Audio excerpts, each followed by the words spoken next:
You're listening to Mind Over Markets, a podcast on trading psychology to help you build a bulletproof mindset. Here's your hosts, George Papazov and Mark Borscht. How are you planning to dodge those flames? All right, trade pros, welcome to Mind Over Markets. And this is a brand new podcast focused at helping traders with their psychology. We're focusing and narrowing in on the mindset to help you cultivate professional trader and successful trader mindset and to help you win in other areas of your life.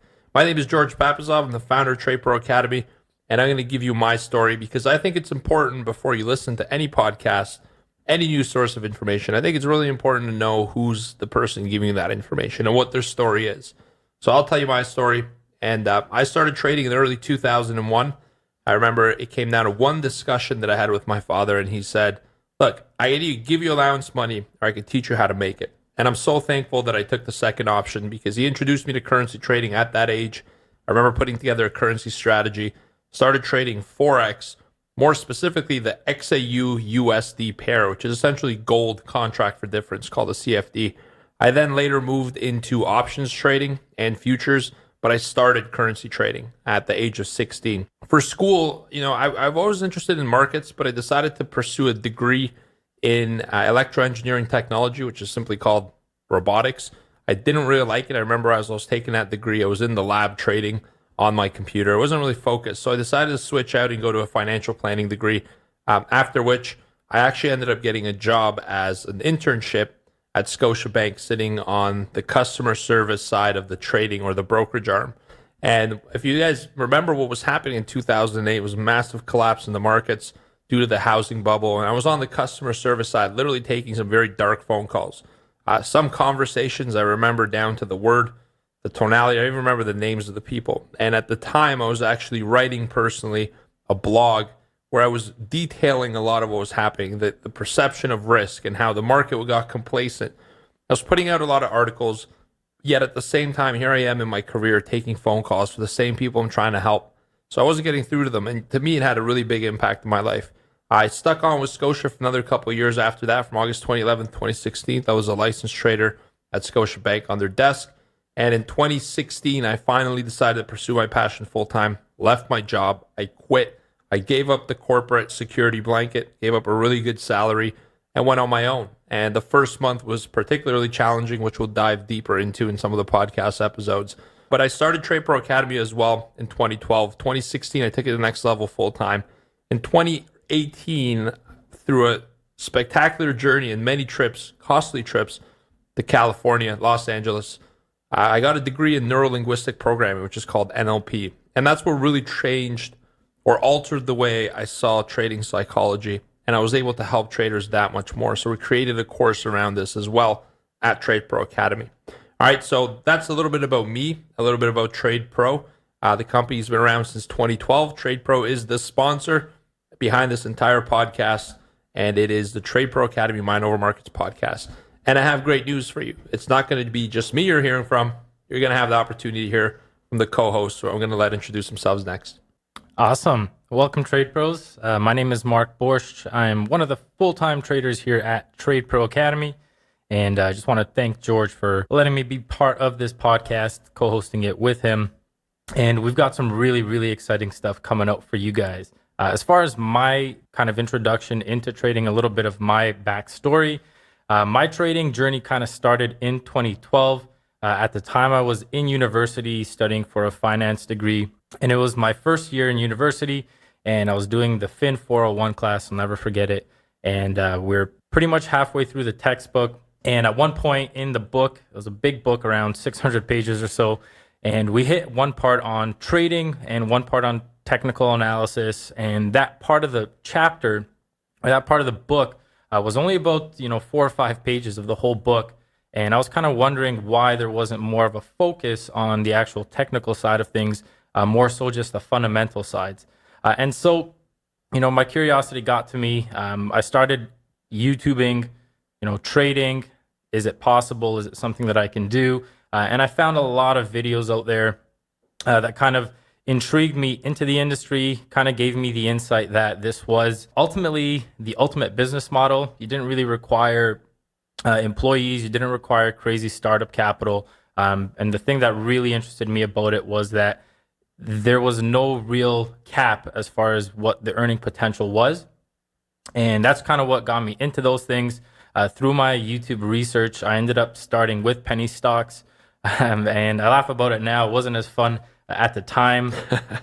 And so this was around 2012. And the reason penny stocks was the industry that I kind of started in was because legalization, or in Colorado, I believe in 2012, the states legalized recreational marijuana. And that gave a lot of OTC stocks, penny stocks, a lot of volatility, a lot of presence in the industry, and a lot of almost headline news in this industry. And so as a result of that, there was a lot of moves, and that's kind of what intrigued me into it. Unfortunately, I did not catch much of the upside. I actually started off buying pretty much the top of that little boom, and then lost majority of the first account that I opened up shortly thereafter. After taking that little bit of a hit, I kind of moved into options. So again, it was a smaller account. Options was kind of the place that you could be in because it didn't require as much capital. And so I moved into options around 2013, 2014. I did okay with them. Wasn't really trading any crazy strategies, just simple outright puts and outright calls. And I did okay with it. But I quickly found out that options is a market that you need to know very, very well, very in depth, because of the way that they trade, because of the way that they're priced. And so, again, something that I found, I dabbled in, didn't really find much success. And then I moved into currencies in around 2014, I think it was at the time. And currencies was where I basically found my home. This was a market that I was able to kind of trade more passively, going from more of a day trading kind of approach to the markets, into more of a swing approach. And for me personally, my personality type, that's kind of what meshed well. And that's kind of where I found myself as far as trading. Now, how I met George and how I found myself at Trade Pro Academy is another interesting little story. And that story kind of takes us back around 5 years, almost 5 or 6 years. And George mentioned that he had been working at the iTrade, at the brokerage arm of Scotiabank. And so I was working in the branch side of Scotiabank. I was working as a financial advisor at the time. And George came in. He was a business development manager. And he came into the branch. The brokerage basically came up with a brand new, shiny stock screener that they wanted all the branch personnel to know so that we can get more branch clients onto the brokerage side of things. And I'll never forget, he was doing this presentation, and at one point he mentioned the same thing he just told you guys, that he was a trader on the desk. And as soon as I heard that, I thought to myself right away, light bulb moment came in. This guy sounds like my kind of guy. And it's really where the relationship went from there. Shortly after that presentation, I took George into my office, and we kind of sat there for 2 hours, just kind of speaking on trading, speaking on strategies, kind of what we were doing, what we were planning on doing, and ended up following George into the iTrade brokerage side of the things. We didn't really work in the same departments. I ended up on the foreign exchange desk at iTrade. So what I was doing was a lot of currency transactions for retail and higher net worth clients. And so doing that, I got a lot of experience on the back end side of the brokerage industry, how everything works, how trades are made, how trades are executed, how the order book is handled. And so in 2018, in May of 2018, I finally decided to make the jump after some encouraging words from George himself, and made that jump in May 2018 and joined the Trade Pro team around that time. And we recently joined the Trade Pro team as a full-time trader here, and that was in May or June of 2019. And that basically brings us to where we are today, bringing you this podcast called Mind Over Markets. So really excited to bring this to you guys with George. And I really, really think you guys are going to find some very, very valuable insights on this episode and on the future coming episodes.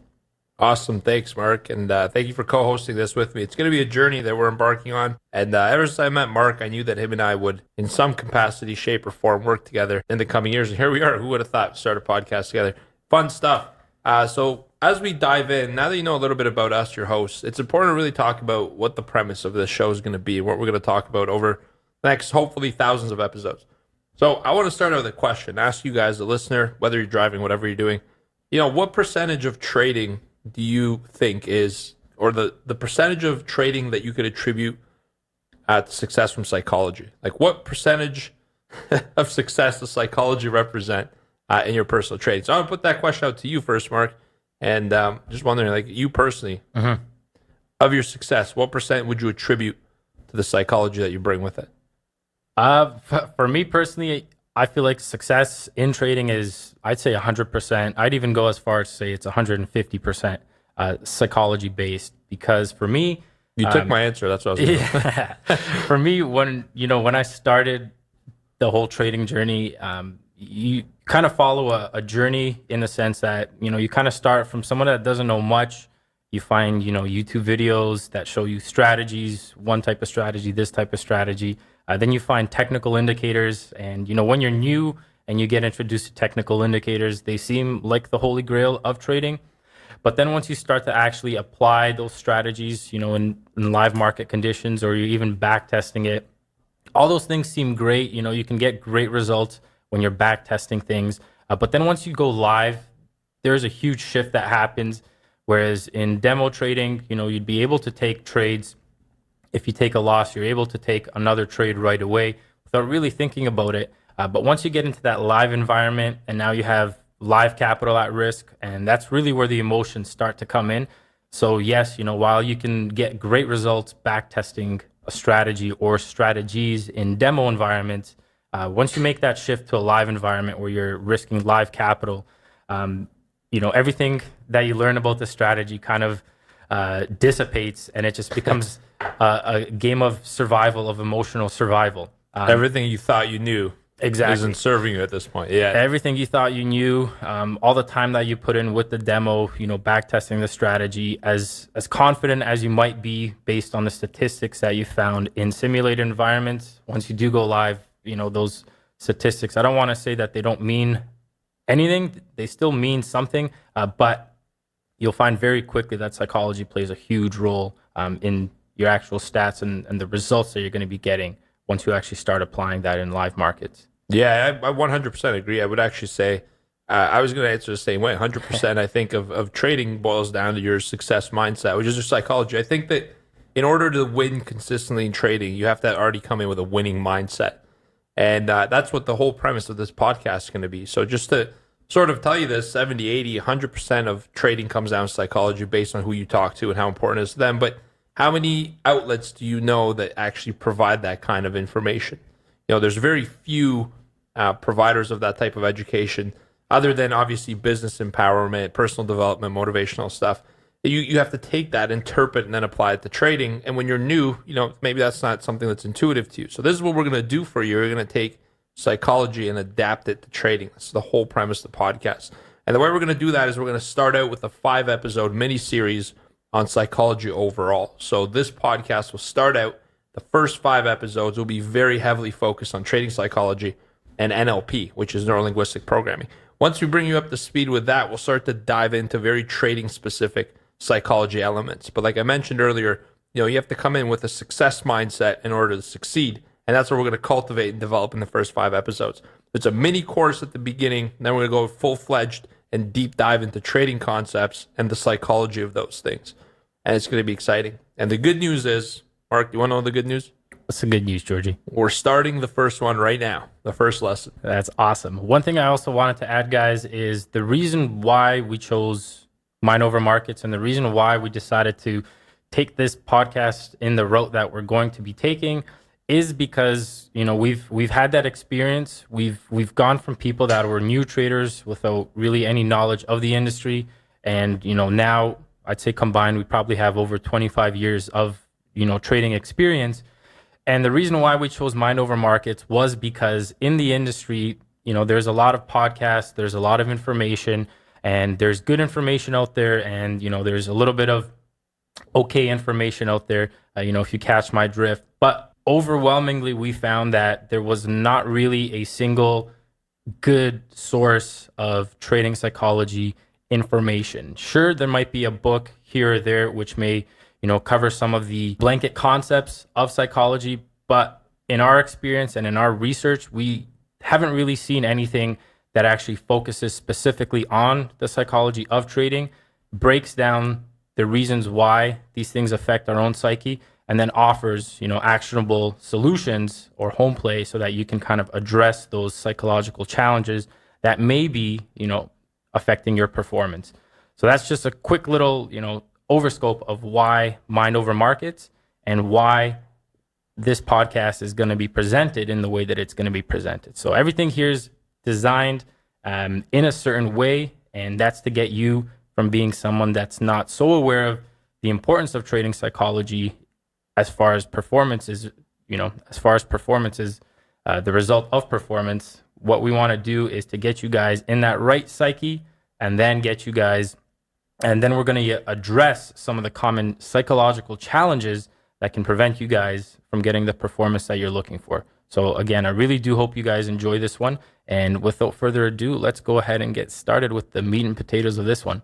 Love it. So let's talk about trading psychology. And first of all, before we go into the trading aspect, let's talk about how your mind works. Because we have this beautiful brain that we've been given, and it's capable of a lot of calculations, computation. It's a very complex machine. And I don't think we've ever been given the user manual for how to use our brain. So we're going to do that. I found it. I found the lost user manual, and I'm going to give it to you. We're starting that with now. So let's break this down. And any given second, as you're sitting here driving, whatever you might be doing as you listen to this podcast, any given second, you're taking in 2.3 million bits of information. That means that you're noticing at this point how the temperature is in the room. Is it too hot? Is it too cold? Is it just right? All right, how do your socks feel on your big toe? As ridiculous as that sounds, you can now feel it now that I bring your attention to it. All right, what your posture's like. How fast are you breathing? All right, how do you feel?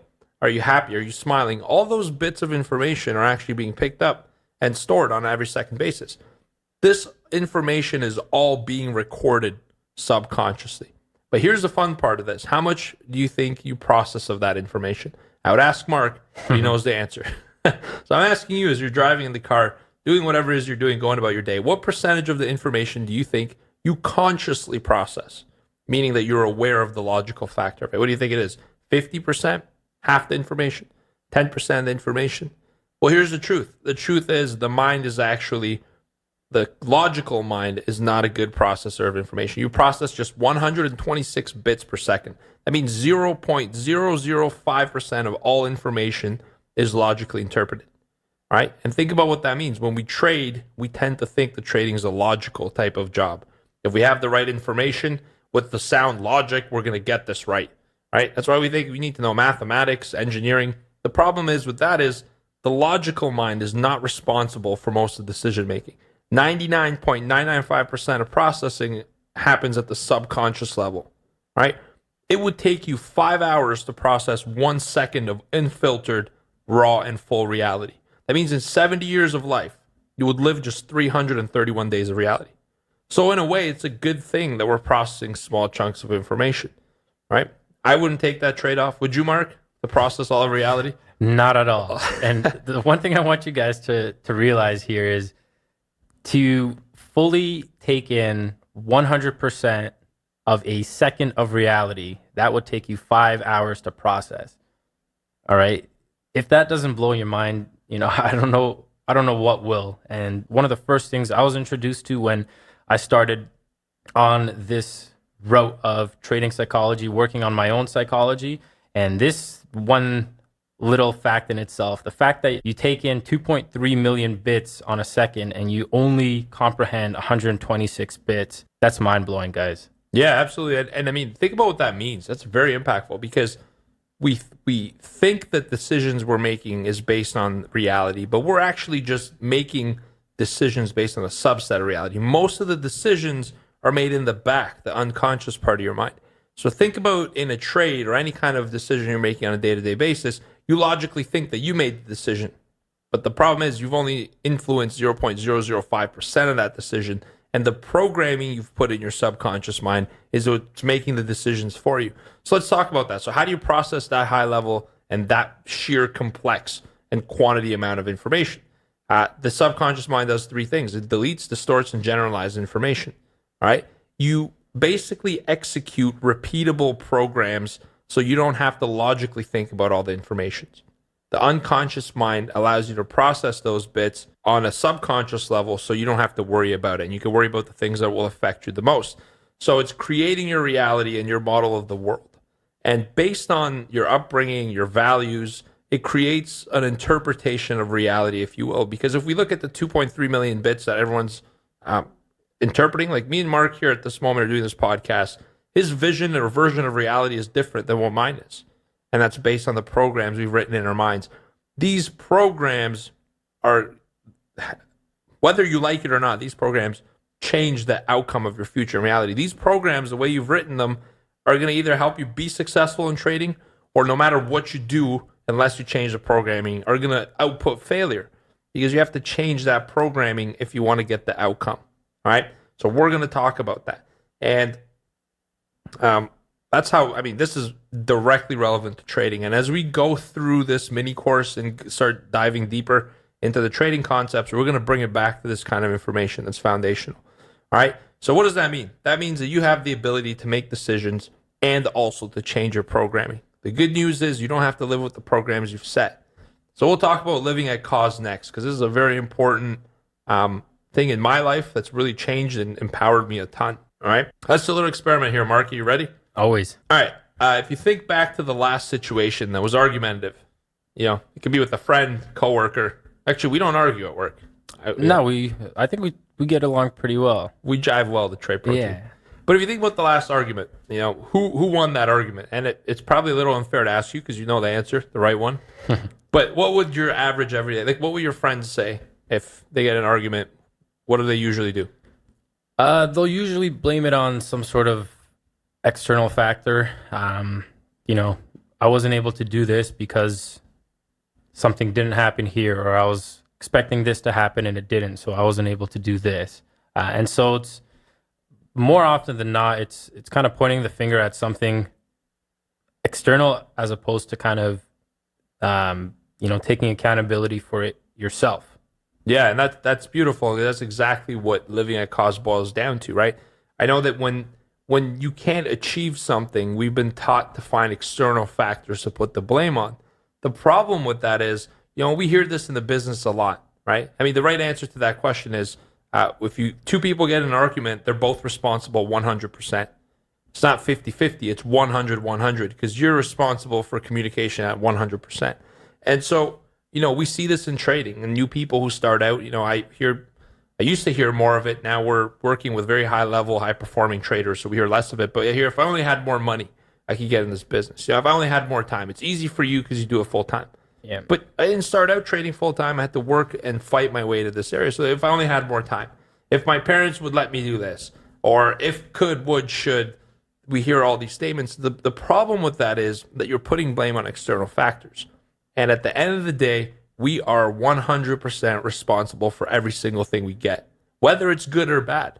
If it's something that you don't want in your life, what we need to revisit is, how did you create that outcome? How are you responsible for having that? Because you did.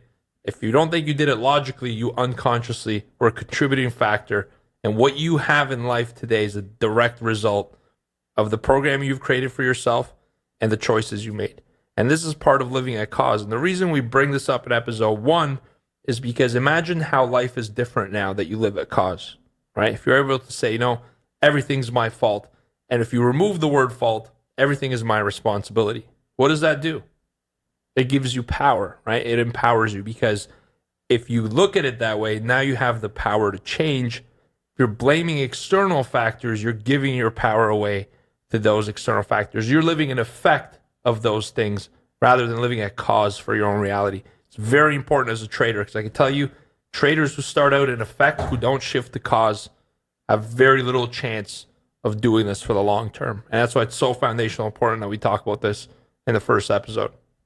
Yeah, it's a great point that you bring up. And I think one of the, the biggest changes for me when I was introduced to living at cause versus effect, and that big change was the fact of control.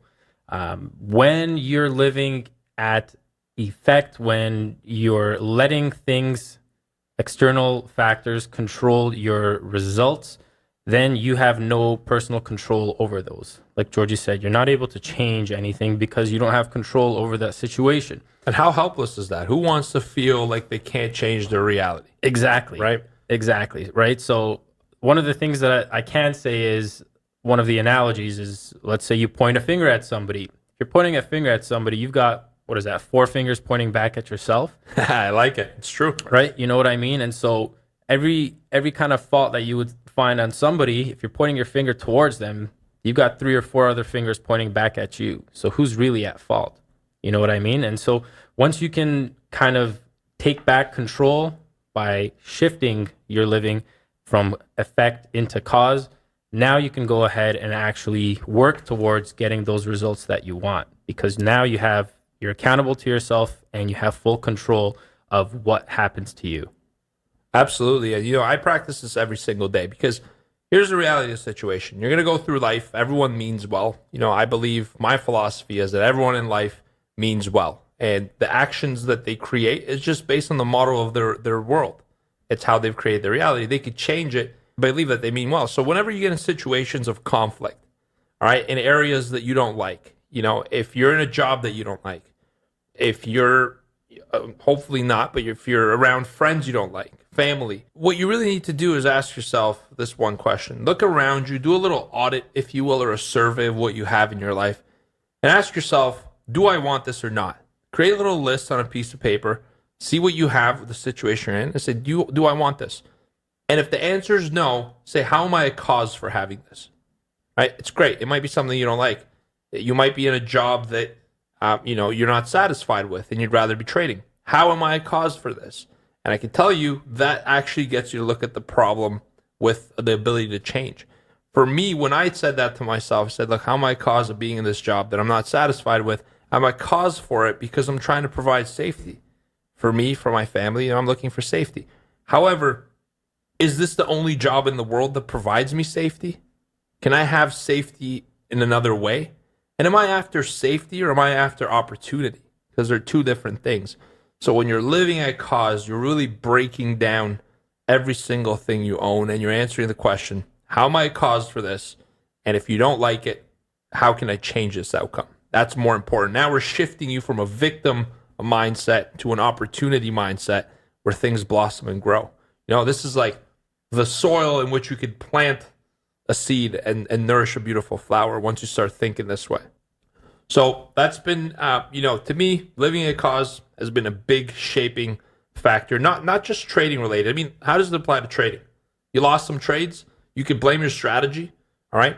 You could blame the person you learned it from on YouTube for free in the comment section, whatever, however you came across the information, you could blame that, or you could say, how am I a cause for it? And how can I change this so I don't lose these trades? Blew out an account.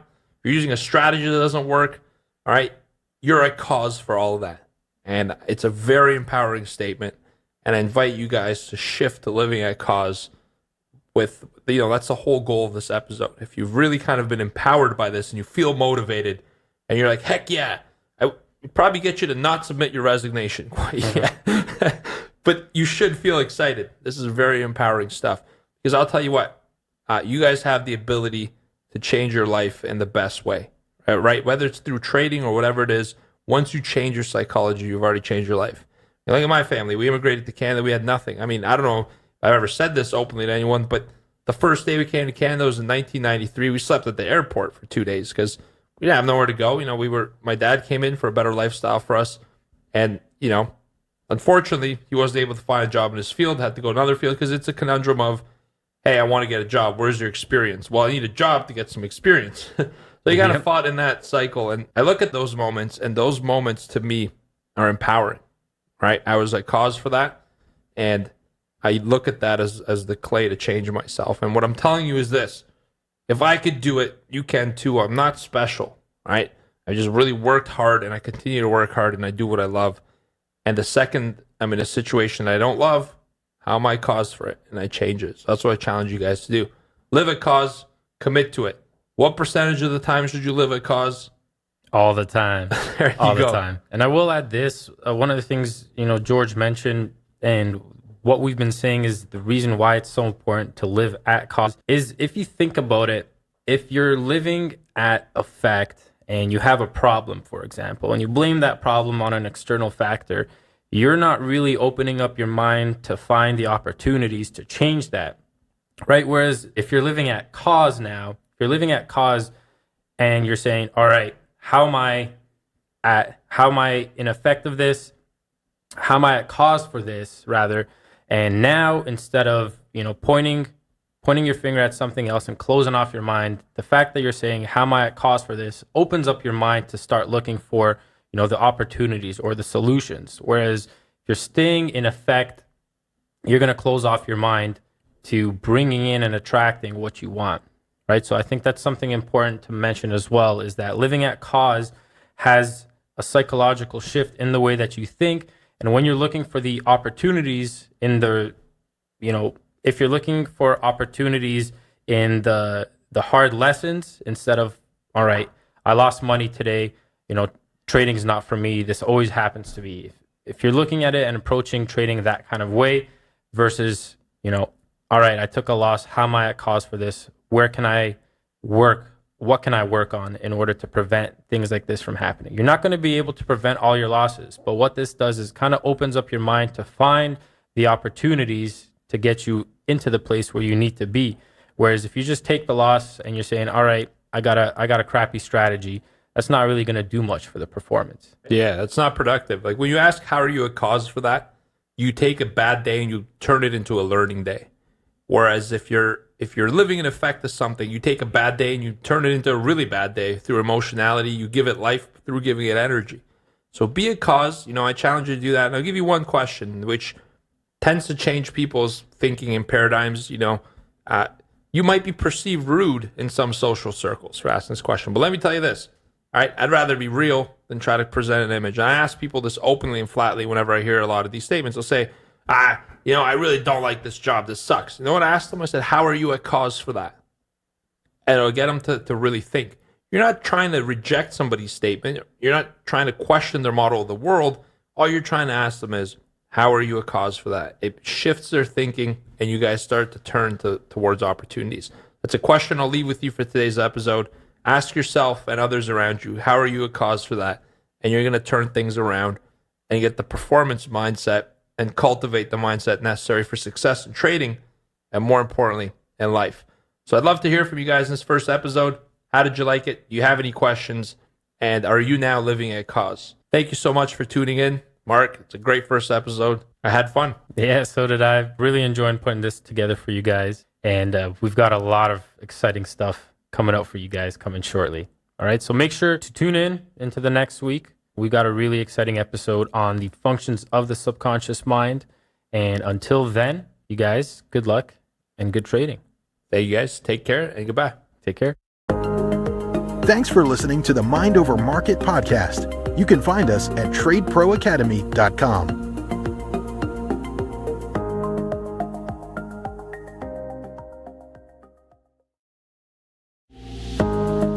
You're listening to Mind Over Markets, a podcast on trading psychology to help you build a bulletproof mindset. Here's your hosts, George Papazov and Mark Borscht.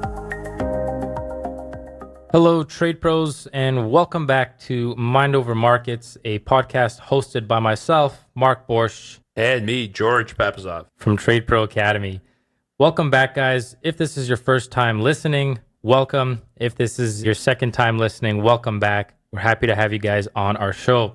And so what we talked about in the last episode was about the power of your subconscious mind. So if you guys didn't have a chance to sit in on that, just a quick summary.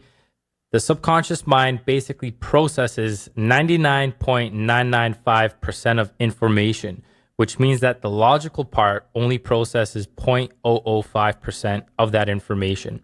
So what we said was your mind gets 2.3 million bits of information per second, and the logical mind will only process 126 bits of that. So what that means is that a majority of the information that you receive is either deleted, distorted, or generalized. And so we gave an example in the last episode that it would take you about 70 years to live only 331 days of reality. So to break that down a different way, to live around a year of actual reality, taking in 100% of your surroundings of 2.3 million bits, it would take you 70 full years to comprehend all of that. So I think that's something to get your minds going. And to start off this episode, now that you guys have shifted your living to being at cause instead of in being in effect, what we're going to focus on in this episode is to break down the layers of the subconscious mind so that we can then reprogram it to let us serve us. So, what is the subconscious mind? What are its main functions? How can we reprogram it? And how can we use it to make us better traders and humans? That's awesome, Mark. Let me ask you a question. When's the last time you've been on a trip, Marky? It's probably been just under a year now. Awesome. So, and for you listening as well, for those of you that are listening to this, let's do a little exercise here. So imagine on your next trip, you pack your bags, you get excited, you book all your accommodations, and you're ready to set off on this journey of memory formation. And you get to the airport, and you get to the gate, and the stewardess says, "Good morning, Captain," and ushers you in instead of to your seat to the cockpit. All right, so you're the pilot, and you didn't know that. Here's the question: would you be able to take off on that plane? Would you do it? Would you even attempt it?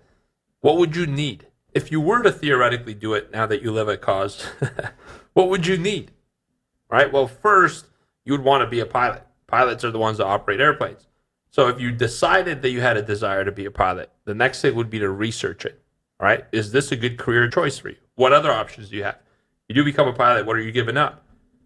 So you're making the conscious and subconscious decision that you want to get into this industry. So then what do? You go out and you pick an educational source like a school that'll teach you how to fly. And then you finally begin your training, right? You start practicing and training and practicing and getting feedback and improving, all right? Which includes programming the equipment, turning the knobs, and ultimately operating the aircraft. And finally, one day you graduate and you get to start out making $30,000 in a regional carrier as a pilot, right? So what we're saying here is you build up to a bigger position. You build up and work up to a bigger airplane. But if you first start out, if you're not expecting it and just get put in a cockpit, chances are it's not going to work out well for you. But how could you program yourself to be an optimal performance machine? What would it require in order for you to start in a new industry and thrive, especially in trading and any other industry? So this is the analogy I wanted to give you. You're going from vacation, but now you're the pilot. So when you're starting something new, how do you program yourself to accomplish your goals? How do you program and tweak the things you've already put into your mind to allow you to optimize your career choice and be successful at it ultimately? This is what we're going to talk about today's podcast. We're going to go through the 20 prime directives of your unconscious mind, which basically tell you how your subconscious mind operates. How does the back end of your brain process unknowingly to you, because your logic is turned off at this point, how does it process 99.995% of information without your awareness, right? What are its mission statements? What are the directives of it? So we're going to start out. We're going to read all these 20 to you. Don't worry about memorizing and understanding them all. You're going to understand in a moment why that's true. We're just going to read them out, and then at the end, we're going to unpack the few of them that we believe will help you the most in your trading journey. All right, so I'm going to get started. Prime directive of the unconscious mind, number 1. The subconscious mind preserves the body. Prime directive of the subconscious mind, number 2. The subconscious mind runs the body. It has the blueprint of the body as it is now and of the body in perfect health. It also stores memories. The subconscious mind is the domain of the emotions. It also organizes all memories you have. The subconscious mind also represses memories with unresolved negative emotions. And it represents repressed memories for resolution, to release the emotions and get the learnings from them. The subconscious mind is also symbolic. It uses and responds to symbols, images, and stories. And we'll unpack that one. Number 9, it takes everything personally, where perception is projection of the self. The subconscious mind works on the principles of least effort, aka the path of least resistance. And prime directive number 11, it does not process negatives. This is a very important one that we'll unpack also. Prime directive number 12, the subconscious mind may keep repressed emotions repressed for your protection. And it is a highly moral part of you. It is where your morality is taught, stored, and accepted. Directive number 14. The subconscious mind enjoys serving. It needs clear orders to follow. And it also controls and maintains all of your perceptions. Directive number 16. The subconscious mind generates, stores, distributes, and transmits all energy. 17. It maintains instincts and generates habits. Number 18. The subconscious mind needs repetition until a habit is installed. The quicker, the better. 19. It is programmed to continuously seek more and more. And finally, directive number 20. The subconscious mind functions best as a whole integrated unit. It does not need parts to function. Awesome. So that's the entire list. And if you didn't catch any of them, number one, you could always replay this. Number two, there will be in the show notes the complete list for your review. And remember, one of them was that the subconscious mind stores all information. So if you've heard it, you know it. You've got it. So let's go through now and unpack some of these key ones that we think will be able to actually have the greatest impact on your trading success. And in fact, they have the biggest impact on help you cultivate a mindset as a performance and a high performance thinker and individual. So let's start out with prime directive number 1. Because it's the first one, we're going to have to unbox it because it's super important.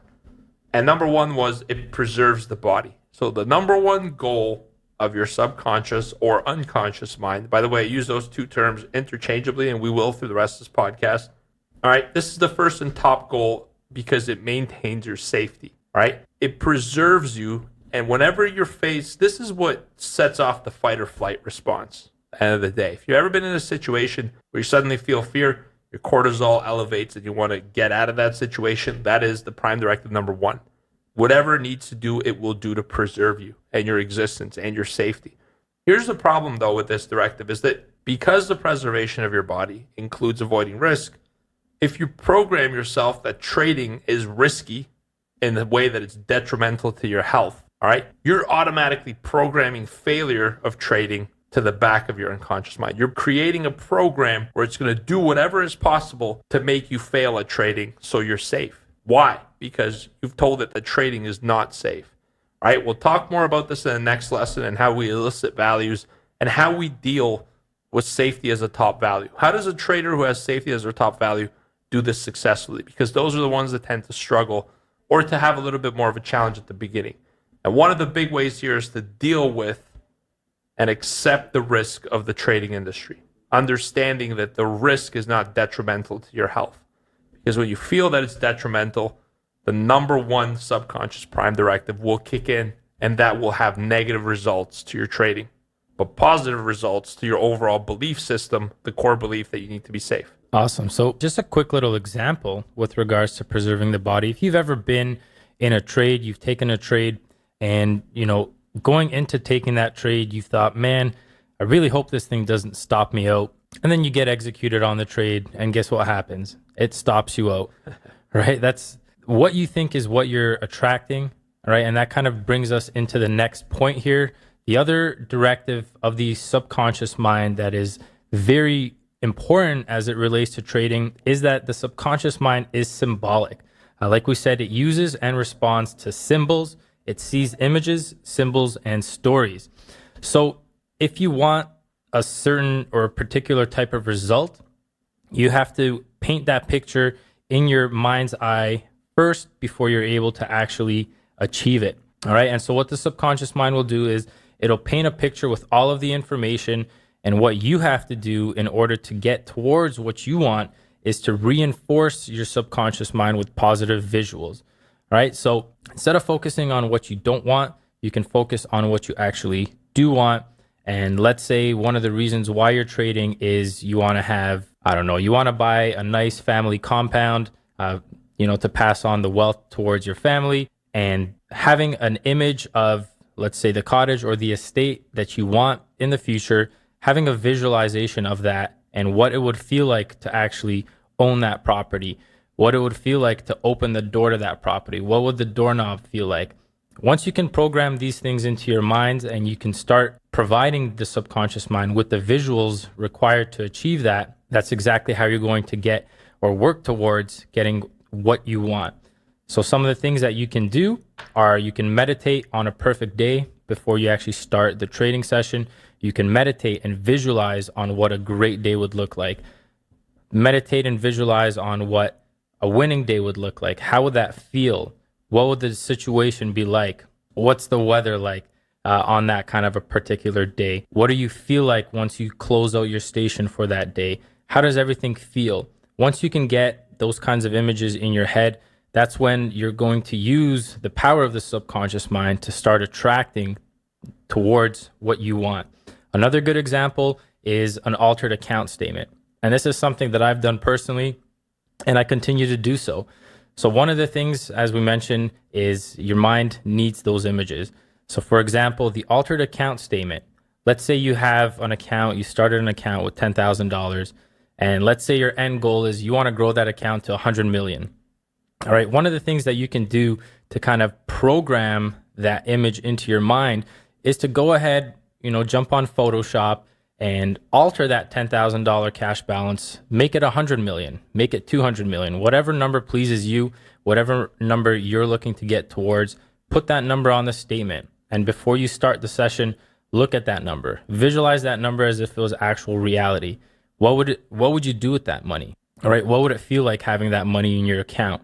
How would you spread the wealth? Would you donate? Would you keep it all for yourself? These are the questions that you have to ask yourself in order to start attracting these types of results into your actual life. That's amazing, Mark. And I love that you mentioned the altered account statement, because I know that some of you listening to the podcast are probably going to say, isn't that just faking it? Fake it till you make it. Yeah, I wrote that down. I thought about Martha Stewart and her saying, fake it till you make it. Well, here's the thing, though. If at some point in your life, let's say a year from now, year and a half, you are a successful trader, you are making money consistently and living the kind of life you want, then doesn't that technically mean you're a version of that person now, the kind of person that you're going to become? So you're not really faking it till you're making it. You're actually giving yourself imagery, symbology, and positive things to reinforce you, to keep you motivated, to keep you on course. It's like a GPS. So using altered account statements and any kind of positive visuals that motivate you, and there's no right or wrong thing you could use. It's a vacation that you're going to take when you're successful. Put images of that. Whatever it is, surround yourself in your environment with things that are symbolic of your success and where you're trying to go. Awesome. So one of the key directives of the subconscious mind that we think affects trading and performance in trading is that the subconscious mind takes everything personally. All right. Perception is a projection, which is very important. So any perception, judgment, or opinion that you have of others is ultimately a reflection or an inner reflection of the self, right? And this one can be used in trading, but it can also be applied towards, personal change. And this was one of the big ones for me once I learned that the subconscious mind, that perception is projection. This changed my life personally, because I used to be one of the people that got upset when I heard somebody say something negative about me, or something like this or like that. And nowadays, now that I understand what people are thinking when they're making these kinds of statements, it's just a reflection of their inner self, right? So if somebody says, you're a bad trader, or you don't know what you're doing in this market, anything like that, you're able to understand where they're coming from, because like I said, projection or perception is projection. So if someone is telling you that, you're a bad trader, it's not something that can be taken personally. It's very important to understand where they're coming from and to keep focused on your own goals. George, would you have anything to add to that? Yeah, absolutely, man. I dealt with this one in a big way when I was leaving my job, my full-time job to trade. A lot of the opinion that I received was, why would you want to do that? Why would you want to give up the safety of a paycheck? You make six figures now, and you're young, you could become a VP, SVP, and I thought about that, and you have to remember this, that when people voice an opinion, they're just sharing their model of the world. All they're telling you is something about how they process the 128 bits themselves. So when somebody gives you an opinion, number one, you have the ability to reject it. I have physically said to people, I reject that belief. And it catches them a little bit off guard. But more importantly, remember this. When people give you some kind of opinion or projection, that's what they perceive of themselves. And what I try to do is I look at it and say, look, what is the purpose of the statement they're trying to make? And it boiled it down to this. Look, these people actually care about me because they're trying to give me positive advice that fits within their model of the world. So even though the statement's something that isn't encouraging, it is coming from a good place. And so this one to me was very big, realizing that what people say, opinions that you hear, they're not a reflection directly of what people think. It's what they think about themselves. So what they're telling you is what's important to them. And that's an important thing for you to know for communication. So I love that one because when I was leaving my job, I know I heard a lot of that, the naysayers. And it's not like these naysayers now are coming back and not talking to me. They're saying congratulations. It's the same people that are happy for me. But at the time, they're just communicating it differently. So remember this. Everything somebody tells you is a projection inward of what they feel about themselves. So that brings us to the 11th one. All right. So this is a big one for me. Prime Directive number 11. You guys remember it? I'll remind you. It says, does not process negatives. Okay. This is very interesting. Let's do a little example. Don't close your eyes if you're driving, but just visualize in your mind's eye what I'm about to say. All right. Don't think of a blue tree. Don't think of a blue tree. Don't think of a blue tree. Don't think of a blue tree. Don't think of a blue tree. There's no way you're not thinking of a blue tree, even though I told you not to.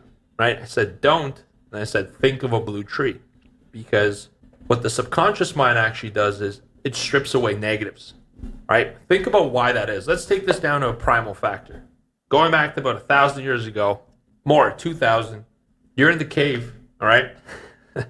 You've just gone hunting and you're, I don't know, cooking up some whale blubber, whatever it is, and a bear comes at the entrance to the cave. Are you thinking, don't be afraid, don't be afraid? Or are you thinking, run, damn it, run, right? You're thinking run because instead of thinking about what you don't want to do, your mind is bringing you to the thing that you need to do so you can get away from the danger.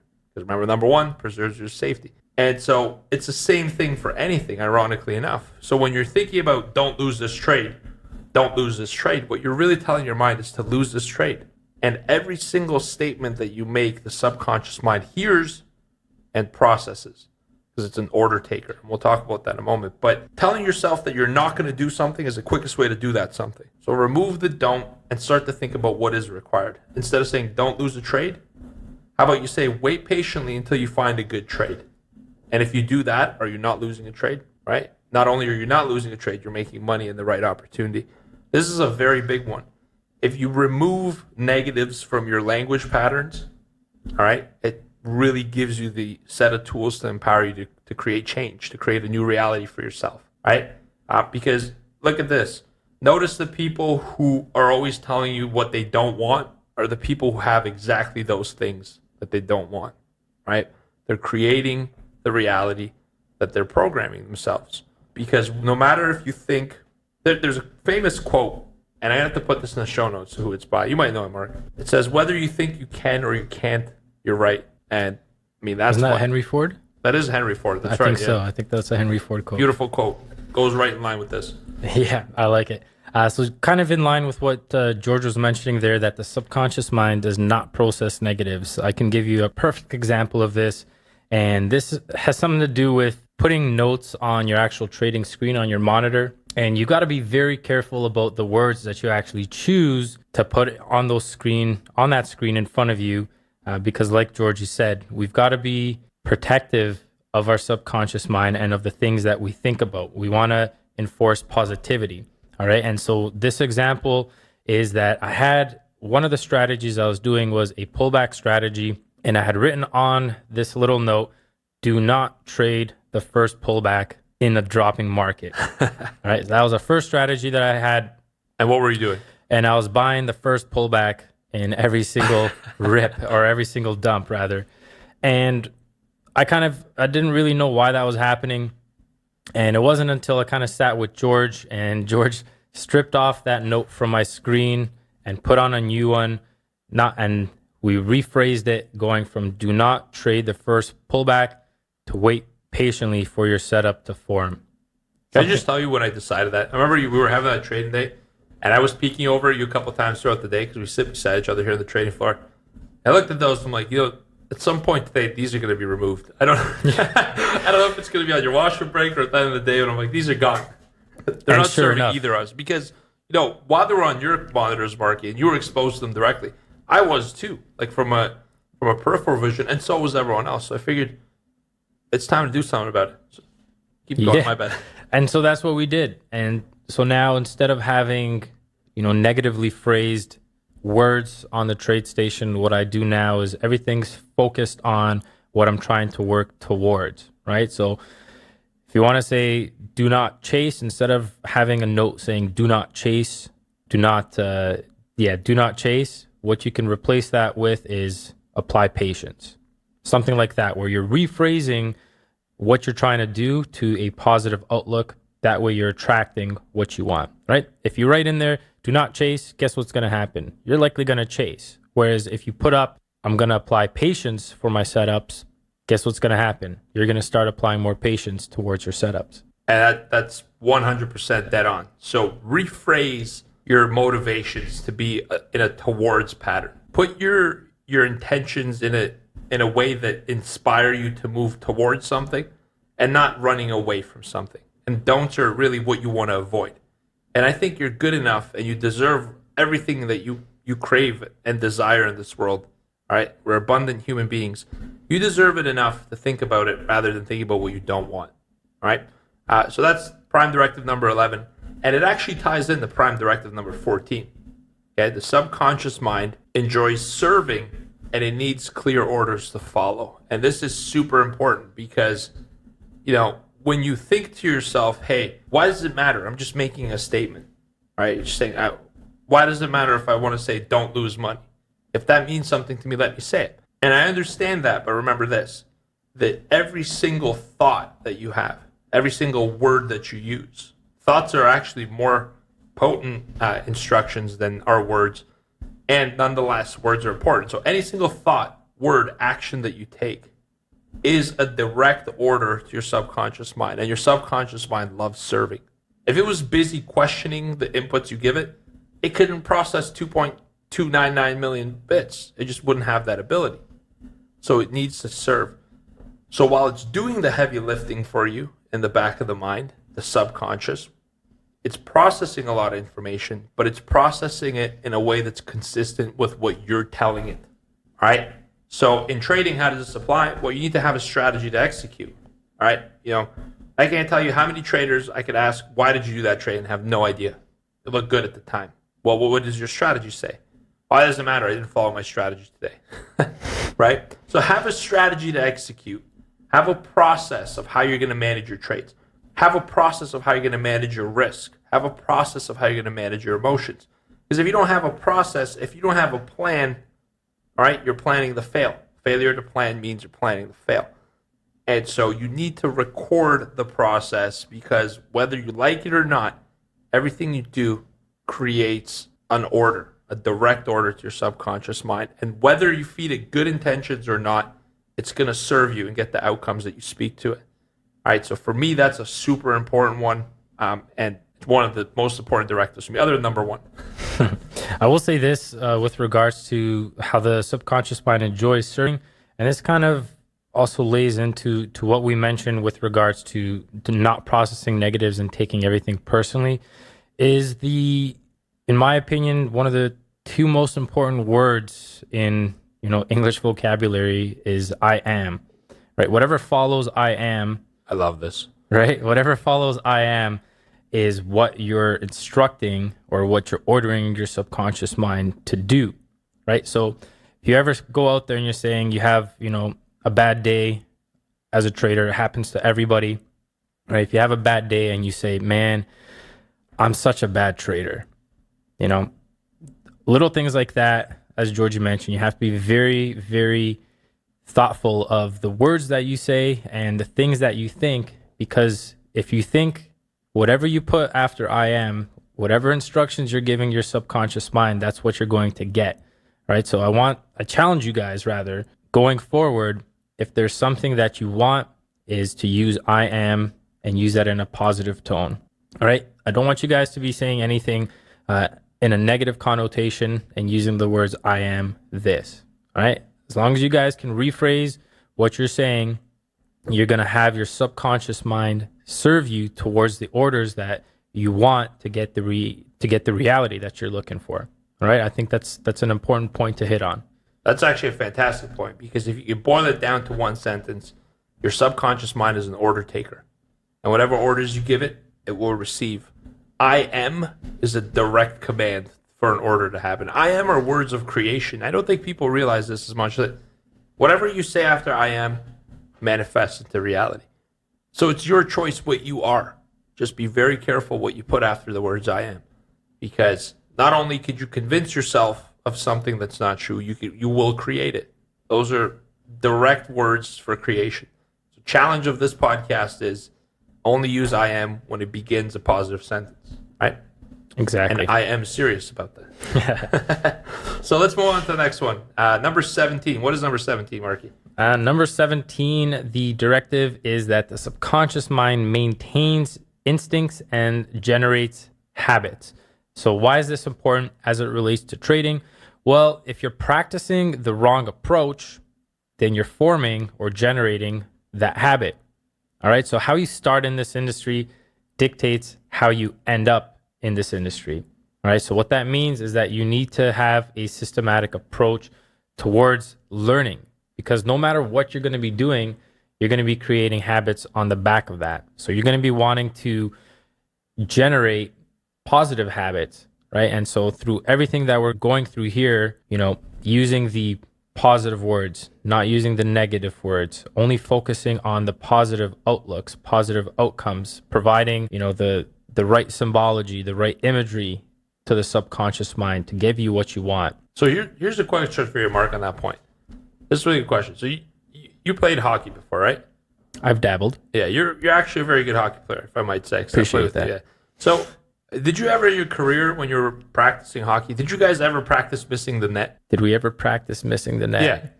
Like ever? Not directly missing the net. Not for tip-ins, but just to get in the slot, get in a prime scoring position, just so you can miss the net. Ever practice that? Never practiced directly missing the net. Perfect. So why? Because that's not what you want to do. What you do want to do is you want to hit the net with your shot. And so that's why we practice hitting the net. You will not see a professional athlete practicing how to fail or miss, because they're trying to write a pattern of winning and success. And so as trivial as that might sound, that's exactly what we're doing in trading. And so no matter what you do, you're creating a habit. So ask yourself, what are you doing? Are you losing a trade and then saying, oh, this is a terrible trade. This was a trade that shouldn't have happened because it's not part of my plan. I'll never do this again. And then the next trade, you do the same thing and you lose it. So even though consciously you're saying, this is not part of my plan, you are saying, remember, does not process negatives. You're saying, this is part of my plan. What is your plan? Losing.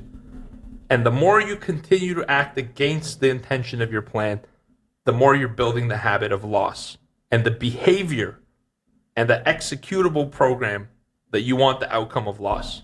Because number one, you're saying, this is not what I want to do. Strip the knot. You're saying, this is what I want to do. What is it that you want to do? Keep losing a trade even though you're telling yourself you should. That builds a very dangerous habit. And like all things, once you build a habit, it's hard to break that habit. It's harder to break the habit than to have built it the right way the first time around. This is why I'm chewing a Nicorette gum in between podcasts. That's true. Well, you know what? Now that Georgie did bring up that question, I actually did get trained on how to shoot, and the fact that you brought that up brought me back to my shooting coach, who always said, whenever we did shooting drills, he always said, aim at the inside of the post. Beautiful. That was the habit. Our habit was, no matter what shots you take, you always want to aim for the inside of the post. Right? Worst case that can happen, it'll hit the post, but it can offer an opportunity for one of your teammates to score from the slot.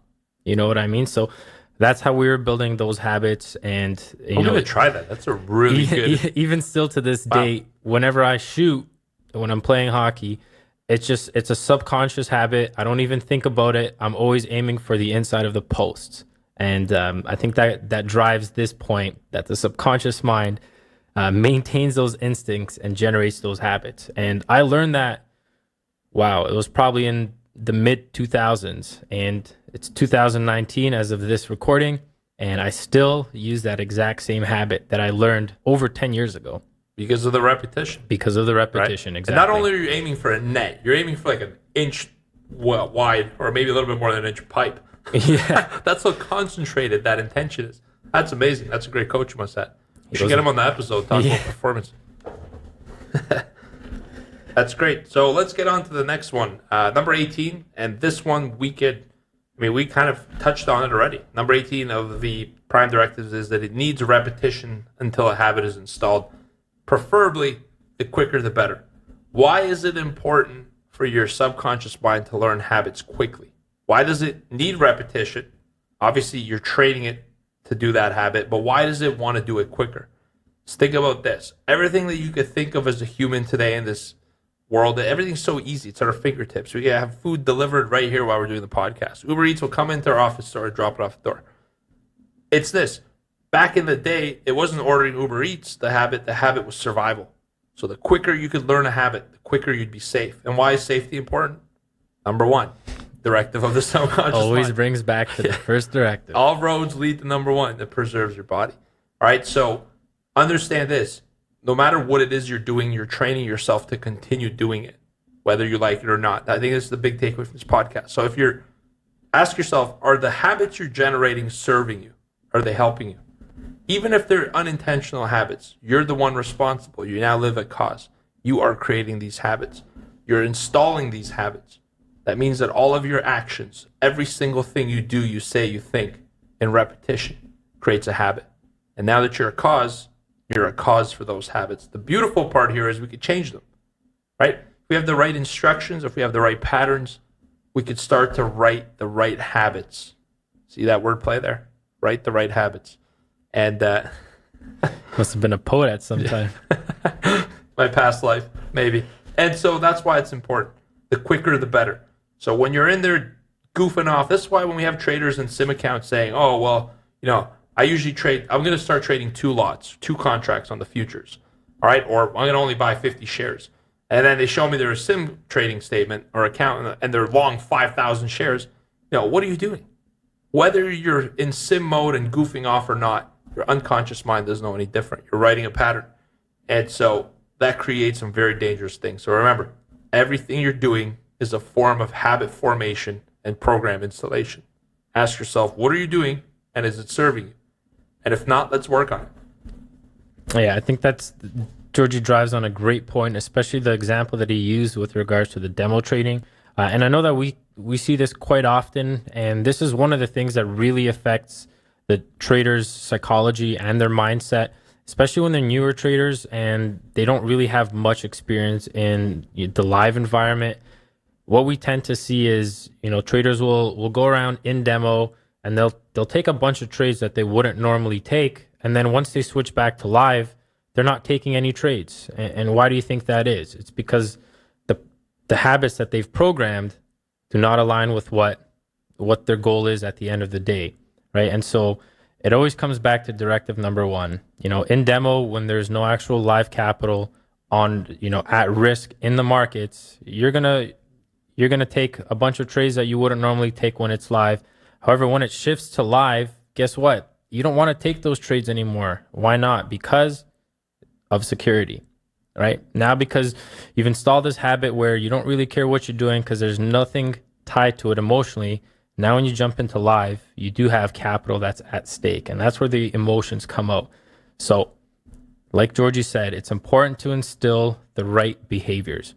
So even in demo, guys, everything that you guys are doing, your subconscious mind listens.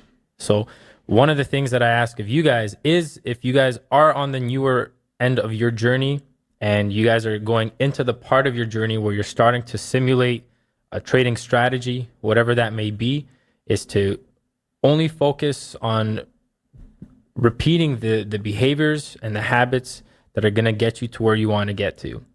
If you're going to be messing around in demo, that's exactly what you are installing as a habit. So when you go live and you don't get the results that you had in demo, it shouldn't really come as a surprise. All right? Like, I'm going to give you guys a real world example here, and I need Mark's permission for this story. So if you hear this, if this makes it on the podcast, he's okay. He's gave us a blessing. I remember we were doing a workshop. We do workshops with a lot of our members in person to get some hands-on training. It's a proprietary trading style environment. And 1 week before the workshop, we were practicing the same exercises that we were going to give these people at the workshop. And one of the exercises was, let's try to lose as much money as possible. The intention of this exercise was to show that even when you try to lose money, all right, you're not as great at losing money as you think. It still takes some skill to be consistent at anything, whether it's winning or losing. And so we tried this exercise, and Mark, myself, and Victoria tried it. And correct me if I'm wrong, Mark, but you had a really great stretch of trading coming into it. You had a really bad week coming out of it. And, I feel bad, and I don't think it's coincidence. And I'm never going to do that exercise with anyone again. Yeah, that's actually very true, and that was one of the reasons why we decided to can that trading drill for the actual boot camp. Yeah, that didn't happen during the boot camp because we're habit installation, and I know that it's funny, but this is coming from a person that knows the stuff at NLP, yet that still sort of slipped through the crack. This is why it's so important to constantly review, work on yourself, and continue to improve, and that's super important. Let's move on now to the very last one that we're going to discuss the episode, and then we'll wrap it up. Number 20, all right? This one, want to read out? Go ahead. Sure. Number 20, the subconscious mind functions the best as a whole integrated unit, does not need parts to function. Okay, so I could expand this one on, and I'm sure you could have some stuff to add as well here, Mark. This is important. If you're ever thinking in this journey of trading, or anything you're trying to do, it doesn't have to be trading. Have you ever thought to yourself, part of me thinks this is a great job because of its benefits? Like trading is a fantastic job when you do it successfully. You get your own schedule, make as much money as you'd like, work the hours you want, spend time with your family, travel. Low overhead. The overhead is nothing. No employees, no HR, no staff, nothing. All right? It's a very pure, clean money-making business. So great. Part of me wants to do this because of benefits, but part of me is afraid to do it. If you're ever thinking like that in any aspect of life, it's going to be very hard for you to succeed if you have two different parts. And the reason being is they're competing priorities. And guess what your subconscious mind is going to do? It's going to do that which preserves your body and serves you and your safety. And so it's going to listen to the part that's more safe and take on and embody its characteristics and get you those results. So what you need to do is, if you have conflict, all right, conflict needs to be resolved. You need to integrate it. I'll give you a strategy on how to do that, all right? Think about this. If the risk that you're so afraid of taking, all right, so you're afraid, part of you is afraid to risk money and take on this industry, and part of you is excited for it. If the risk that you take on is actually managed and small, it's strategic, it's part of a plan, you're executing with discipline, is it not worth the benefits? Is there not risk in working a 9-to-5 job? Only to be mid-50s? I remember my colleagues, mid-50 years old, they got walked off the job. And I'm sitting there looking at that, I'm like, damn. The reason that's not me is because I'm younger and I have more time. And I'm like, but that doesn't mean that it can't be me one day. I'm sure at one point they thought it wouldn't be them either. And, isn't that a risk? So if you can manage your risk and you know the risk, isn't that better than assuming risk you don't know? And therefore, isn't it worth the benefits? All right? So it's not the risk that you're fearing. It's taking a big and scary risk. And you don't have to do that. That's the good news. If you trade carefully in the right way, you don't have to take a big, massive risk, because that's not how we do it. If you learn the right way. So therefore, part of you wants to be successful and part of you wants to manage risk. Great. That's what you're going to have to do to succeed anyways. You got to integrate those two realities. Otherwise, to get to your goals is going to be a challenge. You want to have wholeness, right? Parts don't serve you, and it creates conflict. I'm going to tell you this, very controversial statement, and I'm going to go out and give it to you in full, but I'll tell you this. You research online, conflict is the root cause of a lot of health issues. I'm not about to ruffle any feathers here. We'll leave it there. All right? Anything to add to that, Mark? I would just agree with the part about having... Oh, wait a minute. You're introducing a part. You said the part. That's a joke. I'll see what you're doing there. So kind of what I wanted to point on is just exactly what Georgia just mentioned, is the fact that it needs to be a whole integrated unit. And really, until you can bring the two halves together and lead it towards what you want to achieve, you're going to be battling internally between, like Georgie said, the part of you that's afraid of the risk and the part of you that sees the opportunity in what you're trying to do. And really, until you can get to a point where you've integrated those two to align towards what you want at the end of the day. That's going to be an internal battle that you're going to be fighting, that you're not even going to know that you're going to be fighting, because it's all done in the subconscious mind. All right. And that's one of the reasons why this episode in particular is very important as far as your development towards high performance mindset and high performance trading, is because not very many people know this stuff. I know when this was introduced to me, what we learned in the previous episode and what we're discussing in today's episode, not very many people know this. And it's until you understand how your subconscious mind works, until you understand that, you can't really do anything towards programming it to align it towards what you want to do at the end of the day. So I think this directive, outside of number one, is probably one of the most important directives of the subconscious mind. I agree. I agree with you 100%. I think wholeness is overlooked.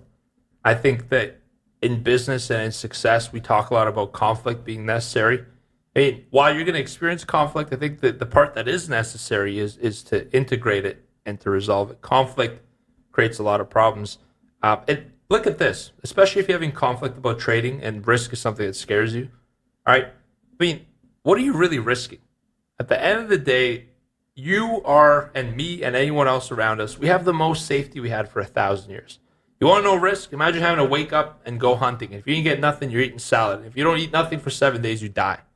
And then chances are you're going to die before you're 30 anyways, because that was the lifespan. That's risk. All right, and this is a great story I'm going to share with you before I pass it off. All right, in the year 1519, Hernan Cortez, which I'm sure I'm probably mispronounced, you guys correct me, arrived in the New World with 600 men, and upon arrival made history by destroying his ships and sent a clear message to the men that arrived at the dock. There's no turning back. I think one thing Georgie missed in that one was the size of the defense that his army was going against. And I believe it was something like he came in with 600 men and they were outnumbered by, say, 10,000 or something like that. And the reason this guy burned the ships was because anything else, if he didn't do that, his soldiers wouldn't have stood and fought. You know, they'd be, we're up against 10,000 people. There's 600 of us. The numbers don't make sense. Let's just jump onto the ships and go back home. No. What he did was he burned the ships, giving them no alternative other than to stay and to fight. And that's great because he pushed them outside of their comfort zone. We don't have to be that dramatic, thankfully, and risk our safety. But if you're a soldier with a ship at the dock, you have two parts of you. Part of you wants to go in and fight. Part of you wants to get back on that ship and sail away to safety. Guess what? That part of you is now gone. Yeah. The ship's on fire. You have no choice. So it was forced to integrate the wholeness. In today's world, we have so much safety and the ability to integrate and really live life way beyond their dreams. And in today's world, we have the opportunity to be successful on our own terms, which is much more than other people that have had in the past. So I really think, this one's super important. And I know we've kind of expanded on it a lot. I feel passionately about this one. I believe in the wholeness and seeking your purpose and living it. And if trading is something you enjoy, go for it. If it's not, and you want to use this knowledge to be the best athlete, whatever it is, burn the ship and be the best damn version that you can be, because you owe it to yourself and the world deserves to see you at your best. Yeah, that's exactly it. And I'll just provide one example of, my own personal life story as it relates to directive number 20. And this story is with regards to my resigning from the full-time job and deciding to do this trading thing as a full-time career. And I remember the conversation I originally had with George, and this was on the way to the hockey arena. And we were mentioning, I was telling George, I'm doing well enough with my trading at the time. And I said, I can probably get this in 2 to 3 years. I can probably resign and, start this trading career and do this full time. And George asked me some questions that I never really thought about. And he had me think about what I was the most afraid of if I had to quit today or tomorrow. And that's not really something that I thought about, right? Because a lot of people are scared to take that risk, but they never really think about how big that risk can be and what it would look like at the end of the day. And, I kind of went home that day and I thought about it and what were the risks? What was keeping me from doing it today instead of 2 to 3 years out like I had originally planned? And in doing that review and actually thinking about it, I wasn't able to come up with a viable answer as to why I shouldn't do it now as opposed to 2 to 3 years ahead. You know what I mean? And so as a result of that conversation, within 2 weeks of that conversation, I had resigned and I had decided to do this full time. And it wasn't because of anything crazy coming in. It was because my two parts combined, right? The thing that I was most afraid of was leaving before I thought I was ready. And the thing that was driving me towards leaving was the opportunity of what a full-time career in this could present, right? And at the end of the day, I aligned the two together, and here we are now, about a year later, doing this podcast with you guys as a full-time, as a full-time trader. So I think that story in itself is a pretty good one to help you guys understand, the fact that the subconscious mind is there to work for you, not against you. It's just important to understand first how it actually functions so that you can then go ahead and program it so that it'll work in your favor, not as a disadvantage towards where you're trying to get to. I love it. Sounds like the only right time is right now. Exactly. And that doesn't mean you should drive to the office right now and tender your resignation. But what that does mean is that right now you can do something to progress your way forward towards your goal. There's no better time than now. So we'll leave it off there. In this episode, we talked to you guys about how the mind works, the prime directives, the subconscious mind. And what you really should have gotten from this is how your mind executes the programming that you've input into it. All right, we've learned how to communicate better, how to avoid negative connotations and reframe our thinking towards positivity. All right, you've learned how your unconscious mind works. You have the manual. Now it's just a matter of focusing and putting intention behind it so you can change it on a daily basis. Here's a challenge I have for you. It's called the Habit Challenge. Write every single habit that you execute, knowingly or unknowingly on a daily basis, and just put a simple column beside it. Does it serve you? Yes or no? Do you want to continue it? Yes or no? And that's a super important step towards change. All right, in the next episode, we're going to talk about how you can change these programs, and we're going to elicit some of your values and talk about what values mean for your trading career and a performance mindset overall. All right, and at the end of the day, we're going to move you forward towards your ultimate goal, becoming a high-performance machine. How to hit the inside of those posts, if you will. All right, so that's all I have for today. You guys have yourself a wonderful day. Thank you for tuning in. This is George, Trade Pro Academy. Over and out.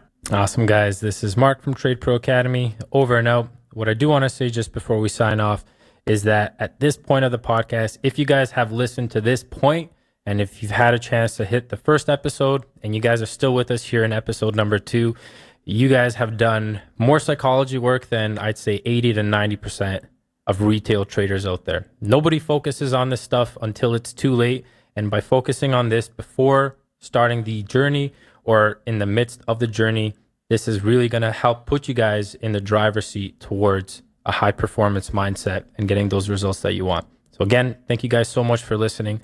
This is Mark. And it's only episode 2. Imagine what we have coming. And this is George. Take care and have a great rest of your day. Take care, guys. Thanks for listening to the Mind Over Market podcast. You can find us at tradeproacademy.com.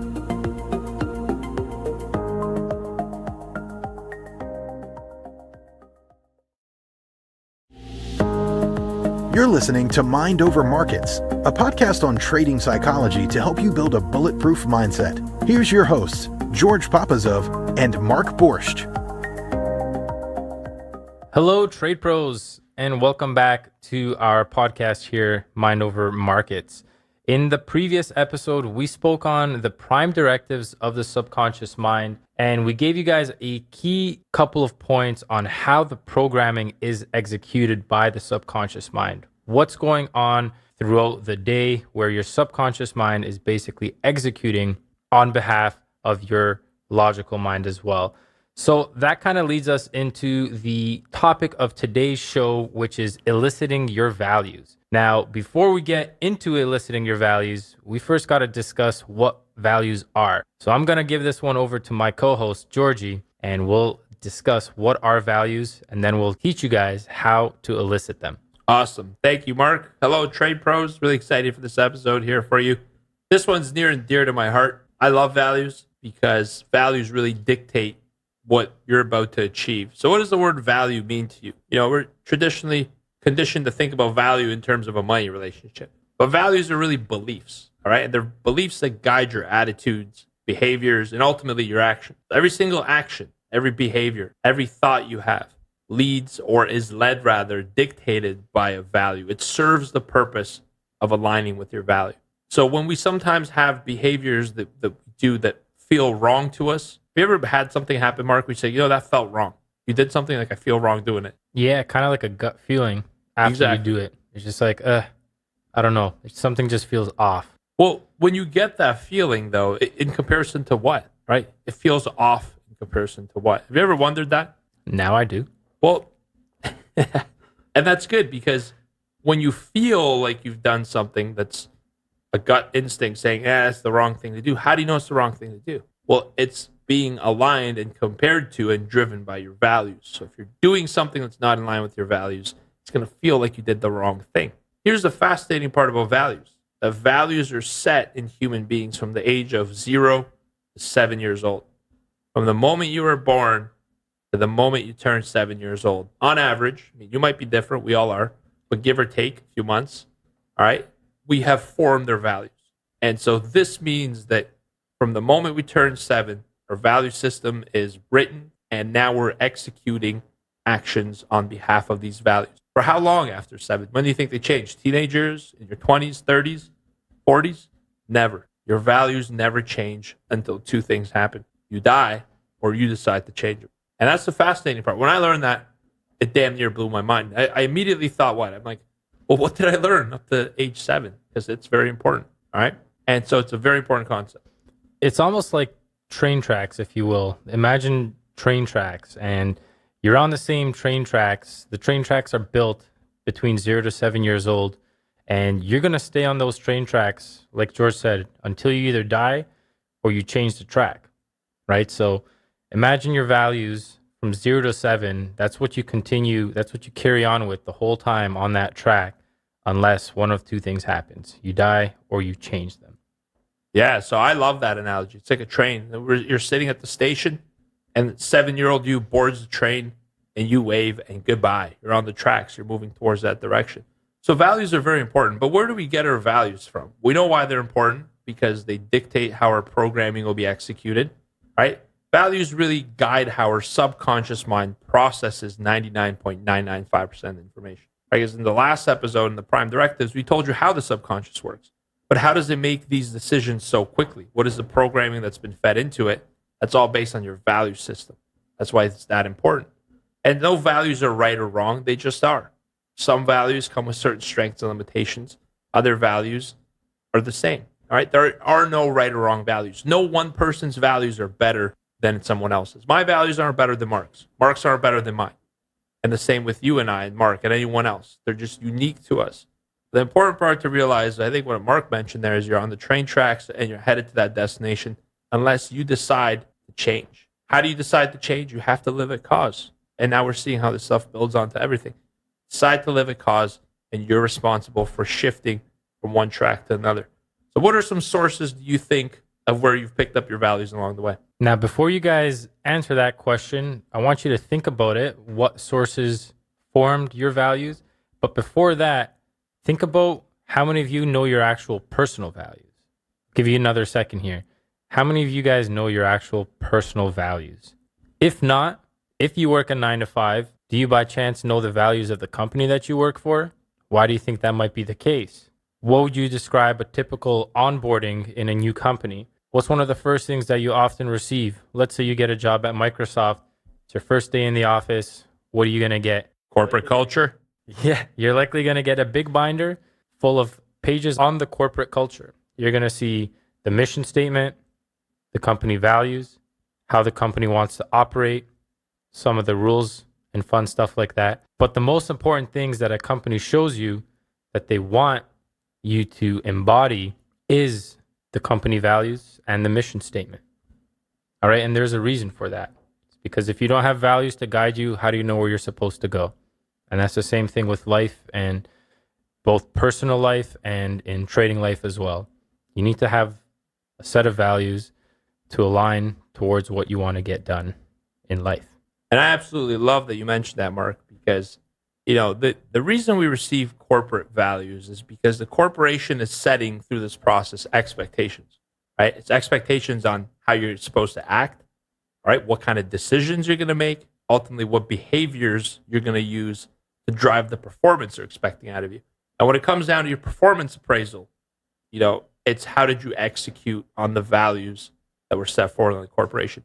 But isn't that interesting that we know our corporate values of the company we work for, and most of us, I'm willing to bet, don't know our personal values, right? So ask yourself, who is your unconscious mind working for? Because one of the most dangerous things you can do in life is to accept the value as your own, because you assume the identity under which that value is true. And we're going to look and take a deeper dive into that afterwards. And, that to me is mind-blowing. And if that's got your gears turning, that's why you're on the Mind Over Markets podcast. We're going to keep those gear wheels turning. We're going to lubricate them, and they're going to spin your high-performance machine at the end of the day. Yeah, that's exactly it. So now let's jump back to the original question, which was what sources formed your values?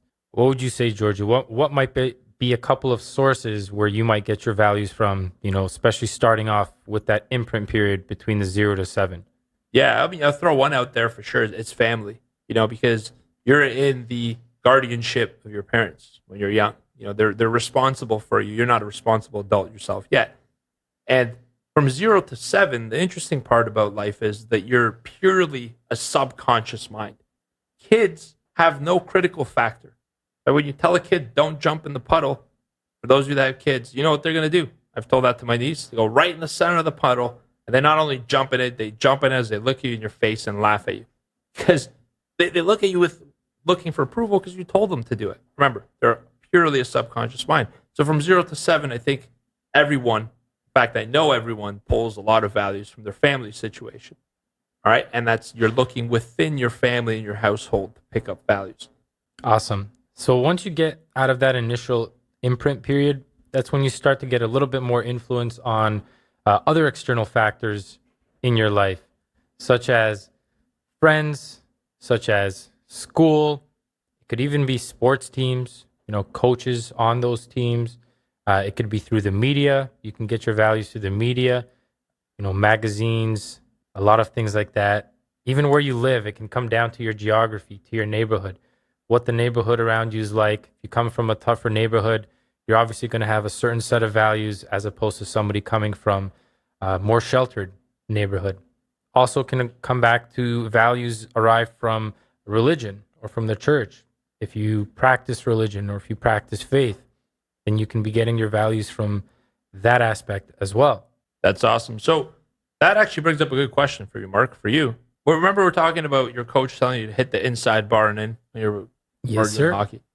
What would you say is one of the top value that you would have picked up from being involved in sports when you were younger? One of my top values from sports, it's probably competitiveness. I like competitiveness and I like challenge. Wow, it sounds like trading's a good fit for you. Trading might be a good career choice for you, Mark. It sounds not bad, right? Awesome. Yeah, absolutely. So those are some sources, right? You can pick up values anywhere along the way. So that's how you get your values. Here's an important part that I want to mention to you is that, remember we said the subconscious mind is always listening in the last episode? It was one of the prime directives. I don't remember which. It was one of the 20 we shared with you. The interesting part is that when you listen to somebody say something, if you accept that statement, it goes towards not only forming a habit, but also affecting your values, especially when you're younger. And when those values are challenged, it can create a lot of negative resonance. It can create a feeling of anxiety. So we're going to talk about how you get your values. We already have talked about it, different sources externally that you get your values from. But now we want to jump into something really fun, all right? Because what's important about values is knowing what they are. You have to know your personal values. How does the corporation set their values? Well, they reverse engineer. They say, look, what are we going to need to believe? Who are we as a person in order to serve our clients or demographic? And then they filter those values out, create a list, and send them down to the staff to execute on the promise that's going to give clients the most satisfaction. Mark, what's our top value at Trade Pro Academy? Our top value at Trade Pro Academy is that we care. We do have values, and that is absolutely the top one. Number one above all else is that we care. And it's important that we know that. Because if we ever had a conflict where, there was a situation of whatever sort, or we're trying to make a business decision and there's a proposal that could make us a ton of money, but unfortunately, it's not going to serve the client. When the team's sitting there and thinking about it, not everyone has to be there. The decision's simple. Take the money. No, I'm kidding. The decision is we care about the client. And so we're going to make a decision in line with the values. But now that you know, it's time to get your values. I'm going to give you the step-by-step process to get your values, what they are, and it's a simple questioning process that you can do at home. I will tell you this, when you're doing your values, it is important that you're somewhere quiet, you have your personal space, and you can focus for about 20 minutes. That's all it's going to take, maximum, at home. And as you do these, obviously, if you're in a car right now driving to work or from work or anywhere else, it's not a good time to do your values. It's a great time to listen through the process and then apply it when you get home. All right. So there are a few categories of values. Values differ depending on what it is in life that you're trying to embody or you're thinking of. There's mainly 6 categories. And in each one of these 6 categories, your values could be different. And I wouldn't be surprised to find out you have 2 or 3 values recurring in each category because those are your top 3 values. So what are the categories of values that we could dig into here, Mark? So these categories are your career, your family, your relationships, personal growth and development, your health and fitness, and your spirituality. All right. So these 6 categories can basically encompass your whole life vision, if you will. And like George said, it's not surprising if there's a couple of values that you find you share across several of these categories. But ultimately, what you should do with this exercise that we're about to present you with is you should do this exercise for each one of these categories. That's beautiful. You should repeat this for each one of your categories and know your values. All right. And, when I've worked with clients on an NLP relationship basis, they've said, my family relationships are 10 out of 10, but my career is 1 out of 10. So if I make my career 10 out of 10, will my family suffer? And the answer to that is no. Everything can be 10 out of 10. And they said, well, no, it can't. And I asked them, when did you decide that? Why can't it be all 10? Because the reality is your 10 is somebody else's 1, and your 1 is somebody else's 10. The goal is to move these 6 categories, all of them, to 10. And then when you hit 10 on all 6 categories of your life, the 10 becomes a 1 and do it again. That's what life's all about, right? It's constant progress, constant improvement. Exactly. There you go. So you want to know the 6 categories? Did we talk about them yet? Yeah, we did, but let's rephrase them here. They are career, family, relationships, personal growth and development, health and fitness, and spirituality. Awesome. So, Mark, would you care to volunteer so we do a values elicitation to demonstrate the process? For the benefit of the community, I'll do it all. Team player. You must have learned that with the coach that taught you to snipe on the inside of the post. Also working at a community or a company whose main value is we care. Well, definitely doesn't hurt. I agree. So thank you for volunteering. Let's go through the process. A simple process. And I think for the sake of your own development for the listener as well, we should probably focus on career. Because that's the one where we're going to help our traders as well. Relationships, family, health, fitness, personal growth, spirituality, all those are places you should list your values. And I think career is the one that we could probably help you the most with. All right. So the way this process starts is with one simple question. So Mark, what's important to you about your career? What's important to me about my career? Sustainability. I want to be able to do this for as long as I live. Okay. What else? Constant progress, or just progress in itself. Beautiful. What else, Mark? Money. Beautiful. What else is important to you about your career? Personal satisfaction. Excellent. What else? Value. What value I can provide. Okay. What else? Fulfillment. Amazing. Mark, what else is important to you about your career? Opportunities. Just in general, having opportunities to achieve the things that I've always wanted to. Okay. What else? Now you got me thinking. What else do I want from my career? Now, I know you feel like you've probably exhausted them all, but if you did know what would be one more, what would it be? Did I say opportunity already? All right. That's great for now. Yeah, you did. So that's actually perfect. And I'm going to stop right here for a moment. You don't want to stop while you're doing yours, but for demonstration, you want to ask enough questions until one of two things happen. So they say, you know what, I'm all out. And I tried to test them again because the quicker that you respond to this exercise, the more it's an unconscious answer. If you're thinking about it, you're trying to do a logical one. What do I think would be a good one? And you're not trying to think it, it should come to you intuitively. And when I found out when I saw and noticed he was being a little bit more rational with it, I tried to throw in a loop and a question to say, if you did know, what would it be? Kind of confuse them, because that's when we access the unconscious mind. When we confuse the consciousness, we tap into the unconscious mind. That's a very important aspect. So, and then you go through this exercise until you literally repeat one of the values. So we got a few good ones here. And notice that when I was asking the values, he said money, he said personal satisfaction, progress. I didn't say, what does progress mean? It doesn't matter what it means to us because it's his model of the world. If he's chosen that world and if you choose that word in your values elicitation, that's the word you write down. It doesn't have to make sense. It represents something for you. All right, so let's take it to the next step. So Mark, all of these values being present, is there anything that could happen that could make you leave, quit, or stop, or not desire your career? No, Nothing at all. If there was something, what would it be? there is nothing. Awesome. All these values being present, what would have to happen for you to stay or continue to desire it? For me to stay or continue, Yeah. for me to achieve one of the things, what I would feel like one of the values is achieved, and then I would just try to one up, restart it, hit it, get to level 10, and then back down to start again from 1. Make your 10 year one, right? Exactly. That could almost be a personal development course right there. If anyone comes up with the idea, I want 10%. So that's great. So you see, Mark is very congruent. Congruent means that, when you're answering values and you're like, money, sort of, you can hear the tonality of the voice. It doesn't sound congruent. You're not really pulling a real value there. But when I was looking at Mark when I did this, and he was 100% congruent when he said no. When I asked him what would have to happen for you to not desire it, if you listen to the recording, listen to how fast and decisively he says nothing. That was not a rational answer. That was an unconscious answer. That was almost a number one type of value where it's there to protect you. It's like, wait, what do you mean? Is it possible for this to be taken away? No. And he stepped in. That was beautiful. All right. Now, what we do here is I have a list. When you're doing your list, it doesn't have to be a certain length, but I have a list of all of Mark's words. So what we're going to do here is temporarily take a brief pause. And the goal is to turn this list towards yourself. I mean, you're going to be doing it, but you don't have to turn it towards anyone. But I'm going to turn this list towards Mark. I'm going to give him the pen and the pad, and I'm going to ask him to organize these in order of importance. Which one value, right, is the most important? What's the second most important value? And when you do this process, rather than thinking about it, go with the unconscious answer. If you have to think, you're doing it from your critical factor, which is your 0.005% of your brain.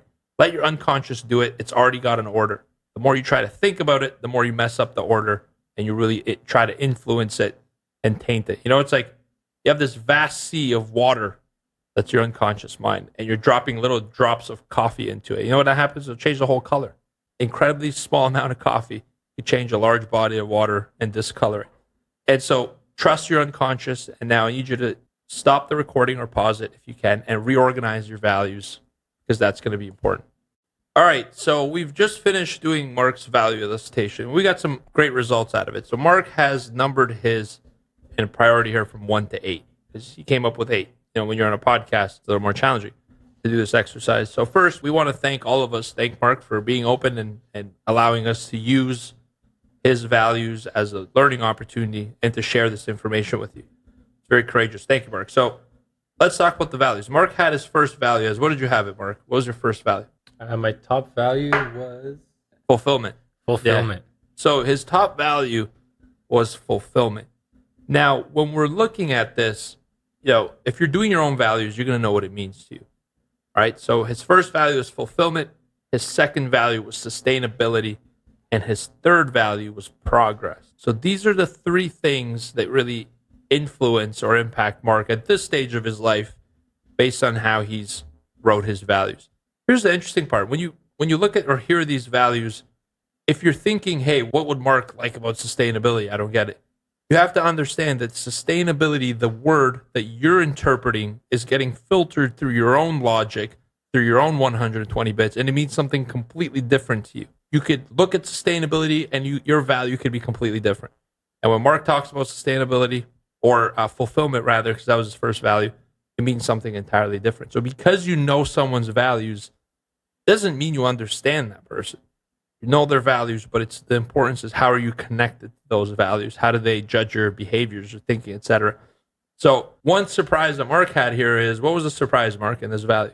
My surprise was that of all of the values I picked, money was the one that I chose as the least important of all of them. But in speaking with George, I said it was ironic, or I guess kind of funny, that it came out last, because I feel like on a personal basis, money is one of the things that I think about the most.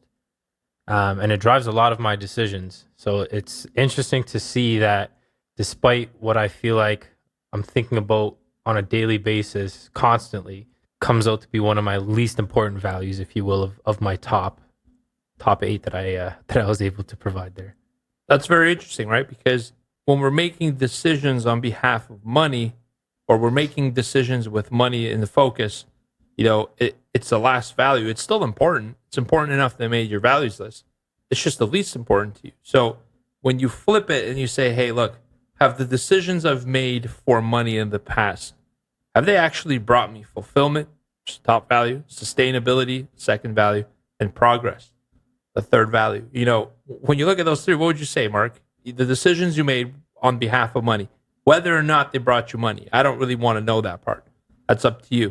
All right. And I know you're doing well. So on top of that, the money decisions you made, have they actually brought you the top 3 values? Do you feel fulfilled, like you've done sustainability and progress? For a majority of the decisions, no. I would say anytime that I don't focus on money is when I kind of attract it, oddly enough.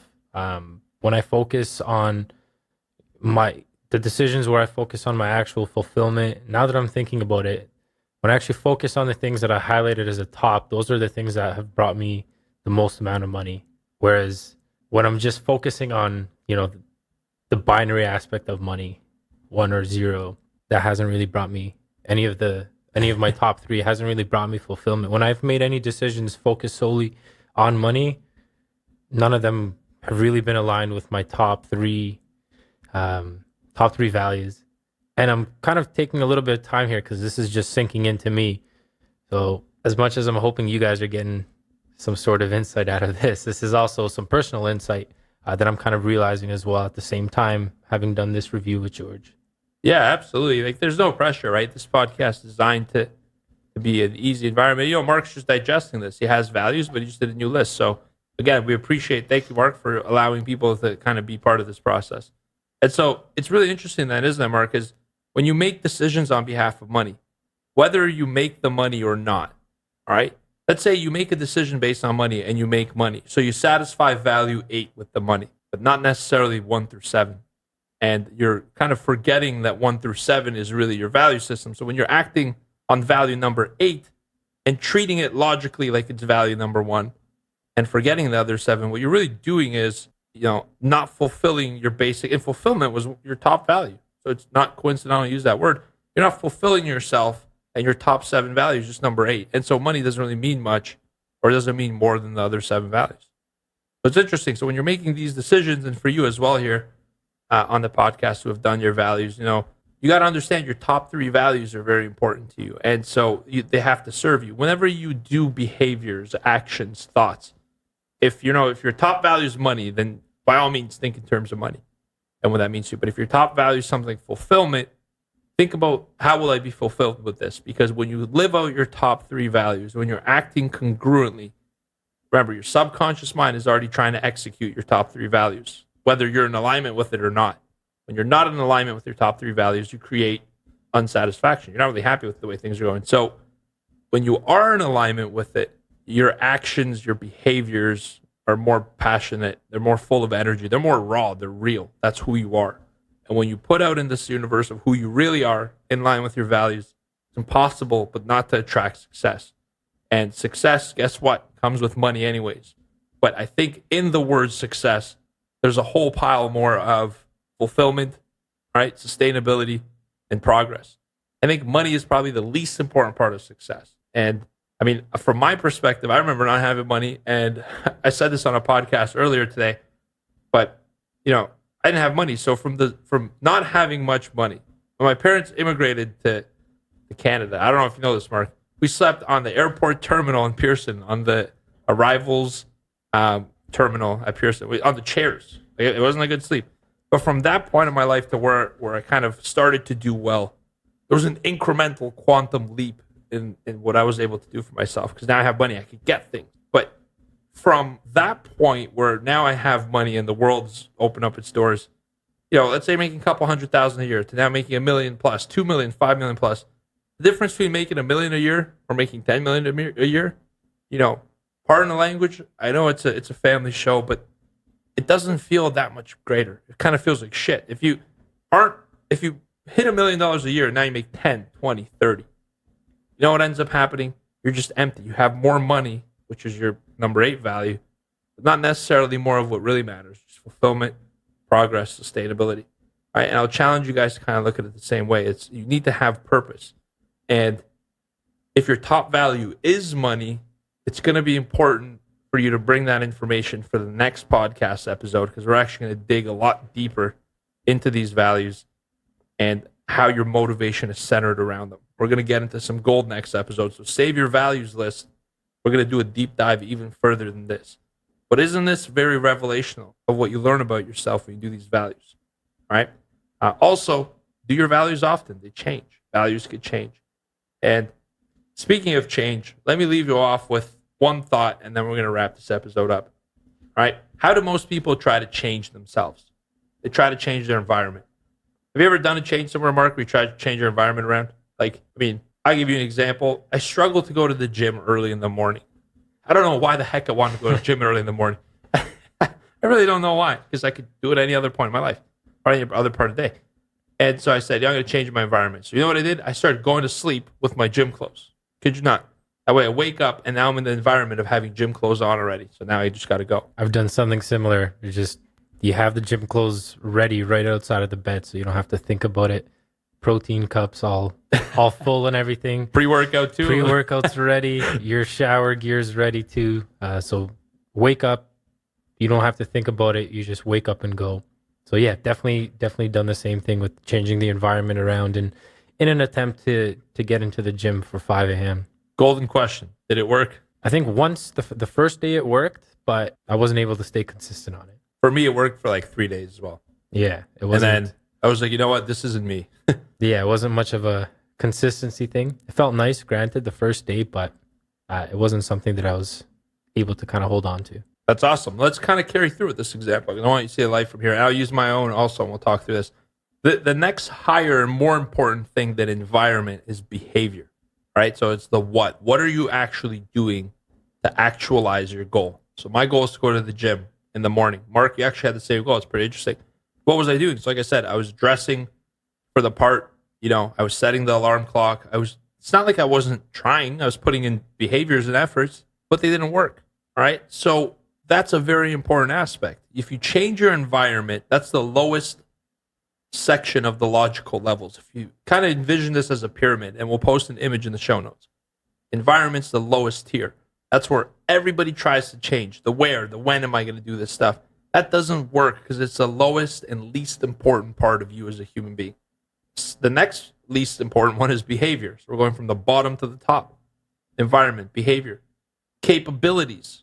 So we can unpack this one a little, but it's the how, right? How will you do this thing, right? Maybe you're saying, look, I've tried the environment. I've tried changing my behavior. Let me try to change the workout. Rather than going to the gym for 2 hours, I'm going to go for 30 minutes and start there. Shorten it up. Maybe you'll go now if it's shorter time you got to spend in there. Exactly. You could fit it into your tighter schedule. So that would work. It would work better than changing your environment and behavior, but it's still not what's going to change you. Now here comes a very important one. We talked about this today, values and beliefs. All right. You want to start going to the gym.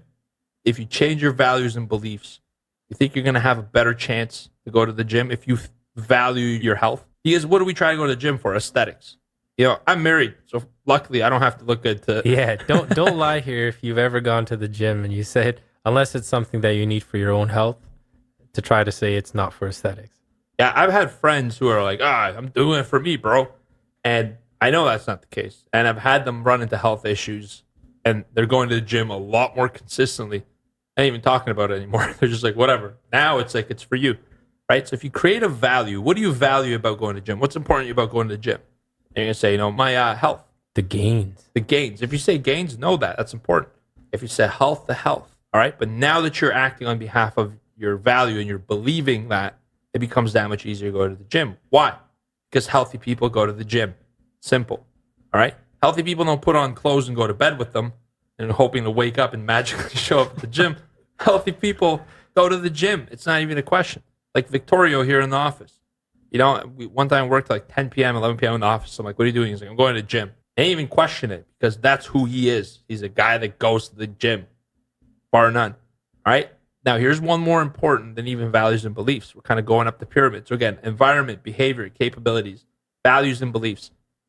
The next most important one, and this is almost at the top of the pyramid. It's the second most important one. It's identity, right? Who are you? It's not just the why are you going to the gym for your health. It's who you are. And this is where I think Victorio's kind of, in terms of the gym, written it in his DNA that that's who he is. He's just a person that goes to the gym. So when you ask him, are you going to the gym today? He kind of looks at you and like, what?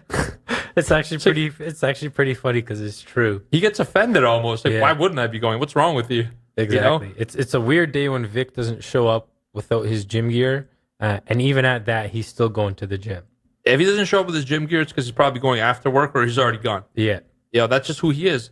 And it's that important to him. And so that's why he kind of reacts. It's not when he looks at you and says, are you crazy? Of course I'm going. It's not him logically thinking, how should I respond to this?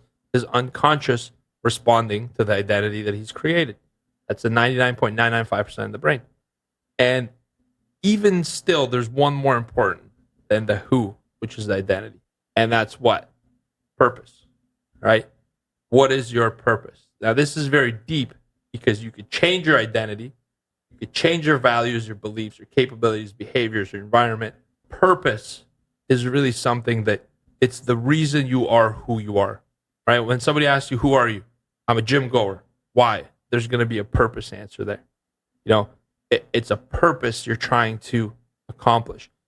Usually, this purpose is bigger than yourself. This is a purpose that you're serving that after you're gone, all right, is going to continue to move forward.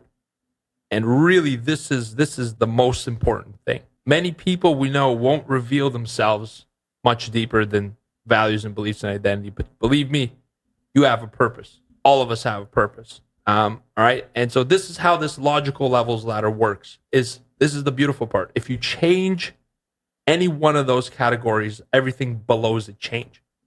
So anything below it rather changes. So if you change your behavior and your environment. If you change your capabilities, if you learn something new and you're able to do something differently, you've automatically changed your capabilities, behavior, and your environment. If you change your values and beliefs, you change your capabilities, behaviors, and your environment at once. If you change who you are, you're changing your values and beliefs at the same time.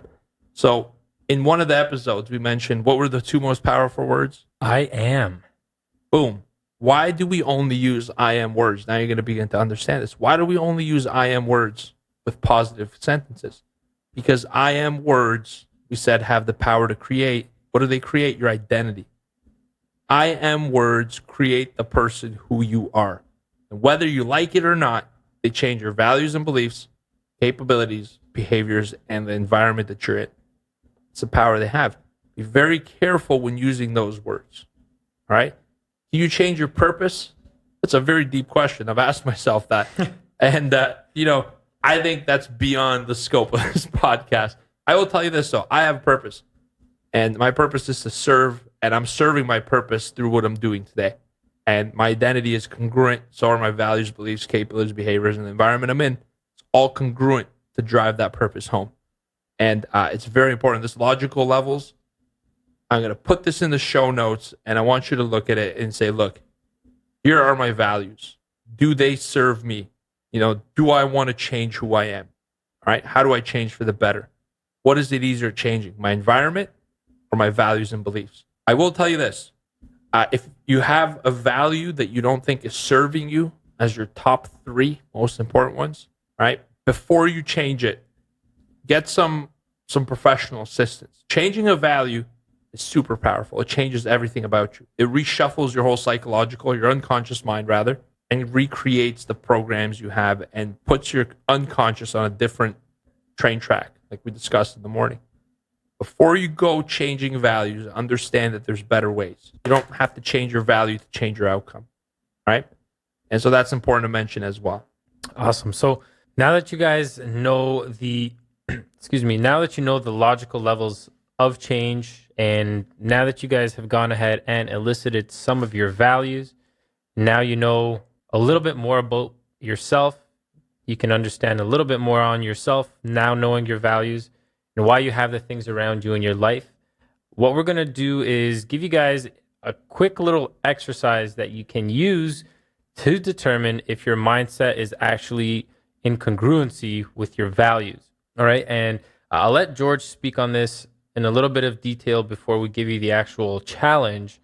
But this is really, really cool to show you guys whether what you guys say you value, whether your subconscious mind actually believes that or whether it doesn't.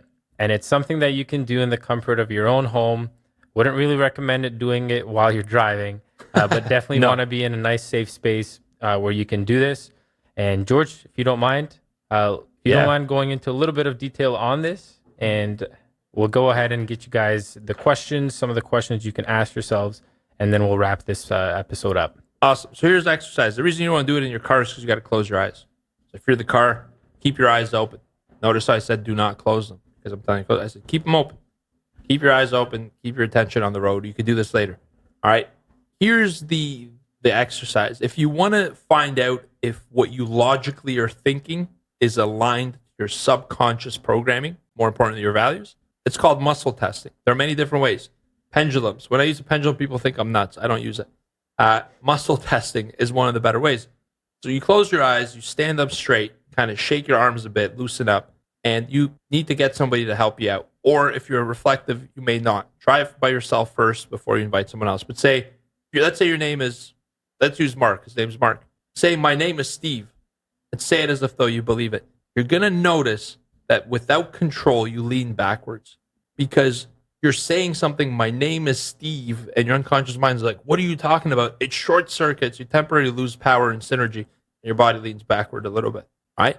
Now, when you say, my name is Mark, you're going to lean forward because what that does is the energy surges and confirms that program. You tighten up and you get strength, mostly in the core, and that core pulls you forward. So if you want to apply this to trading, say, I am a successful trader. Notice how you lead. If you're leaning backwards, it's not that you're not going to become a successful trader. It's just that your brain doesn't believe you are right now, right? And that's something we can work on. That's certainly an opportunity for change. If you say, I deserve to be abundant and wealthy, if you lean back, it's not that you don't deserve it. We all deserve it. As a human being, we are a living organism. How do living organisms survive? Growth, nourishment, fulfillment, progress, Mark's values. Yeah. And so it's not that it's not possible now. It's just we need to do some work to get you there. If you logically are saying something, but your unconscious mind says, I don't believe you, you need more people, and you lean back, it's something you need to work on in order to get to where you want to go. It's not a loss. In fact, what it's telling you is it's an opportunity for you to improve. The good news is you now have the skill set to improve. You now know what you need to improve. Most importantly, from episode 1, you know that you're at cause to improve. So now it's starting to come together. So this is very powerful stuff. Try this exercise for some of the things that you want to ask yourself. How do I unconsciously feel about this statement? Very powerful. Exactly. And I just want to add to that point in the sense that if you're asking yourself a question that you might feel nervous about knowing the answer to, right? If you're asking yourself, am I a successful trader? Or you're saying, I am a successful trader, and you're finding that you're lean back, that your subconscious mind doesn't really agree with what your logical mind is thinking, that's fine. What George was saying is that this question, or rather this test that you can give your subconscious mind, is just an indication, or call it a snapshot, if you will, of the current day, right? Current day, current situation. This can all change and that's going to take work, and that's what we're here for. We're going to show you guys how to take these values and how you can use them to align towards what your goals are, so that if you ask that question of yourself today and you're leaning back, by the end of this podcast series and by the end of the podcast, however many episodes that's going to be, when you guys answer that 1,000 at least. Exactly, at least 1,000. When you guys answer that question, at least after the end of this, the 5 mini-series episodes, you should see that if your answer was to lean back, you should see that your bodies should be acclimating towards leaning forward now. Because as you start to apply some of the concepts and some of the home play exercises that we're providing you in these podcasts, you're going to be working towards aligning that subconscious with the logical mind. All right? That's right there is gold. And the realization that if you lean back for something that you thought logically you believed, that's actually a great thing, because now you know you could work on it. You know, if everything's perfect about you and you don't have your goals, that's not an ideal situation. And in fact, that's likely not the case. All right, but if there's things you want to achieve you haven't achieved yet, isn't it good to know where you got to work in order to materialize those successes? And this is what this knowledge gives you through the 5 episodes. And I'm going to leave you with one last thing here. When you're doing this muscle testing, rather than asking a question, it's actually most effective to make a statement. So say, you know, I am, whatever you want, I am a successful trader. And if you don't believe you're a successful trader now, how the heck are you ever going to become one? The most successful traders are successful. Let me ask you this question. In 5 years' time, if you're making $1 million a year, would that be good? Maybe yes, right? Let's say it's $10 million a year. Yes, the answer is yes. All right, now if we move that to today, if in 5 years' time you're going to make $10 million and you're that person that's getting there today, are you not a successful trader today? Of course you are. You're a successful trader in the journey, you're a result, all right? So that's kind of what we're working towards here. This has been a great episode. I'll give it off to Marky for some of the questions. We're going to do the questions or no? So the questions, Georgie kind of covered some of the questions. In fact, he kind of mentioned it's better to do more statements, right? So some of the questions you can ask yourself are, am I afraid of success? Am I living at cause? Am I doing what my purpose is? But you're going to be better suited providing actual statements. So a good place to start is, I am a successful trader, especially as it relates to trading. I am a successful trader. Whatever it is, I am a consistently profitable trader. I am a successful trader. Anything along those lines, a statement about where you want to be down the road. And that's ultimately what you're doing, is you're testing to see whether your subconscious is aligned with what you actually want on a logical basis. All right. So questions are okay. We've provided you with some, but statements are better. And they're the ones that are really going to make a statement. I see what you did there. Got you. Here's some more. I am successful. I am abundant. I deserve to win. I deserve to be happy. Right? I believe that having money is a good thing. Those kind of statements. Really test yourself and put yourself to the paces. You're going to learn a lot. Kind of information that you wish you knew logically, that you know everything about in your unconscious mind. That's what we have for today's podcast. I hope you guys have enjoyed it. Love to hear from you guys in the comments, the show notes. Has this helped you? And I'd also love to hear some of the statements you used and some of your potential reactions. It's an open, honest community. We're very supportive. And once again, I want to thank Mark for volunteering to elicit his values here and to open up to you guys, myself, and everyone listening to this podcast. So that'll wrap it up for today. That's all we have. This is George from Trade Pro Academy. And this is Mark from Trade Pro Academy. You guys have yourself a great day. And in the next podcast episode, we're going to dive into exploring each one of your values and how we can find what your motivation is behind each one. And this gets even more interesting as we dive deeper. Until then, manage your risk, trade like a trade pro, and we'll see you in the next episode. Take care and goodbye. Take care, guys. Thanks for listening to the Mind Over Market podcast. You can find us at tradeproacademy.com.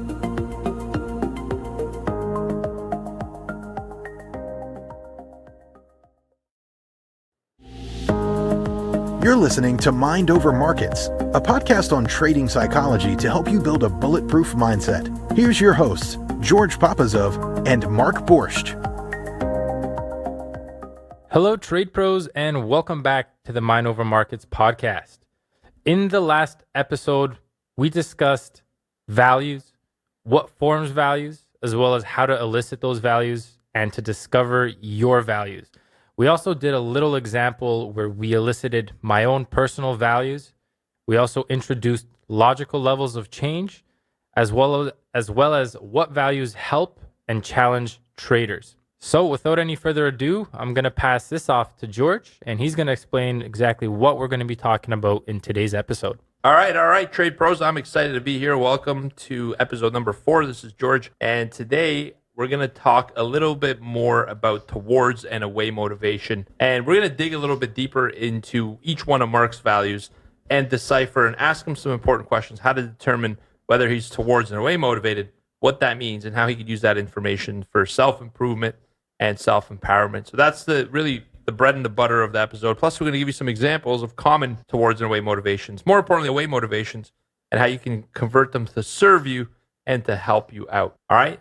When we do this exercise, it's important that you're honest with yourself. All right. And answer these questions quickly so you can get the full impact. Because when you tend to think about something, you're getting a logical answer. When it comes to you at the top of the mind and it just surfaces mysteriously, that's a subconscious answer. And these are the ones that we're really interested in, because that's where the power comes in. So as you ask this one question, again, last episode, we really built up the exercise. And this is one question.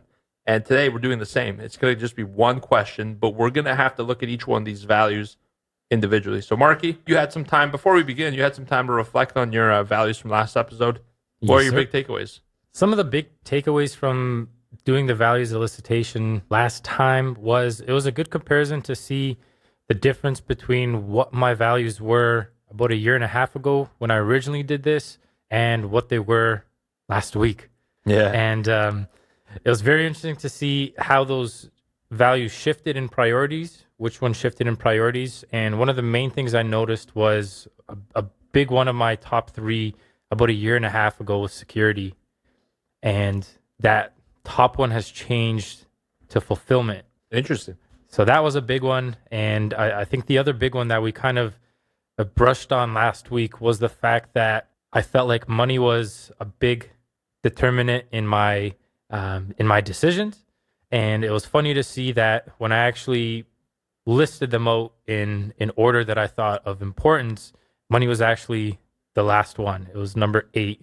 Whereas my top 3 were, what was it, fulfillment, sustainability, and progress. That's right. Yeah, exactly. So it was interesting to see how my values shifted, and it's understandably so, because I'm in I'm in a completely different situation than I was about a year and a half ago. And when I first did this values elicitation exercise, I had just quit my job, started trading full time without really any safety net or anything like that. Right. Yeah, I remember that. Understandably so, my values were a lot different at the time, whereas now a little bit more established, doing better. And so as a result, my values have kind of shifted. And I think I've kind of grown into the values that I identified last week, whereas before it was more just kind of a sense of where I'm at the moment and what I think I'm valuing. And now it was kind of like, I know where I'm at and I know what I need to get in order to achieve what I want to get towards in the future. And so it's kind of like, I know where I need to be. I just got to grow into the person that becomes who I see myself based on these values.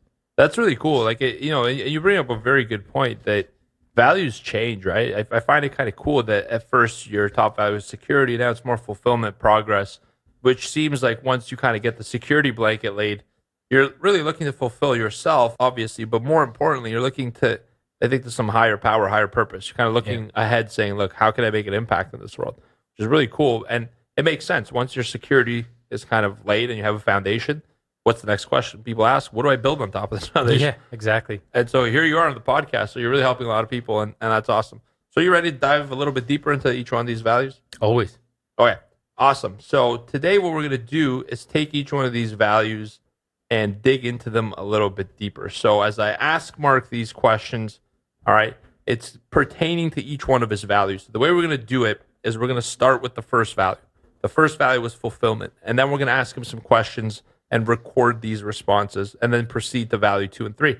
What's important to know is that if you're driving, you shouldn't be doing this right now. Dangerous. All right, we don't endorse this.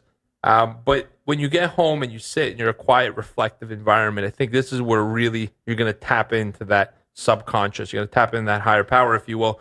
And this is the time for you to be reflective. So if you'd like, you could just listen to this podcast and then re-listen to it at home. But I really strongly advise that you guys do this in a quiet environment where it's all about you. All right. So Marky, thank you for your permission and thank you for being so open with all of us and allowing people to learn through you. I think that's progress and it's fulfilling for both of us. Exactly. Always a pleasure. Awesome. So let's get started with value number 1. All right. So the first value was fulfillment. And I wanted to ask you, Mark, what is important to you about fulfillment? What's important to be about fulfillment? Well, fulfillment to me is being able to set challenges or being able to overcome obstacles. That's a sense of fulfillment. Fulfillment to me is also being able to help other people.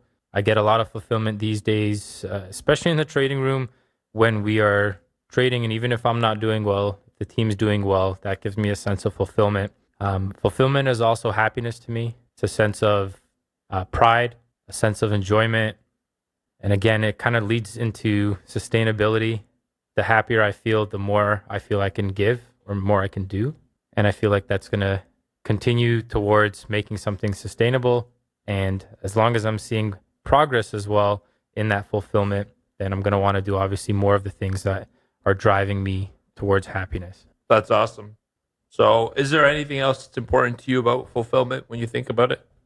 I said happiness. You did. I said happiness. All right. Anything else with fulfillment? I'd say off the top of my head, I'm thinking now. So yeah, okay. So that came quicker. Done. So that's what I want to see. I want to see sort of how you respond to it. And I was also watching the eye patterns. I mean, you guys can't see this. I was watching his eyes. I was like, let me see where the eyes are going. And when they started shifting, I know you were starting to think a little bit more. So this is cool. So let's have a look at this. So Mark mentioned that what's important to him about fulfillment. And by the way, I want to mention this. As we read these out, remember, this is very personal. So that's why we thank Mark for sharing it. When you read what's important to somebody about fulfillment, let's say Mark said happiness, and he did say happiness. That means something different to him than it does to you, right? So when you read these values, if you found somebody's values on the ground, you really don't know what they mean to the person. You don't know that person just have the values. But I think these are interesting. So challenges and overcoming them. All right. So when you said challenges and overcoming them, it seems like that was the only one that you had that was a little bit away motivated. You know, yes, you want to overcome the challenge. So what we're trying to decipher here now is this a toward or away motivation? And the difference here is pertaining to your value. Do you believe in this value because you're trying to get towards something, or are you believing in that value to get you away from something? Let me give you an example. If we went back to Mark from a year and a half ago and I said we were exploring security, what was important to Mark a year and a half ago from today? What was important to him about security? I remember when I originally made those or elicited those values, security to me was honestly a way motivated. It was, I don't want to be a failure because I don't want to lose my capital. Right. Something along those lines where it was a top value because it was something that I didn't want to happen. Right. You know what I mean? It was like I didn't want to lose my trading capital because then I would be considered a failure. And so security to me was having capital, which made it difficult to risk it. Right. Yeah. Right. And so that led to some work that had to be done. But that was definitely one of the big ones with security. It was just kind of babying capital, if you will, and just being afraid, not necessarily afraid, but being more focused on the risks of trading than the actual opportunities. Right. And that's where the security came from. And that's awesome because back then, you know, at a time where you were going through a career change, it was a scary move. I've been through that move. You've now gone through it as well. It's a scary move to do that move. And so your value is the top, rather safety or security becomes your top value because in that transition, all the subconscious mind wants to know is that you're going to be okay. It's trying to serve you and protect you. And back then, Mark had an away motivation. He wanted to, you know, get away from where he was at. He didn't want to work that job. He didn't want to make fixed pay. And back then, it was security as top value. Then flash forward to today, his number one value is fulfillment. And look at this. Challenges and overcoming them is the only away motivation I could pick out of those. Everything else is towards helping people. You want to move towards helping others. Definitely. All right. Happiness. You want to move towards being happier. Mm-hmm. All right. Pride, enjoyment. All these are very positively oriented qualities. All right. Now, if somebody does this solicitation and digs deeper in this question, they say, what's important to me about fulfillment? And somebody said, I don't want to feel like I'm not valued, or I don't want to feel like I'm not respected at work. Yeah. Which you didn't say. But if you did, that's totally okay. Just write that down. This isn't like a right or wrong answer. It's important to know why you value something, what makes you value it. That way you could keep track of it and to be able to change it. That's great, Mark. Of those three, a lot of them are towards motivated. And as you do this at home, by the way, you want to do it straight for one value. I just want to demonstrate the process. The second value, third value. Now, before we go into, the next set of values, one thing I kind of wanted to bring up was the importance of towards motivation and the importance of away motivation. Yeah. Right. And so if you guys aren't really familiar with what we're saying, towards or away motivated, essentially, if you're motivated towards something, that's something that you want to be going towards. Your goals are to go towards that. Right. So an example of that would be, I want to quit my job because that will give me the freedom of time to spend with my family and will give me fulfillment. Whereas away motivated would be something like, I want to quit my job because I hate my boss and I can't stand it. That's away motivated. That's for sure. away motivated. So you're going to notice as you elicit the values and you kind of do this check to see whether they're towards or away motivated, you kind of want to identify which ones are towards motivated and which ones are away motivated. And we're going to go into that in just a little bit, but for the purpose of the next couple of notes that we're going to go through, just understand what the main differences between towards and away motivation are. Right. And I mean, depending on what stage in life you are and what's happening around you, these values will change. It could be towards or away motivated. Look, we're not saying everyone has to be toward motivated. There's sometimes circumstances which you want to move away from.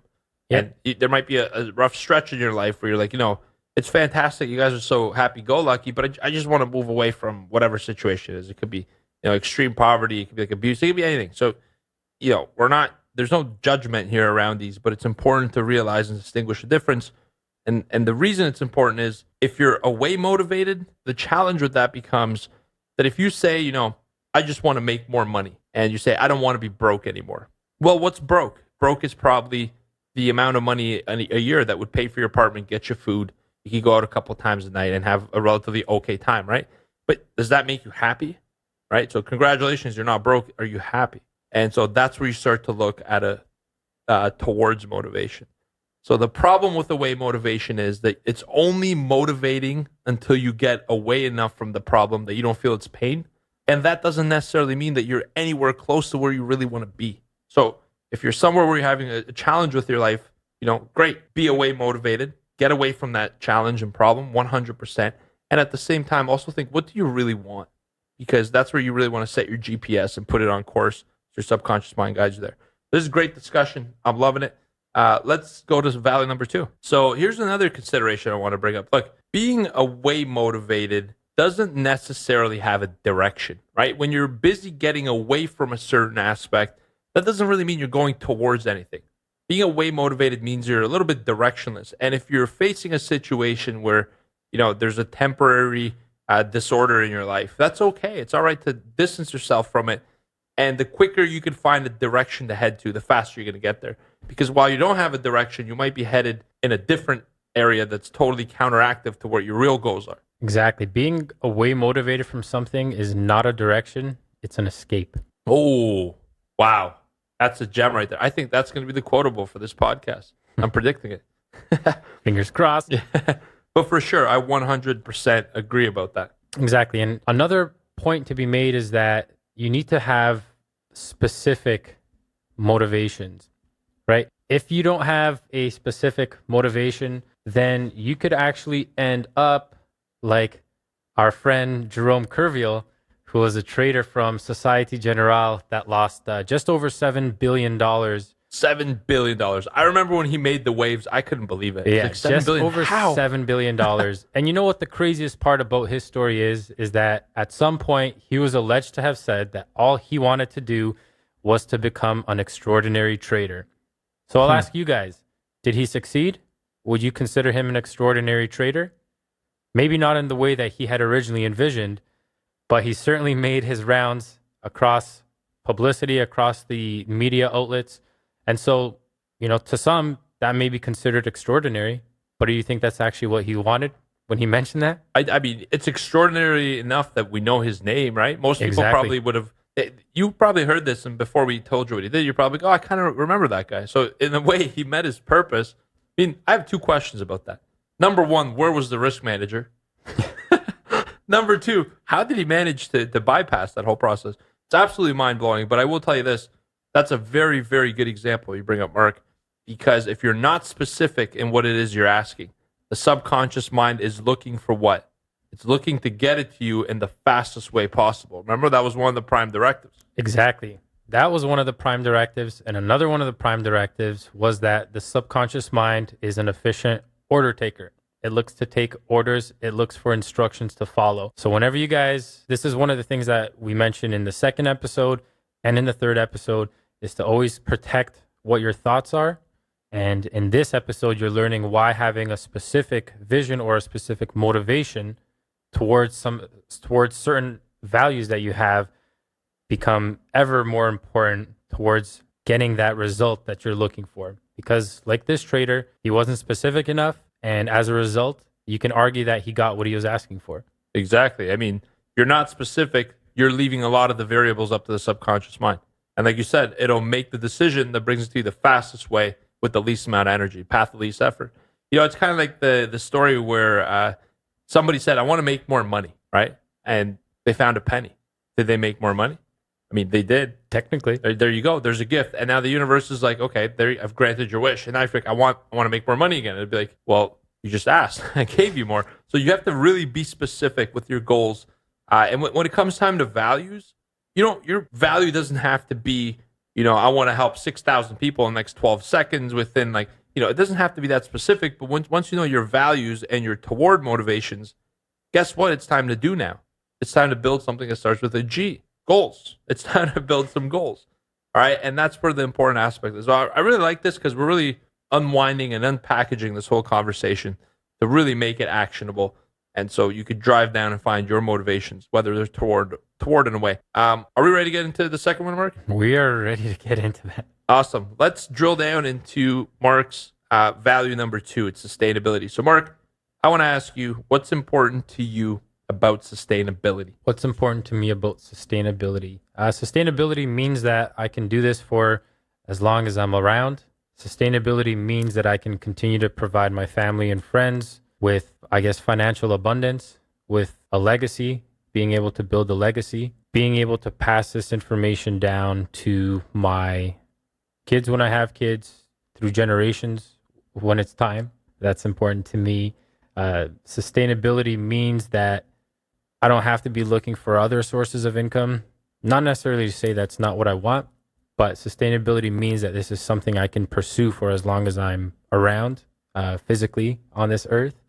Sustainability also means to me legacy. I don't know if I used that word already. You did. Did I? Legacy. Yeah. So legacy, what's important to me is, being able to sustain the wealth I've created and all of that, even when I'm gone. So legacy is pretty important to me as well, as far as sustainability is concerned. And I'd say that's pretty much what I can get off the top of my mind without really doing much thinking and shifting my eyes. Yeah, absolutely. I mean, those are very congruent. Those are the ones that came out from the subconscious level, right? I just want to let you guys know that are listening to this podcast, this is not rehearsed. Mark and I, this is the first time we're doing it, which is great. And it puts a little bit of pressure on Mark. And also I know from I know when he's digging into his deep down subconscious well and when he's trying to make up answers logically. So far he hasn't, which is great. And he just told me, he's like, look, that's all I have. From now I'm going to start thinking. He broke out of the flow, right? So as long as I'm around, would you mind explaining or expanding what that means, Mark? One of the things you said was as long as you're around. As long as I'm around, yeah. So as long as I'm around, just basically means that I can continue to provide for my family, for my friends, basically to be able to give them what they need and sustain a life while I'm on this earth. That's awesome. That's very beautiful. I was just curious. And I'm going to ask you this, Mark. Have you been doing some self-development work since? I mean, if you think about when was the last time you did your values until now, you've clearly done a lot of self-development since. Yeah, read a lot of books. Thanks to the great guidance I have here from George. So definitely been working. That's been one of my biggest goals. Funny that we mentioned that. That was one of my biggest goals for the last year was The G word. exactly the G word. One of my biggest goals over the last year was to focus more so on my own personal development and self growth, and to kind of reflect on, the values elicitation we did. I've done that about a year and a half ago. Now we've revisited that. I've done outside of the career one, I've done them all again, as far as health and relationships, fitness, family, etc. And I have a good idea of what I'm working towards, and I'm working towards getting to a 10 in each of those categories so that I can reset again and level up. 10 to 1. Exactly, 10 to 1. That'd be a great personal development company name, by the way. 10 to 1. If any of you guys start that, I want you to know I'm coming for 10%, but just 10. So this is good. The reason why do you think I asked you that, Mark? Do you have any idea? Because I'll tell you. I'm asking too many questions. Can't read minds anymore. Curious George over here. So, because I'm looking at all these, and all these are towards motivated. This is great, and it looks like somebody who's really put a lot of work into developing themselves, and at the very least have been reflective enough to know where you're at, taking an inventory of your current situation, and thinking about where you want to go. And because they're all towards motivated. If you haven't ever thought about where you want to go and where your destination and purpose is, you tend to not have as many toward motivations. So this is good. And I can also tell you, Mark, through our interaction over the last couple of months, I also noticed your linguistic patterns have changed. The way you're talking, you're more framing things towards motivation. Heck, sometimes when I slip, because it happens, I'll say some away motivated stuff. You'll reframe me. They're like, don't you mean this? Which is great, man. It's an amazing journey we're all developing. That's awesome. You want to do valid number 3? Yes, sir. Ready we'll for it? say the grasshopper is slowly becoming the master. Oh, yeah. Hey, do you remember what I saved you as on my phone before? I want you Was to, it hey, I want you to read this. Scotiabank Mark? Yeah, it was Scotiabank Mark. That's where I met him. All right. And I remember I changed his name. It's a And- true story, guys. Episode number 1.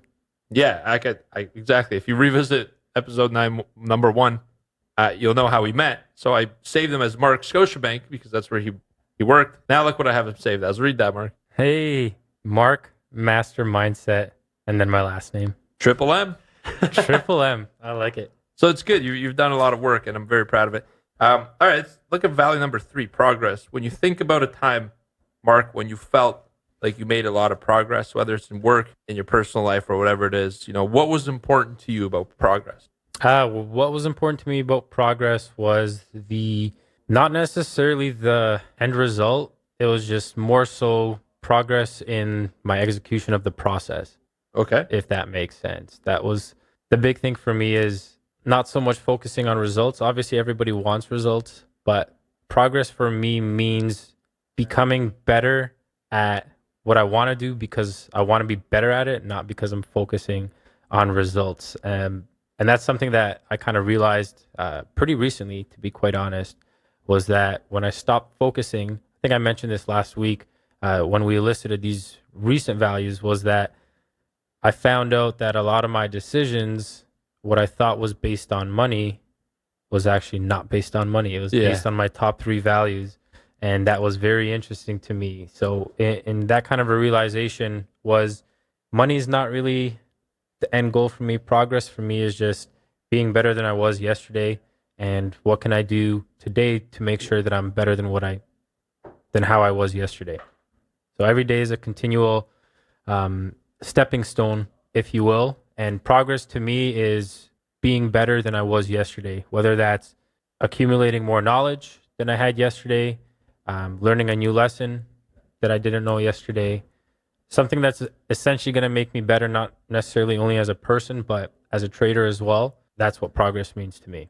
Awesome. So what else what else is important? So given the definition, what else is important about having progress? Having progress also lets you know that you're on the right path towards your goals, right? So obviously we've mentioned goals are quite important. And to me, progress is kind of a motivator that I'm on the right path and I'm doing the things that I should be doing to get to where I want to be getting. Okay. Excellent. Is there anything else that's important to you about progress? I think at this point it's more logical side coming in. Yeah, I saw you. Were you trying to access a picture? Were you trying to see something that resembled I progress? know where you're getting here. I know where you're getting. Which way were my eyes pointed? You know, visual recall. You went top left. So you were recalling a picture or visual. Is that right or no? Yep. All right. Also, the other day, Azalea was like telling me about some personal development theory. And she's like, this is how it goes. I'm like, well, sorry, explain it a little bit deeper. And she went horizontal left. And I'm like, did you hear that in an audiobook somewhere? She's like, yeah, at the podcast. I'm like, Yeah. So it's pretty awesome that you could narrow this stuff down. But yeah, let's talk about this. Let's unpack it a bit. Progress, you said, is not necessarily an end result, right? You said execution of a process is more important to you, which, this was a definition of progress to you, and that's great. It's about the process. From here, you said continuous and small wins, better than yesterday. Yep. That's the only one that I think is away a little bit, right? Because for your whole progress, you are going towards something, and it also looks like you're still kind of checking left and looking at the guy yesterday, like, I'm better than you. And look, if I do progress, I'd have the same thing. Yeah. I'm a little away motivated from today, from the person I am today, because tomorrow I want to be better. And so I actually agree with you there, but not because it's right or wrong. It's because we're similar. Yeah. And, if somebody else has different answers, it's perfectly okay. None of this is right or wrong. It just is. And it's kind of cool that came up because I have that as well. It's not actually one of my top threes, but I had the exact same thing. So it's kind of funny. As soon as you said that, I was like, oh, my man. So we're constantly improving. So for someone, like you could mark someone with a value set that looks like this. You could try to find a way to motivate yourself from maybe, a quote that says you're better today than you are yesterday, something that like affirms it, or a visual or visualization of what tomorrow looks like. And that'll help you move towards it. And if you move towards it, you're technically better than you were yesterday. Constant improvement. But, these are great. These are all towards motivated. I didn't really see an away motivated one. The second you gave me your values of fulfillment, sustainability, and progress, I'm like, this is going to be a lot of towards motivation. Because, there are ways you could have progress as your second value and be away motivated. You could be like, I just don't want to be stuck. Yeah. That's definitely a great point. Yeah. So if you're doing these values and you're using words like don't, not, better, greater, easier, that usually tends to mean that you're moving away from something. And it's cool to identify. And the way I would kind of get you guys to do this exercise at home is to ask yourself these three questions. What's important to you about your top value? What's important to you about your second value? What's important to you about your third value? And then trying to establish if they're towards and away motivated all at once, rather than thinking about it. And that's how I would go about it. The reason we did it like this here is because I wanted you to illustrate the example through the process all in one shot, But this is a very, very great exercise. And another point that Mark demonstrated is that values change. Yeah, definitely. It's awesome, Mark. Thank you, sir. And what else do you got for us, Marky? And the important part about values changing is this, that you do these elicitations regularly and you find out whether you're towards and away motivated, and find ways eventually as you work on your psychology, on your mindset, you'll notice that naturally more and more towards values are occurring. All right. And the reason we want to be towards motivated is because, remember, no matter what our motivations are, if that's our motivations, they're creating imagery in our mind. They're creating visions, visuals, emotions. All right. And those emotions, visuals, thoughts, that's what's feeding your subconscious mind. So whatever you're thinking is the path that you're on. And so that's why we want to give you a direction with towards motivation. We want to set you on course to put you towards what you want and get you to think that visual, to experience that feeling, that emotion, and you're going to start moving towards there rather than thinking about something you don't want. Awesome, Georgie. And I just wanted to kind of add that while towards motivation is definitely important, something you also want to focus on is the intrinsic or internal motivation. And what that means is internal or intrinsic motivation is simply a type of motivation that comes from within. Something with an example being such as it's wanting to achieve a level of trading success because of the feeling that you'll get by achieving that success, rather than say an external motivator such as working hard to achieve a level of trading success simply because you want to prove somebody wrong, right? So an intrinsic motivator is very important because when it comes time that, you're going to inevitably go through a rut or a losing streak. And having an internal motivator, an intrinsic motivator, is ultimately what's going to sustain your progress and your performance, right? So if your motivations are based on, your financial results, let's say both your internal and external motivations are focused on financial results, what happens when you go through quieter market periods and your profit and loss is lesser than what you're used to? At the point where you most need that motivation and drive, guess what? It's actually going to be at the lowest, right? So the importance of having intrinsic, positive motivations is that they're going to keep you driven when you're going through the tougher periods in time. All right. So with that being said, it's very important because, like I said, it's going to sustain your progress and performance.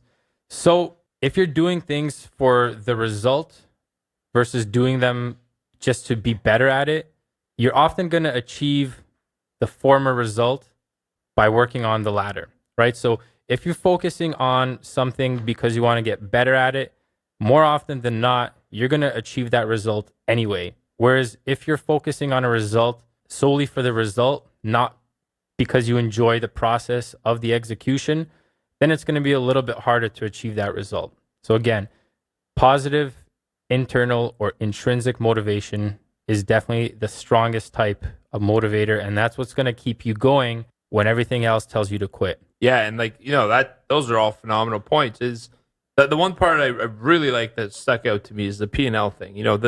Some of the best traders I know don't worry about the profit. It's not a reflection of whether they're doing good or bad.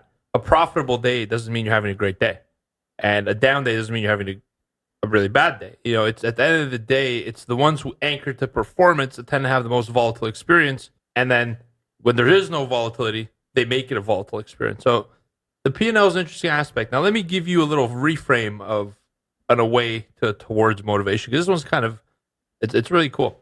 All right, here's an example. If somebody says, I don't want to lose more than $300 in a given day while I'm day trading. So today, I don't want to lose more than 300. What if you lose 299 every day? Have you accomplished your mission, right? You've still lost $299. So great, you didn't want to lose 300. Here's 299. That's the easiest way, because you don't have to change your routine, your system, your mindset. Just lose $1 less. Your subconscious mind will help you do that. That's the path of least resistance. So what could that look like instead? All right, you'd want to reframe it to something like, I want to make $1,000 a day consistently with a maximum risk of just 300 to accomplish this goal. So now you're saying, I'm going towards 1,000. That's my goal. That's your toward motivation. The $300 a day is just a risk management strategy. It's not something to focus on every day. All right, you're trying to focus on where you want to go. If you think about the loss, you're going to get the loss. All right, and that's the important part. Yeah, that's a great point. And I think that kind of references back to when we were discussing my first go at eliciting values, that where securities was my top value. This is exactly the kind of situation that I was in. I was more focused on not losing my daily the loss limit than I was on actually focusing on the opportunities towards the profit target. Right. And so as a result, I was finding that I was kind of sabotaging myself, because I was still achieving what I wanted to achieve, which was not losing over 200 a day. But like this example shows, I wasn't losing 200. I was losing 150, 175 here and there, right before I started turning things around. And so this it's a two-way point here. First and foremost, with regards to profit and loss, like Georgie mentioned, if you're focusing on that, you're not focusing on the process, you're focusing on the result. So if there's one thing we can give you, one practical advice as far as your live trading, remove your P&L from your screens. I love that. Stop focusing on the P&L, focus on the individual trades. And number two, look to reframe those away motivations into positive, intrinsic motivations. And that way you're going to align your values and your motivations towards what the end result that you want is going to be. And you're going to be working towards it, right? Because if you're focusing on the opportunity, that's what you're going to be finding. You're going to be finding that opportunity. I don't want to say I can guarantee it, but if you have this kind of a goal where you're looking to not lose a certain amount and you reframe it towards, I want to make a certain amount consistently. I can almost guarantee that on a daily basis, if you follow that for at least 21 days, you're going to start to see more opportunities on a daily basis than you would have if you were, with the value or the motivation that I don't want to lose a certain amount. Once you reframe that, this kind of goes back to what we mentioned in, I believe it was a second or third episode, with the sense that your mind is going to focus on the instructions that you give it. Right. So if you're focusing on avoiding risk, guess what's going to happen? You're not going to see the opportunities. Exactly. You reframe that and now you start focusing on the opportunities. I can almost guarantee you're going to start seeing more opportunities. For sure. Whatever it is that you envision is what you create. And I think that if you're thinking about risk, you're going to create risk. All right. Doesn't mean that you don't manage it. You have a strategy to manage it for you, but you're not thinking about it. Look, if you don't want to take risks, don't trade. But how's that going to help you achieve your goal? Right? So risk is a reality of the business that we do. Know it, manage it, and that's what makes us good, professional, quality traders. So I think we've learned a lot here today about, number one, the whole process we've been through, this journey. Right? If you think about it, we've lived a cause. We've also elicited our values. We know our value systems pertaining to 6 different major areas of our life. We've drilled down deeper into these values by this point, and we've really identified, are we towards or away motivated, what that means, how you could make the switch and the change, what the benefits of are, and some examples of how you could reframe your thought process to help you get there. In the next episode, we're going to take it a little bit one step deeper, and we're going to talk about how to build and cultivate a positive mindset, how to create and maintain a framework of positivity for abundance and for ultimate manifestation of any goal that you'd like. And one of our favorite quotes is from market wizard Ed Sequoia, and it goes something along the lines of, everybody gets what they want from the markets. So my question to you is, what is it that you really want? Now, before we leave off in this episode, I really want to, because we've learned a lot. We've learned about the importance of toward away motivation, right? How to change those, why they're important, how they could set goals. But at this point, I want to take a little bit of a pause and recap the journey that we've been on. We made some serious progress, which, Mark, you're going to like because it's your top 3 value. Exactly. Right? So think about what we started with. Episode number 1, we talked about shifting to living at cause and how you could take your power to create your own reality. How you're responsible for everything and why that's a beautiful thing. In that episode 2, we talked about the prime directives of the subconscious mind. We gave you the instructional manual for how your mind works and how it's there to serve you, protect you, and 20 other directives that it's doing behind the scenes to serve you. In episode number 3, we helped you elicit your values in one major area of your life, which you could apply to all 6. So now you know why you're operating, how you're operating, and the reason behind it, and what's actually guiding your subconscious mind to make decisions. You're really getting an idea of yourself, of who you are and how you operate. All right. In this episode, we dug a little bit deeper into towards and away motivation, which could really help you set some great goals. And next week, in the last episode of our 5-episode mini-series on supercharging your psychology, we're going to talk about how to cultivate, how to create a success mindset, and how to maintain it, and how to perform like a high-quality athlete, because that's what we do as traders on a daily basis. So we've taken you through that complete journey, and I'm really excited to close it out with you next episode. We've got some great stuff coming your way. In the words of one of our favorite market wizards, Ed Sequoia, everyone gets what they want from the markets. So what is it that you really want? Thanks for listening to the Mind Over Market podcast. You can find us at tradeproacademy.com.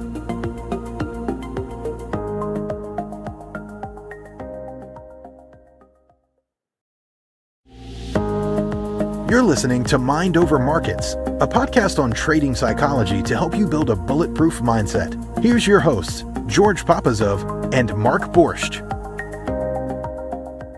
All right, trade pros, welcome to episode 5 of the Mind Over Markets podcast. In the studio here today, it's me, George Papazov, Trade Pro Academy. And me, Mark Borscht from Trade Pro Academy.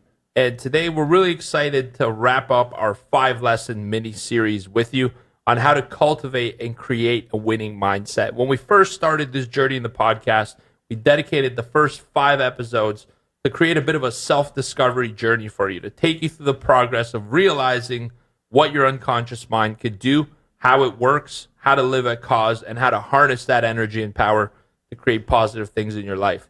Today, we're going to conclude that by talking about how to convert yourself to thinking positive and the power of thinking positive. So we're going to win you over with a lot of positivity and positive messages. All right, this is a very important lesson for me. If you watched the other 4 episodes or you heard them, this is the one that inspires you to take action, that creates the positive results you want. It's very powerful. So let's begin this episode with a little experiment by a Japanese author and entrepreneur named Dr. Masaru Emoto. All right, he was born in July 22nd of 1943. He is the one that claims that human consciousness has an effect on the molecular structure of water. The premise here is that energy is vibration. So what he did was he hired photographers to take pictures of water after being exposed to different variables and then frozen to be crystallized. That way we could look at them on a microscope and dig a little bit deeper. The way he did that is he spoke with them, and as they were freezing, it captured the crystallization. Another way was he actually taped words. He wrote words and taped them onto water, buckets, cups, whatever it might have been. Now, isn't that fascinating? Do you think that would have had an impact or any difference in the way the water crystallized? Just by putting on different written messages that have no life, could they affect the crystallization of water? Well, it turns out, yes, they can. All right, when he wrote words like love, thank you, happiness, I think I did the word love disservice there. Love, thank you, happiness, appreciation. This caused beautiful crystallization to look like snowflakes, had perfect geometry. They were symmetrical. They were beautiful. They're something that the human mind, perceives as beauty. But when he actually taped words like hate, specifically I hate you, all right, even the word Hitler in itself, because of the way history went down, this actually caused horrific-looking crystals once they were frozen. All right, so he was proving that the molecular structure of water changed based on the messages that you attach to it. All right, so how does this affect you? Great, Dr. Emoto. Thank you for that experiment. But what does that mean for you? It means this. This is actually a very fascinating study and blew my mind. As a person with an engineering background, I thought no way this would have an impact. And when I looked at it, it did. And the important message is this. You, as a human, all right, we have some superhumans that are attracted to trading. So if you're a superhuman or just a regular mortal like me, you're made up of 70% water. Your body is 70% water. Even your bones, something that's dense, hard, is made up of 31% water content. So the message I want to share with you is, whether you think or you don't know, the reality is this. What you say changes the composition of who you are.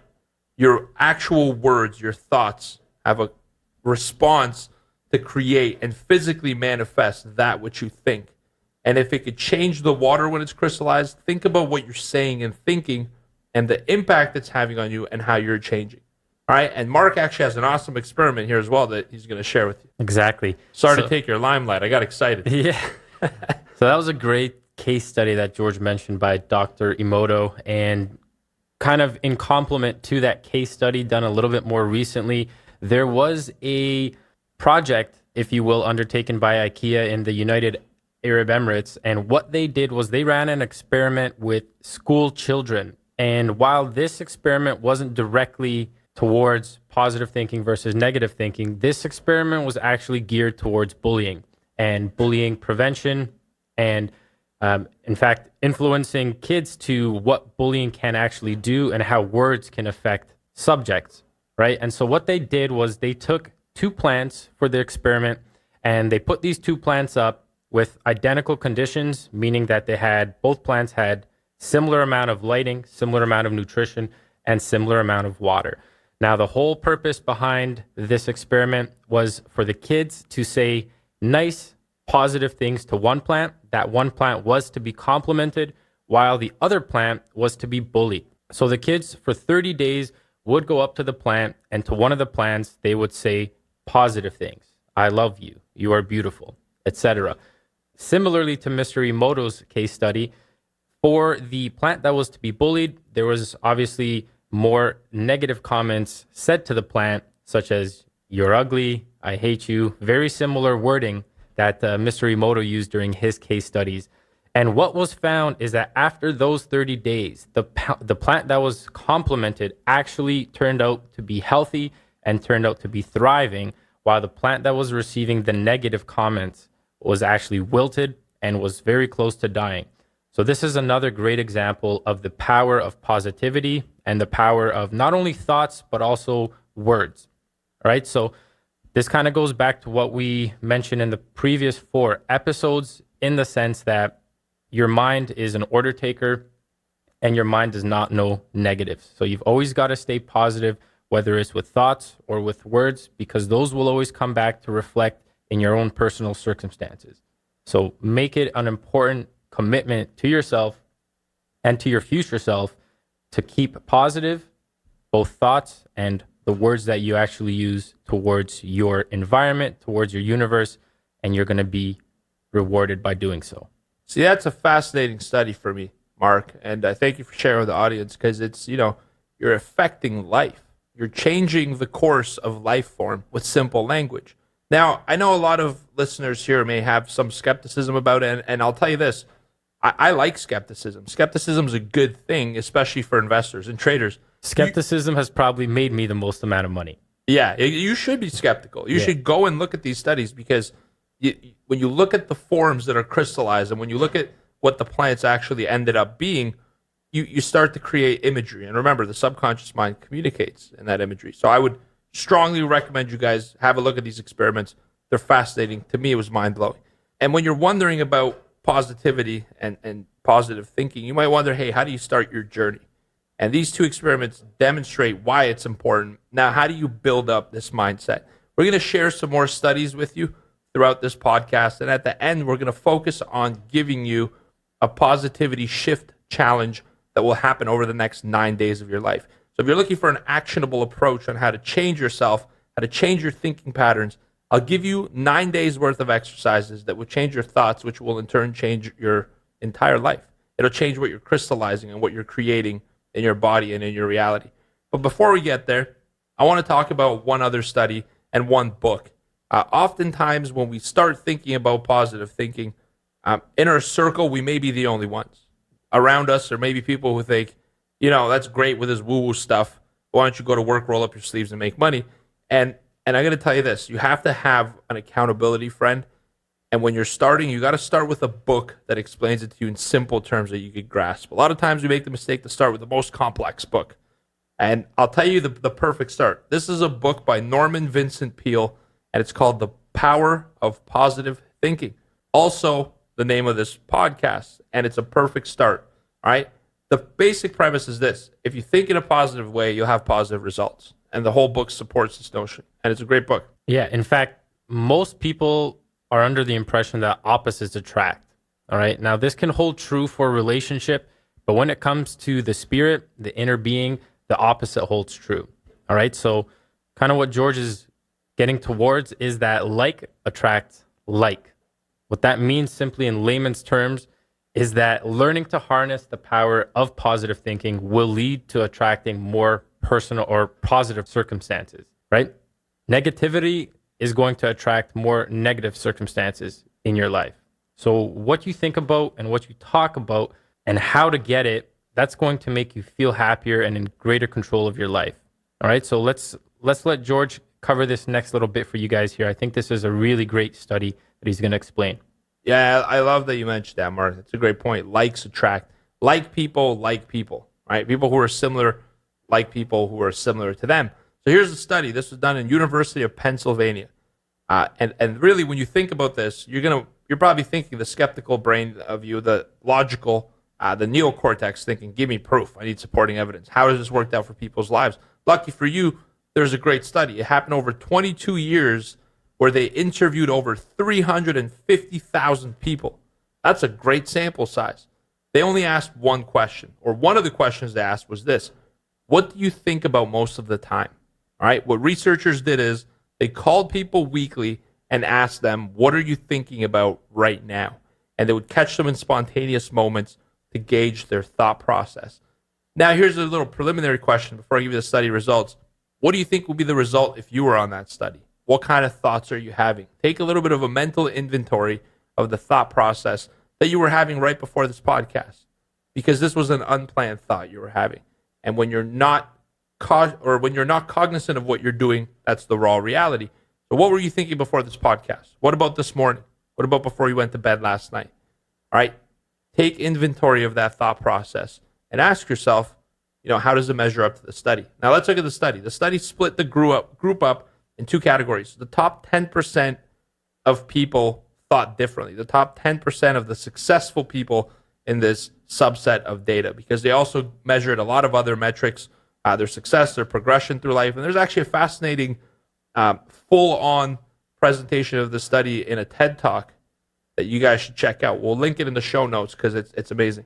All right, so the top 10% of people thought differently like this. They thought about what they wanted and how to get it.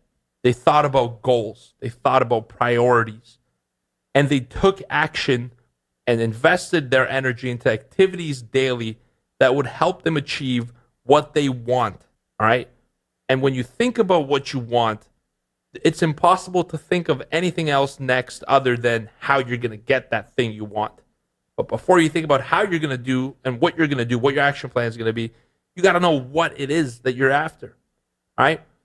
This led to solutions. Thinking about what you want automatically puts your mind in a frame of creating opportunity to find solutions. The question becomes, how can I achieve my goals? Now, when you look at the bottom 90% or the category of people who had a harder time finding success in life, what do you think they thought about? All right? Do you think they thought about what they want? What they thought about is the problems they were having. They were looking for, I can't do this because I can't, I won't, shouldn't, wouldn't. And they're looking more importantly towards other people to blame. They're taking inventory of what's wrong, what they don't like, and who to blame for the fact that they have the things they don't like. Now, if you guys remember from episode 1, is that living a cause? That's not living a cause. And that's the issue. The issue is that when you're taking inventory of your problems, you're creating a mind process of thinking about problems, which then in turn leads you to, because you're not a cause, blaming others for those problems, and it takes away your power. How can you change something if you don't believe you're responsible for the outcome? It's impossible, right? And it creates a victim mentality. And so when you think about things you don't want, you manifest the things you don't want because you're thinking about them, all right? Because that's what they're feeding to their subconscious mind. They're feeding commands to the subconscious mind to create the things they think about. And unfortunately, when you think about things you don't want, those are the exact set of circumstances you create, and you take actions to bring yourself to that point. That was the big difference. Successful people thought about what do they want. That's what occupied their mind, which led to action. Unsuccessful people thought about what they didn't want, and not coincidentally enough, that's what they got. And I'm sure you guys can relate this back to your own real world or real life experiences. I'm not sure if we mentioned this in a previous episode or if this was just us talking in the office here.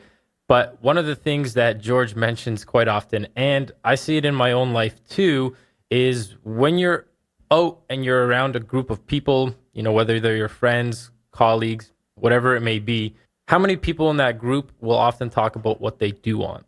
Right. More oftentimes than not, you're going to hear people complaining about what went wrong, what they don't want.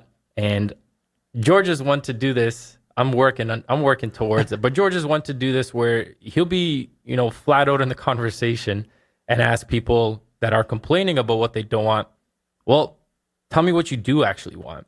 And that's where people kind of stop and think, because people don't often think about what they actually do want. They're so fixated on the things that aren't going well, on the external reasoning behind why those reasons are going well.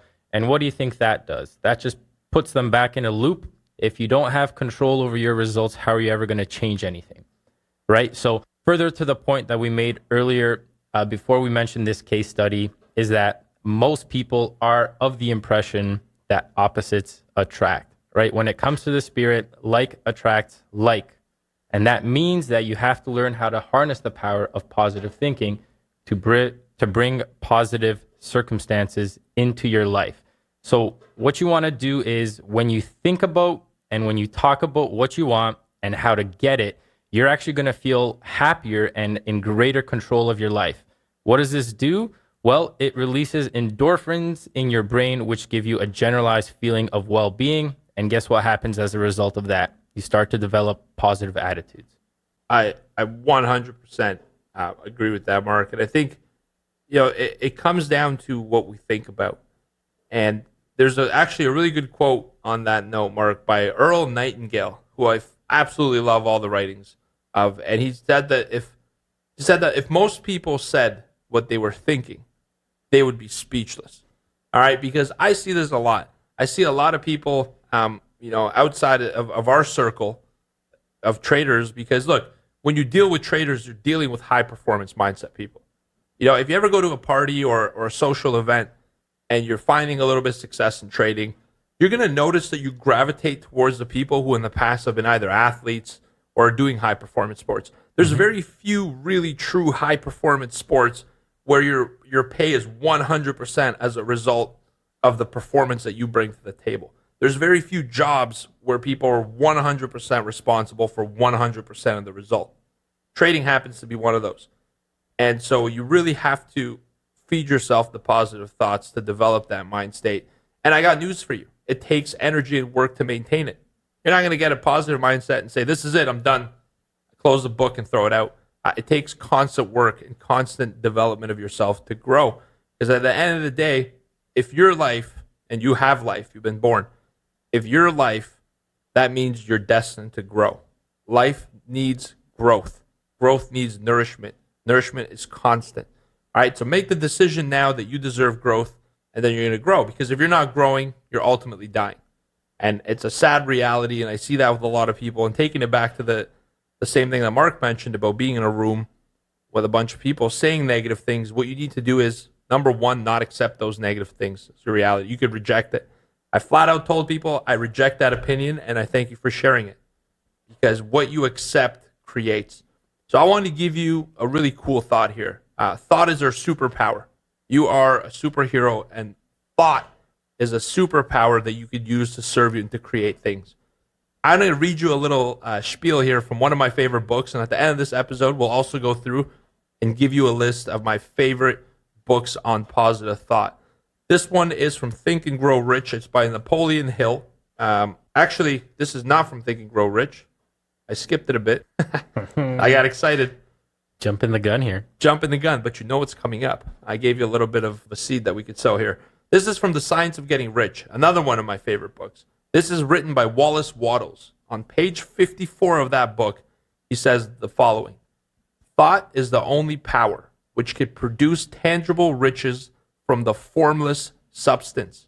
The stuff from which all things are made is a substance which thinks, and a thought of form in this substance produces the form. You might want to play that back. You might want to rewind it.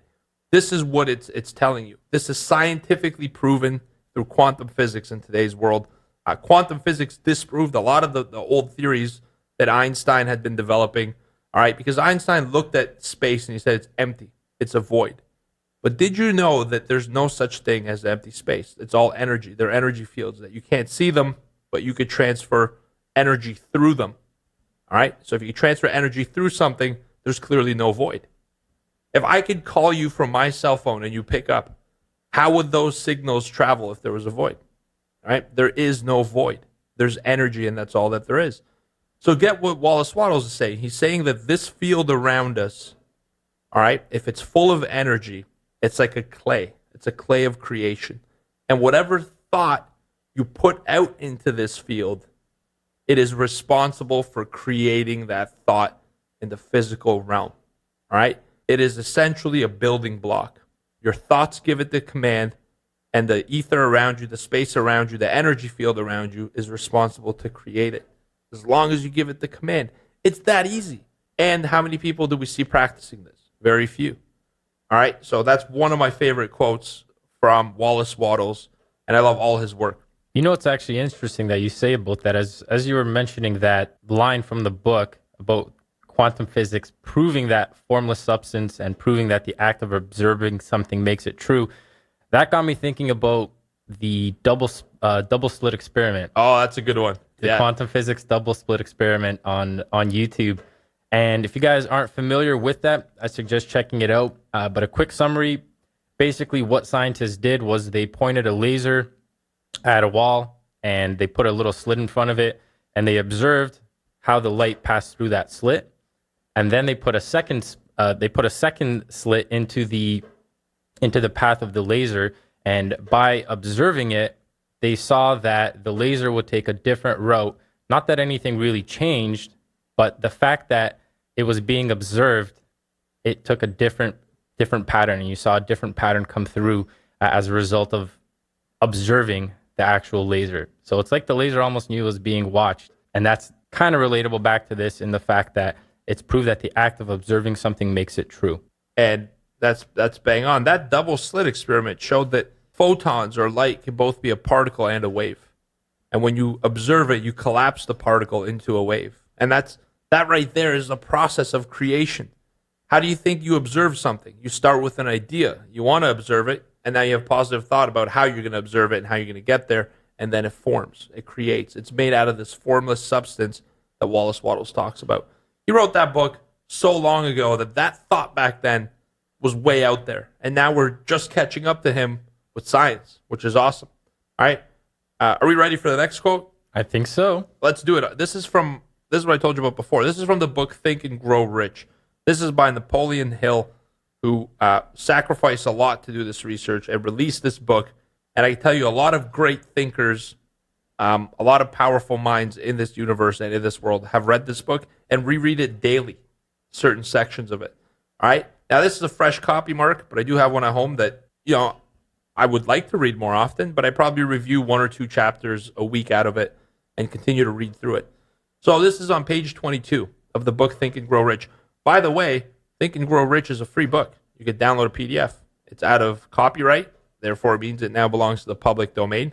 So every time you buy a book, it's very cheap. This is like $4, $7.99. You technically didn't have to pay it. Is that $7.99 Canadian? $7.99 US, which has $8.99 Canadian, which tells me it's printed a little while ago.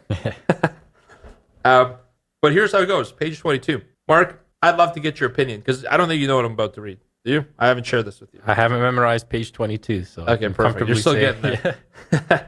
It goes like this. I bargained with life for a penny, and life would pay no more. However, I begged at evening when I counted my scanty store. For life is just an employer. He gives you what you ask. But once you have set the wages, why, you must bear the task. I worked for a menial's hire, only to learn dismayed that any wage I had asked of life, life would have willingly paid. How beautiful is that? All right, this goes... I actually did remember that one. Did you? Well, after you said the first line, I was like, I know where this is going. I've read that one before. I think in our trading room. Essentially what this is telling you is think of what you want. And be very careful because what you want is a command for it to be created. And so if you want, it's exactly what George said. It's a command waiting to be created. And if you guys remember the previous episode, we spoke about the trader from Societe Generale, who had lost 7.2 billion, I think it was. Jerome Creville, Exactly. And if you'll remember, it was said that at one point he said that he wants to be a great trader, something along those lines. He lost 7.2 billion. Does that make him a great trader? So you got to focus on what you want. In doing so, you also have to be specific with what you want. Don't make it a generic blanket statement because like Napoleon wrote in the book, he asked for a penny. Guess what he got? A penny. Right? Exactly. So be very specific with your instructions and with your thoughts as far as it regards to positivity and the results that you want. Exactly. Think what you want because that's where you're going to end up getting. So careful what you think. Because Jerome Creville said he wanted to be a popular trader. He wanted to be known. He wanted extraordinary fame. Trader. Extraordinary. I think that's what it was. Extraordinary is a satisfaction of ego. Being extraordinary, number one, in the trading field means you're probably borderline delusional. I'm going to be honest with you. I am a good trader, and I am just that. All right? Some people could look at me and say, oh, my God, amazing, because you're doing good. But there are far better traders than me, and I continue to work towards that. I want to push my boundaries. And you got to think about what it is that you want, all right? And think about it in detail. Because if you think to yourself, I want to make more money, and I gave you a penny, there you go. You just made more money. Does that make you happy? And I deal with this with traders all the time. They said, I just want to make $200 a day. I'm like, be careful. Because is that what you need right now to build confidence, or is that what you want? And they say, you know what? Yeah, you're right. That's what I need. Well, thinking about what you need is thinking about lack, all right? Thinking about what you want It's thinking about growth. It's a more powerful creation command. So think about what you do want.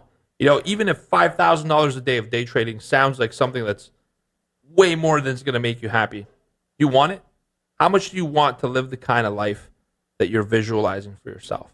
That's the number you should be thinking of, not the one that you need, because on the way to the number you want, you're going to pass through the one that you need anyways, right? And it's very, very powerful stuff. Give you a quote from James Allen. He once said this, and this is, again, this episode's basically, I'm throwing everything at you of the things I love.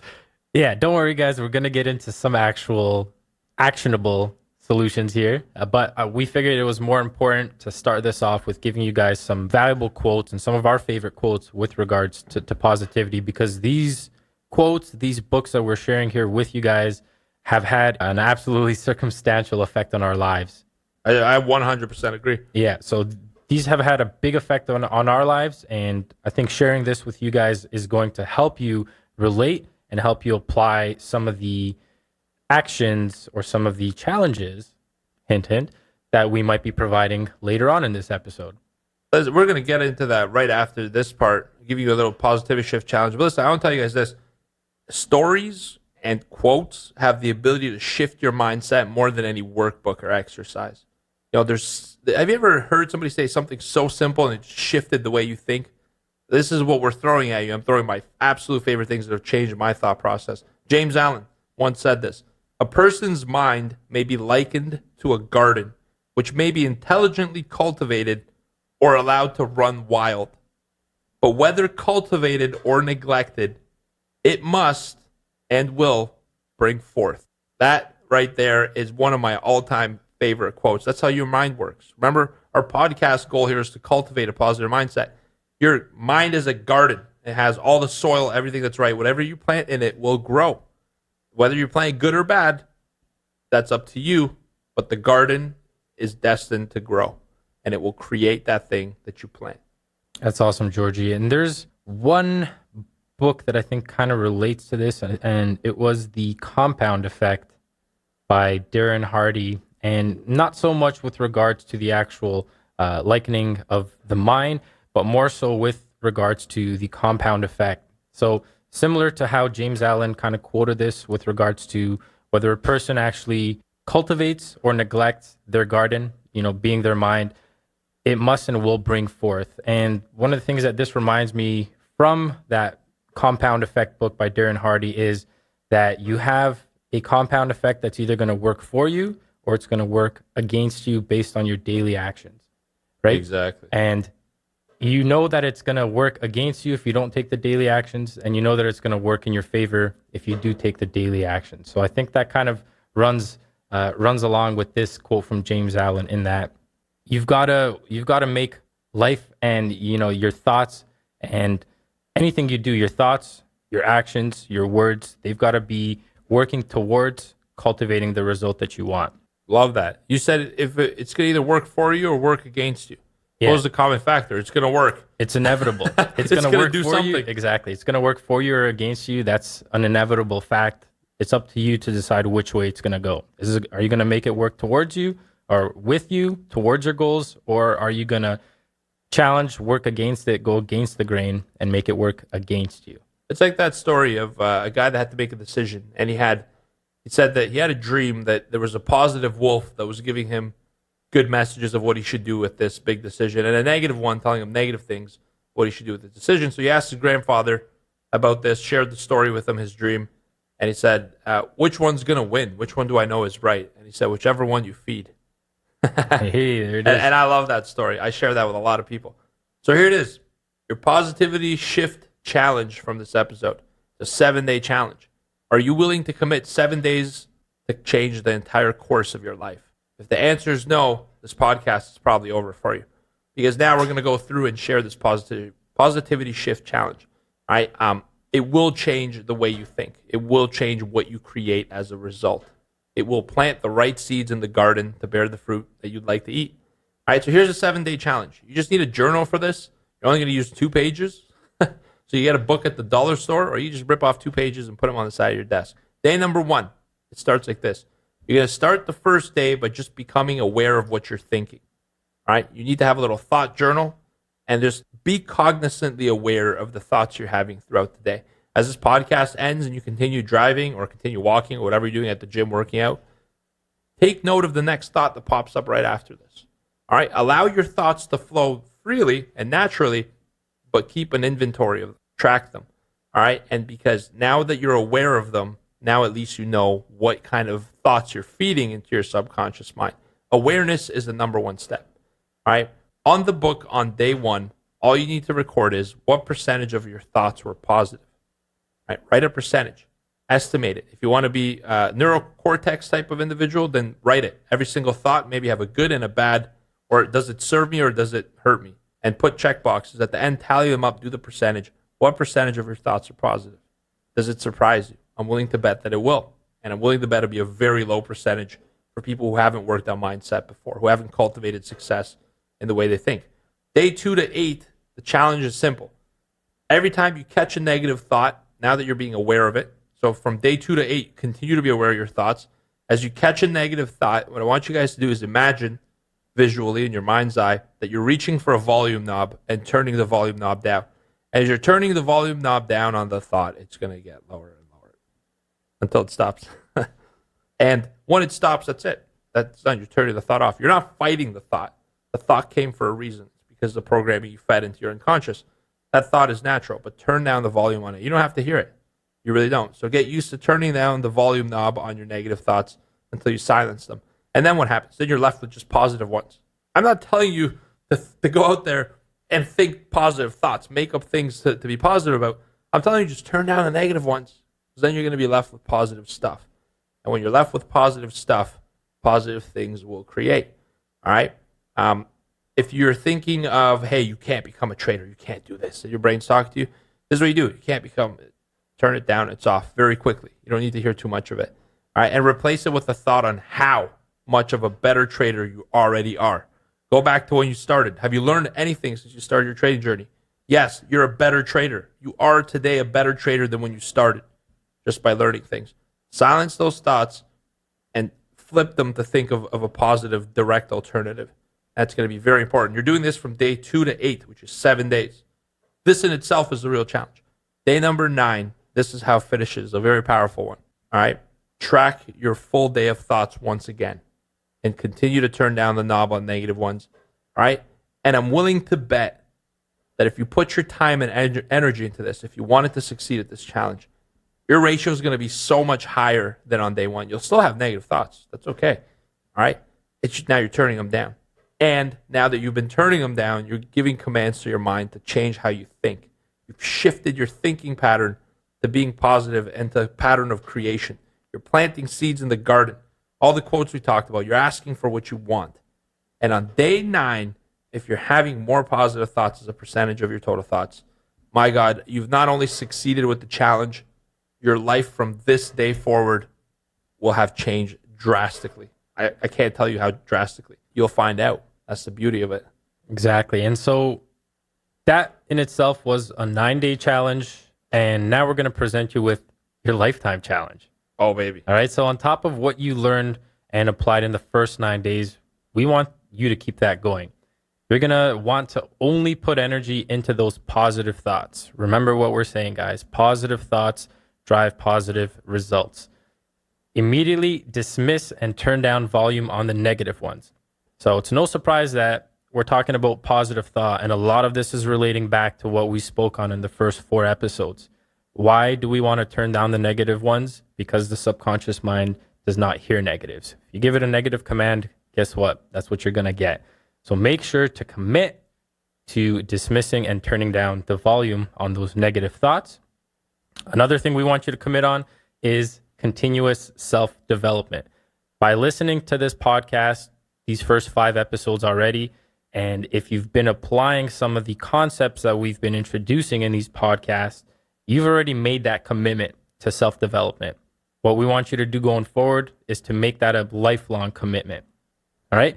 And this kind of goes back to high-performance cars. You can't put 89 fuel or 88 fuel into a Lamborghini. You're gonna need the premium, or else that Lambo is gonna throw up, and it's not gonna work.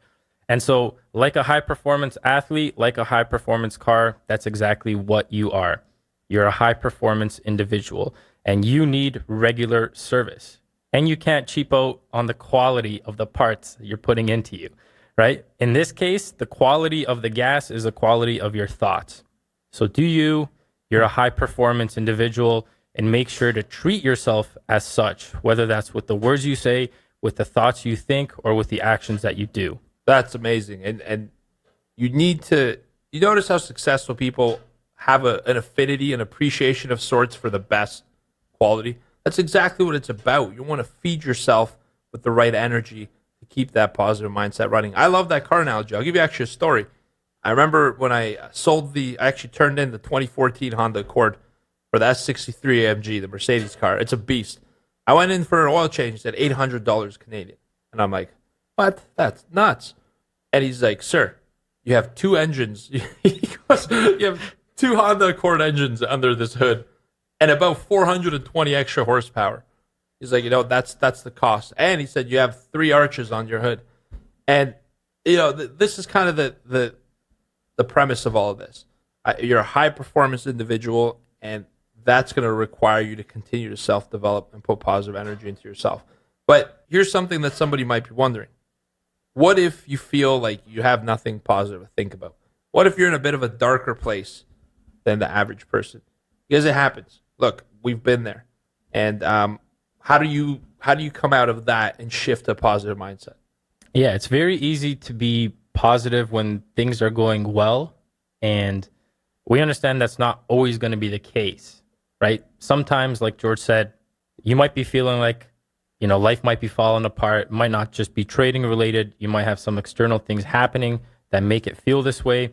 But before we get into how you can kind of address or get yourself into the frame of positive thinking when there is negativity, and I kind of using quotes here, negativity in your life, I want you guys to think of this one quote that I really enjoy. And this is a quote from Guy Finley.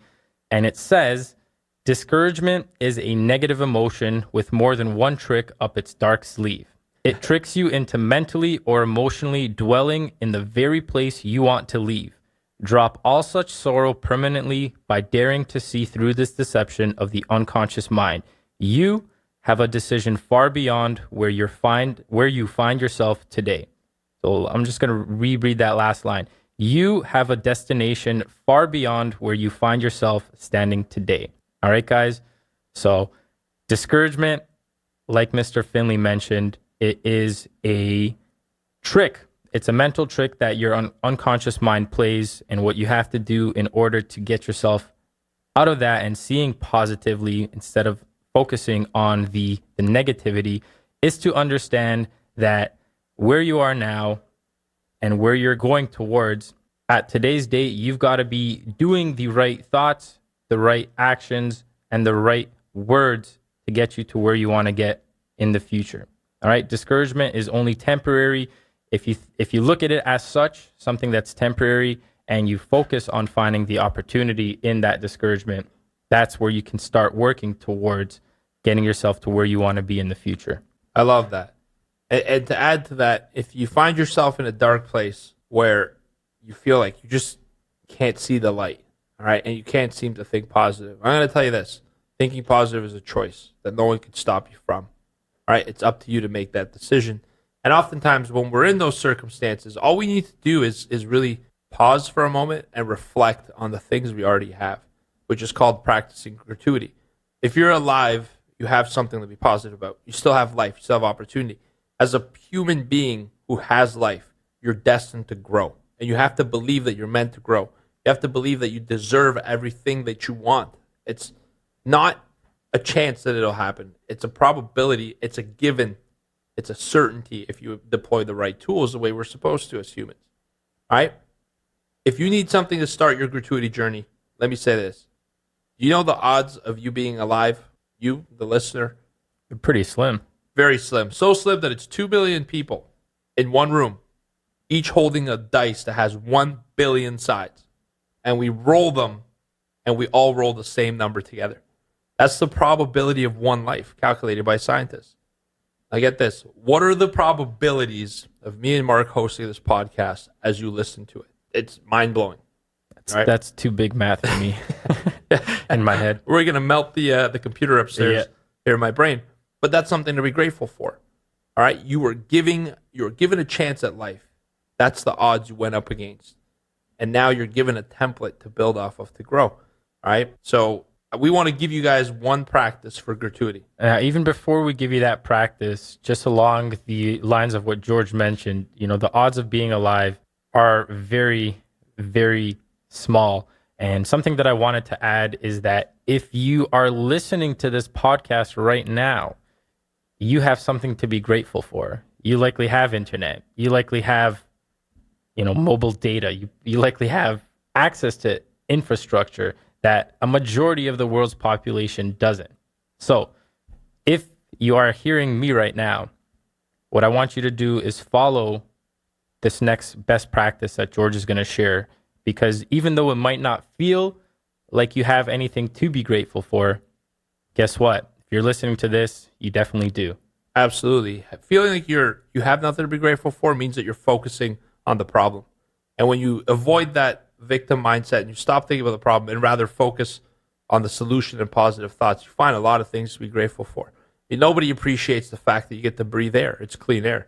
How many people don't get that? Water, clean resources, the opportunity for employment, all right, healthcare.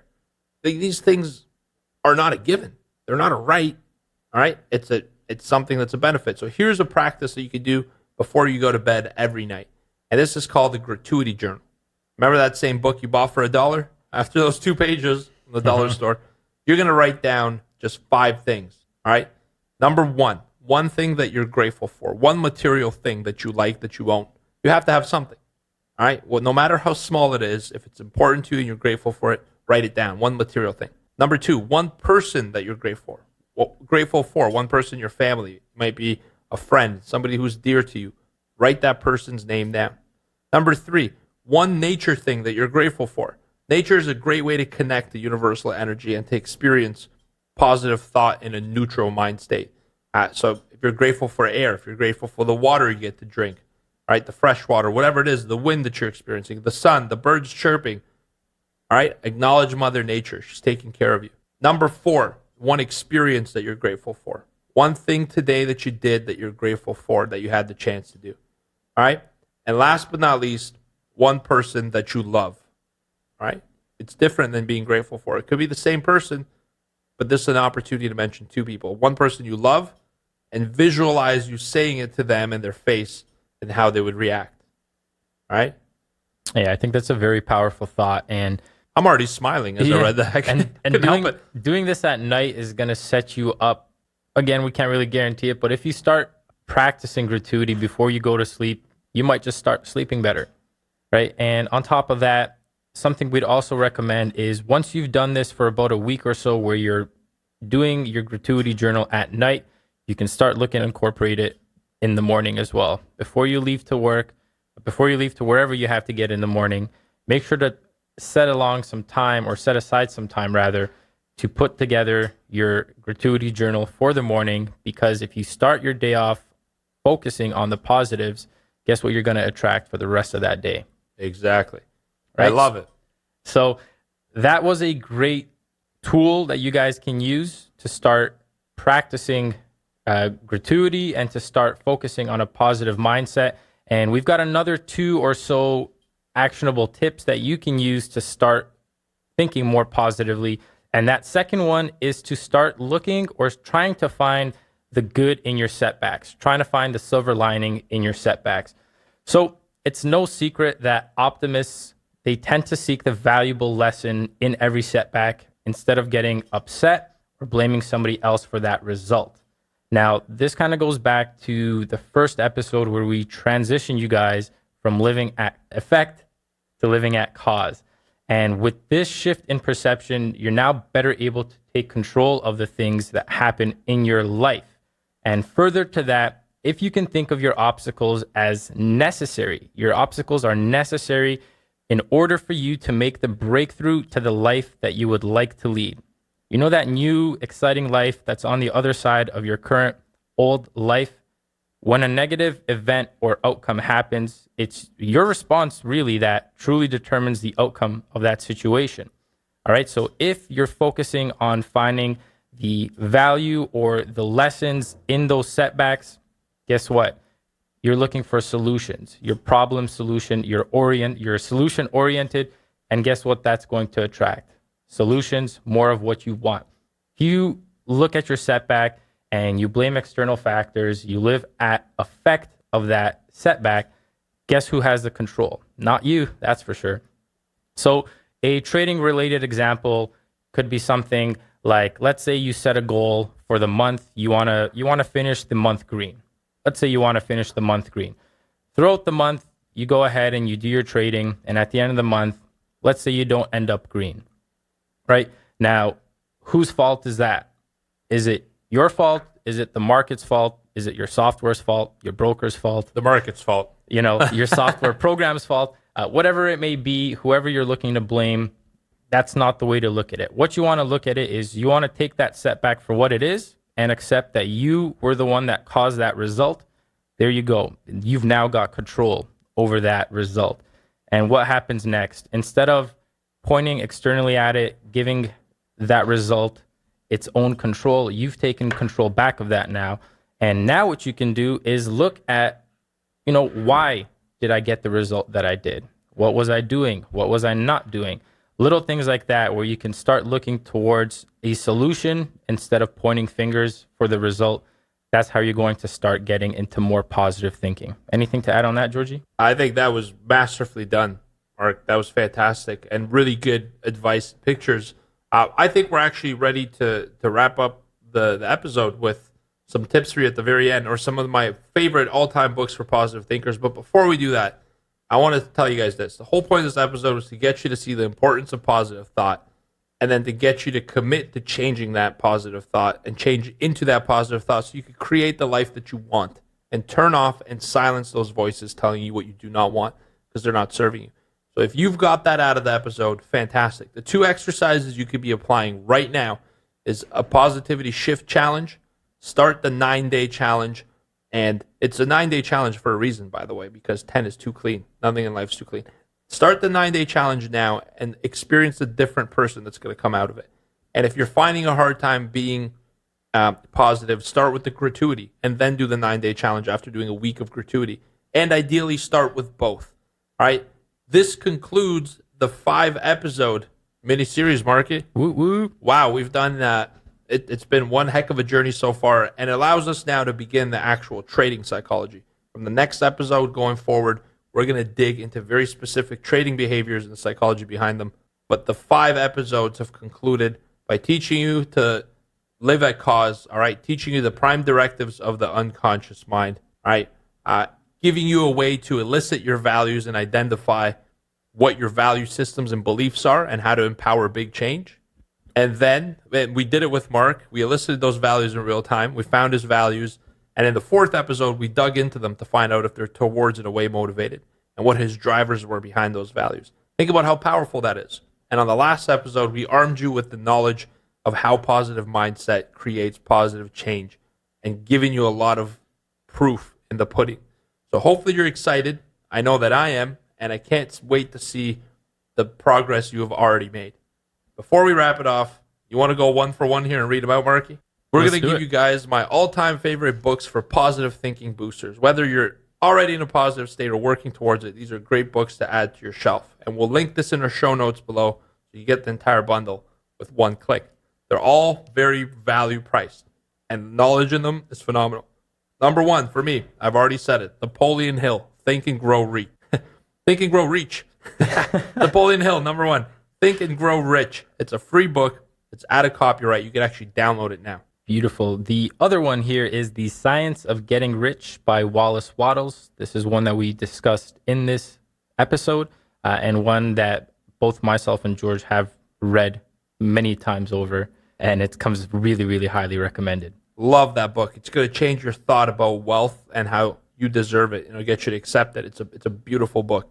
Book number 3, Joseph Murphy, The Power of the Subconscious Mind. This goes into a lot more detail of what we did on the prime directives of the subconscious mind. and it really gives you some great stories and examples to help you shift and make that change in your own thinking and put your unconscious mind to work. The fourth one here is Psycho-Cybernetics by Maxwell Maltz. I actually have not read this one, but I do look forward to reading it now that it's on this list. Oh my gosh, it's a phenomenal book. You guys must read this. They're all must reads. So they're my all-time favorite books for positive. Do we have this one in the office? We do not. I have it at home. I'll bring it for you tomorrow. Beautiful. So you would have read it by the time that people hear this. And the last but not least, we talked about this one right off the bat. Norman Vincent Peale, The Power of Positive Thought. Each one of these books will help you develop another aspect of your positive thinking, and you're going to cultivate the success and mindset of a high-performance individual. And I know that you got this, and I look forward to seeing and hearing from you guys on the results you achieve with these new tools. Awesome. And one thing that I wanted to kind of add here as we are signing off from this episode and kind of concluding the mini series, the 5-episode mini series here, is that by this point in time, if you guys have listened to all of the episodes, you have a solid psychology foundation as far as it relates to not only trading, but to life in general. But as it does relate to trading, if you guys have listened to these episodes and you have applied the concepts and some of the applications that we've introduced in these episodes, you are far better off than 90% of retail traders who haven't even thought about psychology, right? So just having listened to the first 5 episodes of this podcast, you guys at a psychological level are pretty much where a majority of hedge fund traders are, institutional traders. These are the guys that actually hire trading psychologists, performance coaches to teach them about psychology and how it affects their performance. So you guys are on the same plane. We're kind of leveling off the retail field here for you guys with this psychology work. And what's even more exciting is now that we've kind of concluded these 5 episodes, we're going to get into the real trading mindset. And we're going to look at individual in the following episodes. One of the reasons for you guys to stick around is that we're going to be addressing some common trading pitfalls, whether they're psychological, mental, etc. Here's a little tidbit. We're going to be talking about the fear of loss in trading, rewriting lack mindset to abundance, things like that.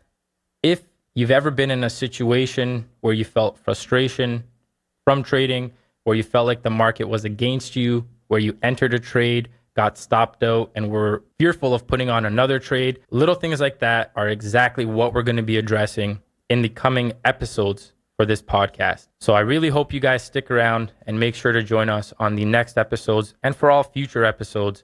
And until that time, I wish you guys good luck and good trading, and we'll see you in the next episode. Thanks for listening to the Mind Over Market podcast. You can find us at tradeproacademy.com.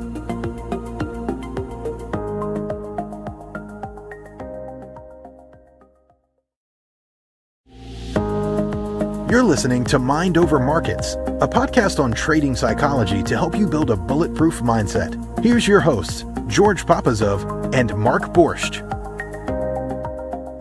Hello, trade pros, and welcome back to the Mind Over Markets podcast, hosted by myself, Mark Borscht, and This is George from Trade Pro Academy. Hello, trade pros. Happy to be here today. And welcome back to another episode here of this podcast. So guys, in the last episode, we wrapped up on the power of positive thought.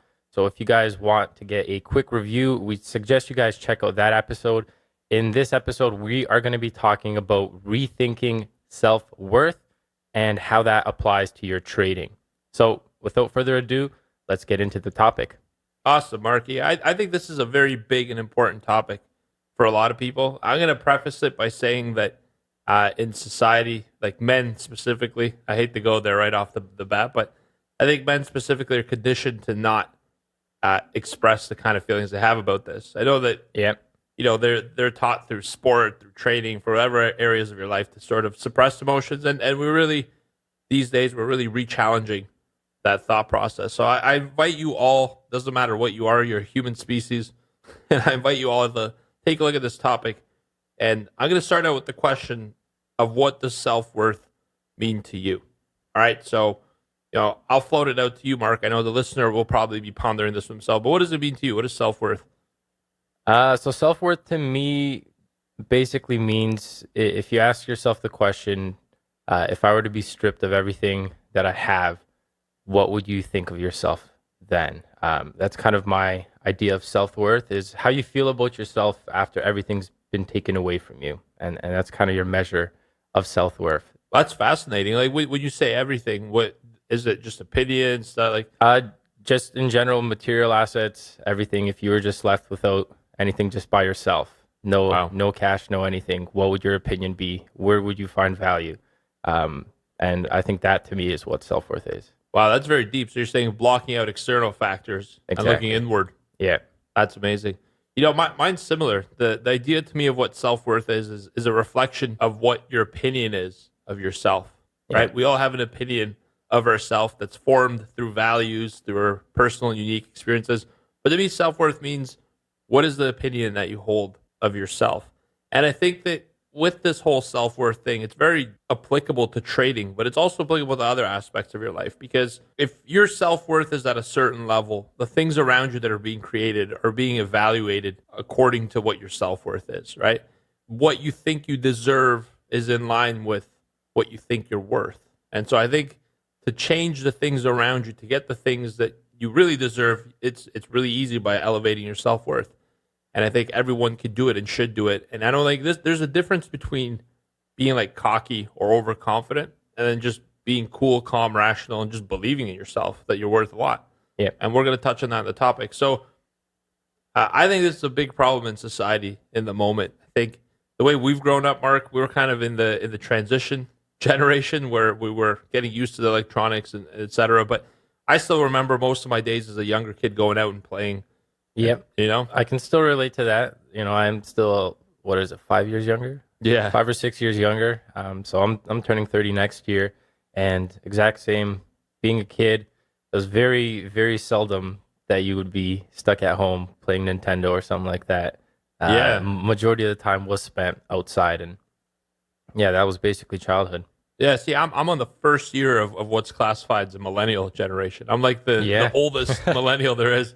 So I'm right on the cusp, and I remember the same thing. We'd going out and we'd be playing a lot with my friends. We'd spend a lot of time outside, and it was, my parents were worried at some of the things we were doing. Obviously, we're kids getting in trouble, but boys will be boys. Yeah, exactly. Boys will be boys, they say. But I also think that in today's generation, because people are on social media and staying home a lot, it's giving people a false sense of security for the parents because, hey, I could see you, etc. But I think a lot of things aren't being developed socially.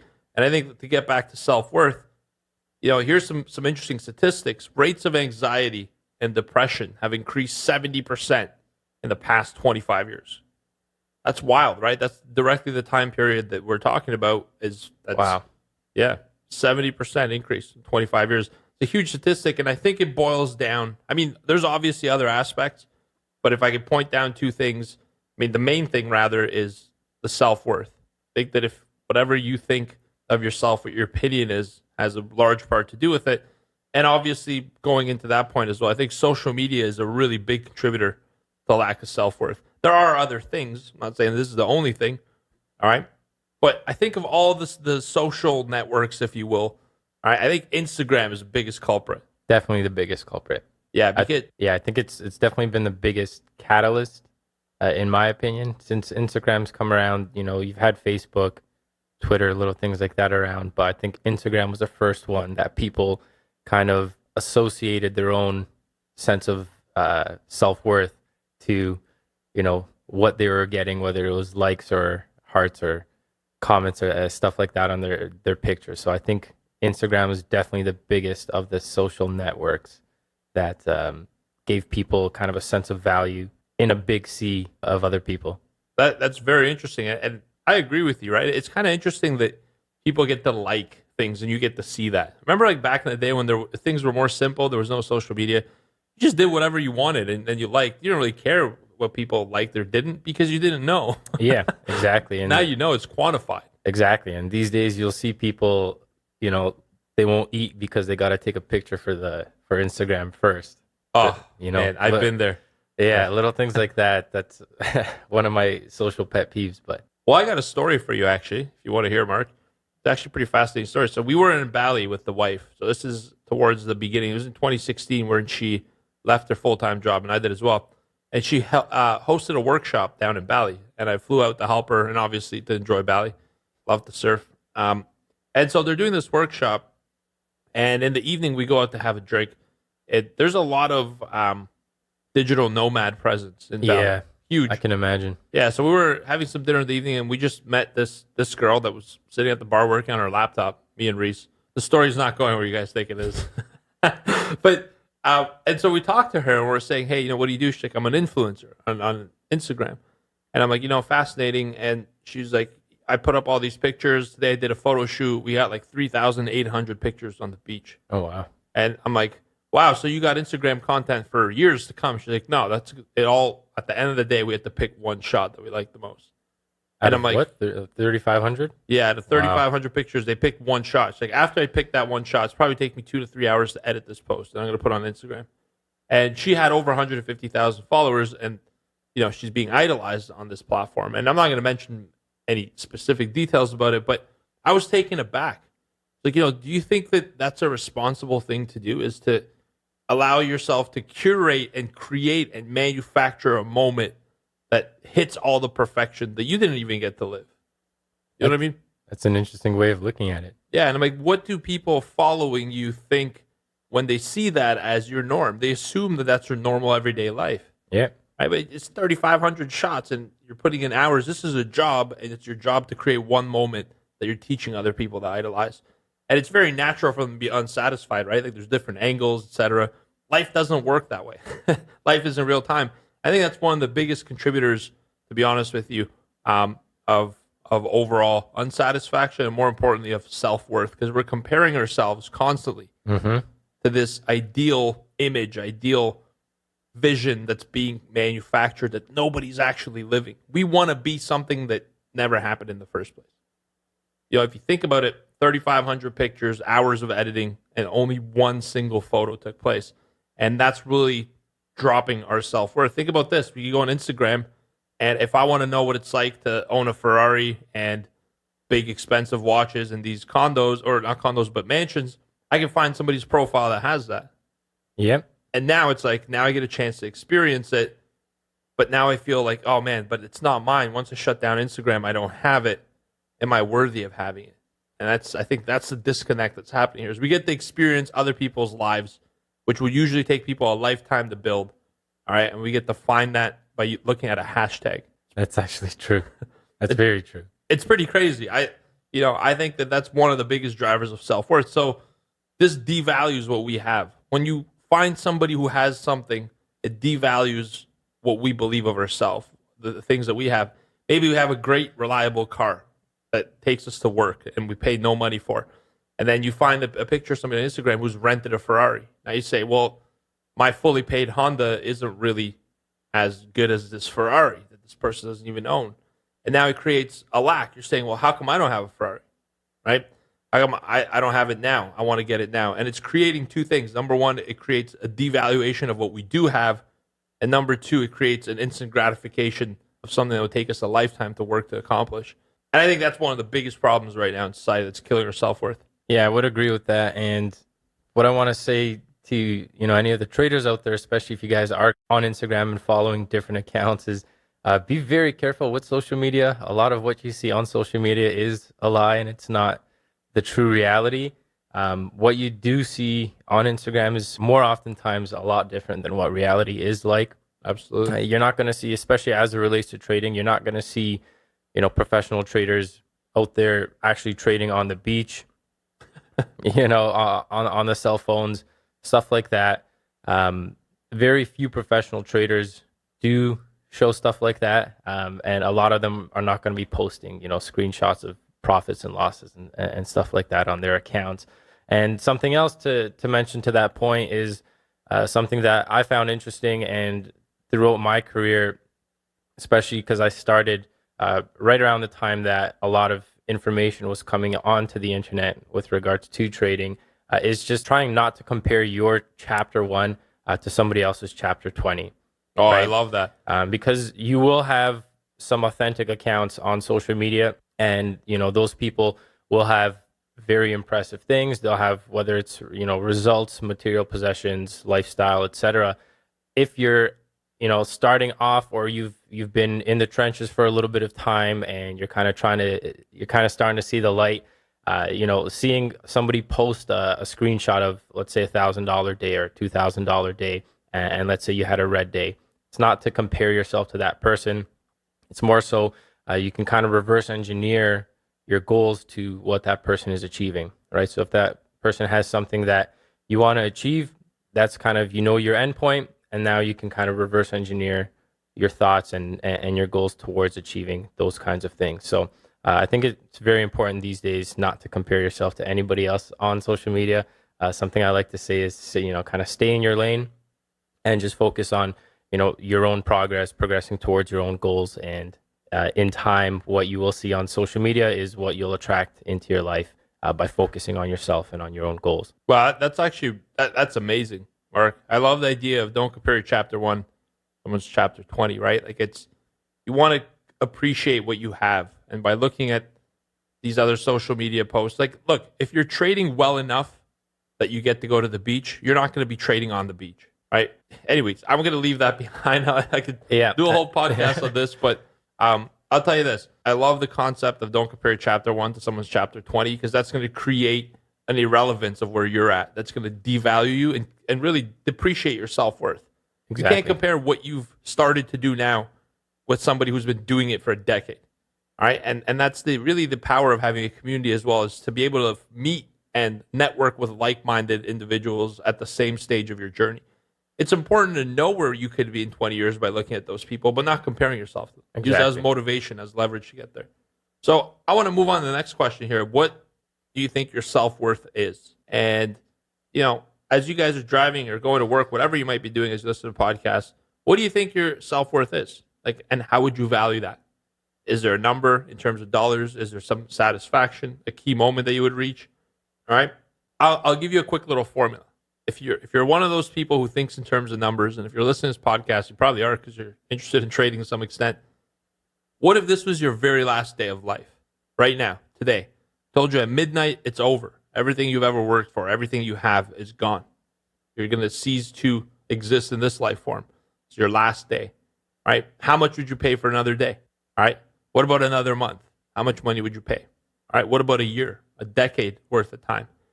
And when you think about that question, it's important, because now you're probably thinking of it in terms of, how can I get this money? Let's say you're willing to pay $1 million for a year of life. When you are faced with the existential question that this is your last day, it's not really a matter of, oh my God, I don't have $1 million. It's like, okay, let's do the deal. Now, how do I get this $1 million? Yeah. Right? And so that's what I'm going to ask you guys. That's self-worth.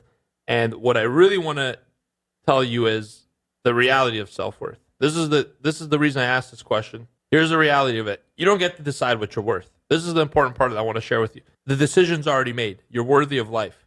All right? That decision's made for you. If you're listening to this, breathing, all right, you have safety, you have a shelter, you have food, you've won the genetic lottery.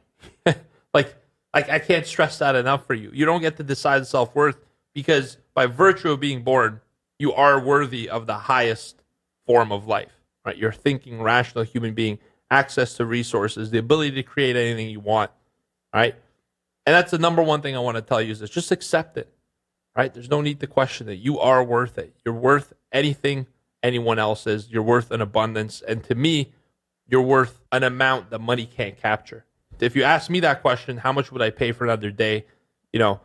Everything I have and everything that exists, honestly, would be worth it for me. I have a high self-worth of myself. And personally, it's not a cocky thing. It's not, an arrogant type of thing. I just believe that I'm worth a lot. And when I look at everyone in our office, when I'm driving, everywhere I go, everyone that I see, I believe the same thing of them. All right. I also put that projection out to others, not just myself. So if you're going to believe you're worth a lot, you have to believe you're worth a lot, because you're worthy of life. And at the same time, you also have to accept that others are as well. There's no one worth more than anyone else. We're all worth the same, and we're worth a ton. The goal for this podcast is to get you from where you're at now, to elevate you to a little bit closer to the reality that you're worth an unlimited amount of resources. An abundant amount of resources. an abundant amount of resources. What do you think about that, Marky? Like, what would you say? Like, how would you value self-worth? What metric would you use? Because I started with money.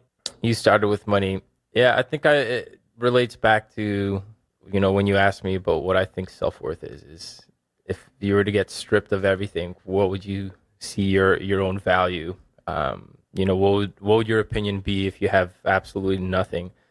And I think it's just based on really the psychology. That's right. More so for me, where the value point is kind of like your toughness, if you will. Just knowing if you have nothing, what you're worth is huge for me. So whether that's, the skill to be able to make money, or the skill to be able to, I don't know, still be sociable, whatever that is, it's when you have nothing, you still have confidence in yourself and your own abilities. I think that's, I don't know if there's a certain tangible variable that I can say this is X amount of self-worth. Right. You know what I mean? Quantifier. You don't, yeah. Exactly. I don't really think for myself there's a quantifiable metric for self-worth. It's just, depending on the circumstance, do you have the confidence in yourself to be able to prevail? That's beautiful. So you're saying it's probably for you, it's a little bit more of a feeling rather than a quantifiable. Yeah. Awesome. Because I know as you guys are listening to this, I know that you probably, I don't know, maybe you've never even reflected on self-worth. Maybe you've thought that, this whole time, the worth that you have for yourself is judged from external aspects. People have told you. And I want to talk to you about this because how many times in life do we let other people influence our opinion of ourselves? See, this is very important. Now we're getting really deep down to what self-worth is all about. It's allowing other people's opinions to influence our perception for self-worth. Think about this. If your math teacher has ever told you, hey, you know what? You need to step it up. You're not really good at math. Or your parents have told you should always play it safe. All right? Or your coach, if you played any kind of professional sport, says you're not good enough. We've heard this. We've heard so many times from people telling us we're not good at something. And the problem with that is that we're accepting it, right? Yep, that's exactly true. I can just reflect on my own life through competitive sports. You hear it a lot. I was talking with my brother-in-law the other night, and we were mentioning that a majority of my hockey tryouts were unsuccessful. A lot of the teams that I tried out for, I didn't make, and whether it was my own performance or not at the time, I wasn't really so much living at cause. So I'd blame external things, but it coming back and having done some psychological work and mindset work, I can see that it was myself that was in control of it, but I was blaming external factors. Right. That's not to say I didn't make it on any teams, right? Right. But a lot of it was just coaches, whether it's coaches telling you you're not good enough or you're not a good fit, you have to go into the next tryout, not letting that affect your performance, right? And Right. if you base your self-worth on what other people are telling you, you're not going to end up getting anywhere, right? You've got to have your own sense of self-worth, know what you are worth yourself, and not really let anybody external affect that opinion you have of yourself. That's the really impressive part about sports as a young kid. Like the amount of pressure you get exposed to, right? Like you just said yourself, I'm sure with the at cause mindset back then, and not that you didn't make any teams, but you could have had more success with it. But the expectation of young kids, you know what I mean? It's so high at a time that they're so receptive to feedback, and we want them to succeed. I feel like in sports, a lot of parents live their, I don't want to use the word failure, but their lack of success in a certain area. They want to live it through the children.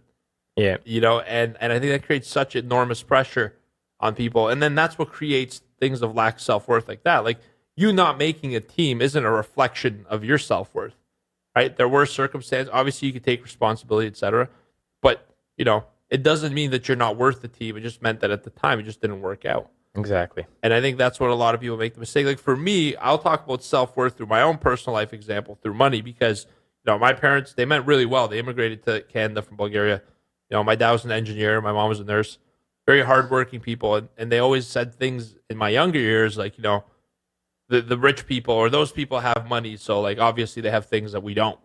And it's like, when you say that, You're pretty much you're saying, look, you are not them.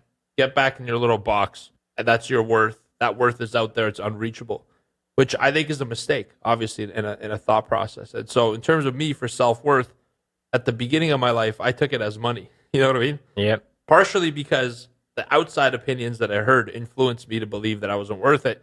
I'm a self-starter, motivated person, and that motivates me. I'm like, oh yeah, let me show you. So the beginning stages of my career were propelled by my need to prove the self-worth to others. And then here's the interesting part. It takes a lot for somebody to admit that. Here's the interesting part. Once I actually started to get success, the joy I thought of proving people wrong didn't feel that great. I actually started to feel sorry for those people. I'm like, damn. Yep. It's like, I'm sorry that you feel that way, especially when you know NLP and you build a strong mindset. So what I'm trying to drive home here is that your self-worth is a completely different thing from other people's opinion. And if you've taken someone's opinion and allowed it to mold or determine your self-worth, that's on your decision, right? You didn't have to decide that. It's your decision, your responsibility, your right to let in opinions that serve you and block ones that don't. All right. So as long as you're saying, if somebody says, you want to be a trader, how are you going to be a trader? You've never been good at managing money. You know what you tell that person? I'm sorry you feel that way, and I decline that. I remember I've actually given opinions before to people who are super successful. Les Brown, I had a chance to meet him, and I was like, Les, I send you positive vibes and healing energy. He's dealing with a pretty bad illness. I want to kind of spill his beans, but I mean, I think people know he has cancer, and I was like, I send you healing, joy, energy, whatever. And he looked at me, he's like, I accept that, right? And I thought to myself, hey, you know what? You could easily decline things as well. So what you need to do is, when you listen to somebody's opinion, remember this: people's opinion is a reflection of themselves. Somebody tells you you're not good enough to be a trader, what they're telling is they don't believe that they're good enough to be a trader. That shouldn't affect your self-worth. And when you remove the external factors, you're going to find out that your self-worth up to this point has actually been determined mostly by other people's opinions. When you remove that, imagine the possibility and the power. Now, what is your opinion of yourself? And be careful, because the opinion of yourself that you have ends up manifesting in what you have around you. It turns into an environment. It's not the environment's fault. If you don't have the things you want, it's not the environment's fault. It's your opinion's fault. But the good news is you can change that. Yeah. That kind of brings me back to a story I remember telling George. And this is going back to my honeymoon. And we were in Antigua with my wife, and we were in the English Harbor on one of the hills overlooking the sunset. And there was a gentleman that was on a yacht in the harbor. And it was a gentleman right next to me, looked over at me, tapped me on the shoulder, and he's like, hey, look at that rich a-hole. Wouldn't it be nice? And that moment right there, I kind of stopped and I thought about it, and I kind of rejected that opinion, Right. Because if I were to agree to that opinion that rich people were a-holes, then, I'm looking and I'm working towards, being high net worth individual. So if I have an opinion that rich people are a-holes, that's a reflection of myself. Right. You know what I mean? Exactly. If I were to agree with that, then I wouldn't be aligning with what I want to achieve at the end of the day. Right. And so I think that speaks to whether you choose to approve or decline what people's comments are, but it also speaks to that individual's opinion of themselves, of their self-worth. Exactly. You know what I mean?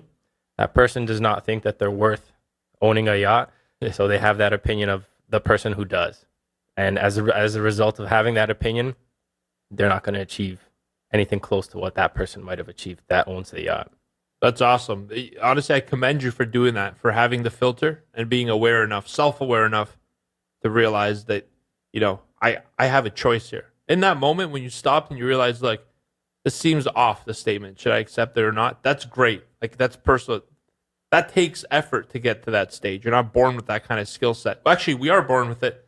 We just muddy it up later on through all these assumptive things that we've taken on from people, like you should go to work, you should get a safe job, that forms your life. But that's really huge, Mark, because to be able to have a filter and think critically, remember, if somebody's opinion is projected and you accept it, it becomes your opinion. It becomes your identity. So sometimes when I've had friends in the past who have come to me with hard issues, and they say, hey, this is what's happening, blah, blah. And I'm like, look, I'm not here for a pity party. I'm a cause. Let's fix this stuff. Yeah. Pity party's not going to help. The longer I listen to how you're having a problem, the more it becomes my problem, and the less the two of us could spend on creating a solution. So that's great. And I think rich people, this whole notion that rich people are bad, I think that comes from the movies, man. Like you see, they're always the villain. They're always doing something. I honestly, since I've created more success in my life, I've attracted more success and more successful people. I can tell you, I don't know a single person that's rich and embodies the portrayments in media and movies and all that stuff. It's interesting. Hollywood. Yeah, in Hollywood, exactly. So another thing I want to talk about is deserving success. So if you have a higher self-worth now, I know you do, all right? Now that you're blocking opinions out and you're in charge of your own stuff, do you think you deserve success? All right? Do you deserve to be a trader? Do you deserve to leave a 9-to-5 job that you're unsatisfied with, to work for yourself, have a schedule that you want, to make more money than ever? All right? Do you believe all that? Because if the answer is yes, then I believe that as well for you. Because I believe that if you have a high enough self-worth, if you're accepting that by the fact that you're given life, you're worth an infinite amount of resources, so much that you can't even quantify that with money, all right, then you deserve all that. Self-worth people deserve. And that's what I wanted to kind of give you the message. So through this podcast, I hope we've gotten you to the point where you're saying yes. Yes, George, you're nodding your head as you're doing what you're doing and saying, wow, I actually believe that statement. Because I believe it's possible for you. Number one, I've seen it happen with people joining Trade Pro Academy, going through the process, quitting their job, making a lot more money than they did before, being super happy. All right? Number one, I've seen it. Number two, before I've even seen it, I knew it was possible. All right? Because I faced it. And so that's what I'm here to tell you, is that you're a life form and you're designed to grow. Get this. You want to read out the stats there, Marky? Sure. So plants, they grow. Humans are born on average 7.5 pounds. So how much do you weigh now? I'm at 240. I'm trying to get that down, though. Yeah. I'm around 180 or so. Definitely a lot more than what I was born with, right? So what does that show you guys? That Growth. You've grown, right? It's grown. And human brains, they grow from about 33% of the average adult size to 55% in 3 months, right? Which is crazy. So That's insane growth. I didn't actually know that. That was a statistic George put on the show notes. And that's actually very impressive. So what we kind of want to bring it back to is the fact that if you are alive, you guys are growing. All right? So you want to keep working towards progress and growth, and through shifting your thinking and rethinking your self-worth and really deciding that you are worth what you want to have and the results and the life that you want to have, that's really the first step to that growth and to accelerating that growth. It's going to be a catalyst towards any growth coming forward. That's beautiful. If you're alive, you're destined to grow. And so give up the notion that other people's opinions determine your self-worth. Be empowered. I mean, you're living a cause now if you listen to the first few episodes. If you haven't, I strongly suggest you listen episodes 1 to 5. It'll change your life. That's where it'll get you to the point that you're at cause. You're worthy and you're taking responsibility for change. Because if you have a high self-worth, you also have a high sense of responsibility. Those two go hand in hand. Yep. You are responsible for change. If you have a self-worth that's high and other people's opinions, look, if you naturally stop taking other people's external opinions and accepting them, your self-worth will automatically elevate. Because what's happening is you're like a beach ball. Your self-worth is like a beach ball. You can push it under water, and that's what other people's opinions do. When you remove those opinions, boom, it pops up, right? It makes a nice splash. Yeah. I was going to do a sound effect, but we might dub one in after. Bloop. Yeah. Bloop. There you go. So that's how it is. When you remove other people's opinion, the beach ball is going to pop. Your self-worth is going to elevate. So how are you going to increase your self-worth? Number one, we just said it, block all opinions that come from a lack mindset and people with a lack mindset. Remember, a person's opinion is not the person. So when somebody gives you an opinion and you reject the opinion, you're not rejecting the person. You're just rejecting that opinion. Exactly. Right? Everyone's got their own model of the world. Like, you got to know and respect that. People have their own model. They've been conditioned a different way. They see the same things that you see, but interpret it differently. So when you reject an opinion, you're not rejecting a person. I've rejected opinions of people I love dearly, and I've accepted opinions from people I don't really understand. So there's value in an opinion, but you are the one that allows it to become fact by accepting it. So step number 1 for self-worth, all right, block all opinions that are from a lack mindset. I think what George said is important, guys. And if this is your first time tuning in to the podcast, make sure to check out the first 5 episodes, especially the first one, what George mentioned, that every person's opinion or their experience of what happened is different. And this leads back to what we spoke about in the first episode with regards to the NLP, the mind man. Yeah. So Absolutely. With regards to, what was it, 2.3 million? 2.3 million bits per second. Million bits per second, and each person, their logical mind only takes in 126? 128. Yeah, 128. give or take a couple. So Give or take a couple.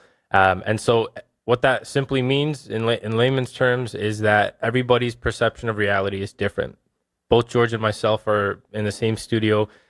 We're sitting right across from each other, but we're experiencing different realities, right? I'm experiencing my 128 bits. He's experiencing his. And that kind of leads back to what he was mentioning with the fact that when you reject or accept somebody's opinion, you're not doing that directly to the person. exactly. Right? You're doing it to the opinion itself, because that's not serving you. If it's not serving you, then it doesn't have any value to you. It's not increasing your own personal self-worth. And how valuable is that? Just to accept the fact that a person's opinion is not the person. That's so valuable. Think about how your relationships are going to change. And think like now the people who you have conflict with become learning opportunities. I mean, this is just like a kumbaya moment for me. I really enjoy having a discussion around this. And it's phenomenal. I'm hoping you guys are learning a lot as well. So obviously block opinions. Number 2, only accept what supports your growth, because you are worth it. We've already established that. All right. Mark touched on the perception's reflection. So somebody's opinion is a reflection of themselves. Don't judge the person. Look at the opinion as itself and ask yourself, what could I learn from that person? Yep. When somebody says an opinion like, you're not a good trader, for example. Let's use an example because I think these are important. You're not a good trader, or not that you're not going to become a good trader. Why do you want to do that? Such a risky business. Why not stay at your 9-to-5 job?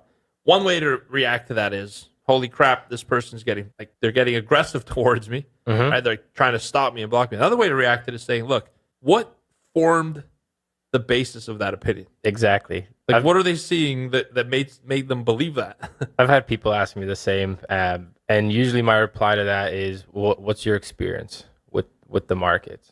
Right? Yeah. A lot of people, especially when I started, I remember one friend in particular was like, just be careful. Make sure it's not anybody else's money. A lot of people lose money in the markets. And I said, what's your personal experience with that? He's like, I haven't really done anything myself, but a couple of my friends have lost money doing it. Right. And then you kind of dig in deeper, and then you see that the reality is that, the people that lost the money were gambling, trying to hit rich overnight, and weren't really putting in the work, learning the whole process, getting educated, and putting in the time to make it work. So, if I was to take that opinion, accept it, and then I wouldn't be here doing what I do, speaking to you guys on this podcast with George right now, right? So it's very important to kind of, just leading back to that, is to cutting out what the opinions that aren't going to work for you, and just really accepting the ones that are going to work for you. Because at the end of the day, when you're deep in the trenches, it's really your self-worth that's gonna bring you forth towards your goals. And I'm super grateful that you're here, Mark. I'm happy that it worked out this way. This was meant to be. I really believe it. I'll give you guys one last phrase. This is a very powerful phrase when it comes time to people's opinions and models of the world. I believe in life that people are doing the best they can with the resources they have. And if you choose to believe that as well, it's as easy as that. Everyone's opinion loses value, and it becomes more important to understand the person, right? That's the opinion is a vehicle. It's a car that delivers people's values to you. Opinion is the car that drives people's values and experiences, and they send it to you to try to communicate it. It's like your Uber Eats driver dropping a package. So I think we've dug deep enough on that. This is what I'm going to tell you. In terms of self-worth and trading, the next step that's important is setting some income goals for yourself that are aligned to your self-worth. The problem is when somebody works a 9-to-5 job that gets paid $70,000 a year, and they say, all right, I saw this guy on Instagram. He's got a Ferrari. His statement says 10 million. I'm going to make 10 million. I want to be like him.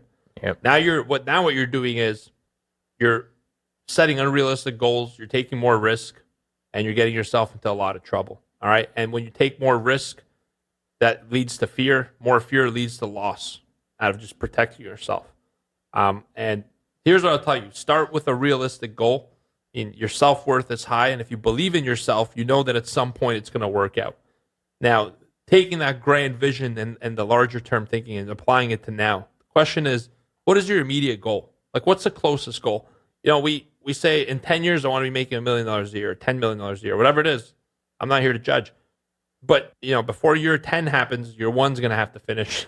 You got to hit 1 million before you hit 10, right? Exactly. So you got to have something short term and focus on the goal that's closest to you, because that's the one that's the easiest to achieve, right? If you're starting the hockey season out on practice day and you're thinking about, I'm going to win a Stanley Cup, it's nice to think about that, but let's start with working on what you think is something you need to improve today here in the practice now. So it's good to have a vision and goals, but what are you shooting for? What's your immediate metric? I want you to write that down. What's a little income goal for yourself? What money do you need in order to feel like all this work you're putting in is paying off? And what money do you need to generate through trading to feel like it's worth it to learn something new? Because it's not an overnight business. You're not going to learn about trading and tomorrow you get to pick a red or blue Ferrari.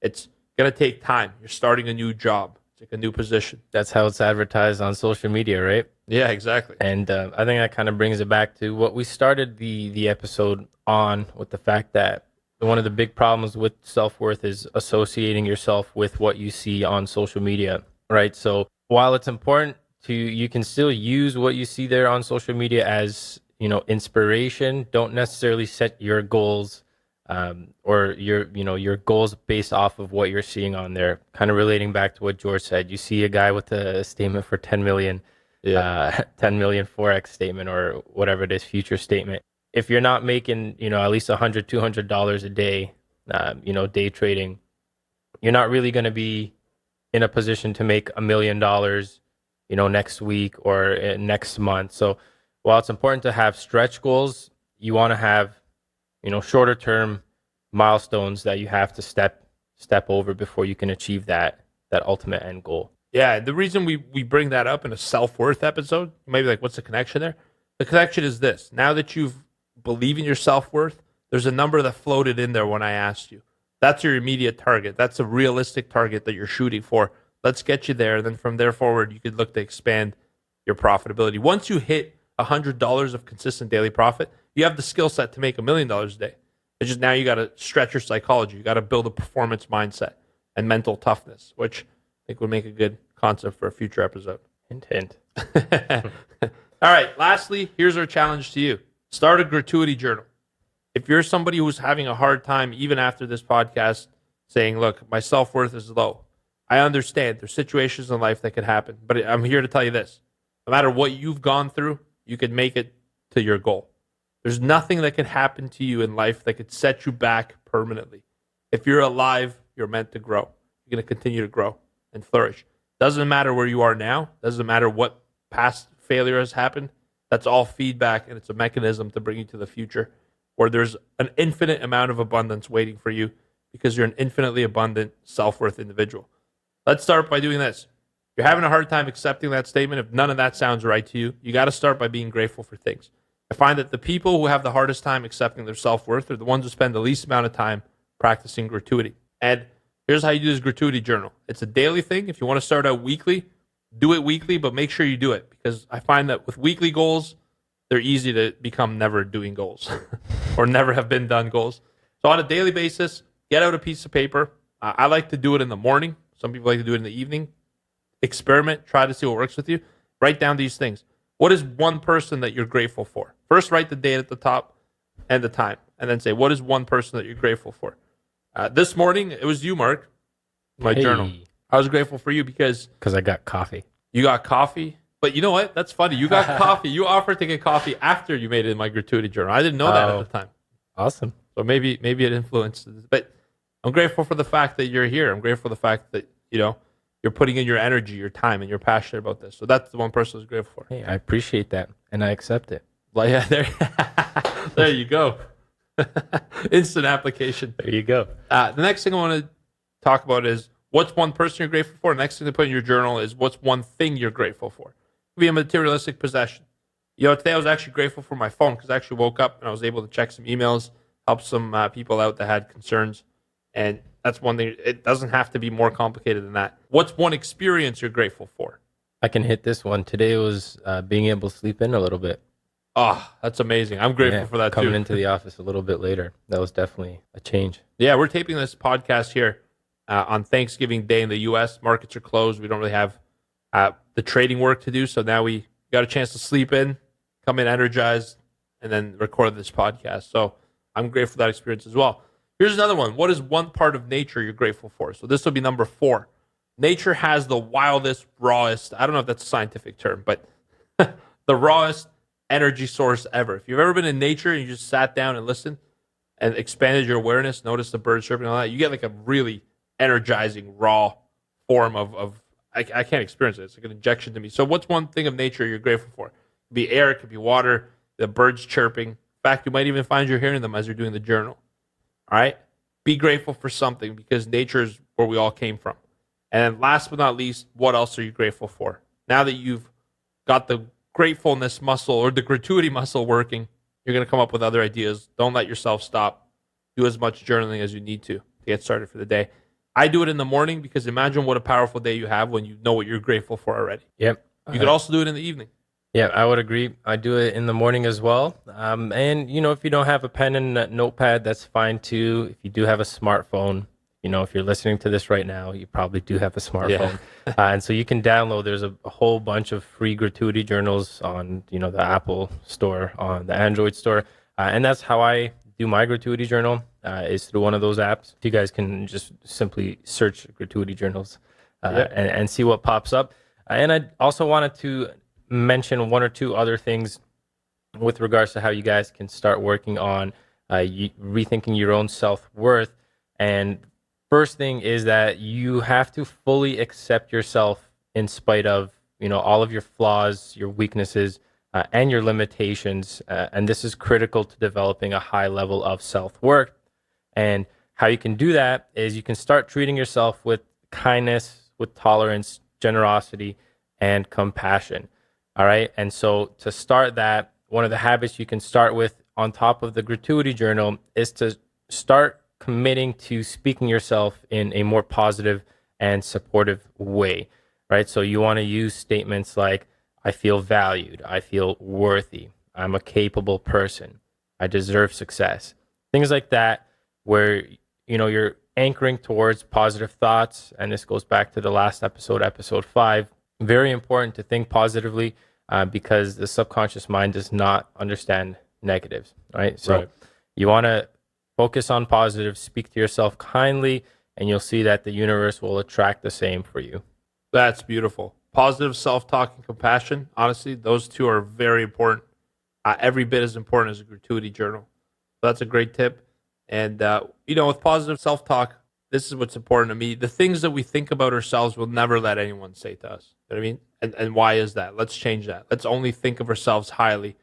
And, let's develop that self-worth because I believe you are alive. You're an abundant human being. You deserve anything. When people tell me, I want to get this, I always say, you know what? I believe in you. Let's get it. And if you bring that thinking to other people and their goals as well, the world becomes a better place, and so do you. And I believe you're an abundant, self-worth individual that, to me, there wouldn't be all the money and the resources in the world that could be worth what you are. You're worth more than every single thing in this world, and we each and every one of us are. That's my belief for you. That's it for this podcast. Marky? That's it for this episode, guys. I hope you enjoyed it. Hope you learned something. If you did, please make sure to go hit the review button. We really appreciate those reviews. Help the rest of the community find out about us if we did offer you guys some valuable insight. And until next time, this has been Mind Over Markets, hosted by myself, Mark Borscht, and George Paps of Trade Pro Academy. Happy to be here with you guys. And we'll see you next time. Thanks for tuning in. Take care. Thanks for listening to the Mind Over Market podcast. You can find us at tradeproacademy.com.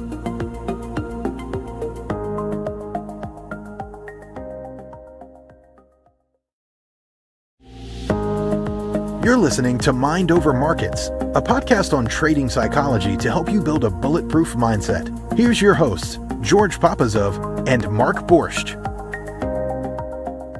Hello, trade pros, and welcome back to another episode of Mind Over Markets. My name is Mark, and this is my co-host.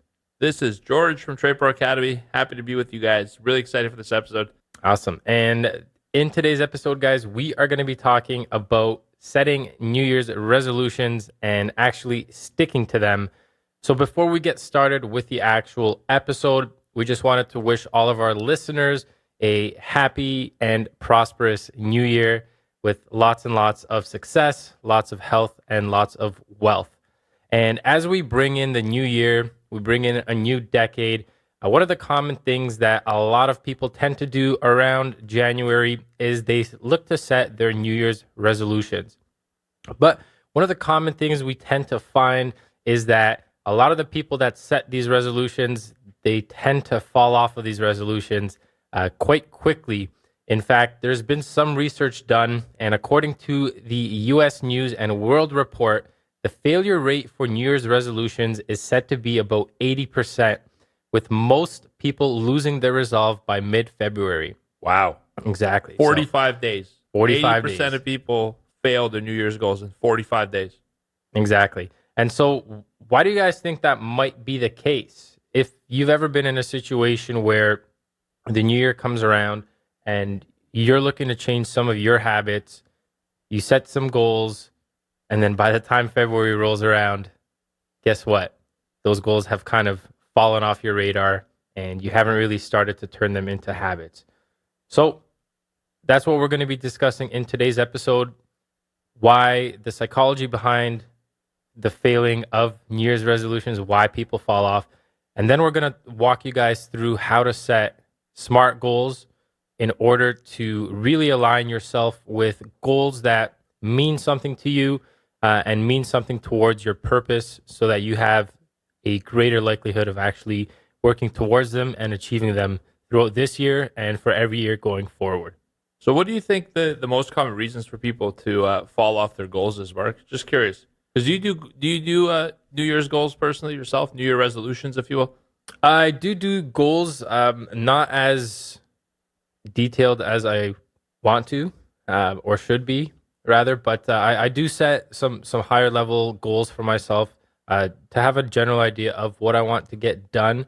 And albeit I don't really set them as specifically as I want to, but that is really the purpose of this podcast today, is that we're going to be working towards setting specific measurable goals that are really going to give you guys a clear path towards achieving what you want to get done.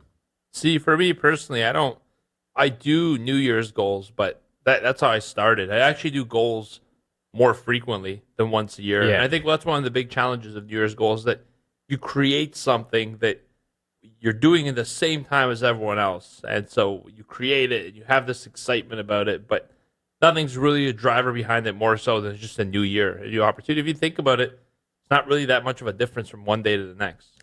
Yeah, exactly. And one of the reasons why I think people fail with their New Year's resolutions is because they make their resolutions based on what's bothering them at that point in time. Right. You know what I mean? A lot of people, they don't really think about what they want to resolve or what they want to work on until, oh man, it's December 28th. You know, New Year's is coming around in a couple of days. I got to make some goals, some things that I want to get done in the coming year.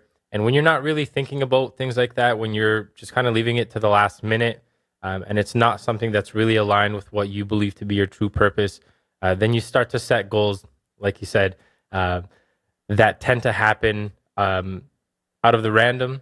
It's not something that you've been thinking about that you want to get done. It's kind of what am I feeling at this point in time? Like a good example is smoking. Right. You know, a lot of people resolve to quit smoking, and they don't do it. And that's generally a case of either setting the resolution on that day, or it's just something that's not really aligned with what they really want to accomplish at the time. Yeah, I feel that people do New Year's resolutions, like you mentioned, late into the year. They haven't really thought about it too much, and they know they're going to their office Christmas party, and one of the questions they're going to be asked is, "Hey, what are your New Year's resolutions?" Yeah. And if there's one thing we're uncomfortable with in today's society, it's not having an answer. Like, it's just too much information availability to not have an answer these days. So we're going to talk about that in this episode, that and much more, how to create strong New Year's resolutions, and more importantly, how to create strong goal planning, goal creation, and a system to help you to realize those goals. And we're going to apply some neurolinguistic programming techniques to really solidify and help the intention of you to create these goals and make them happen. To us, the most important thing here is for you to walk away with a framework of how to create achievable outcomes and how to put them to work so you can achieve them. So that's what we're going to be talking about here. Awesome. So what might be some reasons for you to actually set some goals? And so I'll take over this one here. Some of the reasons why people do set goals is to firstly create a sense of motivation, gives them something to motivate them, to give them a sense of drive in order to achieve something. Setting goals helps you kind of giving you a direction and providing you feedback. So by the sense of direction means that you have an idea, you have a clear sense of what you need to accomplish, what you need to get done. And then the feedback comes into the discrepancy between where you are now, what you're doing, and what your end goal is. And that's your active feedback. That kind of helps give you a sense of how far you are in the progression towards achieving that end goal. Another key reason to set goals is because it increases your levels of persistence when you're faced with obstacles, right? So if you have good goals and you have a good purpose behind why they're goals, why it's important to you, having that written down or just having that identified will help you in those times when, progress isn't linear, right? And when you suffer the inevitable setback, it's those goals and the why behind those goals that's really going to propel you towards fighting through that obstacle or that setback and really working towards achieving the end goal. And finally, another key reason to set goals is that they'll help you prioritize how you actually spend your resources of your time and your energy, so that you're focused on working towards what you want to achieve and you're not spending any time or energy on the things that aren't going to suit you. Rather, you're not working on the things that aren't aligned with what your end goals are. I love these reasons to set goals. They're all fantastic reasons. My favorite one is the direction. Right? I think goals are really meant to be established by people who have a desire to achieve something. It's hard to set a goal to get away from something you don't want. And I think goal setting is for people who know what they want, and people who have a challenge knowing what they want. It's hard to set goals based on that, right? Because like we talked, I would strongly encourage you to review the episode on towards and away behaviors and motivations. We talked about that deeply. But if you're away motivated, if you just want to get away from a bad circumstance or something in your life, that's not the basis of a strong goal. You're only going to get far enough till you don't feel the negative stimulant in what you're trying to avoid, but that doesn't mean you're going to get to your goal. So I really love the direction. It's kind of like a GPS. It allows you to set the coordinates. Exactly. So we kind of just spoke on some of the key reasons to set goals, and I just kind of wanted to also touch on why some people might not set goals. And these ones are kind of interesting. So one of the initial reasons is that some people just simply don't care for setting goals. Whether that's being comfortable with where they are or simply not wanting to achieve anything greater than their current circumstances. That's fine. Everybody's living their own lives.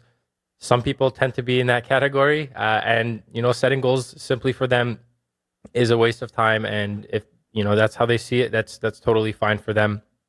They're the ones that tend to be in the effect cycle, the people that tend to blame external factors, and that's completely fine. Can I mention that I used to be one of those people? Oh, yeah? Yeah, I used to be the kind of person that didn't really care to have goals, believe it or not. It's funny to admit that now, but I was like, who cares about a goal? And I'll say this, I think people who are in situations where they're more survival instinct, they're like, let me just put a meal on the table. Let me just be happy with what I have and goals are for people who want more. I'm still trying to, Maslow's hierarchy Yep. of needs. They're trying to achieve the first, like the most primal, like safety, security. I think those people think that goals are way ahead of where they should be at. And I used to never have goals. I was like, I'll just be grateful for what I have kind of thing. But I was stuck. Yeah. And I don't think it's a coincidence that I started to move forward when I started creating goals. I feel like to that point, some people might not set goals because it becomes a sense of, all right, if I set a goal and I don't achieve it, then that's going to reflect badly on me. But if I don't set a goal and then I achieve some sort of desirable outcome, then hey, that's a bonus. Yeah, you know exactly. what I mean? It's not like there's no expectation for it. It's just if it happens, great. If it doesn't, I wasn't really expecting it to happen anyway. Yeah, that's a great way to look at it. That's a great reason for some people to not set goals, and I still think it's not a good way to look at it. I think everyone should have goals. In fact, I think if I could go back and talk to the younger me, I would tell him one of the most important things is goal settings.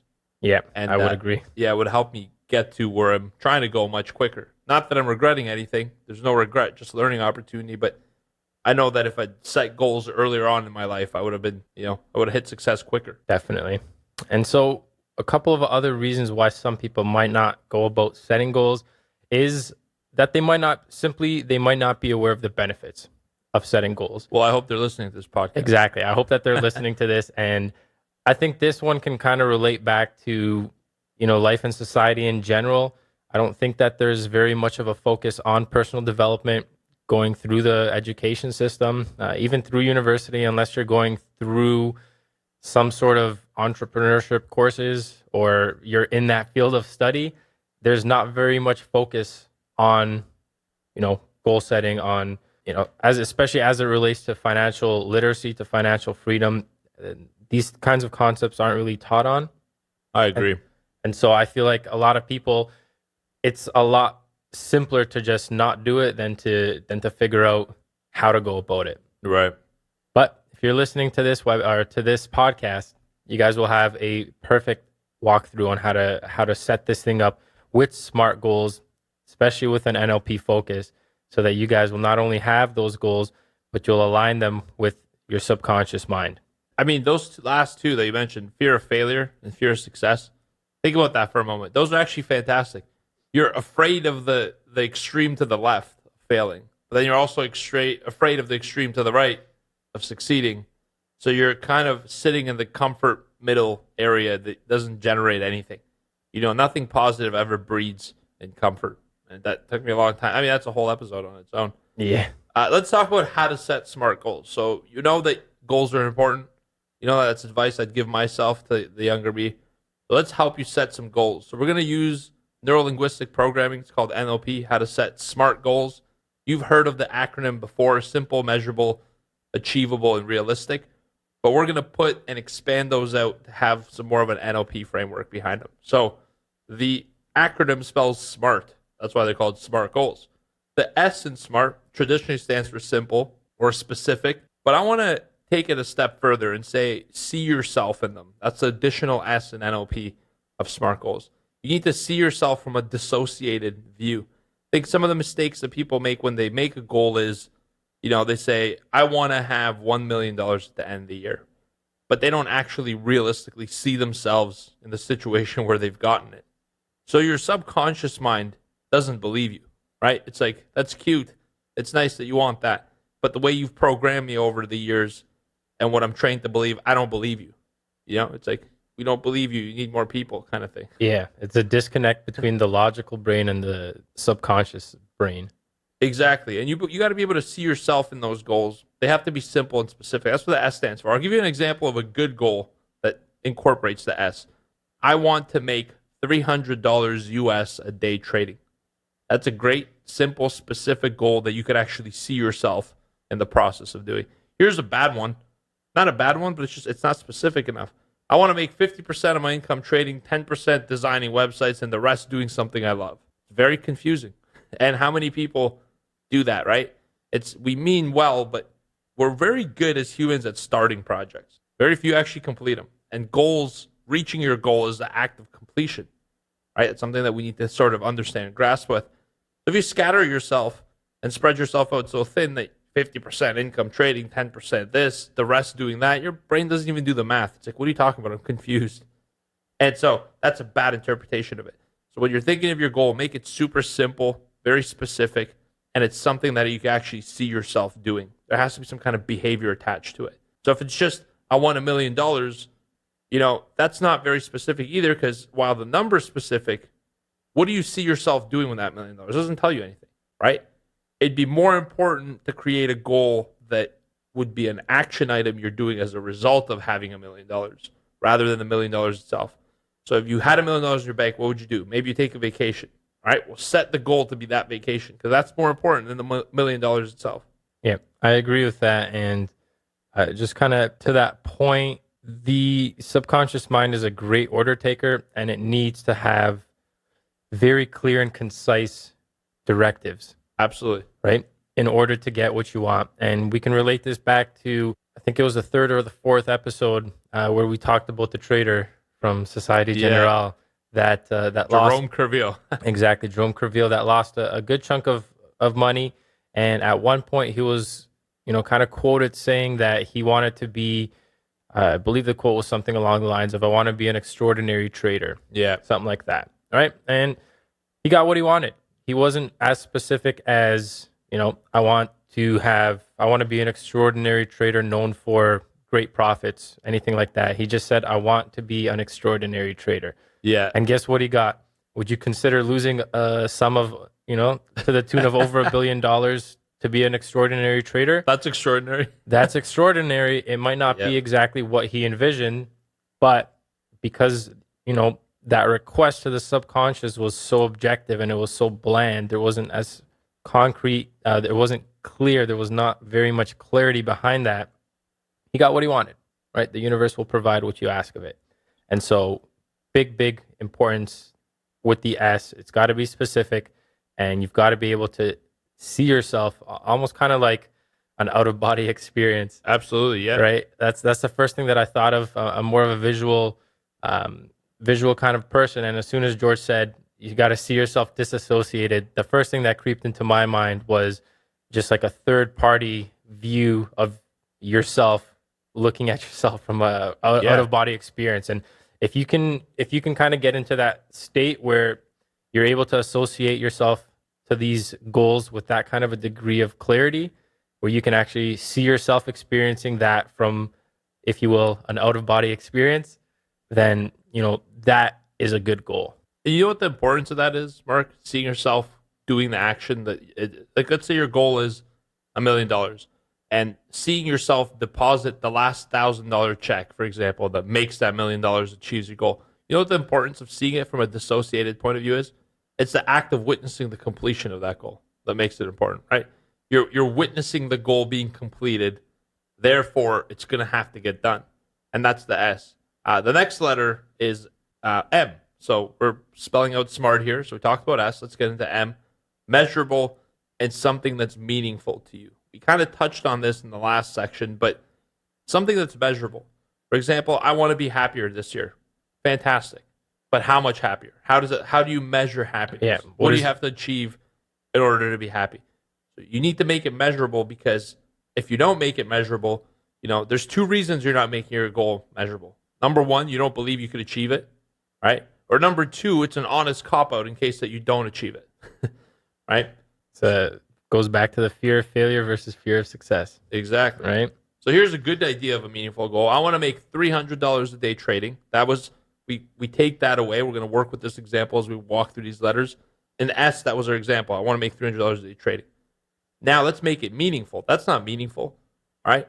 Why? What would you do once you kind of achieve it? That's what makes it meaningful to you. What is the purpose to you internally for achieving this goal? That's what creates the meaningfulness to it. So for a good example here would be, I want to make $300 a day trading so I can finally quit my 9-to-5 job. All right. So it's not important that you make the $300 a day. What's important is that you leave your 9-to-5 job through the means of achieving this goal. Now you're making it mean something to you. And I would say that of the 80% of goals that fail for New Year's resolutions, I'm willing to bet that it's because they weren't really meaningful to the person. Anyways, they didn't attach them to meaning. Yeah, that kind of goes back to, one of the studies that I managed to find here.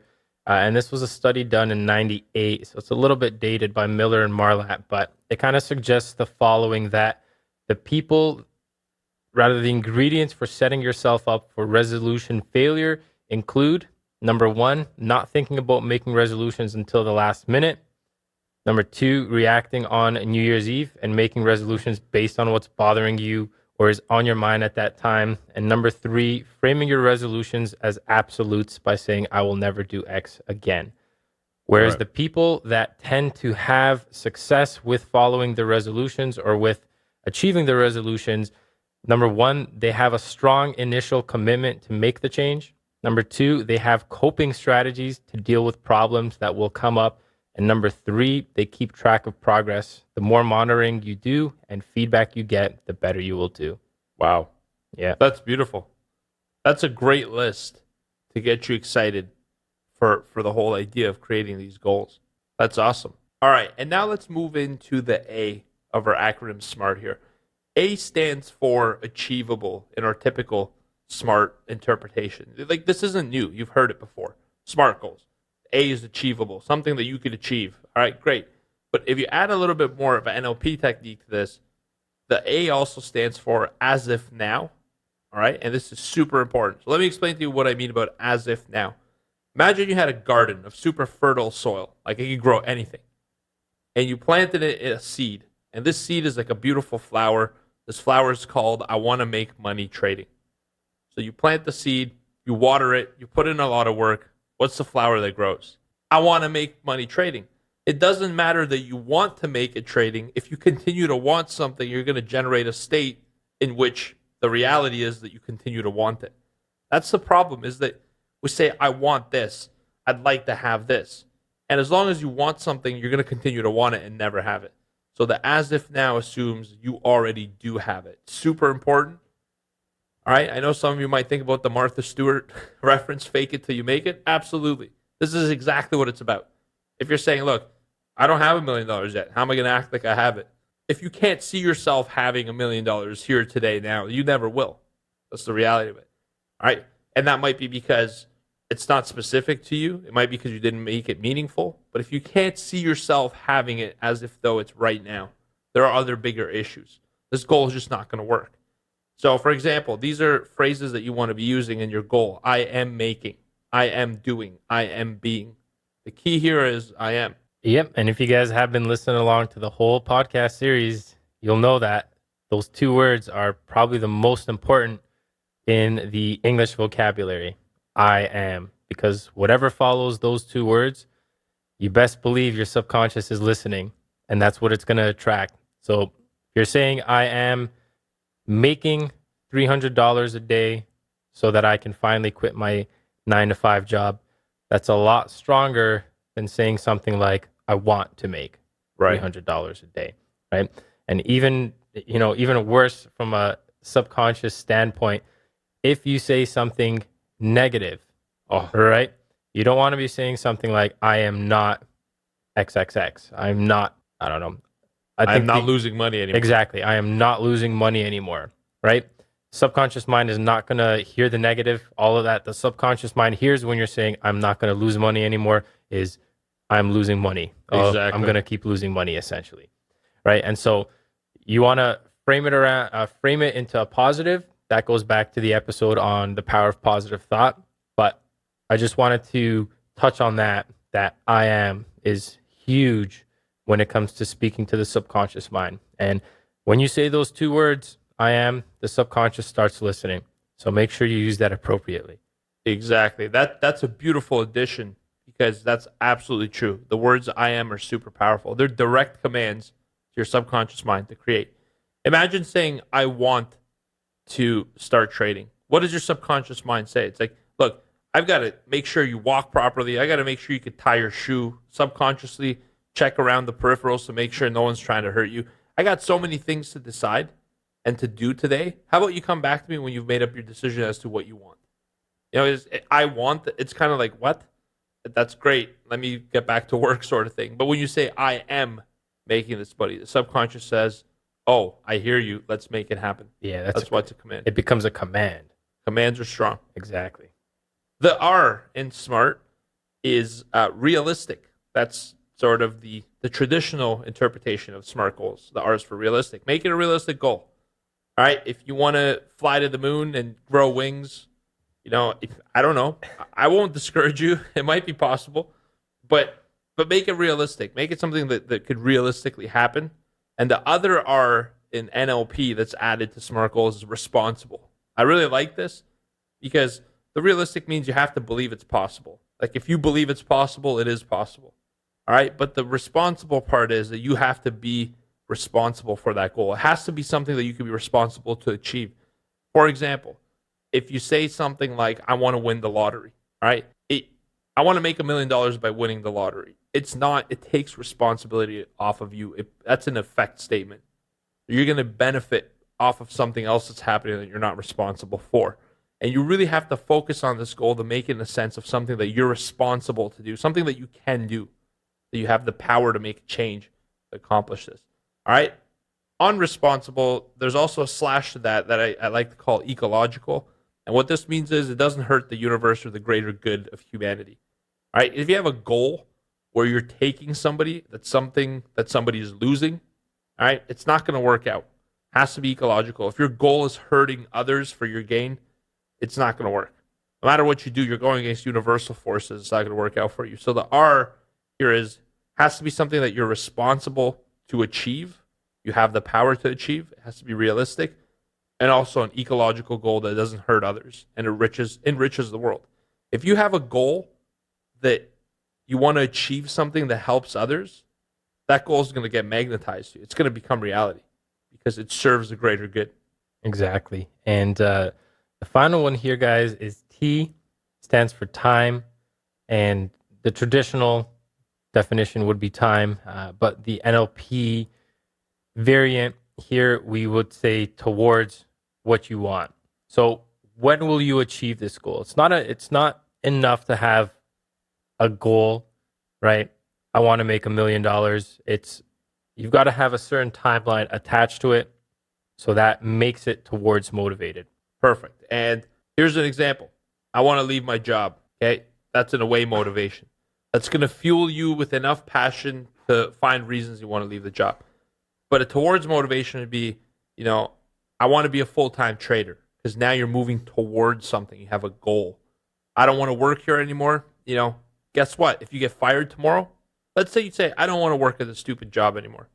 The next morning, the boss comes up and gives you the pink slip and you're fired. You're not working there anymore. So you got to be very careful for what it is that you're putting out there.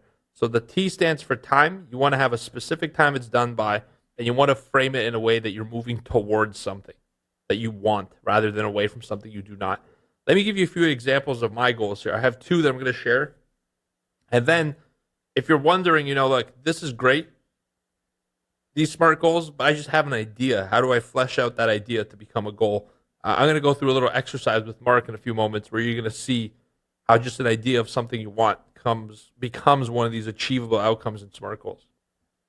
So the first example that I actually wanted to share with you is my health goal. All right, I have a goal personally for my health. For those of you that know, I've been, in high school I was in my peak health, like physically had a lot of energy. Obviously, we could all say that.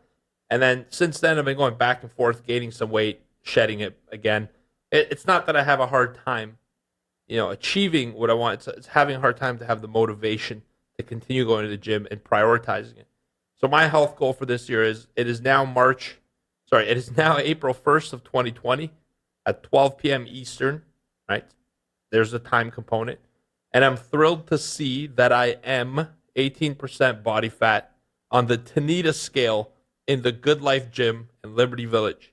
I now weigh 215 pounds and I am full of energy all day long. It's my goal. So it's so specific. I put it down to the gym I'm going to weigh myself at. The scale brand. The scale brand and what it's going to read, okay? The reason is because I know that that's where I'm going to do it. That's the gym I go to, and I know I could see it. I could visualize it. These are the components. The S, right, it was very specific. And I could see myself stepping on that scale over my shoulder, and then I see myself looking down and looking at the numbers that I want to see. So it's very, dissociated type of view. It's simple, it's measurable, there's a number behind it. It's as if now I use I am twice in that statement. It's realistic, all right? I'm not asking to shed 300 pounds here, and it's not going to hurt anyone. In fact, it'll help people. And then it's towards what I want. It's towards a body type or goal I'm looking for, rather than saying, I don't want to weigh 238 pounds anymore. All right, so that's one example. This is a personal goal of mine for 2020. All right, you can see it's not going to take that long. I have it till April 1st. I want to share one more. Marky, any thoughts on that? You think I can achieve it, Marky?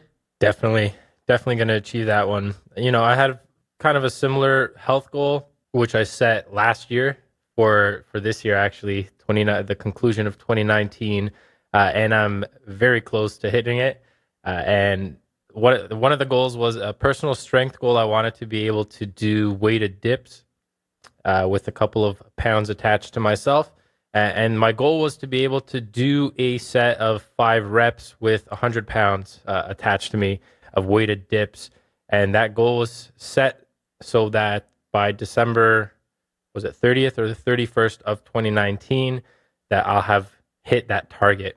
Wow. So aren't you at 90 now? Yeah. So 2 days ago, I went back in there and I tried 90 pounds and I got 2.5 reps out there. And so for this last year has been pretty difficult for me personally in the gym. I've taken injuries on injuries, taken injuries, come back, got injured again. And it's just been a roller coaster. But having that vision in my mind of me actually, kind of like you said, that disassociated vision where you can kind of see an out of body experience. Yeah. Every time I'm in the gym or every time I'm thinking about hitting that goal, I could literally see it in my mind's eye. I could see myself with 100 pounds attached to it and actually hitting those 5 reps. That's phenomenal, brother. You're gonna do it. 100%. I could see from a dissociated perspective. I see it from an associated perspective watching you do it. So I'm really excited for that. It's a great goal. And it's awesome that you wrote it down, because here you are. You're going to achieve it. And maybe we'll videotape it to close the loop for everyone here on the podcast. We'll put up in the show notes. Sure. Here's another goal I wanted to share with you guys. I have a business goal for 2020. And so I'm really opening up here. I want to share this goal with you. Here's how I wrote the goal. It is now December 31st of 2020 at 5 p.m. Eastern time. And I am happy that we are celebrating 500 traders who now make $50,000 a year in our community and work for themselves, living their dream lives. So the goal for Trade Pro Academy is always to create profitable traders. That's our number one metric. It's not business revenue. It's not money, because we trade ourselves. We can scale up and trade more, and then, it'll be boring. We'll be in our bedrooms. We'll be making good money. We'll have nobody to tell about it. But it's all about the community, and our number one metric is creating success, and that's one of our business goals. What's one of my personal goals that I'd like to see happen their business. So there's 2 examples of goals, very specific, very measurable, attainable, realistic, towards what you want, and timely. What if you have just an idea of something you want and you don't know how to turn it this way? Is there a series of questions that you could go through to create an achievable outcome and create one of these goals? Mark, what do you think the answer is going to be? I feel like this is leading towards a potential series of questions. You, sir, are 100% right. He had the cheat there. He had the assist. You saw me reach for it. And there's a whole page. It was sitting here the whole time. But so, Mark, first and foremost, once again, thank you for volunteering. This is kind of a recurring trend. You volunteered for eliciting your values. I think people had a big aha moment. And, thank you again for stepping up to the plate. So I want to ask you this. What is one thing that you want in 2020? One thing that I want in 2020 is to be able to actually replace my spouse's income. Oh. And get her out of the workforce. Amazing. Okay. So what will you see, hear, and feel when you've accomplished that? What will I see, hear, and feel? Well, I'll be feeling a big sense of achievement. I'll be seeing a big smile on my wife's face when I tell her that she can quit. Right. What was the last one? See, feel, and hear? Yeah. And I'll be hearing the joy of her being able to finally leave the 9 to 5. Awesome. That's fantastic. You notice how one of the things you said that you would feel a sense of accomplishment, wasn't that one of your values? There we go. See how it's starting to come together? That's great. So where are you now in relation to your outcome? This is the second question, by the way, that you would ask yourself. All these questions will be in the show notes that you can repeat this process. Sure. So with this question, can I give you like a figure, percentage? Whatever is right to you, whatever. Look, I understand there's privacy here as well. Not everyone's going to want to open up their goals this way. So however, you could use it as a percentage. How about that? What percentage of the way do you think you are? All right. I'd say I'm probably around, let's say 45, 50% of the way there. Beautiful. Awesome. How will you know when you have accomplished it? Well, I know how much she makes. So if I can double what she makes, then I'll have known. All right. So, that's good. For an example like this that has a tangible figure, it seems like a comical question. And if there's any other goals that you're considering, that could actually be a great question. I strongly advise you ask it. But in this case, it's easy. We don't have to dig any deeper than that. All right. What will this outcome get for you or allow you to do? Well, one of the big reasons why I would like to achieve this goal is because my wife is an awesome baker. She bakes sweets, and she's been doing it kind of as a side hobby, and we kind of want to make it a full-time thing. That's really one of her passions. And for me to be able to pursue my passion, and in doing so, to be able to afford her the opportunity to pursue her own passion, that's the reason why I want to get it done. That's beautiful. That's awesome. I could actually attest to the skill and talent that she has of baking. When Mark brings some cookies in the office, says, "Hey guys, this is from Rose," I'm like, "Oh boy." I try not to seem too excited, but I'm really excited inside. And then when they start trading and the market gets busy, I try to sneak out and have 2 or 3 of them so I don't get caught. And usually by the end of the trading session, there's like 1 cookie left. They're all looking at me. Yeah, they get eaten pretty quickly. You got to be really quick on them here in the office because we got a bunch of savages in here. Yeah, for sure. Bunch of savage. Yeah, just me mainly. But hey, okay. Is it only for you, and are you the only person in charge of your results? Is it only for me? I wouldn't say that it's only for me, but I'm definitely the only person in charge of the results. Great, awesome. Are there any drawbacks of you achieving this? Ooh, probably have to spend a lot more time with my wife. That's a joke. That's a joke. And you're sleeping on the couch tonight. I don't know if she's going to hear the podcast. I don't know. By the time she hears this, ooh. Is there any drawbacks to it? To be honest, I don't see any drawbacks. Okay. I mean, I guess I really don't see any drawbacks. Guys, if you work with your spouses or if you've done anything similar, let me know if there are some drawbacks. That's awesome. He's very congruent, and no, that's perfect. That's all you want to know. And the next step, we establish some of the resources. So what personal resources do you have that will allow you to achieve this goal? The personal resources that I would have, I would honestly say myself. I don't know if you can break that down to like trading skills, business skills, etc. But I feel like myself, I have the skills required to make it happen. And I also have the resources. I have the network, the support, and the crew. And it's really in my full control, my full and complete control. Would you say the ability, the fact that you're in an industry where you have an uncapped ceiling of potential return in a year would help you achieve that? Like, is that a tool? The fact that you Definitely. can make, yeah, okay. So you can call trading itself a resource. Definitely, yeah. Okay. Trading's a big resource. Trading to me is, outside of being a passion, trading is also a catalyst. What I find, there's some people that will use trading as a career because it's a passion that they love and it's something that they live and they breathe. But there's also some people that get into trading as a means to pursue their true passion. For right? sure. If you can succeed in trading, you can generate the cash flow or even the wealth required to pursue what your actual passion is.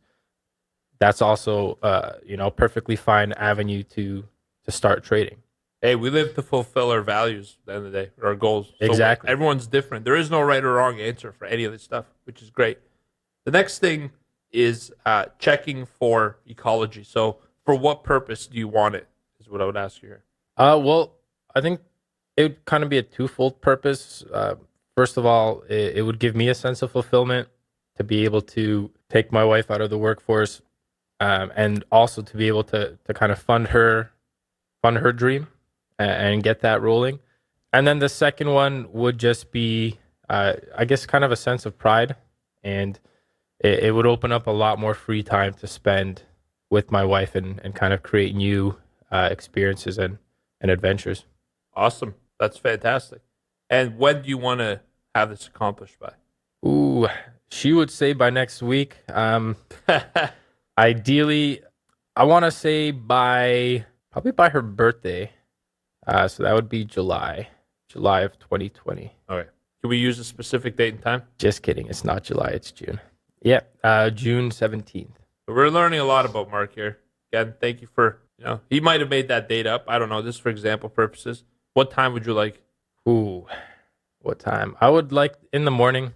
You can tell her she doesn't have to go to work. Exactly. Exactly. What time in the morning? She usually gets up around 7:30. Yeah, let's say 7:45. Beautiful. All right. So that was the exercise. So we've asked a series of questions that help you create an achievable outcome.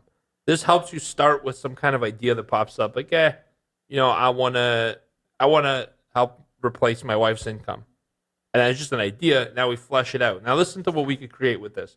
I'm going to post these questions for creating achievable outcomes. I didn't ask them all. I kind of played with this example. It'd be silly to ask some of the questions based on how you responded. But for you guys, I've put the whole series of questions. We're going to put that in the show notes. You're going to have access to this. All right? And you can repeat this exercise. It helps you create very airtight, solid statements of creation. Let me read this out to you, Mark, and tell me how this sounds. All right? So this is how you would want to phrase this. And I'm going literally reading the notes I took off the page. So it might not be perfect, but it'll be very close. I promise you. All right. It is now June 17th. And as you guys are listening as well, you heard Mark answer statements. Imagine that was your goal as well. All right. And listen to how this sounds. It is now June 17th of 2020 at 7:45 in the morning. You've just woken up. Rose has just gotten out of bed, had a chance to get ready. And you come up and tell her that you're realizing the goal of helping her replace her income. She's smiling. You feel a sense of accomplishment, fulfillment. You smile, Mark, and you feel a lot of pride, knowing that you fully now replace her income. This gives you the time and for her to start her business, bake cookies and other products, and to really fulfill her dream and be passionate about what she's doing.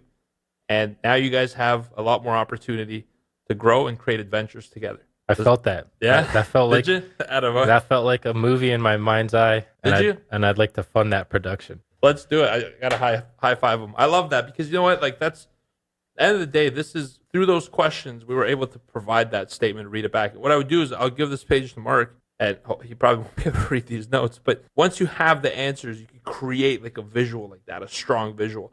Now you could see how you could look at yourself externally and dissociated view and see that moment happen. Now that moment is going to happen because we've spoken about it. And that's a goal. If you create your goals like that for New Year's, then forget about resolution. Resolution is nonsense. It's a goal, right? It's an actionable goal. If you create them to be that deep, you put your feelings and senses in them, that's a real example of a SMART goal. And thanks again, Mark, for participating. I really appreciate it. Hey, my pleasure. One of the next steps is that you could do, and we're going to give you a few last tidbits here before we call it.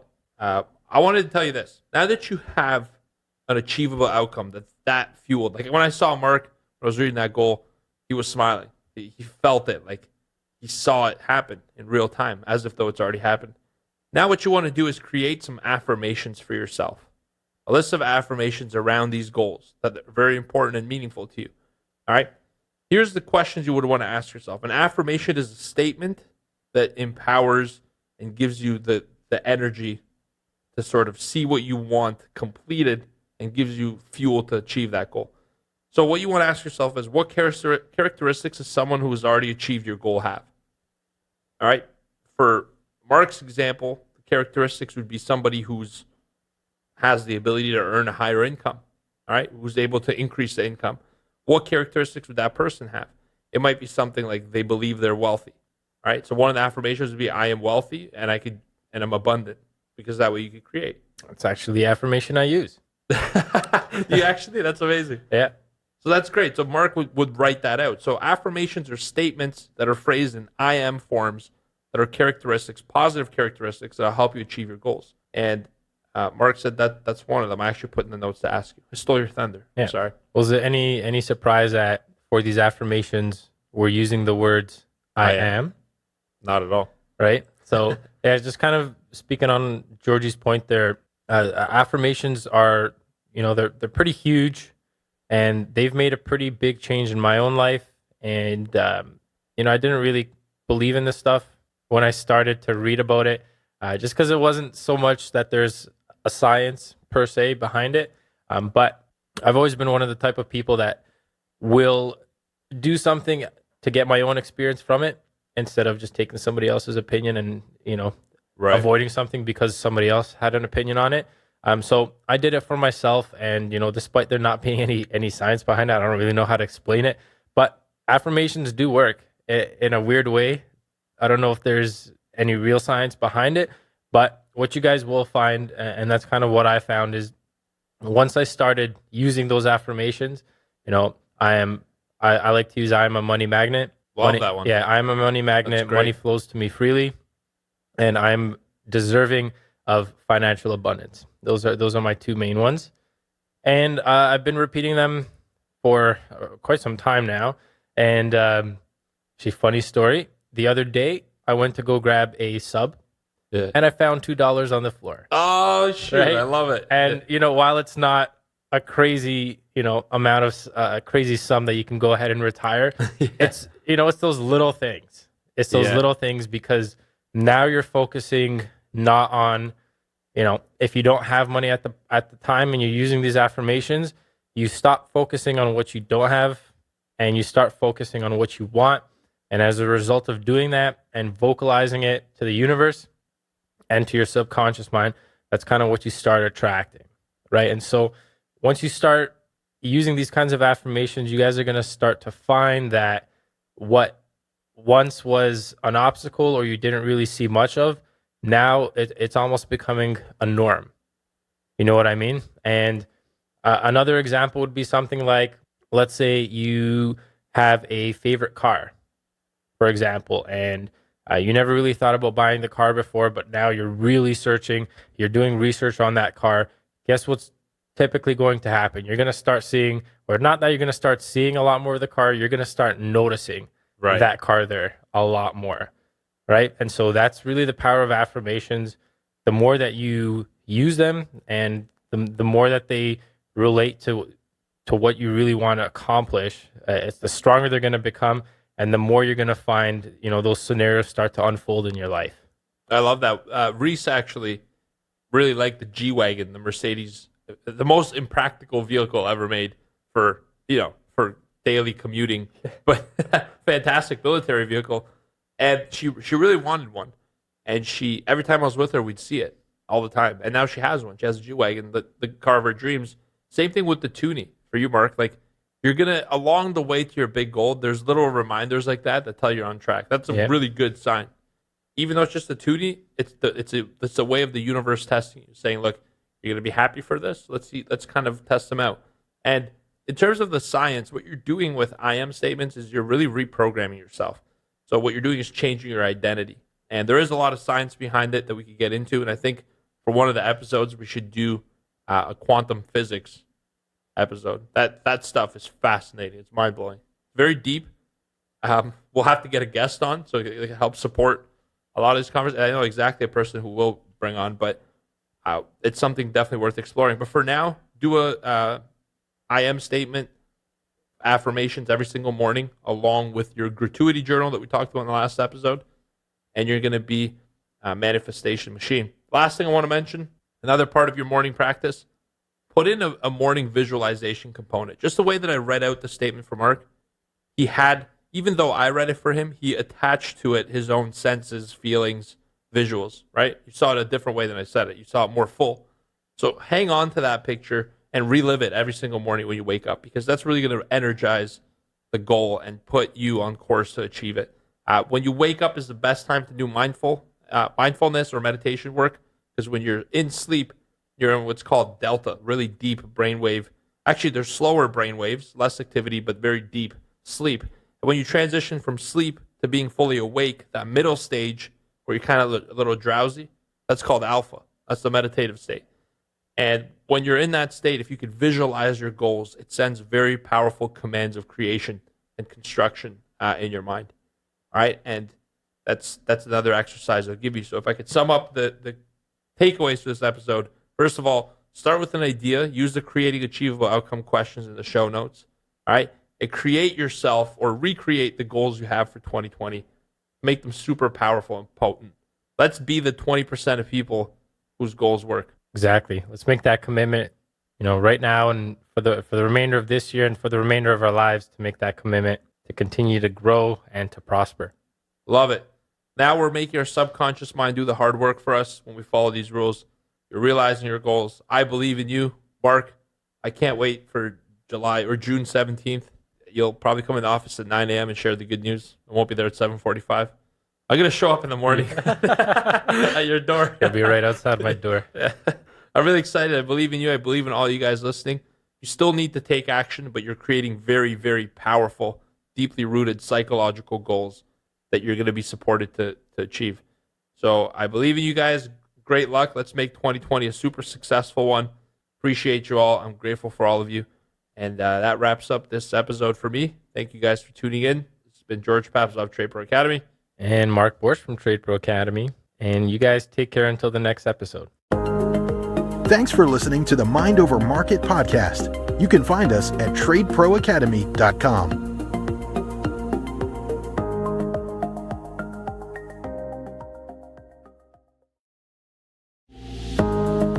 You're listening to Mind Over Markets, a podcast on trading psychology to help you build a bulletproof mindset. Here's your hosts, George Papazov and Mark Borsch.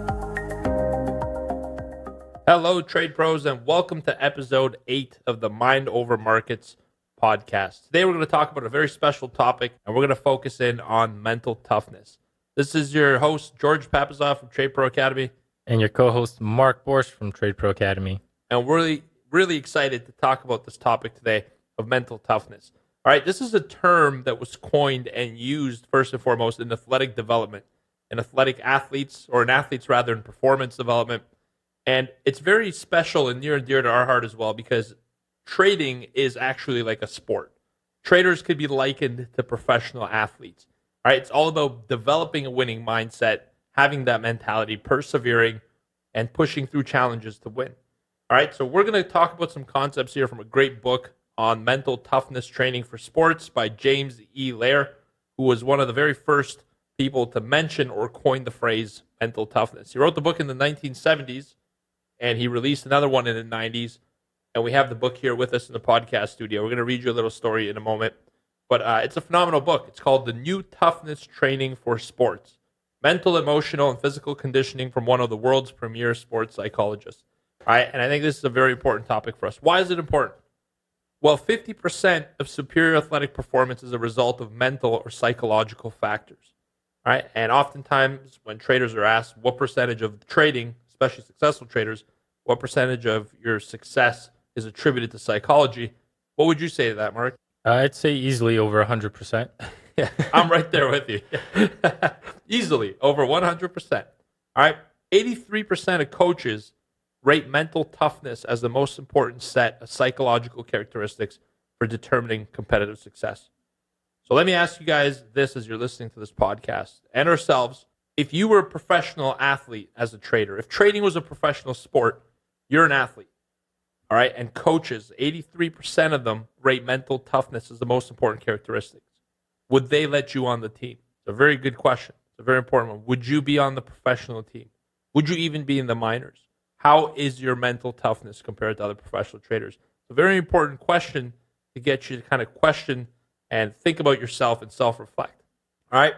In 2002, Graham Jones and his colleagues interviewed 12 athletes for their book, and they came up with an overall definition of what mental toughness was for them. All right. Here's an interesting quote from there. People who are mentally tough have a psychological edge that enables them to cope better than their opponents with the many demands that sports place on a performer. And they're also more consistent and better than their opponents in remaining determined, focused, confident, and in control under pressure. Now, that's directly relevant to trading. I was going to say that sounds exactly like a trader. That's what we do on a daily basis. Yeah, that sounds exactly like what we do. Right? And it's fantastic. And before we dig into the 12 key attributes of athletes, I want to tell you about something mentioned in this book that we're just referring to, James Lair, in the New Toughness Training for Sports. All right? He, in his book, has a definition of within one human being, there are two people, the real self and the performer self. And when the two of them are maintained and developed, they act in cohesion. They sync up and they create the performance state. He calls it the IPS, the ideal performance state. Okay. And so let me give you a little story. This one's going to take me 2 or 3 minutes to read, but I think it's a fascinating story about Karen, an athlete. Ready to listen to me read for a little bit, Mark? Hit me with it. All right. Karen enters a race fully prepared physically. She's well rested, has met all her nutritional needs, and has physically trained hard for this all-important event.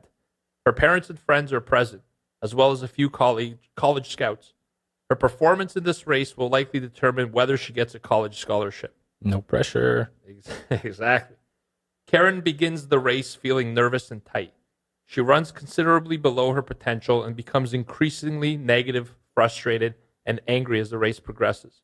When she falls behind many of her competitors towards the end of the race, her spirit's completely broken and she ceases to try. After the race, she's devastated. Let's look at what happened. The most important factor is that Karen's self-performer or performer self never became engaged during the race. Feelings of nervousness and frustration dominated the performance. This apparently occurred for psychological reasons. One possible explanation is that Karen's real self was simply too needy and unbalanced emotionally to give her access to empowering the ideal performance state. The release of stress hormones associated with nervousness and fear could potentially stem from her feelings of insecurity or doubt relative to her running, or to more deeply rooted fears associated with generalized low self-esteem. Another possible explanation, sorry, go ahead. I was just saying, that's interesting. Very interesting. Another possible explanation for Karen's exaggerated fear response, called choking in sport, is that the emotional demands of the competitive event simply exceed her coping skills. Pressures from parents, coaches, and college scouts were simply too much. Karen's failure to achieve her ideal performance state during the race resulted in the following. Number 1, unmet emotional needs associated with her real self. And 2, emotional demands that exceeded her coping capacity. So this is very interesting. All right. It's a story of an athlete who there was a lot on the line, which generated a lot of pressure. And the real self, or the person who's emotional, the person who you really are. At the end of the day, as an athlete, you have a performance state that you trigger, but that's not you 24/7. You can't be a fierce competitor all day long because it takes energy, but you have this performance mentality or mind state. And I think that the real self, or the part of her that, is responsible for keeping herself safe, happy in life in general, wasn't met. She was emotional. She was afraid. She didn't know how to cope with that added pressure, which brought negativity, which sabotaged her performer self. In essence, I don't think Karen actually competed at all. She wasn't there for the race. Karen wasn't there, and I can probably tell you if that was a real person, if she had to recall what happened that day, she wouldn't be able to. Exactly. Emotional. Exactly, emotional. And sometimes, when the subconscious programming takes over, that leads to things that, you can take certain actions and you can completely forget about them happening, right? Because the subconscious mind takes over. It's almost like an auto function of your body. Yeah, exactly. Right? And so I wouldn't be surprised if Karen was a real person. If you were to ask her, what happened that day, she'd be like, I don't know. That wasn't me. Now, what if Karen was a trader? Right? Because we see traders do this as well. Trading is a performance sport. And when we sit down at the computer, too often we feel like the person that sits down at the computer before trading is the same person that's going to trade. Yeah. But that's incorrect, right? The real self, the person who needs to take care of their body, their health, their fitness, their mental life with their family, friends, the person who needs to stay happy is not the person that's trading. Yeah, that's true. All right, the person that actually transform is the performer self, the person who's in charge of meeting tough demands, all right, being stressed out and rising to the challenge and creating mental toughness and staying in that mood. And I think what happens too often is that traders don't realize that when you join this industry, you're not doing something that's familiar to you. You're going in real tough mental combat. All right. And I think that's where the challenge is. We don't realize there has to be two aspects to us. Yeah, I think a lot of kind of goes back to the earlier point where you asked me what percent of psychology do I think plays a role in successful trading. And I think that is a point that a lot of newer traders kind of fail to identify, is a sense that, as a newer trader, you're kind of looking for that holy grail. And I think we made this point in previous episodes, in the sense that a newer trader that's not really experienced with the actual execution side of trading, they're going to think that I need a new strategy. If they take a couple of losses, the strategy's not right. I got to switch to a new strategy, find something else, find that holy grail. And what they fail to realize is how important psychology is in those results, right? Because you can find, George can give you a strategy, I can give you my strategy, but just giving you our strategies with step-by-step, execution steps rather, is not going to, you're not going to be trading that the same way that I would be trading it or that George would be trading it. And the main difference between the discrepancy in the results would be because I'm familiar with that strategy and I've built my psychology around that strategy. It makes sense to me. It fits my personality, right? So a lot of new traders, they get stuck on the fact that I need to have a holy grail, but they don't really focus on the mentality part of it. So understanding from the get-go that this is going to be something that's going to really challenge you from a psychological standpoint, that's where I guess that's your first step of progress, is first being able to kind of identify the fact that you're going to have to work on yourself, at least from a mentality point of view.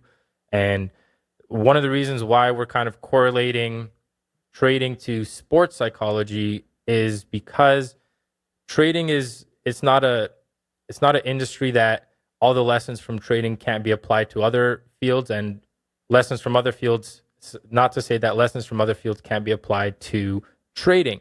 So we kind of looked at how other fields can apply to trading, and some of the common ones, as far as sports psychology is very important, but also a focus on the sports that are based on the individual. So sports such as, let's say, tennis, right? Where you're the only competitor. You don't have a team to rely on. You don't have a team that you can point fingers at and say, he didn't make the pass that he should have, or the defense wasn't there, right? So sports like tennis, sports like golf, sports like competitive swimming, anything where you are the sole athlete involved, I think that there's a lot of lessons that can be applied in trading from successful athletes in their respective fields.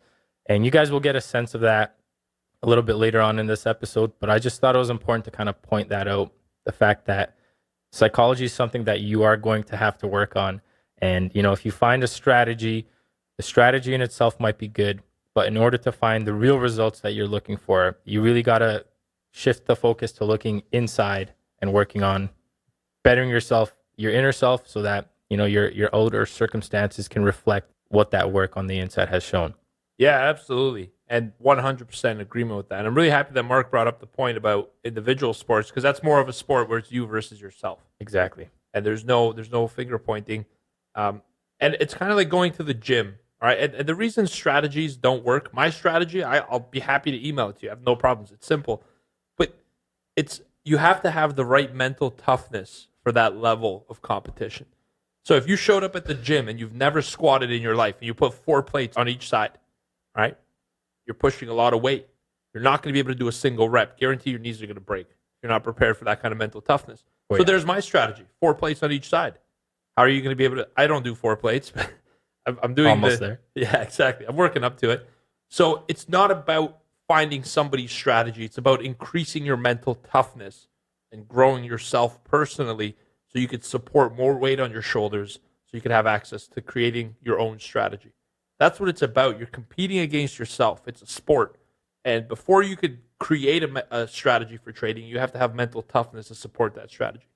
If you think about the analogy, the trading strategy is the weight, and your mental toughness is the support structure of that weight. All right? So you have to choose the right weight to build your mental toughness with.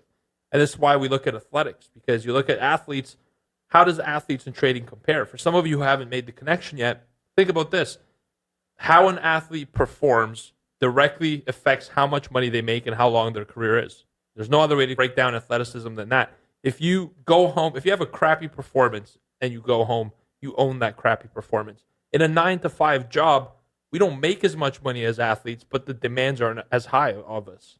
And neither is the accountability. And, to that point, it really depends on the type of corporate career you go into, right? Because if you go into a career where, most businesses, you have two sides. You have the revenue bringing side, which is often your sales department, and you got your support side, right? And so most corporate structures will reward the sales side. The sales side will have often a base salary, usually around what the support side starts with, but they also get, the opportunity to make bonuses, commissions, whatever the structure of the business is.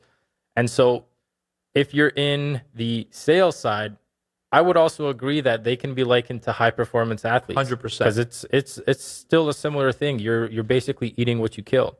Right. And so having that requirement to be, on top of your game, to be mentally tough, even in a sales role, you've got to make cold calls. I'm sure that's still a thing. Yeah. Cold calls, you're going to get a lot of rejections. How many, man. if you get rejected on, you're a salesperson, you make a couple calls out, your first call gets rejected, second call gets rejected, third one gets rejected. Are you still going to have the mental toughness to call the fourth person? Or are you just going to, kind of quit out and say, you know what, these last three ones didn't really work out. It's time to do something new. That's what I'd liken to a new trader with a strategy. They're trying out the new strategy. Try it once, takes a loss. Try it twice, second loss. Try it third time, third loss. All right.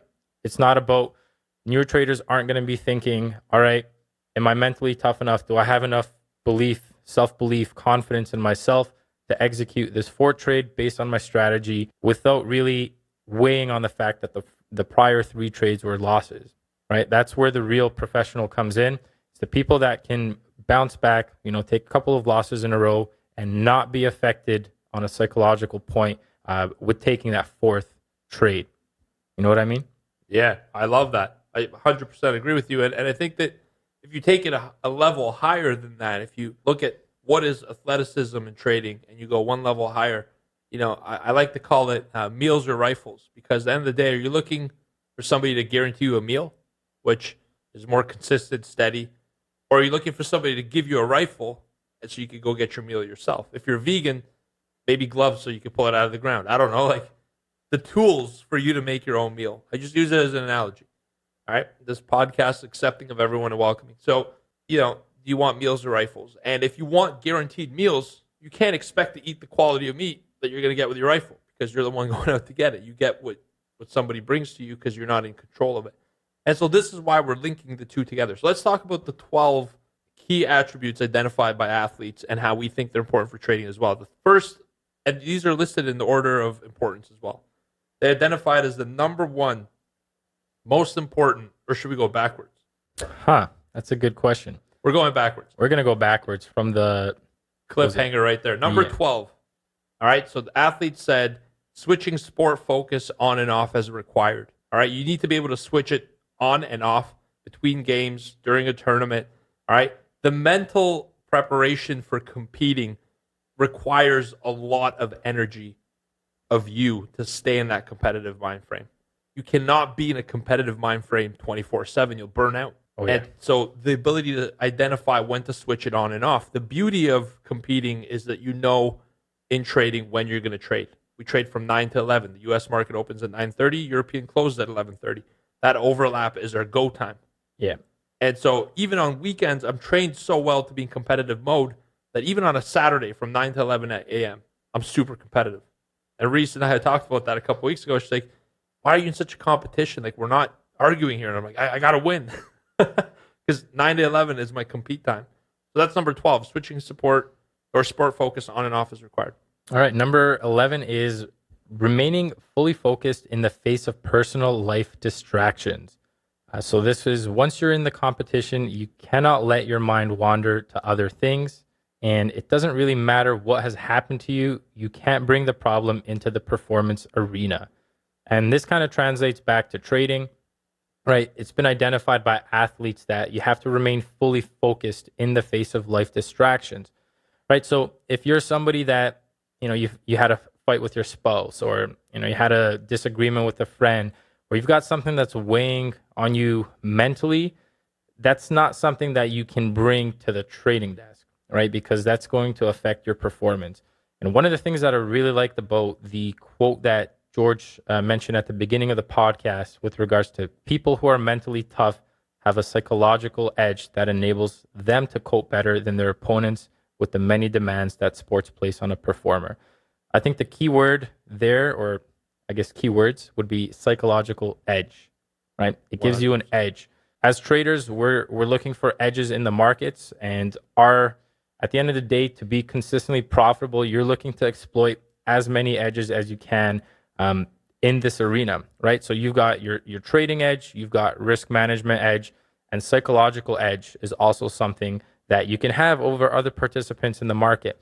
So remaining fully focused in the face of personal life distractions, super important as far as maintaining and developing your psychological edge.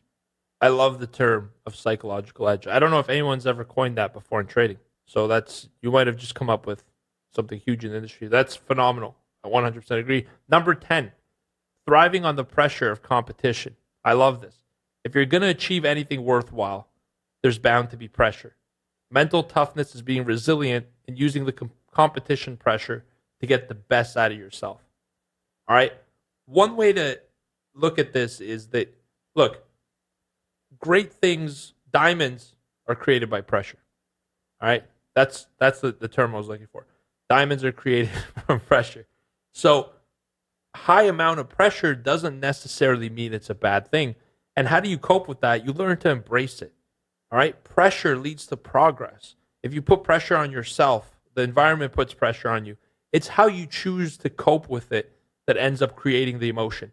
If you choose to fold and feel uneasy about it and you're nervous, there's ways to work on that, but pressure is not going to push you to perform positive things. If instead you look at the pressure, you say, this is a challenge. I have a positive mindset. All right, I'm going to go forward with this. I think that pressure pushes you to competition. You naturally jump to the instinct to say, I'm going to win, bring this pressure on. And that's the mindset you're trying to cultivate. How do you do that? You have to have some form of positive thinking. You have to have a winning mindset in order to take pressure and turn it into competitive drive rather than fold under the pressure. And so when the pressure is the highest, think back in your life, whenever you've been under pressure, have you naturally had a tendency to go towards, hiding from the pressure or putting your hand down or trying to move away from the pressure so you're not noticed? Or have you stepped up to the challenge and took that and said, let's do it, let's compete? And I think the way you answer that tells you your stage of preparedness for trading. If you back down from pressure, you're not okay with it, it doesn't mean you're doomed to be a trader. It just means there's ways that we need to work on this. This is something we have to address before we talk about moving averages, indicators, strategies. Let's talk about being able to deal with pressure. Because guess what? In simulated trading, you don't have any pressure. There is no pressure. Yeah. What's the pressure in simulated trading? When you go live, what people experience is when they go live, they'll say, I have a great simulated trading strategy. Like, have you tried it live? No. Well, you're going to learn something. The pressure comes right down on your shoulders. If you're not prepared to deal with the pressure, once again, going back to the analogy, 4 plates on each side on the squat, you're not going to do a single rep.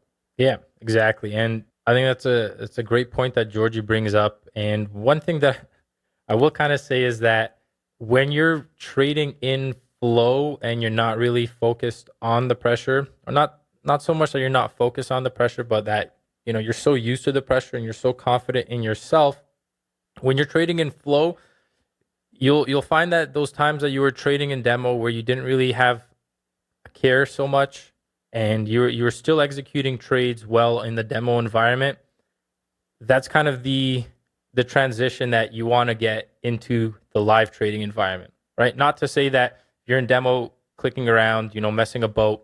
That's not what you want to bring over. But that sense of flow, if that makes sense. You know what I mean, Georgie?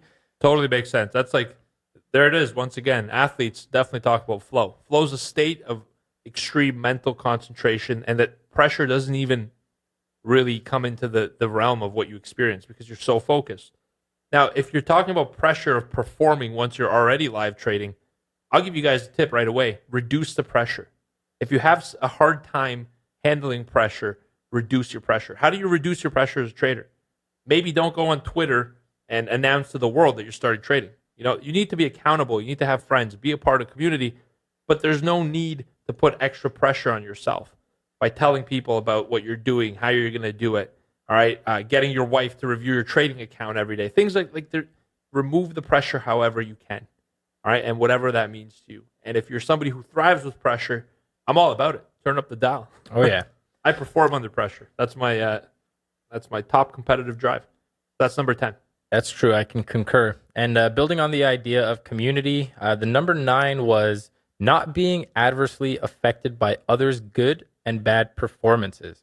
So there have been cases where people have set world records and people have gone out, a couple minutes later and they've won up those world records. And imagine being on the sidelines, you're about to get ready to perform and you just had 2 people back to back break world records. What's that going to do to you? Is that going to put adverse pressure on you, or are you going to take that and, if you're mentally tough, the mentally tough performers are going to use that in order to, they better themselves. Whereas the performers that aren't mentally tough, they're going to be, second guessing themselves. Can I hit that record? Right. Can I hit those numbers, etc.? I can't go that fast, right? They'll say something like, well, he's better than me. Whereas the mentally tough performers will say things like, well, he's no better than me. So I'm going to go out there and I'm going to go ahead and beat that.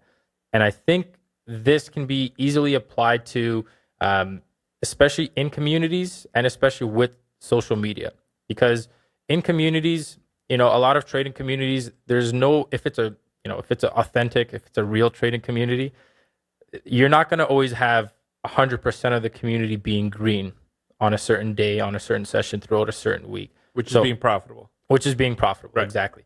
So one of the things that, we often see, and I remember struggling with this when I started trading, was I'd go on social media and let's say I had a bad day or I didn't have the day that I wanted. And then I'd go on social media and I'd see a post of, some trader making five-digit returns in that single session. Or, even referencing back to the community aspect, some days you'll have some traders in the community doing really well. They'll be excited about those results. And some days, you'll have some of the community members won't be doing so hot. And it becomes important, if you're hearing about these successes and you're not doing well on that day, is not to get down on yourself as a result of that. Is to kind of stick to your lane, focus on, your own performance, where you're at, and taking the steps required to get you to where you have to be, and not really comparing that to, George made $1,000 today and I'm down a couple bucks, so I'm not a good trader. This doesn't make sense to me, right? So it's very important. As you guys can see, this was number 9. The attributes by athletes that not being adversely affected by others' good and bad performances is one of the key characteristics of mental toughness. So if you guys want to build that mental toughness, make sure not to compare your chapter 1 to somebody's chapter 20, and just use what your results are, learn from them, and go forward. Don't really compare yourself to others, and don't let others' results reflect on yours. And if you spin that to a positive, think about this. Imagine that you set the world record. I don't know what it is now for the 100-meter, but like 7 seconds. It's probably something dumb. Probably like 3 seconds now. Yeah. But let's say that for X amount of distance, your time was 10 seconds. If nobody beats your score until you live, I'm willing to bet that your performance has peaked. I'm willing to bet that you won't do anything about it to get more mental tough to grow. You're going to stay in your current mind state because you're number 1. But the moment somebody beats your score, you have 2 pieces of information. Number 1, you have the fuel to motivate you to do better. And number 2, you have the exact amount that you need to improve by. Somebody beats your score by 1 second. Next season, you're going to train. You're going to say, what kind of training do I need to do to achieve 1.5 second quicker time? And now you have the end goal in mind. For trading, it's the same thing. If you're in a community where people are making money and you might have had a day that was tough, you know what? Say, look, I'm in the right place. I see what's possible. This is amazing. Good for them.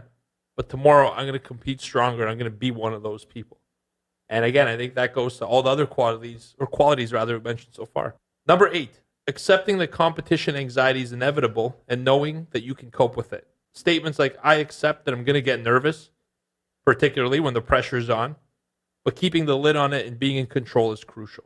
So look at that. It's not eliminating pressure, but you say, look, I acknowledge the pressure.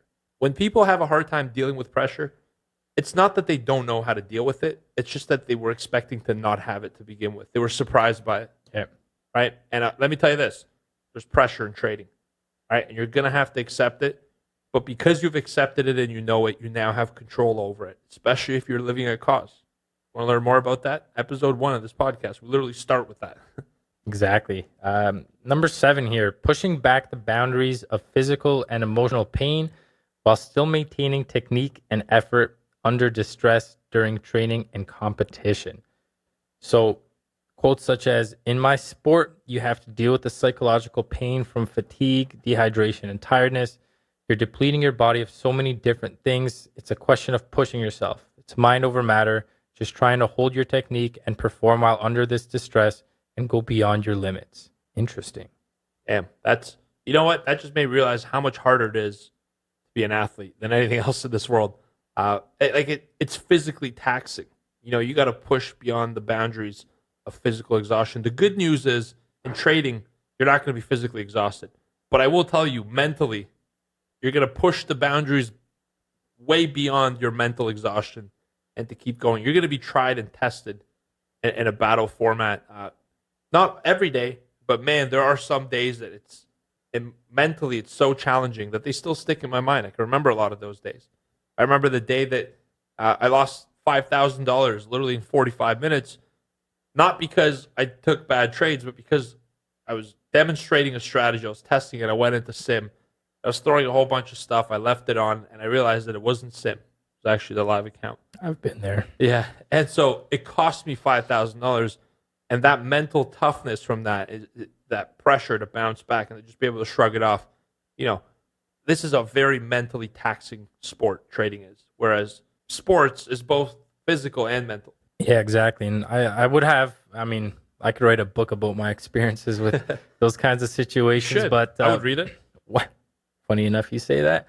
One of my examples would be, you know, there was one time where I was just setting up a new platform, and this was a keyboard shortcuts were enabled, and I was trying to scroll out on my chart, and this was before the market opened. So imagine putting yourself in my position here, guys. You're sitting down in your trade station, you've got your charts on open, you're clicking on a chart, and you're trying to scroll into it to expand the chart. And all of a sudden, you see on your DOM, you're short 5 contracts as the market's, you know, popping up higher. And that's basically what happened to me as the market opened up by accident. I had the keyboard shortcuts enabled, and I was short 5 lots on the SPOOs as it was, you know, climbing a little bit higher, climbing steadily higher into the opening bell. And so on that opening bell, I basically flattened the position out, didn't really let it play out, just flattened it out right away, managed my risk. And imagine what it takes, you know, not to say that this is going to happen to you, but imagine what it takes on that kind of a day to, before the market even opens up off, you know, an execution error, a keyboard error, you're already down a couple $100 just from something that, you know, was an honest mistake. This is where mental toughness comes into play. You got to be able to say, all right, am I staying? Am I going to make this back? Or you can choose to, you know, admit defeat and walk away. And so, you know, I had enough confidence in myself to, you know, to keep trading that day. I don't really remember how the day went. I remember that day. You finished green. Did I finish green? I do remember it, yeah. There you go. So, yeah. So it comes with battling back. And the more you're able to kind of battle back, build that mental toughness, the more confidence and self-belief that you're going to instill in yourself that, you know, if you come into that kind of a situation in the future, you already have a reference point that you've done it before. You can do this. Amazing. Thank you for sharing that story. I know anyone listening to this podcast has been trading for any amount of time. You have your own story of this 100%. Kind of, and I'm here to tell you this. Anyone who's ever succeeded if you have one story, they have 20 of those. All right? It's part of business. We all have those kind of stories. The longer you're in the business, the more of those stories you're going to get. Rather than trying to be perfect, this is more important. And that leads us to number 6. And number 6 is regaining psychological control following unexpected, uncontrollable events. And this is competition specific. So as it relates to sports, it's quotes such as, it's definitely about not getting unsettled by things you didn't expect or can't control. You've got to be able to switch back into control mode. So I think this is huge because it kind of builds on some of the topics where we talked about being able to kind of bounce back from, trading losses and how to come back from things like that. And so in trading, you're going to take losses. That's inevitable.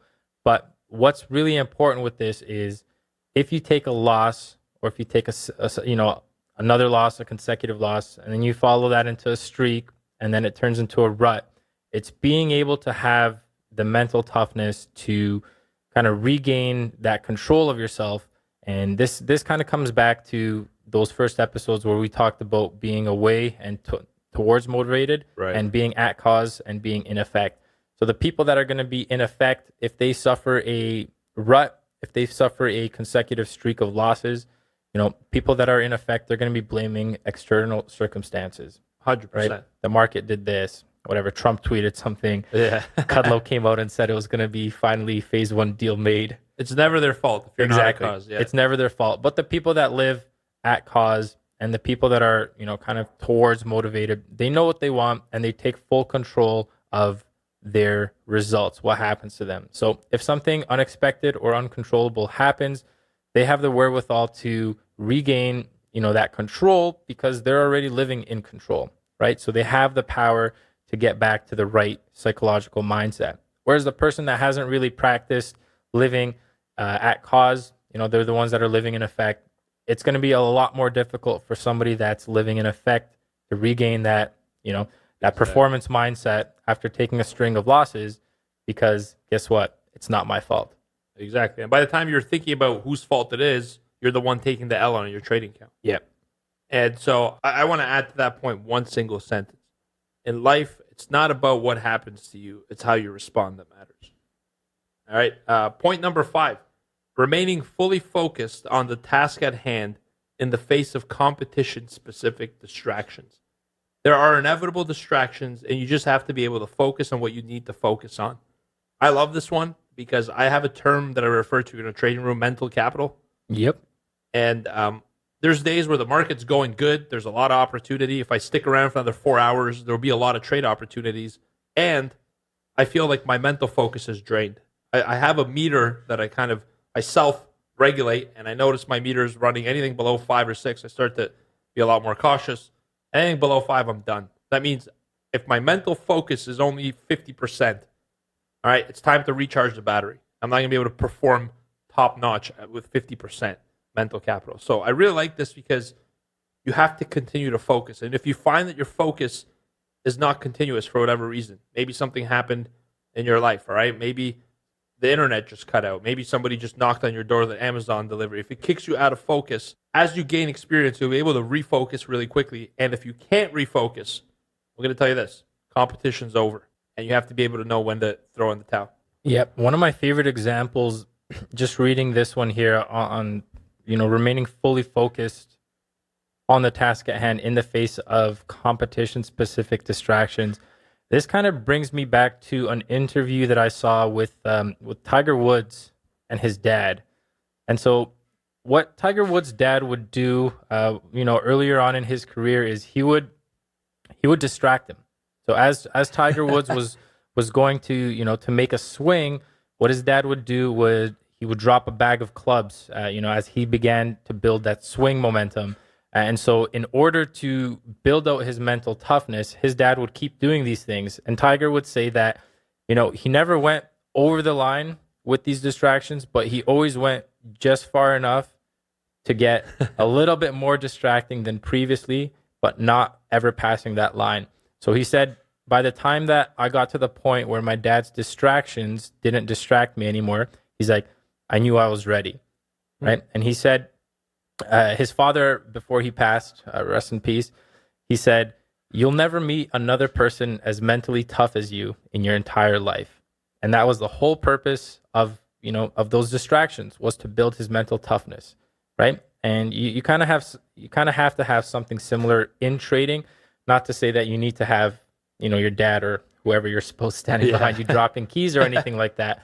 But you also want to make sure that when you are going to be trading, you're going to be mitigating those distractions as best as you can. And, if you do have them, you kind of got to decide, all right, am I able to stay in the right state of mind, even with these distractions or not? Because like George said, if you're not there to compete, this isn't really the right place for you. Wow, that's a very powerful analogy, Mark. It's actually incredible. This is the first time I've had this thought, but when traders are looking for so much information, you know what I'm talking about. When they don't know the right trade, they're paralyzed. Like, should I look at this indicator, that indicator? Should I look at price action, volume? There's so much info. I think what's happening is they're seeing this information as a distraction.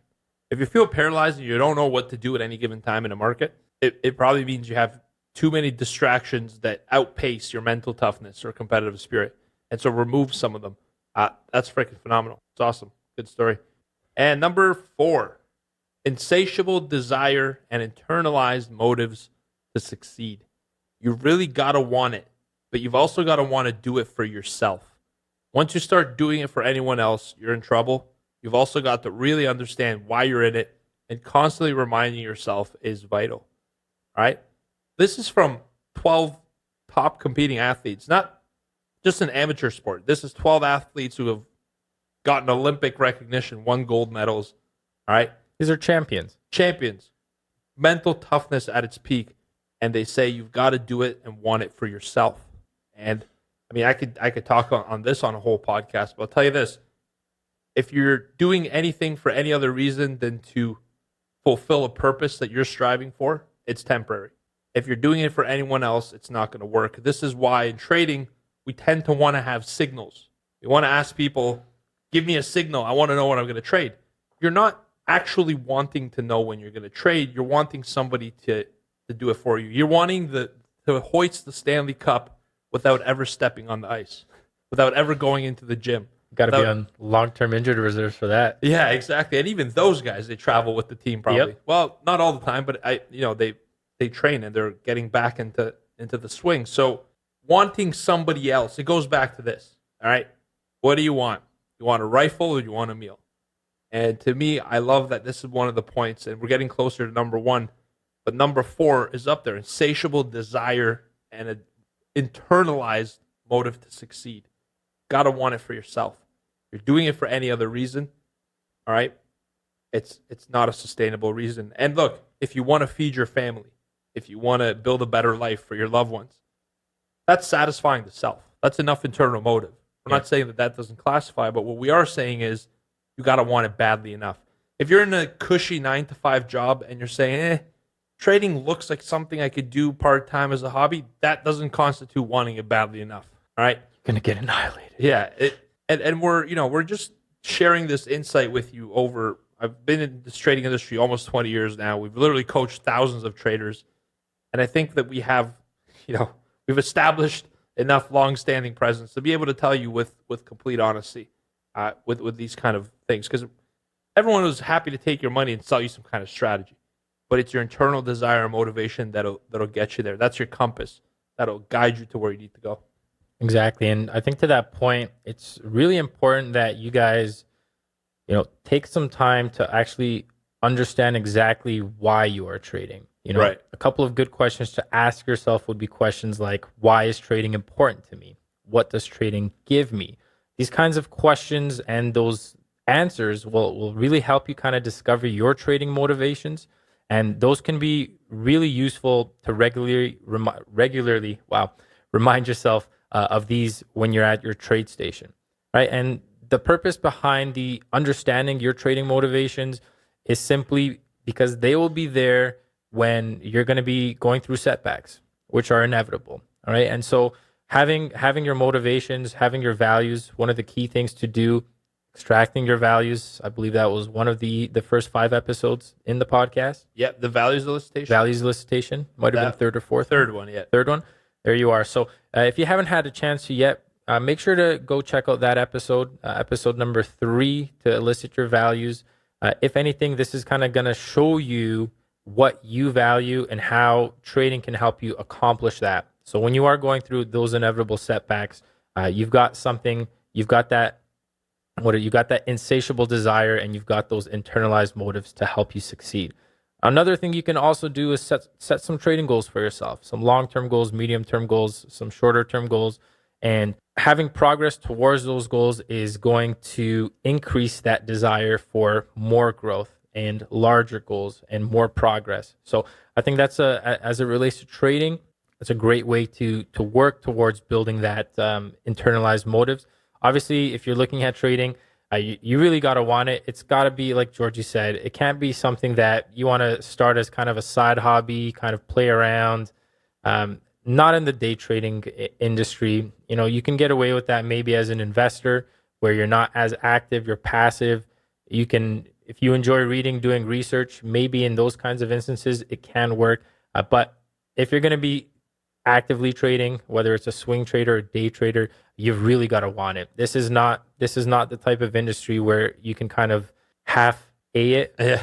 I don't want to use it. We can use it. We can use it. You don't want to half-ass it in this industry because if you're half-assing it, your money's just going to get transferred from your account to somebody who's taking this seriously. So, you're going up against professionals in this industry, and unless you treat this like a professional business, which it is, you're going to have a difficult time. I love that. And now we're into the top 3. I'm so excited.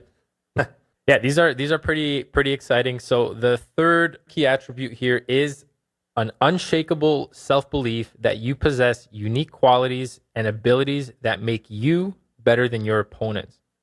So quotes such as, "I am better than everyone else by a long way because I have something that sets me apart from other performers." George, you maybe want to speak on this one? Yeah, absolutely. This is a great one for me because some of us might read that and say that's cocky, right? It's a cocky statement, etc. You have to remember that these are 12 key attributes from top performing athletes that talk about the performer self, right? And you don't have to allow this one to travel outside of your performance lifestyle. So when you're trading out there, you have to believe you're in the top, whatever it is. You have to believe you're one of the greatest. Otherwise, you're going to be one of the worst. All right? You don't want to be anything else. So when you're competing, you want that drive to motivate you. All right? And you want to believe that you're unique, you're capable, all right, and you could take on your opponents. Because if you don't believe it, that's a weakness. And if every other performer out there on the same field as you believes that they're number one, statistically, they can't all be number one, right? But they all believe it, so they play like they're number one. So if you're playing like anything else but somebody who believes they're number one, you're not going to be number one, all right? You're going to have 24 players on the field, whatever sport you're looking at, 20 players on the field, 19 of them will be number one, then you won't be. And you're going to be the weak point in that equation. So it's not quantifying yourself and comparing yourself against hedge funds. It's believing that you have what it takes to be up there and competing on a number one level because it's what you deserve. And it's not just a belief, it's an unshakable self-belief. This isn't cockiness, this is confidence. You need to be confident. Exactly. Self-belief is, I think it's absolutely critical to trading success. And, it's important not just in the sense of, having the confidence in yourself to execute on trades. I think it becomes even more important when you do suffer those setbacks, right? When you go through those, the losses, setbacks, execution errors, whatever it is. It's, how confident are you in your ability to kind of bounce back? And I think there's a couple of key things that you can do in order to kind of build that confidence in yourself. Number one, first and foremost, it's being prepared, right? So there's a great quote in the, not only in the trading industry, but in business in general, that if you fail to plan, you're planning to fail, and vice versa. That is great. That is quite great, right? So first and foremost, in order to build that self-belief in yourself, make sure to have a plan. Be prepared. These things, going from the strategy to risk management to how you're going to handle setbacks, how you're going to handle losses, how you're going to handle, little ruts. Those are all things that are important because you don't want to be thinking about how you're going to solve these kinds of things when they happen. You already want to have that plan, or if they do happen. And if you already have that plan, if you already know how you're going to handle taking, 3 consecutive losses in a row, guess what? That gives you confidence now, because you already know what the worst case scenario is. So how bad is it if it really does happen? Number 2, be positive. All right. Positivity is a huge one. We had an episode on this. I believe that was number 5 or 6. The positive mindset was, the power of positive thought was episode 5. It was episode number 5. So positivity is a huge one. You've got to talk to yourself positively and confidently, which is going to help you create a positive, confident state. And I got another good one here from another world champion, and this one is from Michael Phelps. And Michael Phelps, for those that do not know, is probably the most winning most swimmer in the history of the world. I think 20 gold medals. As far as the Olympics, it was like 28 or something like that, something along those lines. And in researching for this episode, one of the quotes that I found from Phelps was that 23 gold medals. 23 gold medals. Wow. One of the things, when Phelps was interviewed and he was asked about, mentality and how psychology plays into his success, this is what he said. He said his coach had him use language to shape his ambition. And in quotes, "One of the craziest things my coach got me to do when we first started to train together was not to say the word can't, so that I could broaden my mind and believe that I could do whatever I wanted to do. And I think that was a key to us being so successful." All right. This is from the champion himself, a world champion 23 times over. All right. That's the power of positive thought, and the power of positivity in your speech is going to help give you that confidence and that self-belief. Just as Michael said here, it gave me the power to broaden my mind and believe that I could do whatever I wanted to do. And I think that was the key to us being so successful. Wow. So if the world champion 23 times over speaks positively to himself, what do you think that can do to you in your personal life and your trading life? Imagine the achievement you'd achieve. That's amazing. I did not know. That's a great story. And we are on number 2. So this is the second most important attribute that 12 professional athletes have said for competitive success. The ability, this is huge, the ability to bounce back from performance setbacks as a result of an increased determination to succeed. Yes, we all have setbacks. The mentally tough performer doesn't let it affect him or her. They use them. So setbacks, to me, is what most people will call failure. We're very quick to say we failed. All right? We admit failure far too quickly in society. And I think it's, that's a whole different topic. But I'll tell you this, just like Michael Phelps removed the word can't, I think we could comfortably remove the word failure. And I always say there is no failure, only feedback. What could you learn from that information? The ability to take a setback or a feedback event and to implement it and move forward, or if you're going to decide I'm going to fold right here and be done, is detrimental to your success. If you have a setback and you tap out, how are you supposed to win in the long run? There's always setbacks. And rather than looking at a setback and saying, this is a negative thing, I want to avoid them, you're not going to avoid setbacks. Setbacks are growth opportunities. If you had no setbacks, you'd have nothing to grow for. You wouldn't have growth opportunities for yourself. So what we like to do, me specifically, and traders, if you embrace that setback, if you have a negative performing event, a down day, use that information to improve yourself. Because the second time around, it's not a setback now that you're resilient. If you've dealt with it and learned how to cope, the next time that happens, you're going to be able to pull through with more success.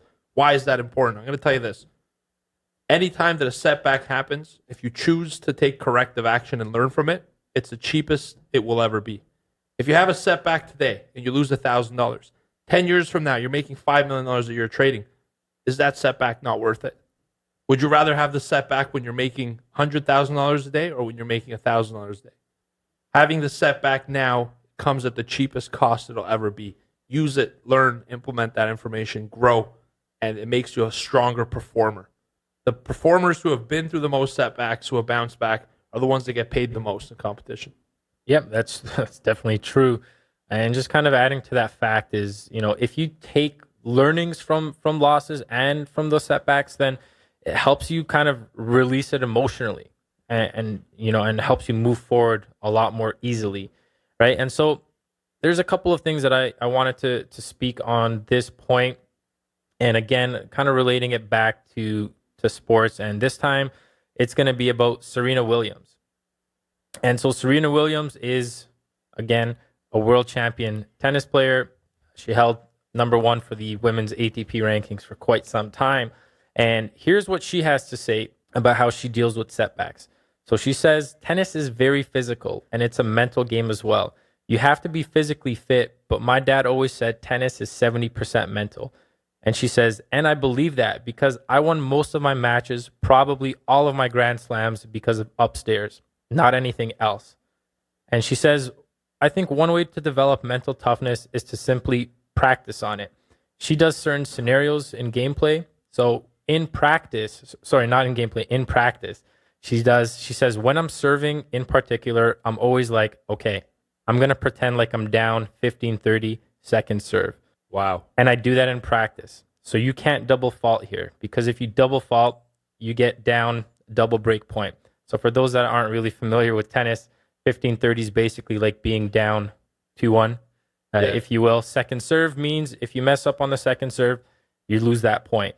So she puts herself in those situations in practice where she's down a point already with a serve that she's got to make. So can you imagine what her second serves are like? I've seen them myself. They're pretty good. Yeah. The main point that I kind of wanted to bring up on this part here was that when asked about there was a Grand Slam victory that she had made, and there was a situation where she was down 5-0. All right. So tennis for Grand Slams, you got to win 6 games. That's the full match. So she was down 5-0. And the interviewer asked her, what were you thinking about in that time? And she said, the next point. Wow. Nothing else. I wasn't thinking about, where I am, what the current results are, what the weather's like, any of that. She said, the next point. The only thing I focus on when I'm down in those kinds of situations is the next point, making sure that the next point I play it perfectly, or focus on playing it perfectly. And I think this relates back to trading, because oftentimes, if you take a loss, this is always stemming back to the losses. If you take a loss, or if you hit a drawdown, it's not about, all right, you take a look at that and you say, all right, this is where I'm at. But going forward, you shouldn't really be focusing on, the trades that you just took. You took those trades and you're in the situation you're in as a result of those trades. But to get yourself out of that, to kind of build in that mental toughness, you want to focus on making sure the next trade is a quality trade, and the one after that, and the one after that. So you got to learn and you got to move on. And then the final thing that I'll kind of mention with regard to this point as well, which was the ability to bounce back from setbacks, is to recreate success. All right. So as traders, we've taken winning trades and we've taken losing trades, right? And so in order to kind of recreate success, one of the things I can, kind of recommend to you guys is to replay in your mind, some of your best ever trades. The Hall of Fame. The Hall of Fame, exactly. And that's something that I do. Personally, I try to do it as much as I can, is to recall positive experiences, like some of your best trades, because that's going to help you change your mindset, and it's going to help you change your emotional state. And once you can change your emotional state back to the performance mind state, the competitor mind state, that's when you're really going to make progress towards working back, or working towards bouncing back from the setback that you did run into. Was crude oil one of your Hall of Fame ones? Yeah. That crude oil trade? That crude oil trade remains my Hall of Fame. That's amazing. Do you have other ones in there as well, obviously? I have other ones, but that crude oil one, it was June 19th, 2018. Wow. Still remember the day. That's amazing. I remember that one too. We were in the old office at the time. Yep. That was great. Awesome, man. So I love everything. I specifically love the point where you mentioned that she puts stress on herself to replicate scenarios of in-game play where she has setbacks. This is really important, because now you're automating a coping or a response mechanism in a simulated environment that's going to serve you in a live environment. So before you even think about, oh my God, what am I going to do? Remember, when you write a pattern at an unconscious level, it executes. So she allows herself to have a pattern that's going to self-correct without her having to consciously think about it. That's phenomenal. I love that. That whole part could be a podcast episode on something. And the number one, I'll let you have the pleasure. Drum roll. I don't know if you guys can hear that with all the equipment we got on here, but number one is having an unshakable self-belief in your ability to achieve competition goals.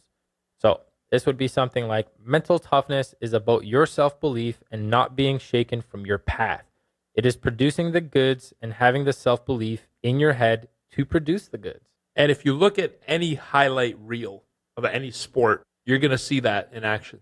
Like you look at a hockey highlight. Somebody gets slashed in one stride. The next stride, he splits two defensemen, drags it on the toe, puts it. Like that's unshakable belief. If you didn't believe you could do all that to get to the goal of scoring a goal legitimately, it'll happen. A highlight is literally a replay of an unshakable belief in your ability to achieve competition goals. This is what makes competition exciting, right? As an athlete, you're out there giving your all. Mental toughness is required. As the viewer, you're on the couch with potato chips watching this, and those are the moments you appreciate, right? Why are those moments you appreciate? Because very few people have that unshakable belief that you're going to compete, you're going to win, and you're going to reach the goal. We're going to talk about this in the next episode, but there was a story in my life where I had to decide whether I was going to go to school or basically not go to school and trade full time. This was a long time ago. Back in the day, the path was you go in, you get your education. All right? Being self-employed wasn't looked at as favorably as today. So I had to make the decision, and somebody told me, you're going to find out who in the next episode. They said, look, what if this trading thing fails? And I kid you not, that was the very first time in like 3.5 years of trading and not succeeding in this time frame that I'd ever considered the possibility that this trading thing might actually fail. All right. That was my unshakable belief. And it wasn't a belief that I implanted myself. It was one that came externally. And so you have to have that unshakable belief. And guess what? The good news is if you don't have it today, it's probably because you want to get a little bit more education under your belt, a little bit more experience, belong to the right community. This is something that builds as a result of confidence. This is the top competitive priority from 12 athletes. And guess what? You could build this. You don't start out by having that belief. You start out with your training, with having a strategy. Like in sports, you're training, you belong to a team, you're coaching, your day-to-day activities, your diet. All right? There's a lot of things that lead to having that success, but you could build it. And it starts with just wanting it. And one day you have that unshakable belief, and that it just has to guide you. You have to have that in order to succeed in anything in life. Yeah, that's true. And I think one of the nice things about mental toughness is that, some people will believe that having mental toughness is something that you're born with. But I'm of the belief, and I think, Georgie, you mentioned you were too, that mental toughness is something that you can build.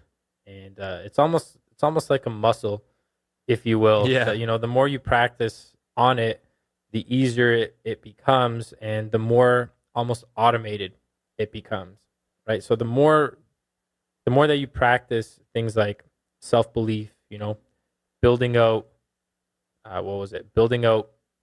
recreating your successes, having that Hall of Fame, having a plan, being prepared, little things like that, all coming together can really help you shape that unshakable self-belief. I think it's complete and utter nonsense for somebody to believe that mental toughness can't be developed, that you're born with it. Like it's just, I don't want to offend anybody, but to me, in my model of the world, it's just nonsense. How would you even explain that? What would you say? I can't be mentally tough, right? It's not can't, it's you won't. So I believe this. I think anything, especially mental toughness, is something you could develop. And I would even dare to say that 100% of people who have achieved any success in life that we idolize, like the things we're clicking like on Instagram and like putting on our vision boards, without mental toughness, none of that would exist. And I'll say this, mental toughness could be learned. The problem in this, in a lot of traditional society, has been that we've avoided struggle, right? And we've been told, look, go the easy route. Now that's changing in this world. We're starting to embrace failures and stress and all that. But back in the old day, everything was meant to maximize your return by minimizing your risk and your stress. Yeah. Go the safe route. You're not going to build mental toughness by playing it safe. And so I would say that if you're of the opinion that you aren't able to build your mental toughness because you weren't born with it, I would say there's a better way to view the world, and I would get you to revisit episode number 1.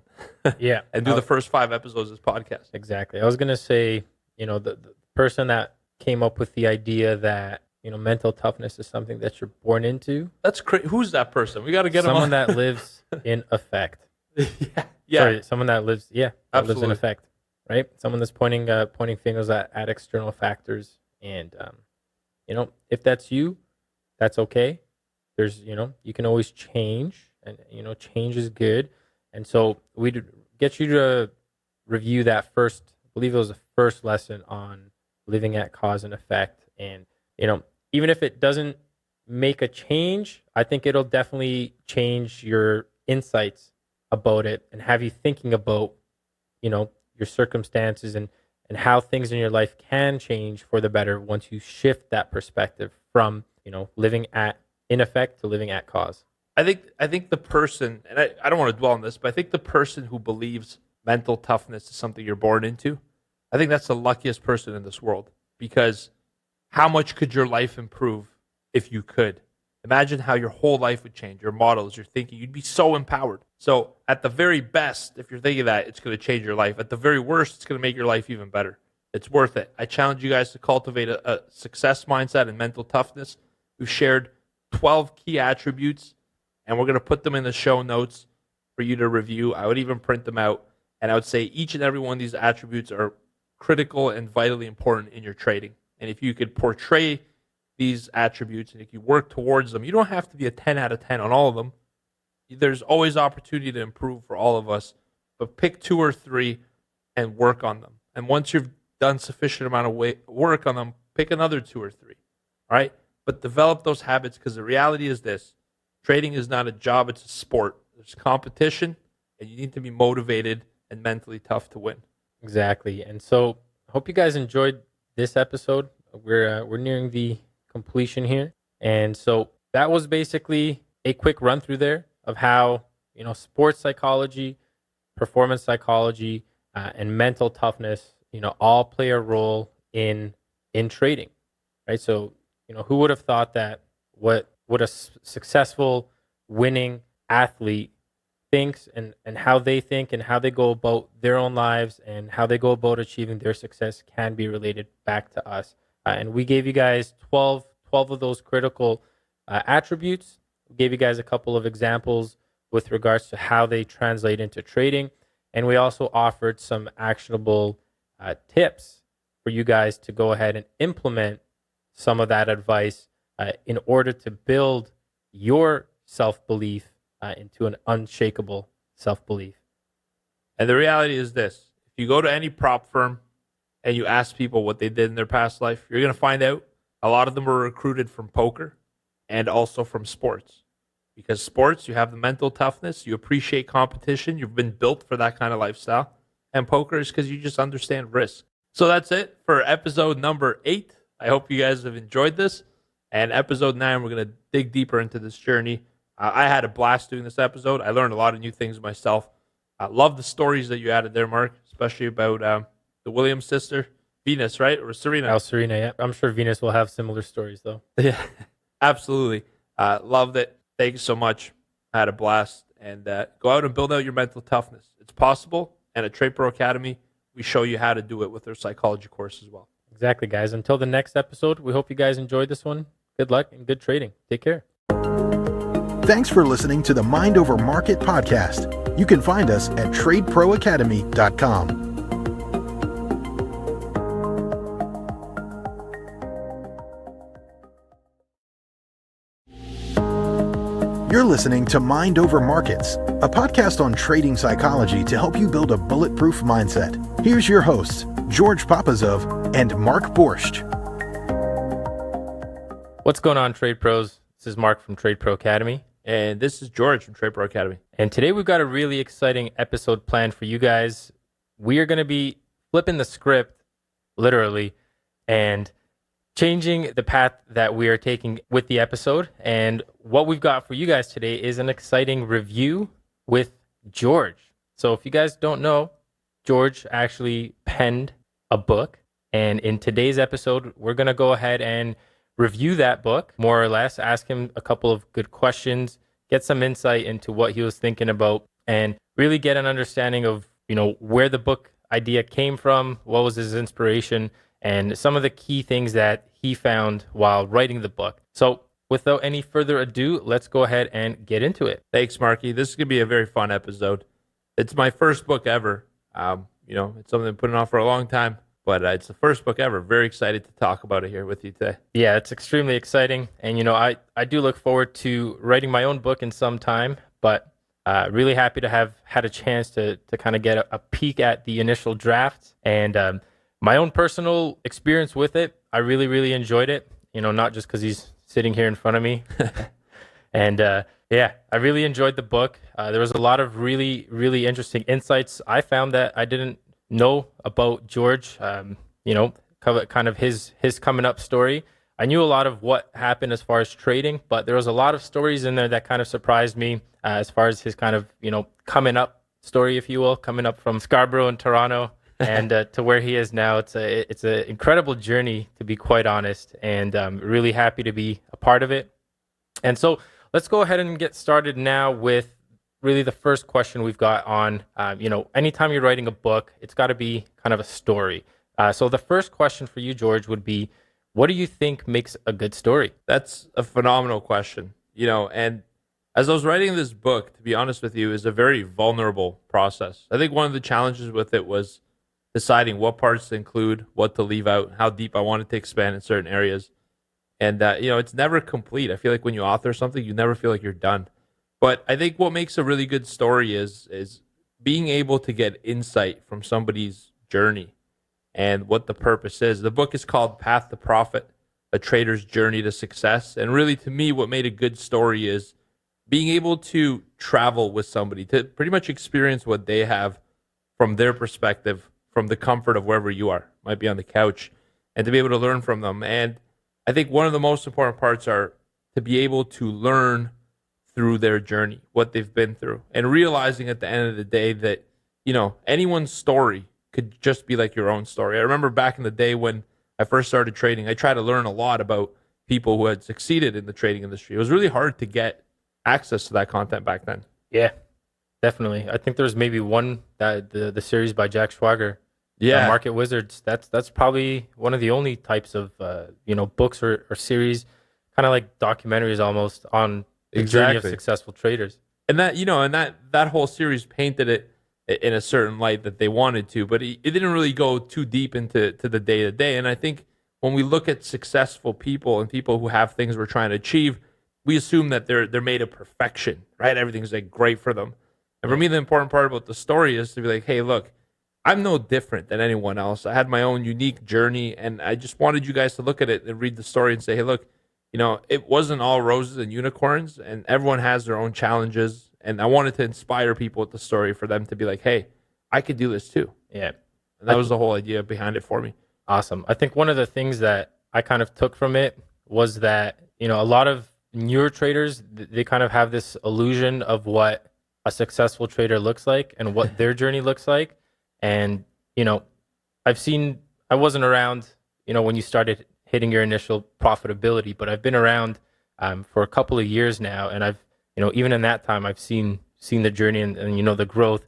I've seen him take big wins. I've seen him take big losses. And, the way that he handles himself throughout his whole experience is, you wouldn't think that he was somebody that just picked it up and learned it. It's the way that he handles himself is someone that's been through the trenches. You've had the whole journey, and really proud of you on that front.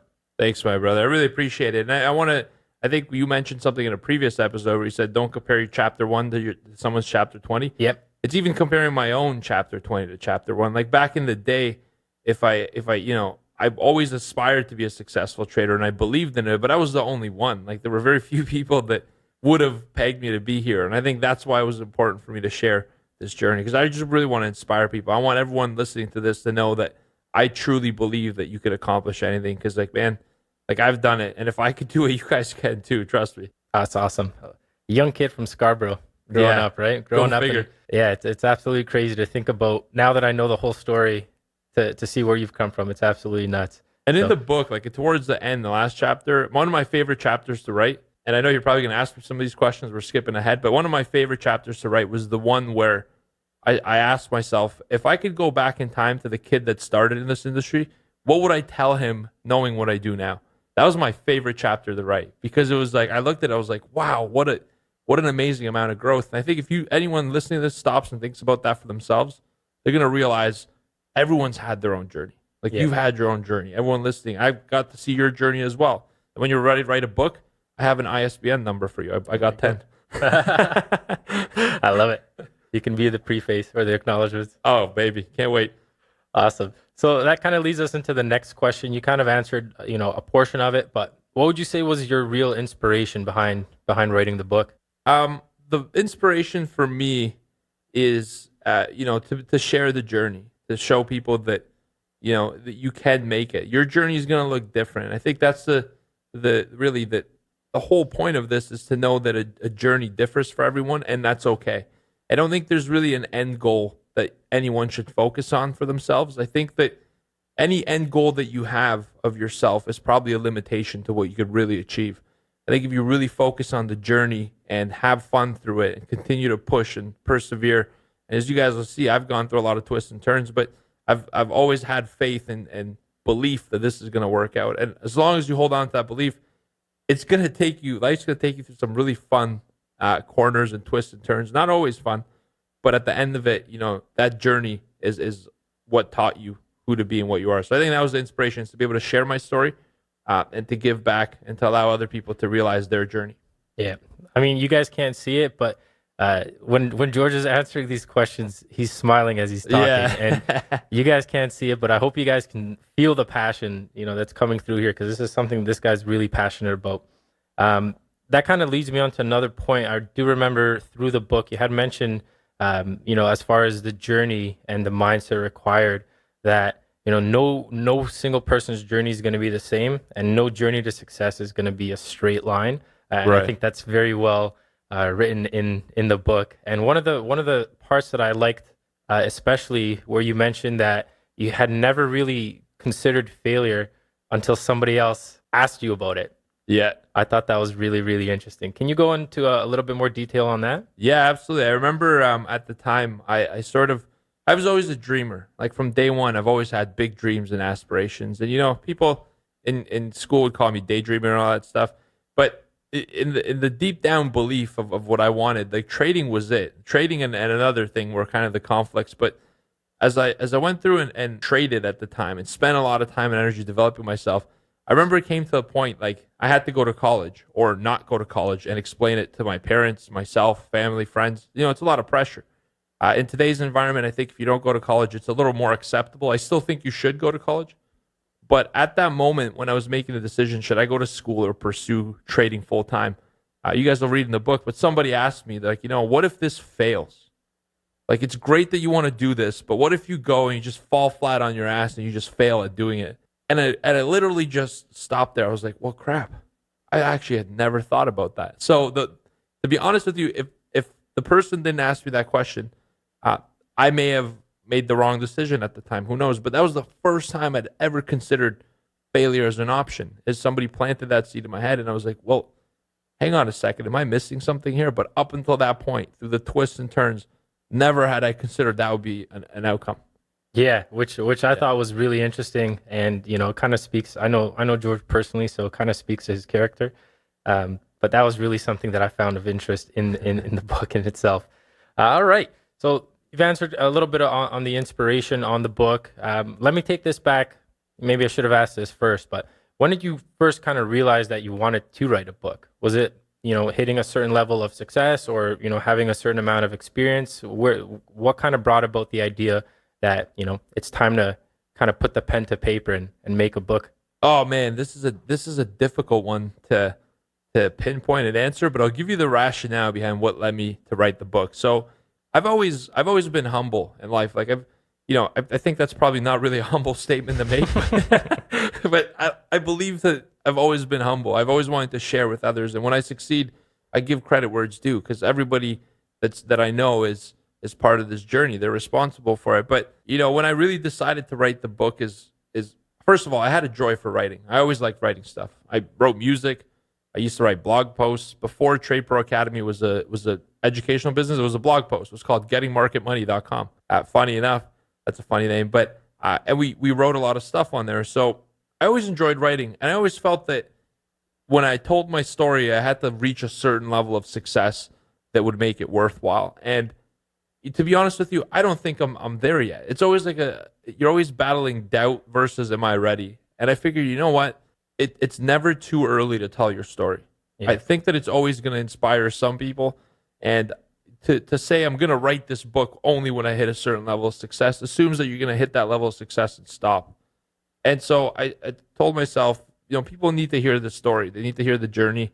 And as I hit some more profitability and the business started to do well, I looked around and I saw people who were me before, back in the day. And I was like, these people need to have the hope. And when we did that workshop, you remember when we did that financial literacy workshop, we had a whole bunch of youth at like an at-risk, impoverished neighborhood, and we taught them about credit, finance, investing, budgeting. You did a great workshop with them, by the way. Hey, thanks, man.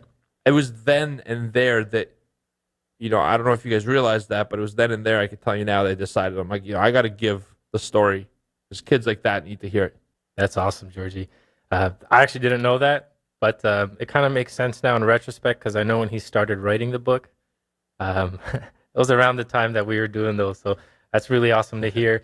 And let me flip it back to this. You mentioned the title of the book, Path to Profit, Trader's Journey to Success. What's the significance behind the title? Oh, that's great. So Path to Profit was really, it explains the end destination. Like, where does the path lead to? Profit. I think that in a good book title, you want to tell people what they're going to get out of it. But the path to profit is more to let you know that, look, I did it. I got to the point of my goal, and I wanted to reach to people who are trying to achieve the same thing. There is a conclusion. This path leads to an end goal that I realized, but the journey is what's important. So really the idea behind the title is, yes, you're going to read from somebody who's achieved the ultimate destination of being profitable as a trader, but you're also going to learn the journey. And that was the title idea. It's twofold. One is the destination's hit, and also, more importantly, it's how we got there that you're going to learn. Awesome. So that kind of brings into the next question. I'm sure the title that you chose isn't the original one or the first idea that you had. No. And I'm sure there was, a bunch of other challenges you might have had, while putting this book together. Can you name, maybe one or two of the challenges you were kind of surprised with while writing the book that you kind of ran into? Yeah, absolutely. You want to know one of the titles that didn't make the cut? I'd love to. I think the listeners would like this as well. Do you remember? Have you seen it before or no? The previous one? I don't think so. It was going to be called The First Million. That was going to be the name of it. The First Million, A Trader's Journey to Success. I told you I was humble. And I feel like that, I think that assumes that you need to make $1 million to be successful. You know what I mean? And I don't think that's true. I think that everyone's journey to success looks different. And I don't really think success is monetary. And so, that was the first title, and I scratched it. It's funny. I designed the book cover myself, and it looked great. The only reason for keeping the name was because the book cover looked awesome. Awesome. Well, that's as honest as you can get, right? Yeah. But some of the other challenges, like you mentioned, deciding where to spend the most of my time on the story, deciding like what parts to expand, because it's a very tender balance. You want to tell enough that people understand you, but you also want to tell it little enough or less information so people can kind of connect the dots and start thinking about their own sort of thing. Okay, I see what you're saying. And that was one of my challenges, deciding how much of myself to expose, number one, and secondly, how to make it so you guys have a benefit for it. So in a way, it's not a complete autobiography where I just yap about myself. I always brought it back to how could you guys benefit from this? That was one of my challenges. One of the other challenges that I think very few people will tell you, but I really think every author experiences this, is like the vulnerability aspect. Like, you're writing about yourself and you're putting this out there, and there's really like a lot of voices that go in your head that are telling you, like, do more of this, none of this. What would these people think? And the challenge was silencing that enough to be like, listen, you shut up and you go back in the back of the brain. Let me tell the story. You've had your moment, kind of thing. And silencing those voices and just focusing on the important thing. It was a big challenge because as you tell the story, you always think about, well, what would other people think about this? Am I hurting other people's feelings? Am I not? I'm always truthful. Should I edit some of these names? Should I create different personalities? But I went raw. Everything you hear there is raw. And I decided to turn those voices off. That was one of the big challenges. And, at the end of the day, the challenge was, how do I get you progress through reading this book? I wanted it to be a story, but more importantly, I wanted you, after you read the book, to have a template to create your own story. Yeah, and I think you pass that across very well. And one of the things that I really do enjoy about this book, more so than some of the other ones I read on not kind of similar topics, because you can't really of your life can't be a similar topic to somebody else's. But in looking at books like Market Wizards, etc., you'll hear about their stories, but they don't really give you anything actionable. Right. You know what I mean? And one of the things I really liked about this book was that you gave them your story, but at each part of the story, you gave them something to work on to kind of help develop them for one part of your life. Once you reached, one part of success, or you reached one kind of, how can I say it? You had some sort of vision, or you hit one part of your chapter, you close that chapter, and then you kind of offered people an opportunity to work on themselves throughout the same way that you worked on yourself within that chapter, which I thought was really, really cool. You know what's awesome about that? I actually spent more time on the chapter end questions and process than I did writing. I found that when I got into the flow, the story came out on its own. This might sound creepy to you people, but the book was written sort of by a higher power. I don't know how that's going to come across, but when I started to type, the story part came out very quickly.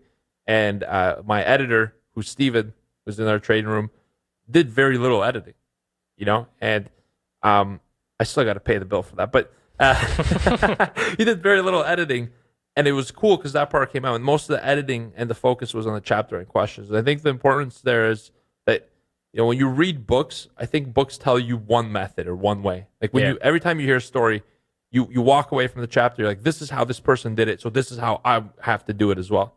Yeah, right? Like you feel like you have to kind of, if you want the success of the person that you're reading about, you kind of have to replicate. Yes. And like what their way is, it's, their way or the highway. Exactly. And the thing with that is that way might not work for you. And in fact, it probably won't, because it's not your way. So what I did in the chapter is, rather than give you like, here's what worked for me, now go ahead and do it, I put questions together, or processes, exercises that would allow you to think about, what would it work for you? Like, what would I have to do to design so it works in my life? Rather than adapting to somebody else's method, how do I make this about me and create my own journey as the reader? And, chapter and exercises were all geared towards that. So I'm really happy it had that effect.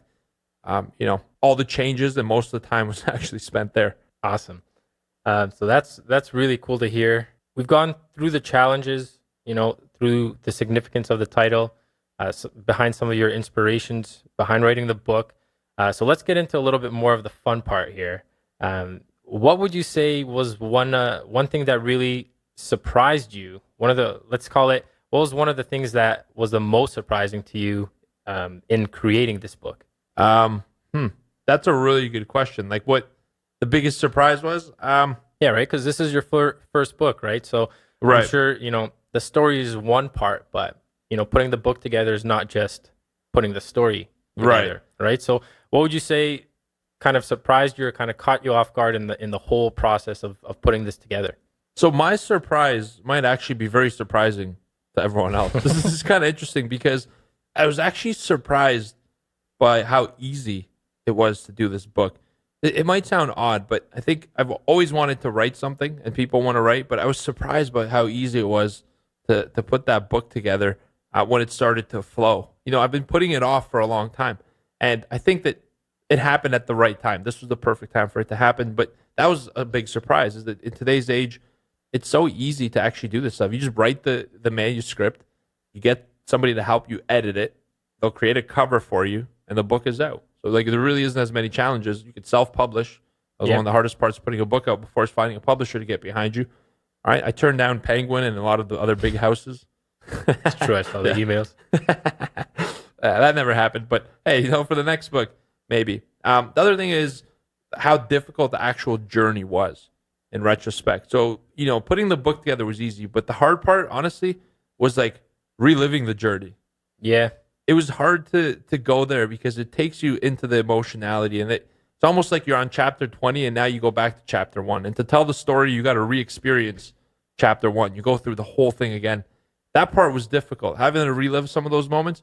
But the fun part was you got to relive the good moments too, right? So, yeah, that's what I was going to say. I mean, once you guys read through the book, you guys will see that there's obviously parts where there's great successes. Yeah. And then there's, I don't want to call them failures, but there's darker parts, if you will, at some parts of the story. And I can only imagine, being where you are now to have to kind of relive those individual moments, at the same time, those are the moments that kind of shaped you to where you are today. So I agree 100%. Like I'm perfectly fine with calling it a failure. It was like falling on my face a lot of times. That's why my nose is crooked.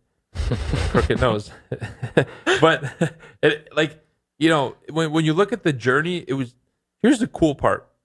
Day by day, it felt amazing. I'm very happy and proud of what I've done. But when you look at it going back and knowing what I do now, it would have been so much harder to go through that journey. Yeah. That's the cool part, is that just like you said a couple podcast episodes ago, you were saying that, look, if you're just looking for the next trade, actually that was last one on toughness mindset. Yeah, mental toughness, yeah. Yeah, like if you're just looking for the next trade, it becomes that much easier versus thinking about, how do I plan my whole career? It doesn't matter. It's all about the next trade. So one of the surprising things was that it was tough to relive the journey, but it was still worthwhile. Mm-hmm. Another thing is that, perfection is really an illusion, man. Like everybody wants to be perfect. And as I look back through the journey, I was surprised that, I look for perfection in every corner. I'm always a perfectionist. I want the best thing, but I never really had it.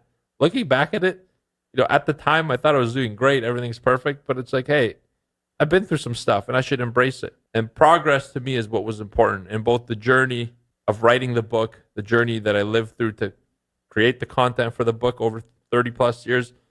So, there were a lot of surprises, but I will tell you guys this. Anyone who's out there thinking about writing a book, just freaking do it. Like, just start. The best way to do it is to start. And that was my surprise. Once I started the book and how quickly I completed it. Like, I don't know if we talk about this at any later point. It took me 2 weeks to write the whole book. Just 2 weeks. Mind you, it was like 7 hours a day, but it was 2 weeks. And once I started writing it, I couldn't stop. So I would say if you're making this whole book writing process is like massive, it's going to be a huge process. I got to write 30 or 300 pages, design the book cover. If you make it seem that hard, it will be that hard. Just start. That was the most surprising thing to me. Just like anything else in life, just get started. The rest will figure itself out. Yeah, I can speak to that, especially the fact that, it took him 2 weeks, but he was coming into the office with maybe like 2 hours of sleep for those 2 weeks. So, you guys might not see it in the writing, but his, the bags under his eyes definitely showed he was hard at work on something. I was burning the candle on both ends, man. I remember I was working here till like 6 p.m. And then when you guys would take off and the office was a little bit quieter, when I went home, it's like 6 p.m. I go to bed like 2:30, 3 a.m. Yeah. 2 weeks straight, Saturday, Sunday included. So it was, the hours were still there. That's the way I work. I just do it all in one session. That's why I stay in flow. Yeah. And, that kind of brings me into the next point. The fact that, that work ethic kind of shows your hustle. And, once you guys go ahead and read through the book, you guys will also see that, George has always had a sense of hustle, even from his younger years. He's got a lot of interesting stories, a couple of funny ones.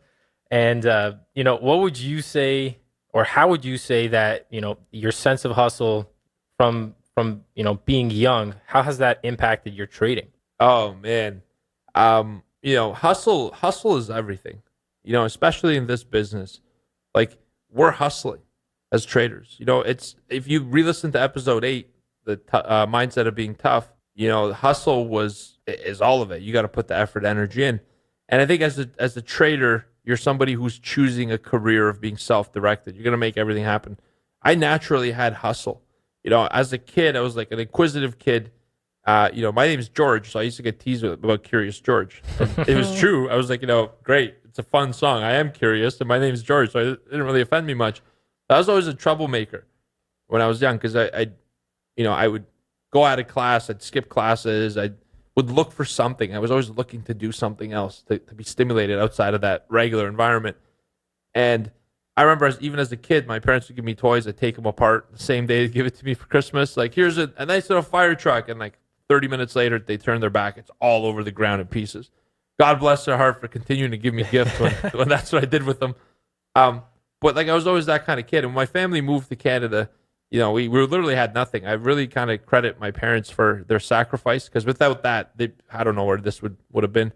I honestly don't know. I don't even want to think about it, to be honest with you. But when they immigrated to Canada, they really had nothing, man. They came from a new country. They had no friends. Literally no, like I didn't have a single relative here, not a friend. I was learning the language from like brand new. The first 2 words I learned that I used in school got me suspended. One of them started with an F. Yeah. So it's like, and it rhymes with duck. Yeah, exactly. New environment. You know what I mean? New language, new school, no friends. My parents were working really hard and struggling to get jobs in their fields that they've been trained on, spent a lot of time. It's the whole like, hey, you need experience. But how do you get an experience if no one gives you a job without the experience? And so that part I kind of talk about in the book. But I think that, with all those new things, you kind of have to hustle. Yeah. Like if you just became dormant and just sat there and waited for things to happen, that nothing would have taken place. And I think hustle to me was something I learned through necessity. I kind of had to hustle if I wanted to create the things that I was going for. Yeah. And more so to that, I think that when in today's society we've sort of created safety nets, like kids getting participation prizes. Like yeah, I have my own opinions on that. Yeah, like you shouldn't be getting a participation prize. You're getting a prize for success, for progress. And guess what? If you don't make the progress, that's a motivator. And we've made things too safe, too comfortable. And I think without stress, without motivation, how are you going to get growth? And so I think hustle to me is something that I developed because I had to. I've always been curious. I've always known that I wanted to pave my own path. And not, there's people who say, I want to work for myself. Why? Because I don't want to work for anyone else. I just always thought, like, for me, creating was the biggest joy in the world from day one.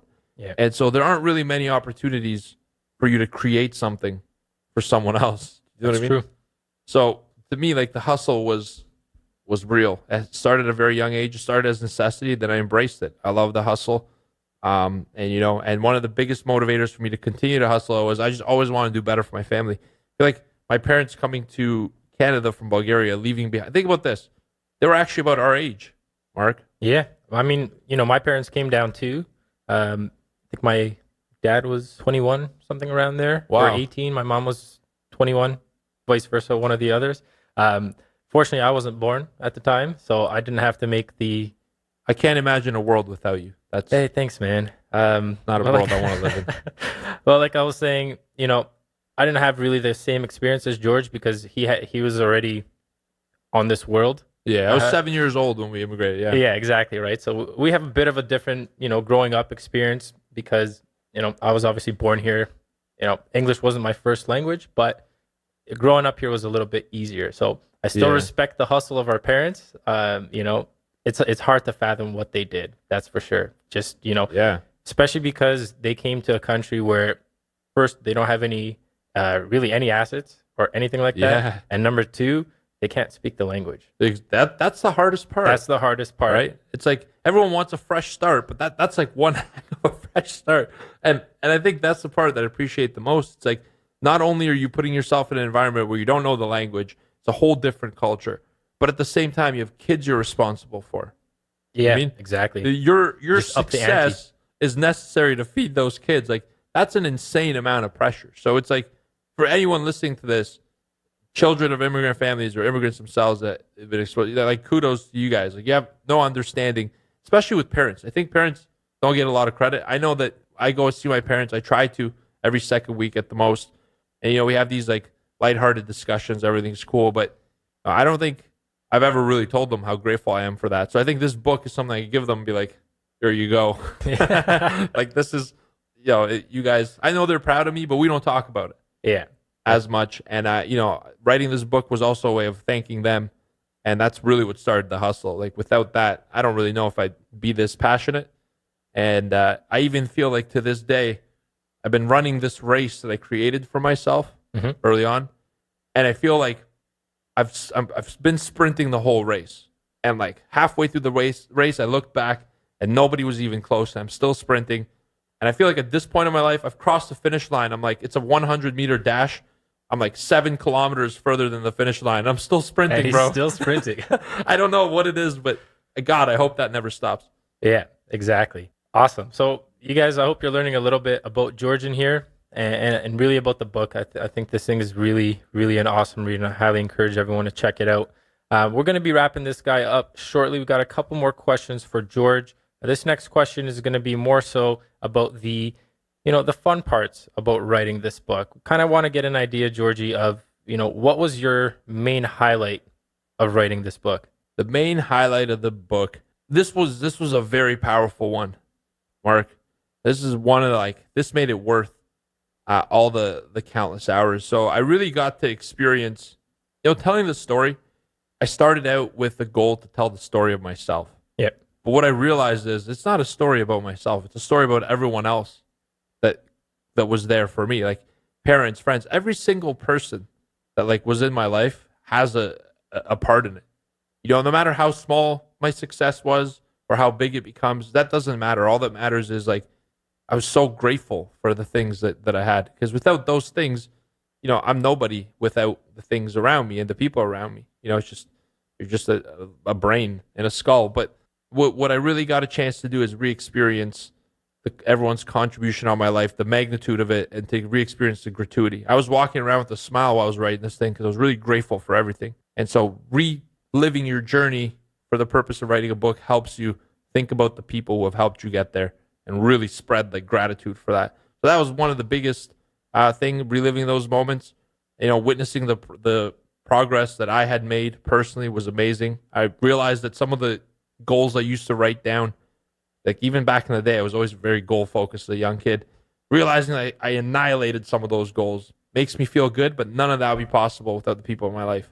So that gratuity that I got, the sense of thankfulness that, I'm really blessed at the end of the day for the people that are around me. Without you guys, I'd have nothing. And that includes you driving the car, going to work, listening to this podcast. You, Mark, you're a big part of my life. I spend more time with you than my wife. That's going to sound... That's actually true. And wives, when you hear this. Yeah. Honestly, I don't have very many friends these days. Life's gotten busy. Everyone kind of has kids, does their own thing. And you guys are it's awesome. I'm grateful for you, Mark. It's a family. I'm grateful to be here, and I'm grateful for you too, Georgie. Love. Awesome. So we've gone pretty comprehensive here, and I think as we're going to be signing off, we're going to see if Georgie can maybe spill a secret or two from the book that he can maybe share with our listeners. Oh, I like how you save this one for last. What is the big secret that I have to tell you guys? Well, I'll tell you this. There is no secret. No, the secret is this. The secret is in the last chapter of the book. Goodbye, guys. Thanks for having me.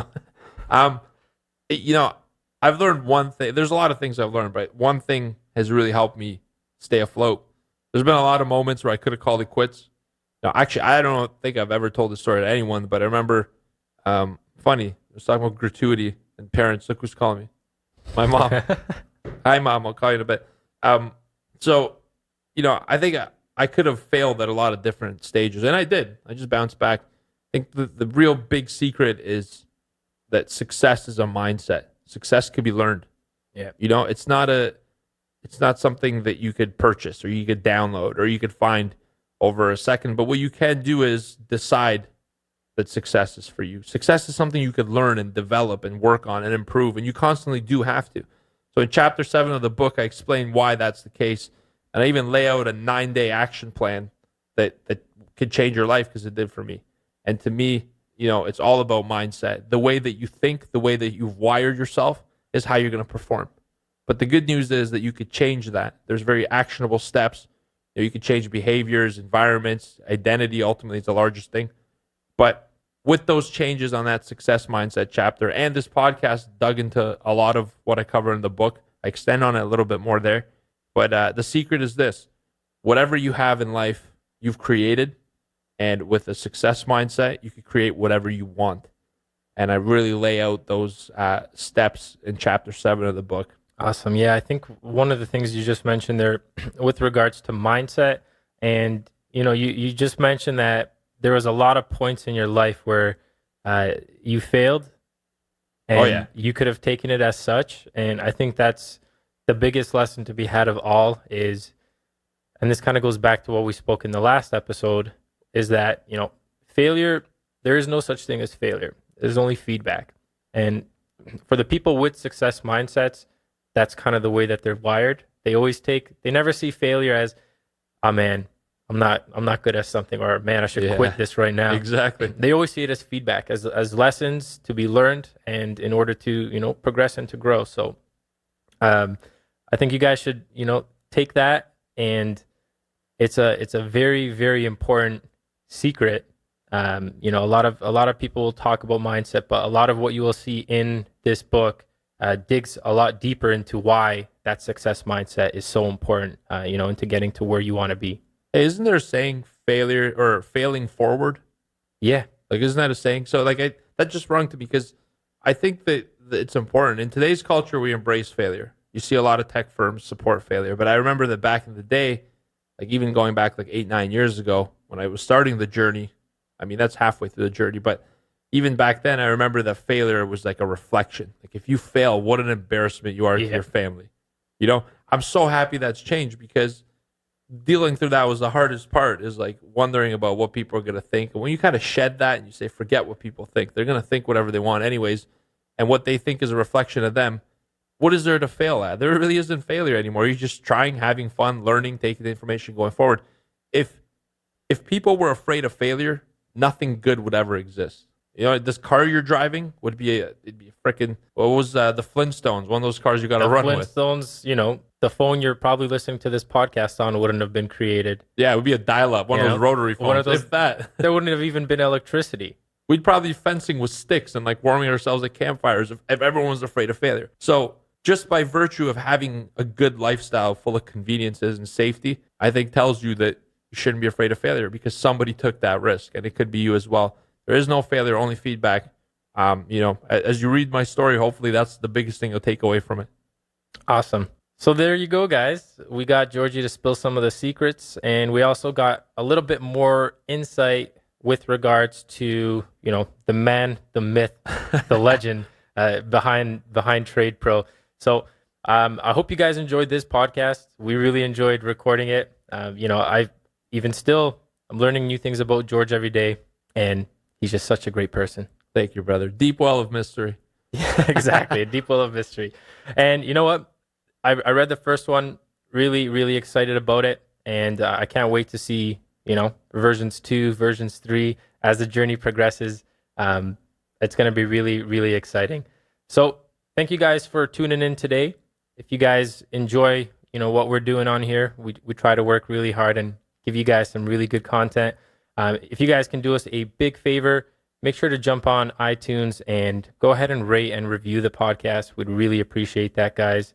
And that's going to be a sign off from me. And I'll just say, pick up the book, have a read. I priced it to be accessible because I want to tell the story. And go pick it up on Amazon. If you go to Amazon, type in Path to Profit, it'll come up. And leave a review there as well if you'd like. I hope you enjoyed the story. But I was really happy talking about this. And like Mark mentioned, we'd really appreciate a review also on the podcast. Some feedback. It really helps us grow the audience.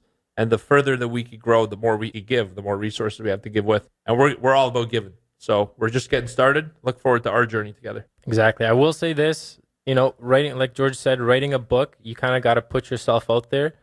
So let's go ahead and reward George for doing that, and leave some reviews, on the Amazon page once you do check that out. Thanks, guys. Thanks for listening to the Mind Over Market podcast. You can find us at tradeproacademy.com.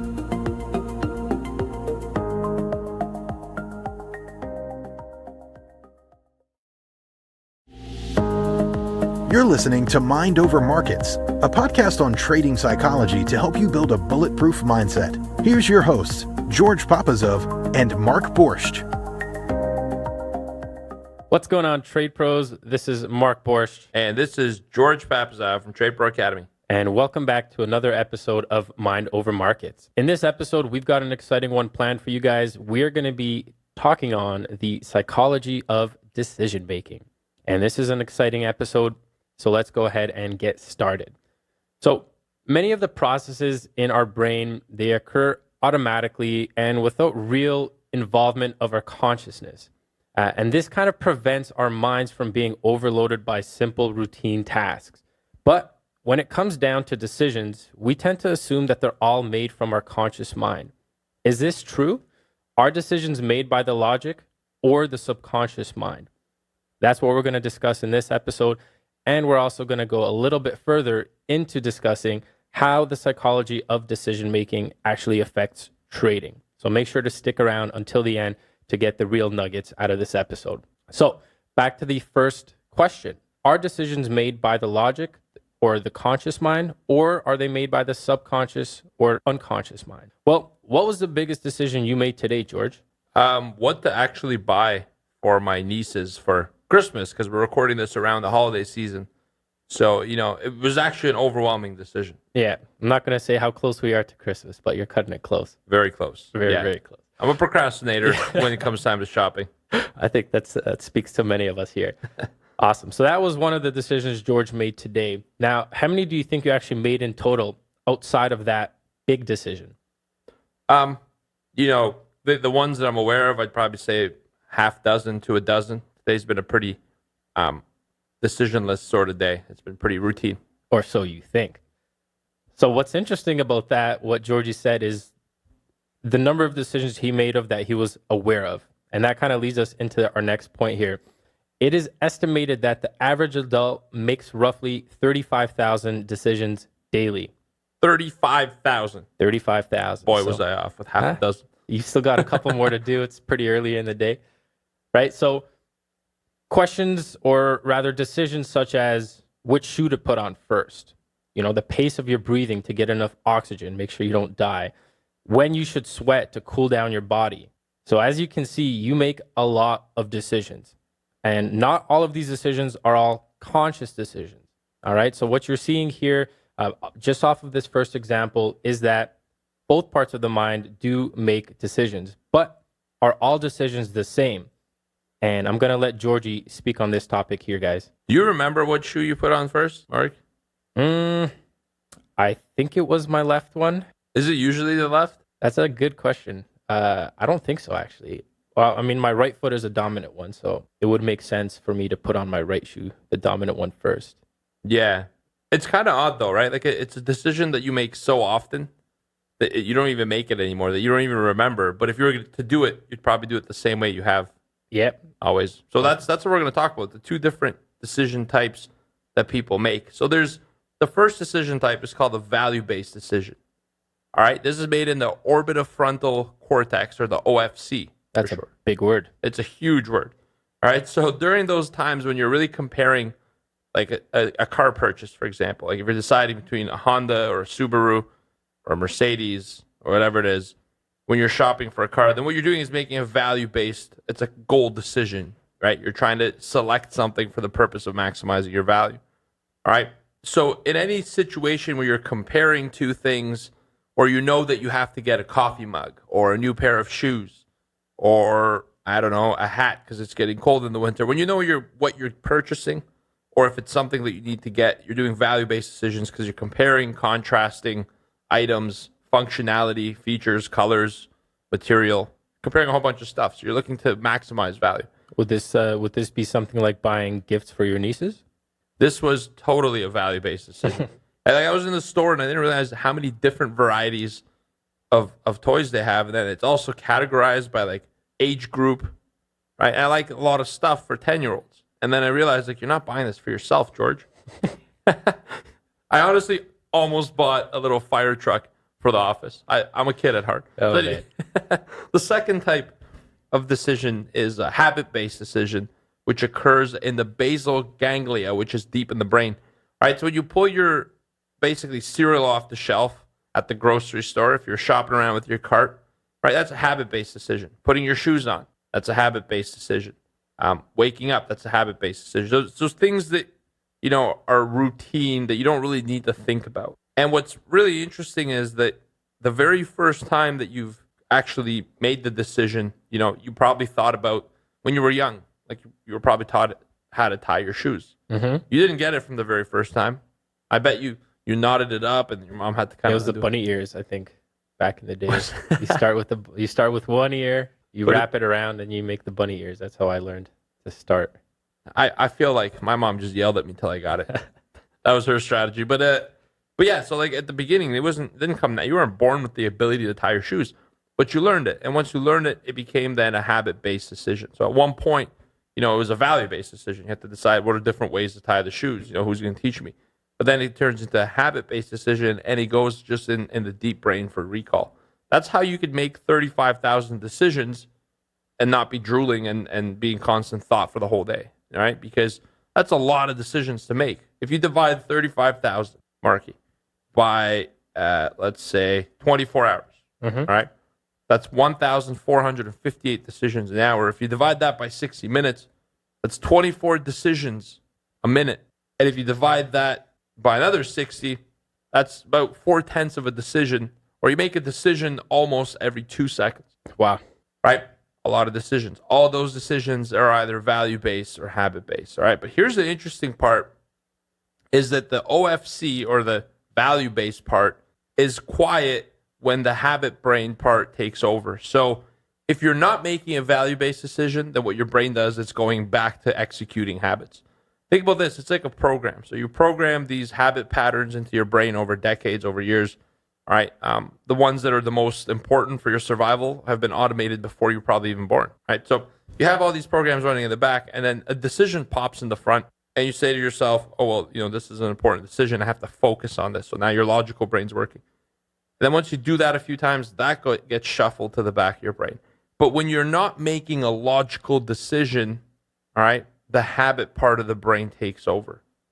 Right. So just because you think you're making a decision, or you don't think you're making a decision, doesn't mean that you're not. The back of the brain. This is very important for trading and for life in general. So we're going to put up an illustration so you understand components of the brain and what we're talking about. But the deep inner animal brain for you, the survival brain that you've developed that you had initially, and then we built layers around it that we call logical mind, that's a decision maker, and it's based on habit. All right, so let's talk about this. Here's a cool takeaway from this, is that if you give somebody a lot of information, then they'll switch from habit to goal-directed. That is interesting. It's very interesting, because why is that? Because it's all new information, especially if that information is new. Right? When there's a mass amount of information, you logically have to interpret what information you want to actually analyze, because how many bits do we process a second? 128. Yeah, take a guess, guys. You should know. Yeah, 128. That's the answer. And so if you're processing that little bits and there's a lot of information, you need your logical mind to make a decision, a goal-directed decision. All right? So what's the biggest challenge? Let's relate this to trading, Marky. What's the biggest challenge of new traders? Biggest challenge of new traders, honestly, they don't really know what they're looking for, Yeah. or really how to evaluate opportunities. We find a lot of new traders come in looking for signals, and that likely is due to not really having a trading plan in place, not really knowing what they're looking for, not knowing how to evaluate opportunities, etc. So I think that's definitely one of the bigger challenges for newer traders. And then outside of that, probably risk management. Absolutely. I think that the very first one, right, when you're first starting out, it's like not knowing what you need to know. There's just so much information. I just typed learn to trade in Google. And the first 4 things were ads, as always. Obviously trying to separate somebody from their money very quickly. But then as you go through, one of the first ones that catches my attention is learn how to trade the market in 5 steps. And we're not going to mention websites and names, are obviously and then, 5 steps. There's a lot more than that. And so at the beginning, as a new trader, think about this. What are you trying to do when you're faced with a decision? What's the goal of making a decision? Make the right decision in the least amount of time. Make the decision that benefits you the most in the least amount of time. Yeah, that sounds about right. Would you agree? I would, yeah, definitely agree with that. So in trading terms, what is the decision you're trying to make? Knowing when to buy or when to sell that'll make you the most amount of money with the least amount of risk, Yeah. so you can go do other stuff. And so here's where it gets really interesting, all right? Because when you're faced with a lot of new information as a new trader, you're assuming that your job as a new trader is to become very quickly become a good decision maker. And you're not really taking time to understand that to learn this information, there's processes, methods, there's different application, different things you're looking for. So rather than asking what information do I need, you take any information and you start making decisions on it. Yeah. I would say that if a new trader just at the beginning said the next 6 months, my only goal is learning, right, rather than earning, I would say that their success rate would be exponentially higher because they're not trying to make decisions. They're learning what information is there that's available for them to make decisions. Because here's where it gets really interesting, because what happens if you just take, for example, you go on Google, type what I typed in. What are you going to be faced with? Indicators, systems, strategies, guaranteed ways to make money. So now you're assuming that the information that you're being provided is the right information that you need. And you start making decisions based on somebody's information without even questioning it. What happens, Mark? Not a good path. That's what happens. Not a good path. You end up losing money, right? You will lose money if you're taking someone's information because you're making decisions for yourself based on other people's information. The most important job that you have is learning what information is important, how information affects the decision-making process, and only then are you evaluating yourself at how good you are to make decisions, right? You know why executives get paid millions of dollars in big companies? It's not because they're smarter than any of us. It's just they have so much experience they can make decisions quicker. They have more.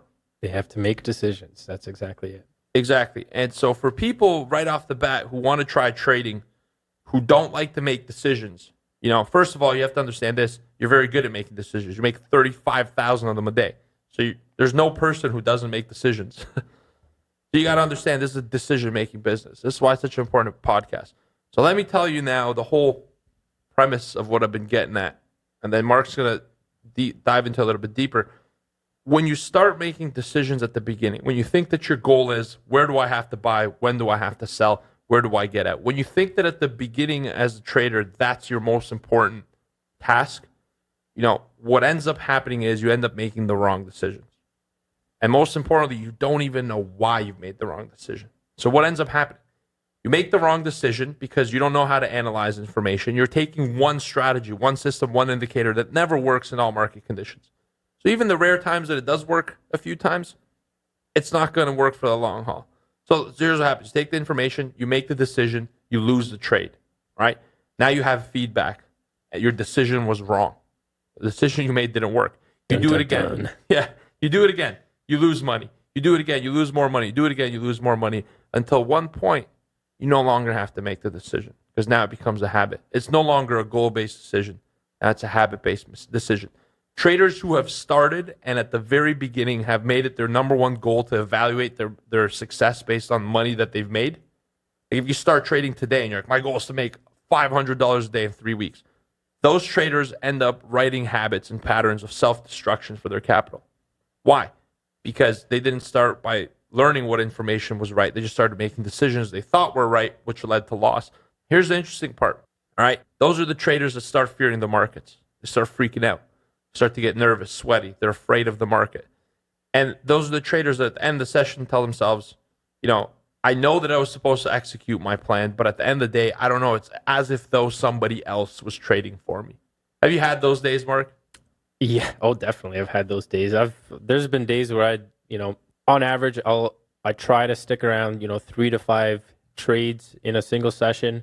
And I've had some, I've had a handful of times where I've gone, I think my record was 62 or 63 trades in a single session. And, looking back at the journal, I was like, who the hell's doing this? I don't remember taking these trades. I don't remember, you see the trades obviously because your order fills are in the journal, but when you're actually reviewing it and you're looking at the timestamp of the actual trade and you can't you can't bring that memory, you can't recall that memory back of actually taking that trade. It just seems like you're on autopilot, if you will, when you're taking those trades. So yeah, I can definitely say that I've been in that position. I have too, man. I've been right there also. And in fact, I think most of us have, because when we start out, we want to get as quickly as possible to the decision-making process without giving a lot of importance to the information that we base the decision off of. So 63 trades, sounds like a lot. Mine's been over 100. Those type of days early on in my career has easily been over 100 trades. So if you think about it, Mark, out of your 63, how many would you say are conscious trades, and how many were like unconscious or subconscious mind trades? How many were habit? How many were goal based? I remember that day was a volatile day, and I was in the office by myself. I think that's one of the reasons why I tend to do a little bit better when these guys are here. But of those 60 or so trades, I can say comfortably maybe 10 to 15 of them were actual qualifiable trades. The rest were just emotion. There was volatility. So when volatility comes in, you can make your money back a little bit quicker if you do lose it on the first trade or so. There is opportunity throughout the day. But it was definitely a case where maybe 10 or 11 of them were good quality ones. If I got stopped out on it, I would just right back in because volatility's there. And so I think it was somewhere around those lines where maybe like a quarter, if that, were actual good trades that I'd be happy to take again, even though they were losses. Right. But a lot of them were, you getting stopped out on the high tick. It starts rolling over and you're like, I don't want to miss this. I just got stopped out. Let me get in again. So yeah, it was one of those kinds of sessions. So it becomes like let me do this trade to make my money back, not because it's the right trade based on the information. Yeah, it was an ego. It's an ego thing, right? It's like you're in the trade. You get stopped out and it goes right back into your direction. You're like, man, I was in that trade. I got stopped out on the high tick. Here it is, 20 cents lower or whatever the case might be. And you're just kind of sitting there like, oh man, I just got stopped out on that and it went in my direction. I gotta make it up. Bam. And I know exactly how that feels because you said 10 to 15. Funny, I was going to say about 20 of 100 days is probably ones that are rational, information based. And the other part of mine would be losing trades based on just emotion, which is a habitual trade. You're executing habit. We'll talk about that in a second, but look at that. It's about 25% of trades. So here's a challenge for the listener. If you've experienced something similar where you've traded a day, you've had loss, and then at the end of it, you're wondering who traded this account because it doesn't feel like it was me. That's a big sign that you're trading from a habitual place. That's a big sign that you started your journey with expectation of profit sooner than you maybe deserved if you had started valuing information better, learning how to read information, analyze it. Maybe you jumped the gun a little bit, and that's fine. I'm a keener. I jumped the gun. I had to get slapped around a lot before I realized, hey, every time I do this, I get slapped. It took me a lot of repetition to realize what I was doing didn't work. So, here's a challenge I have for new traders. If you have a negative outcome, and in the first 6 months you prioritize making money, go back to your last week of trades, all right? If you've overtraded, whatever it might be, if you've had a losing week and you don't like your results, go back to your losing trades in the last week, pull up a journal or the statistics of your trades. The more you've had, the more work this is going to take, as it should. And X out the ones that you know were trades you're not proud of. Trades that you did by habit to chase back the losses that you generated with the real decision that you made. Because you made a decision, had a loss, now you got angry, you need to make the money back. All right, now you're throwing good money after bad.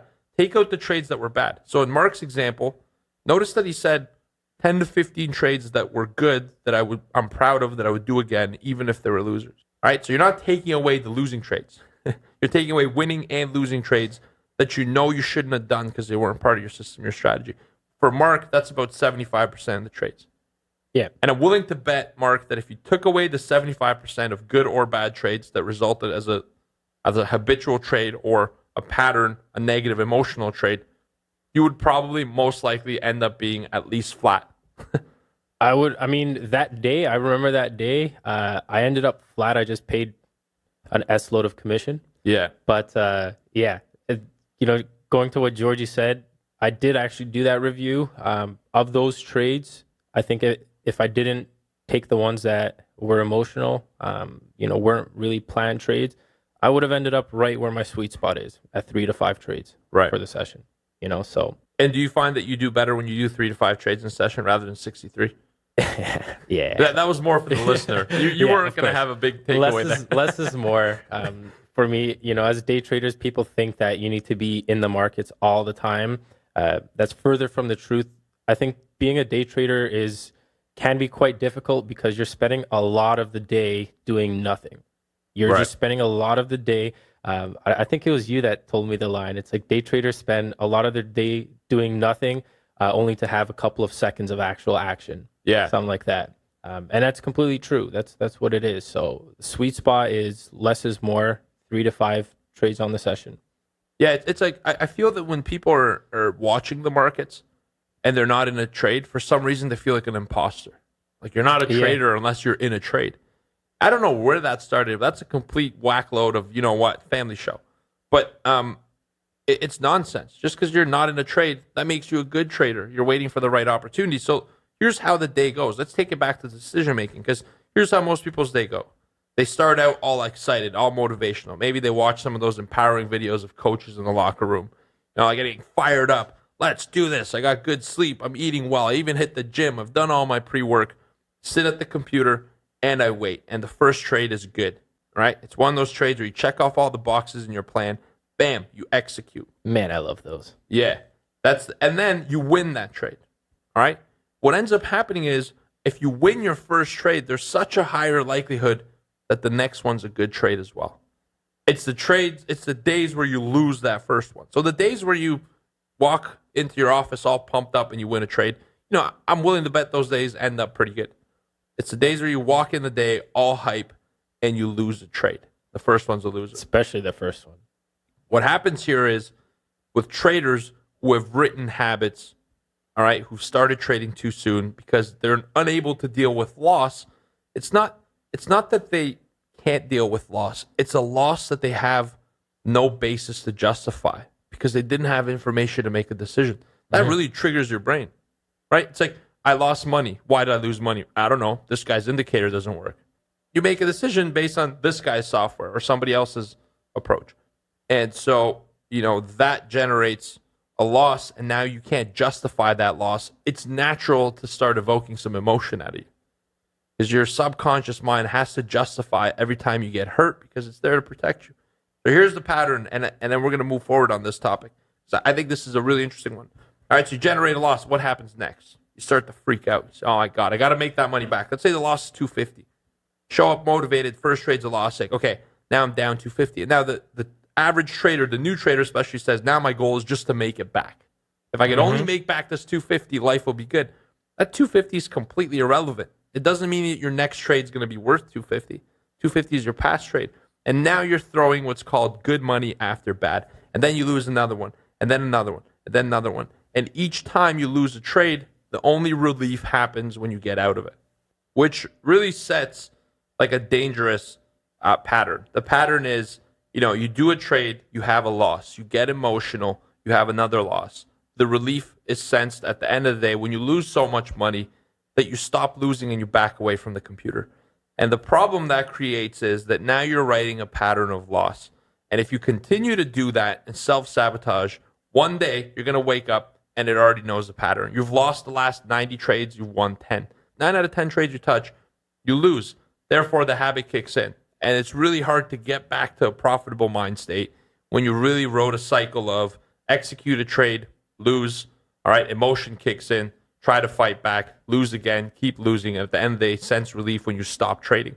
If you write the pattern in the back of your mind that the only time you're going to be relieved in this business is when you lose money and stop trading, you're eventually going to lose all the money so you can stop trading for good. And that's the problem with decision making, all right? You really need to make the right decisions at the very beginning because every time you do a trade, whether you like it or not, you've made a decision and you're forming a pattern. Are you forming the right ones? Questions. So that kind of leads us into the next part of this episode, and that's kind of what decisions we have to make as traders. So if you really think about this at its most basic terms, all trading really is making decisions, being decisive, right? And as Georgie mentioned, knowing what you're looking for and knowing what decisions you have to make is very, very important as far as being decisive, getting the confidence to make decisions and executing at the end of the day. So as traders, what we do on a daily basis is we gather information, we analyze it, and then we make trading decisions on the back of that information and analysis. All right. The issue here is that decisions in trading tend to be counterintuitive to our natural instincts. So, growing up, whether it's through education, through work, if you grow up through education, you're taught that you have to be right. All right. You're taught that if you get a certain amount of questions wrong on a test, you're going to fail that test and, you're not smart. Or, growing up in professional work, if you make a mistake in, the corporate environment, you're likely going to be put on a performance improvement plan, maybe not for your first mistake, but you keep making mistakes, performance improvement plans coming. Next thing is a pink slip if that doesn't get corrected. So what that brings is it makes us as humans want to be right. It gives us a need to be right. And that's kind of where the disconnect comes in with trading, because in trading, your subconscious is basically formed as a fight or flight. It's there to protect you. All right. And so with trading, if you've made it a decision, like Georgie said, that you've gone into a habit where you're losing trades and the only place that feels safe is when you've closed out all your trades for a loss and you're done for the day, then that's what trading is going to become for you. So the decisions that you need to make have to be based on, your plan, not emotions, nothing emotional. You got to have the plan to keep your subconscious mind from sabotaging you and making those wrong decisions. So a couple of the things that we have, or rather a couple of decisions that we make as traders on a daily basis, first and foremost, starts with what are we going to be trading today? Should we even trade today? Right? Before you even sit down at your desk, you should be in the right mind state to trade. If you've come in, let's say you don't have as much sleep as you're used to, or you didn't get around to your morning routine, are you in the right mind state to sit down and start trading? Those are the kind of decisions you need to make before actually sitting down and opening your trade station. Next, decisions such as, what am I looking for to take a risk on today? Right? You got to take market context into effect, take news drivers, etc. A lot of decisions have to be made. But if you've got your plan, you already know what you're going to be looking for. You already know how much you're going to be risking. So you kind of prevent yourself from making those unconscious decisions by having those rigid rules in place. Trade decision time. Is this a good decision? Let's say the markets come into your zone and you're looking whether I should execute or not. All right. Is this a good decision or is this not? We're often faced with one of two choices in this kind of a situation when it comes time to make a trade. And those decisions are, number one, what does my trading plan tell me to do? And what should I do based on that? Or number two, what feels right?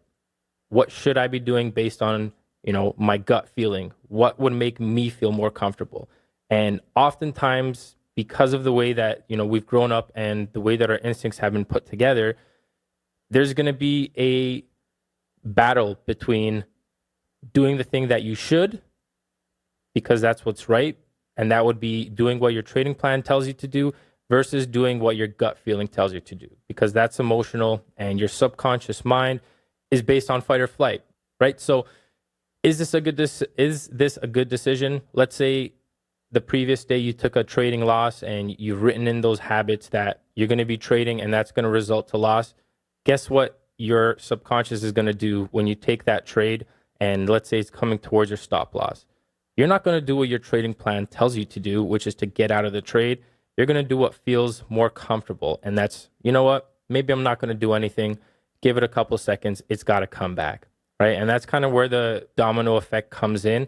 And what you really got to focus on here, especially when it comes down to the actual execution, when it comes down to sitting in front of your screens, when it comes down to what you're going to be risking, you have to make those decisions that you have to make, not those that stroke the ego. So I think that's something important with regards to, some of the decisions we have to make as traders and how to kind of mitigate the chances of your subconscious mind overriding the decisions that you've kind of put in place on a conscious level.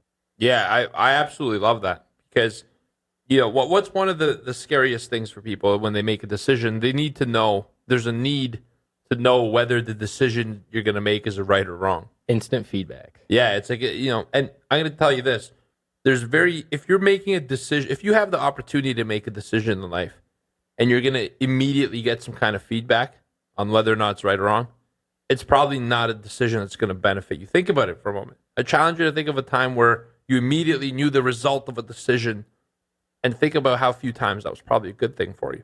So part of the decision-making process is that you're not going to know whether you're right or wrong. The best and biggest decisions in life that could cause the most optimal change, the biggest opportunity for you, you're not going to get an answer to immediately. And that's why trading is so important as well. When we're making these decisions, we're all doing the best job that we can with the resources and information that we have. And that's trading. This is a quote from a good friend of mine, Anthony Drager, who says, the most important information in trading we don't have yet. And I love it, right? And that's the challenge, is that we're trained from kids. So Mark was mentioning at the unconscious level, when you're making decisions, they tend to be bad ones for trading. Is that at an unconscious level, we've been trained as kids to make decisions that will lead us to the least amount of risk and the most amount of safety. But you're not trading for the least amount of risk and most amount of safety. You're trading to live a life that exceeds safety, right? Safety is not a goal.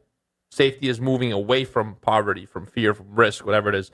But safety won't get you close enough to a destination or ultimate outcome. So you're not going to know whether your decision to buy or sell in the market is right or wrong. And I want to move in here to talking about how this decision to take a trade is similar to another decision that you make very often. So, Marky, we're going to use you as a volunteer, Guinea pig. if you don't mind. Of course. All right. If you think about trading and decision making, other than trading, what are some decisions you have to make, especially around the holidays? Gifts to buy people. Certain gifts to buy people. The one I had to make this morning. The All one right? you made, exactly. Buying stuff. Now, let's make this decision about buying stuff for yourself rather than for others. Okay. So when you're looking to buy something for yourself, Marky, can you think about the last thing that you purchased for yourself? The last thing that I purchased for myself. Could be anything. Oh, man. I don't really buy a lot of stuff for What myself. about coffee? Did you have coffee this morning? Yeah, I did, but I feel like this example would be a bit better if I got you something that I recently bought. Let's say, I think it was a jacket, A jacket? to be quite honest. Excellent. How recent was it, would you say? Within the last three or 4 weeks. Okay. Awesome. Okay. So last 3 or 4 weeks. And do you remember that experience, like, pretty clearly? Like buying the jacket? Yeah. Yeah. Okay, cool. Click the button on the... So you bought it online. Mm-hmm. Great. This is awesome. All right. So how did you know when it was time to make the purchase? Just the first thing that comes to mind. Like, these questions are going to be out there. Yeah. How do I know when it was time? Well, me personally, I'm a bit of a picky shopper, if you will, and I kind of like to do my research before actually hitting the submit button. So in doing so, I kind of once the research kind of showed me that jacket was the one that best fit what I wanted it to do. That was kind of when it was time, and it also didn't hurt that there was a sale. Awesome. So let's unpack that. So what was the very first thing that you did? You mentioned research, right? So what was the very first thing that you did? Reviews, actually. Okay, reviews? Yeah. And what was important to you about the reviews? That other people were not so much confirming what I wanted to see, but that there weren't very negative reviews about it. Okay. So there aren't negative reviews of what was important. Yeah. Okay. Okay. And what was the second thing you did after you read the reviews? After I read the reviews, just looked at the different features, different options that the competitors provide. Okay. This is great. Just writing it down. Then what? Making me think here. That's the point, Marky. Yeah. Mind over markets. Reviews, did the competitor analysis. Then I just kind of looked at, I mean, I'm not really price sensitive, but looked at the pricing. Okay. Did you compare it or? Yeah, just kind of compare the pricing based on the features of the different jackets. I mean, they were all kind of in the same neighborhood, if you will. Okay, like different websites or? Most of them on Amazon, but a lot of the research was on their individual websites. Okay. And then what did you, after you look at the research? Read the terms and conditions because that's just who I am. Okay. Just for the sale and stuff, see how that stuff works, returns and all that fun stuff. And then it was decision time. Okay. And then did anything else happen after you read? Like, what did you need to see in the terms and condition to nullify your purchase decision? Like, what would have to happen such that you wouldn't want the jacket anymore based on reading the reviews? The reviews, if there was bad reviews, such as, stuff like the pockets ripped early, or, the stitching came apart too quick, anything like that, that's something that would have kept me out of it. The other thing I generally tend to look for in terms of conditions are just, manufacturer warranty, how long that puppy holds out for. And that's pretty much it. Just to see what those look like, and if they have any price match, if the pricing goes down after I buy it. Just because I was buying it ahead of Christmas, so I knew that there might be Christmas Christmas sales deals coming out afterwards. Awesome. And then what did you do? Then I bought it. You bought it, you just click the button? Yeah. Have you received it yet? No. No, okay. Is this a normal experience for shopping? Like, do you do most of your shopping online? To be quite honest, my wife does a lot of the shopping for me, but when I do shopping on my own, 99% of the time it's online.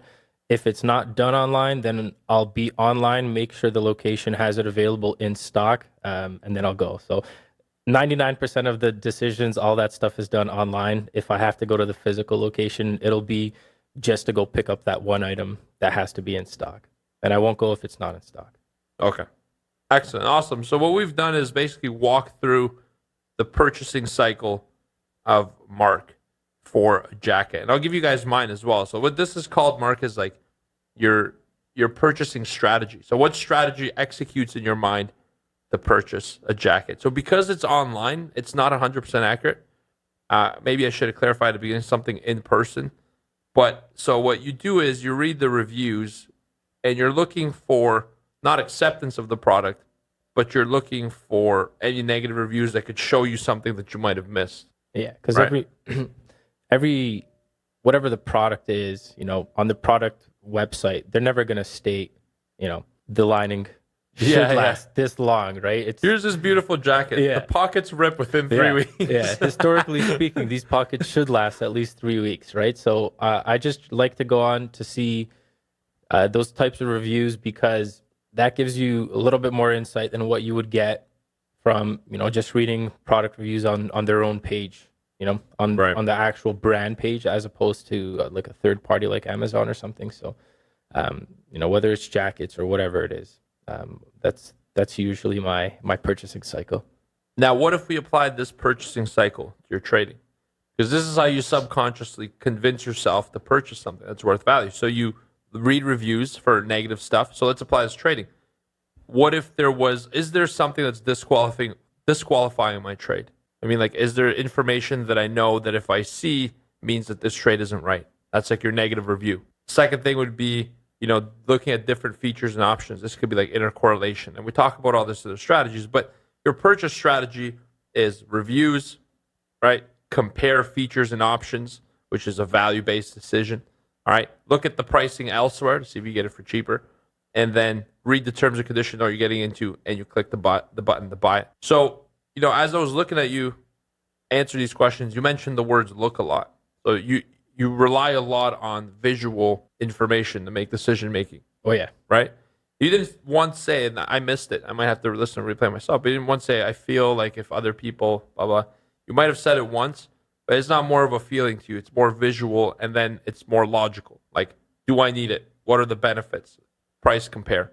All right? Whereas if you're buying something physical, like for me, for example, the way I buy is I see it, I feel it, all right? I ask myself, do I need it? And I purchase it. That's my purchasing habit. So if it's a pen, for example, I'll be like, hey, cool pen.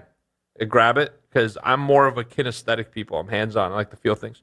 But yeah, this pen feels kind of nice rubber grip. And I'm using my pen, clicking it here.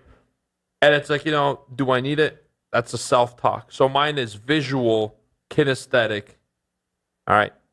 Auditory digital, which is your self-talk, and then purchase. So VKAD is my purchasing strategy. So we'd have to do it again for you for something physical to elicit that. But when we're doing this example, when you guys are at home for the listening, try to figure out physically what you do. Like, let's do it one more time very quickly, Mark. You want to buy this mug. What's the first thing you do? Well, first thing I do is I pick up the mug. Yeah. All right.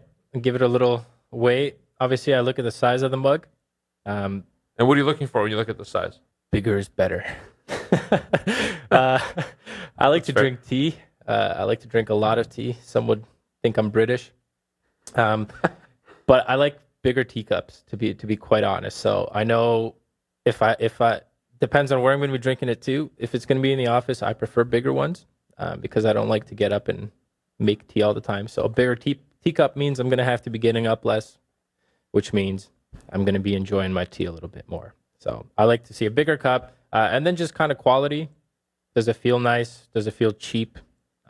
Is there any noticeable defects on it? Is it cracked anywhere? That's a Trade Pro mug. You won't see it. No defects on this bad boy. And that's honestly pretty much it. Unless there's like a cool decal on it, or I don't know if you can use decals for coffee mugs. But yeah, this Trade Pro Academy decal logo looks pretty cool. So this is something I'd probably buy. So this is interesting, Mark. So now we got a whole different pattern. So here's what I'm curious about. Uh-oh. When you bought that jacket online, if you were able to feel it, like hands-on, Yeah. would you have still need to read the terms and conditions? Not the terms and conditions. I probably wouldn't have read the reviews. Right. Okay. Right? Like the TNC for me was just, if the price goes down in a month, do I get the difference back, and just manufacturer service, how long the manufacturer holds out the warranty for. But yeah, that's definitely the big mix between online and physical. If it's physical, then obviously I'm not going to really need the reviews because I can make that decision myself. If I pick it up and I open the pocket and I see the stitching on it start to come undone, I know it's probably not the best quality and that it's going to fall apart relatively soon. So your validation of that physically supersedes or overrides reviews. That's why we look at reviews. So I got your pattern there as visual. So you see something. Then kinesthetic, you said you felt it. Then you talk to yourself about it, like, does this make sense? Would I need this? Kinesthetic, you said I feel it one more time, and then I just make the purchase. Yeah. I would say, though, that before I'd even go and check it out, I'd have like auditorially tell myself that I need it.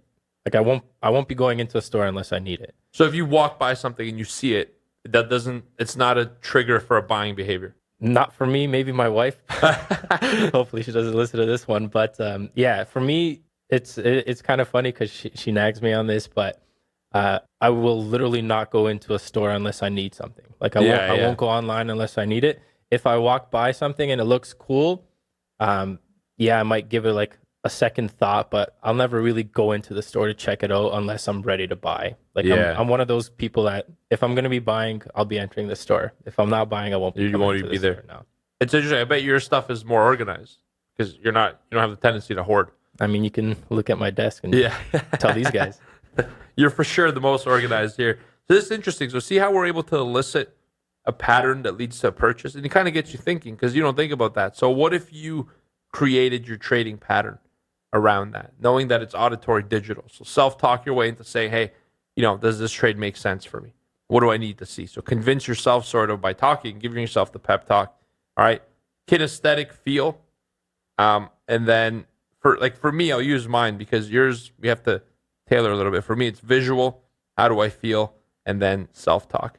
So that's why I get into trades quicker because my purchasing pattern, my strategy to purchase something is see how does it feel? What does it sound like to me? Like how can I justify it? Buy. Yeah, bam. It's shorter. It's not necessarily a good thing either because I have a lot of crap. That's actually very true. That's very like our trading styles are similar enough to be similar, but different enough to be unique to ourselves. And I think that actually nails it down to the point because George's tends to be more aggressive than I am. I mean, of the traders here in the physical office, George is probably the most aggressive. I'm probably the most conservative, and then Vic's like a happy medium between us. And I know for me, like oftentimes if I'd be looking for a trade, by the time I'm looking to pull the trigger, George is already in the trade. Vic might be in the trade. And then here I am looking to pull the trigger. Right. So like I need to see a bunch of things. I have kind of the mind of an engineer. You guys hearing this, you might hear just in the way that I speak, I tend to be a bit more logical. Right. And so for me, I need to see certain things happen. And if I don't see those things in the exact way that I need to see it happen, I won't take the trade. Whether it's one that could win or that could lose. If I don't see exactly what I want to see, then I'm not taking it. There's no really, for me, if there's ever a sense of Do I have to think about it for a sec? Then I won't take it.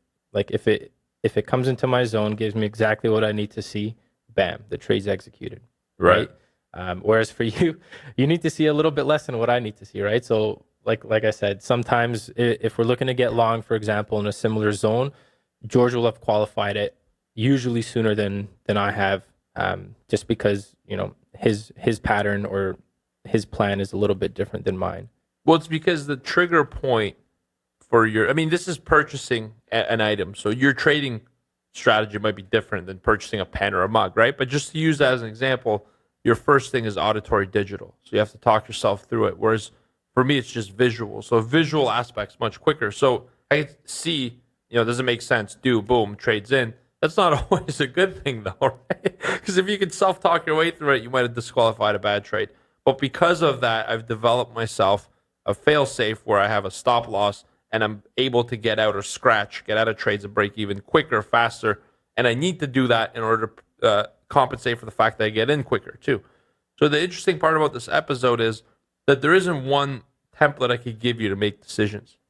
You can't really make decisions the perfect way, and you're not going to know the outcome of your decision. It's not even worth spending any energy while you're making the decision of what trade to take, thinking about how it's going to work out.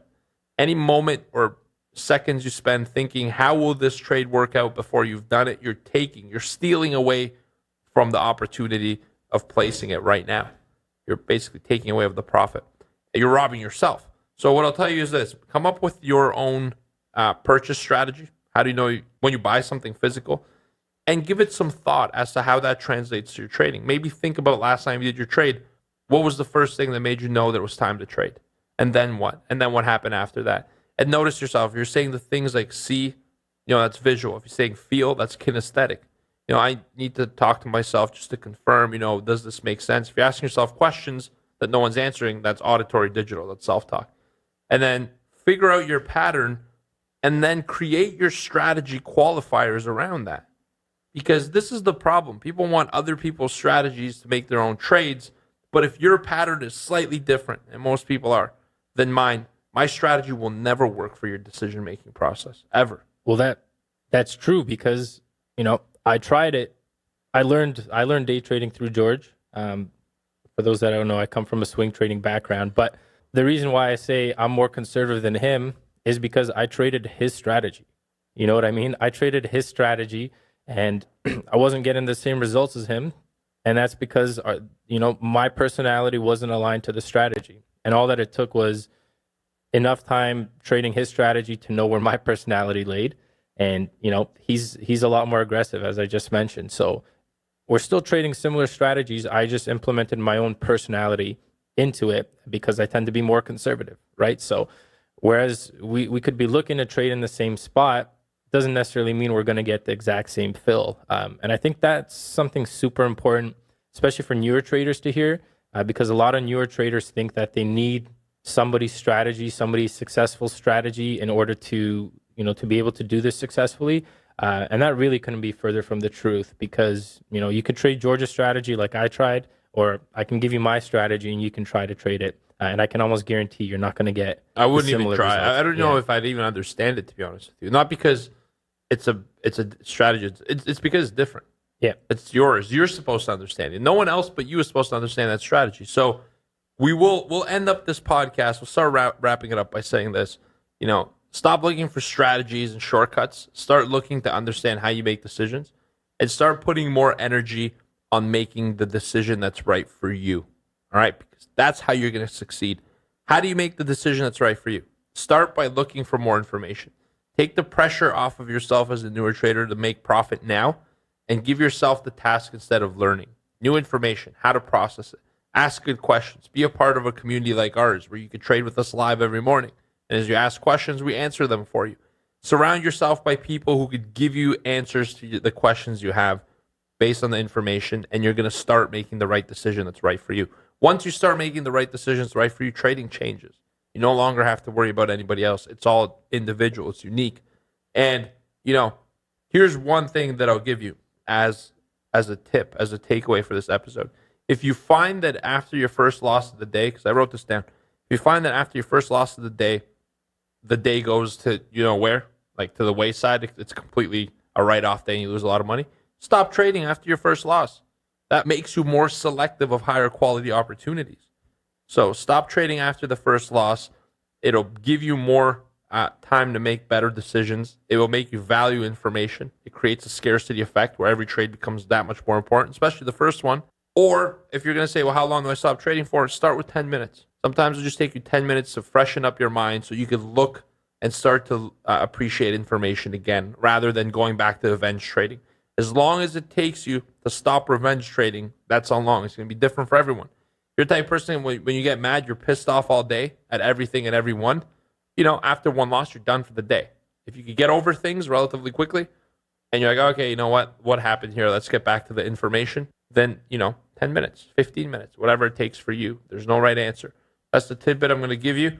I'll also give you the challenge to go through your results and remove the trades that were based on unconscious fear or the need to make up capital. Remove those trades for the last week that you've had losses. See what's different now. Notice if it's better. What is your result? I'd love to hear about that if you put it in the comment section. All right. And remember, forget about decision making. Focus more on the information that's in front of you and give yourself the goal of learning before you start evaluating yourself on the effectiveness of your decision, because you're writing patterns. Whether you like it or not, the unconscious mind is listening and it's creating patterns out of the things you're feeding it. And that's all we have for today's podcast. If you guys enjoyed it, share it with a friend. We'd love it if you left us a review on iTunes or any podcast platform that you listen to it on. But we do appreciate the reviews on iTunes. In the next episode, we're going to take a little bit of a deeper dive into trading psychology. And primarily, we're getting into what, Mark? Emotional awareness. Emotional awareness. We'll see you there. You guys have a great day, and we'd love to hear from you. How did you enjoy this podcast, and what would you like us to talk about next? Thank you so much for listening. Take care and have a great day. Take care, guys. Good luck and good trading. Thanks for listening to the Mind Over Market podcast. You can find us at tradeproacademy.com.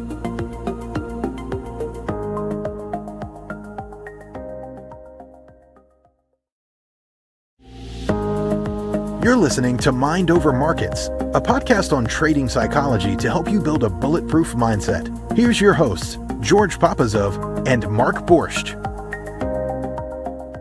Hello, Trade Pros, and welcome to our Mind Over Markets podcast, episode number 11, Emotional Awareness. This is George Papazov, Trade Pro Academy, and Mark Borscht from Trade Pro Academy. And today we have an exciting episode for you. In the last episode, we talked about the power of decision-making as human beings and as traders. And I hope you learned a lot in that episode. There were a lot of key takeaways. If you'd like to learn how to make better decisions, how to process decisions with information as a trader and as a human being, the impact it has on you, we suggest going back and listening to that episode. But today, we get started with emotional awareness. All right? So why is emotional awareness important? Because emotions help you determine your decision-making process and to a large extent, how and what we think about, all right? Emotions create thoughts. Emotions create intentions, all right? And all emotions are often based on our subconscious thought processes. So an emotion is as a result of something or a program that has been run. It usually does not precede it, but it's very interesting. So let's give you some examples here. Our lizard brain, all right, or the subconscious or unconscious mind, however you prefer to name it, is designed to react when there's a perception or threat to us because it is a protective mechanism. If you guys remember from one of the earlier episodes, the whole purpose of the subconscious mind is to first and foremost provide our safety and care for us, for our well-being and for our continuity, to keep us alive. All right, and perception in itself is a cognitive process that we're going to get into in a little bit. But in essence, if you were out hiking and come across a grizzly bear, Mark, like one that looks like Mark or me, I could sometimes look like a grizzly bear. All right? You're very grizzly. What would your impulse be, Mark? Would you fight the grizzly bear? You probably would. My ego would say to fight, but my subconscious would I'd probably be running before I even thought of fighting. Well, if both of us were there and we saw a grizzly bear, I would let you contemplate fighting it. I'm going on the run. Just letting you know. Good luck. Those things are fast. Yeah, it'll probably chase me. I would lose. But if you're out hiking and you came across a grizzly bear, your impulse is going to initially be to run, all right, to fight or to freeze. But it's an automated and initiated by perception of the bear and unconscious thought that the system's in danger and could be killed. So when you look at this and you're up against something massive, stronger than you, all right, something you're foreign and unfamiliar with, your subconscious right away gives you the signal to start running. All right, it's fight or flight mode. It activates your nervous system, shuts down your logical mind, your adrenaline hikes. And this fight or flight mode is what's going to get you out of danger. But this fight or flight mode is also dangerous for traders. And I'm going to let Mark talk a little bit on a real world example, trading example with that. Exactly. So thanks, Georgie, for that little intro there. So we're going to go a little bit deeper here into an actual real world trading example. As you know, we are a trading podcast. So for the traders out there, let's say that you're sitting in front of your trade station, you're able to qualify a trade, and let's say that you're able to qualify a short trade at resistance. So you go ahead and you place your order, you get filled on that order, and then you put your stop above the previous swing high, which is a pretty common place to do it. All right, so the trade gets filled, and instead of dropping shortly after you get filled, it actually starts climbing towards that stop of yours. Now, as you're watching this happening, you might start to feel your heartbeat starting to creep up. You might start to feel a little bit of fear creeping on. And this is as a result of a subconscious belief that if you're wrong on this trade, you might actually be a bad trader and that you're going to lose all of your money. So this whole process might not be conscious. You might not actually be conscious of these thoughts in real time, but they actually trigger an emotional response from the subconscious of fear. So as the market starts getting closer and closer to your stop, that fear intensifies. Your heartbeat starts climbing. You might feel a little bit of sweat on your palms. And this prompts more thoughts, more fight or flight scenarios. All right. Now you're thinking whether you should honor the stop loss. Maybe you should move it a couple of ticks higher, give it a little bit of room to run, or maybe you just cancel the stop completely. You know, it's got to turn around at some point, right? So this choice to move the stop is caused by emotion, but the actual thinking behind doing so might seem logical to you at the time. And the reason behind that is, you know, if I move the stop, then I'll put myself in a better position to be right on this trade. That might seem logical at the time, but that's actually driven by emotion. So as you're watching price action climbing towards your stop, that underlying thought, which is often embodies a pre-programmed childhood limiting belief about yourself, something like maybe you're not good enough or you're undeserving of success, that kind of a belief gets activated. And then the system will perceive danger, and then it begins to react automatically, almost as if you have no control over this whole process. And so this is the exact point at which you must learn to identify and interrupt this pattern. All right, guys, so while it's not possible to detach the integration between emotions and thoughts, it is, however, possible to manage the feeling states that give rise to a trader's cognition in a given circumstance. So, guys, that's exactly what we're going to be focusing on in today's episode, the importance of emotional awareness as it relates to trading and how you guys can build your emotional awareness so that you can identify those patterns in real time and rewrite them to align towards your preferred outcomes. That's beautiful. And I have a thought on this, Mark, before we proceed. Thoughts are good. Yeah, I'd love to talk and start this episode by saying this, right? Like sometimes we think the ideal trader is one who is an unemotional trader. A robot. Yeah, exactly. But if you remove all your emotions, you remove who you are. You remove yourself out of it. And you have to remember that while robots are efficient in executing, you know, what actually creates a market is human emotion. Mm-hmm. And so we're trading human emotion, and we're not telling you to remove emotions. I think that when you look at trading in this industry, people tell you can't be an emotional trader. Well, you're a human being. You're going to have emotions. I've been doing this since 2001, you know, edging on almost 20 years. And by jolly, wouldn't you know it, I still have emotions on a daily basis. Because you know what, Mark, I know we're recording this one. Look, feel my pulse. It's still beating, right? It's there. It's there. Slow, but it's beating. So if you're alive, if you're breathing, if you're listening to this podcast, you're a human being who experiences emotions. We're not emotions. We're not telling you to remove your emotions and become emotionless. The title is emotional awareness. We are saying to slow down and in the moment of emotion to be consciously aware of the emotions you're experiencing and to be able to control them. Because I just did some quick math while you were doing that piece there with the stop loss. One trade is usually where every single trade, people, the emotions arise. And as you said, Mark, you start moving your stop and then you say, oh my gosh, I'm terrible at this. If I lose this trade, what am I doing? My whole career is down the tubes, right? That fear, that emotion around it. Well, I did the math. If you do 5 trades a day on average over the span of a 30-year career, you place 33,000 trades. One trade is 0.003% of your total career. So think about this.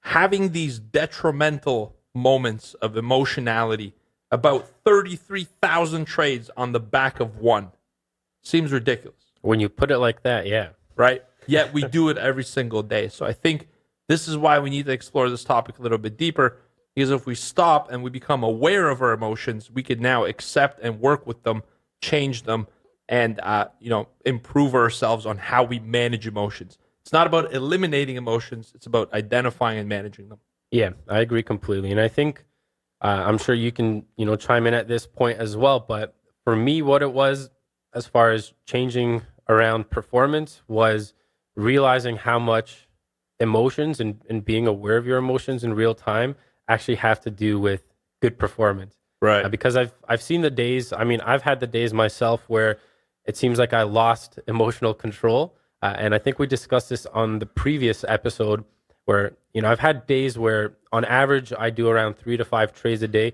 I've had days where I've done 50 plus trades. And then I've looked back at that and I was like, I don't even remember who did that. You know what I mean? And it was only at the point where I realized, it's having a strategy, having risk management, that's all great. But the real holy grail is emotional awareness. It's being able to catch yourself in those moments, because it's great that you can qualify trades and, make some money here and there.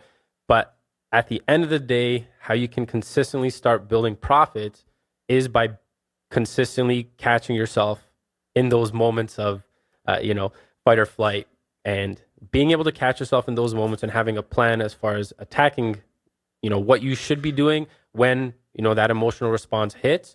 I think that's going to save a lot of traders in the long run, because, a strategy is one thing, but that emotional awareness is so huge, because having a plan to, get out of a trade when it hits a certain stop, that's great. But if you don't actually execute that plan because of emotions, what's the point of having that strategy? Absolutely, right? That's a fantastic point you bring up, because you're almost separating the two. It's like the system and then the trader executing the system. And I think you could liken that to the example that we all want the fastest, nicest car. But if I get you Lewis Hamilton's McLaren, or is he switched teams, then he's a Mercedes now. If I get you Lewis Hamilton's Mercedes F1 car, and I gave you the full manual book with every switch and everything that you could think of how to operate it, my money goes that you won't even put a time that's competitive anywhere close to the amateur league with that car, let alone Lewis Hamilton's time. So we put so much focus on the strategy, the system, the approach, and we forget in all of this that before you get the profit, you have to execute that strategy and manage the emotion. So there are some emotions we have to be aware of. One thing that, for me personally, is I know I get emotional in some trades, and I have something called an emotional stop. And we're going to talk a little bit more about a system in this episode that you can implement to prevent yourself from getting into what I call FOF trades, fight or flight. Fight or flight. Industry first here. You might have coined the term. There you go. We got to use that DJ sound effect here. Fight or flight. So, yeah, we're going to give you that approach shortly. But let's talk about the emotions. What are emotions? Because to be aware of your emotions, you got to know what kind of emotions you can experience. There's 6 basic human emotions, and then the rest of them are combinations of some form to some extent of these 6. The first one is anger, right? So anger is fury, outrage, wrath, irritability, hostility, resentment, violence. I hope you're not turning violent while you're trading, but these all stem from the root emotion of anger. And I think if we unpack anger in trading, it starts out with anger for the market. Yeah. Right? You're angry at the market. Why? How dare you do this and hit my stop? Which, now that you guys are trading psychology pros and you're taking this journey with us, that doesn't sound like somebody who's at cause, right? If Does you're not sound like somebody I caught. pointing your anger outwards, doesn't sound like somebody I caught. So anger is an emotion that to me is an immediate red flag. If you're angry in any way while you're trading, this is one of those things that exits you out for maybe you take time out for 15 minutes, maybe an hour, maybe for the rest of the day. But this is an emotion you got to really be careful with.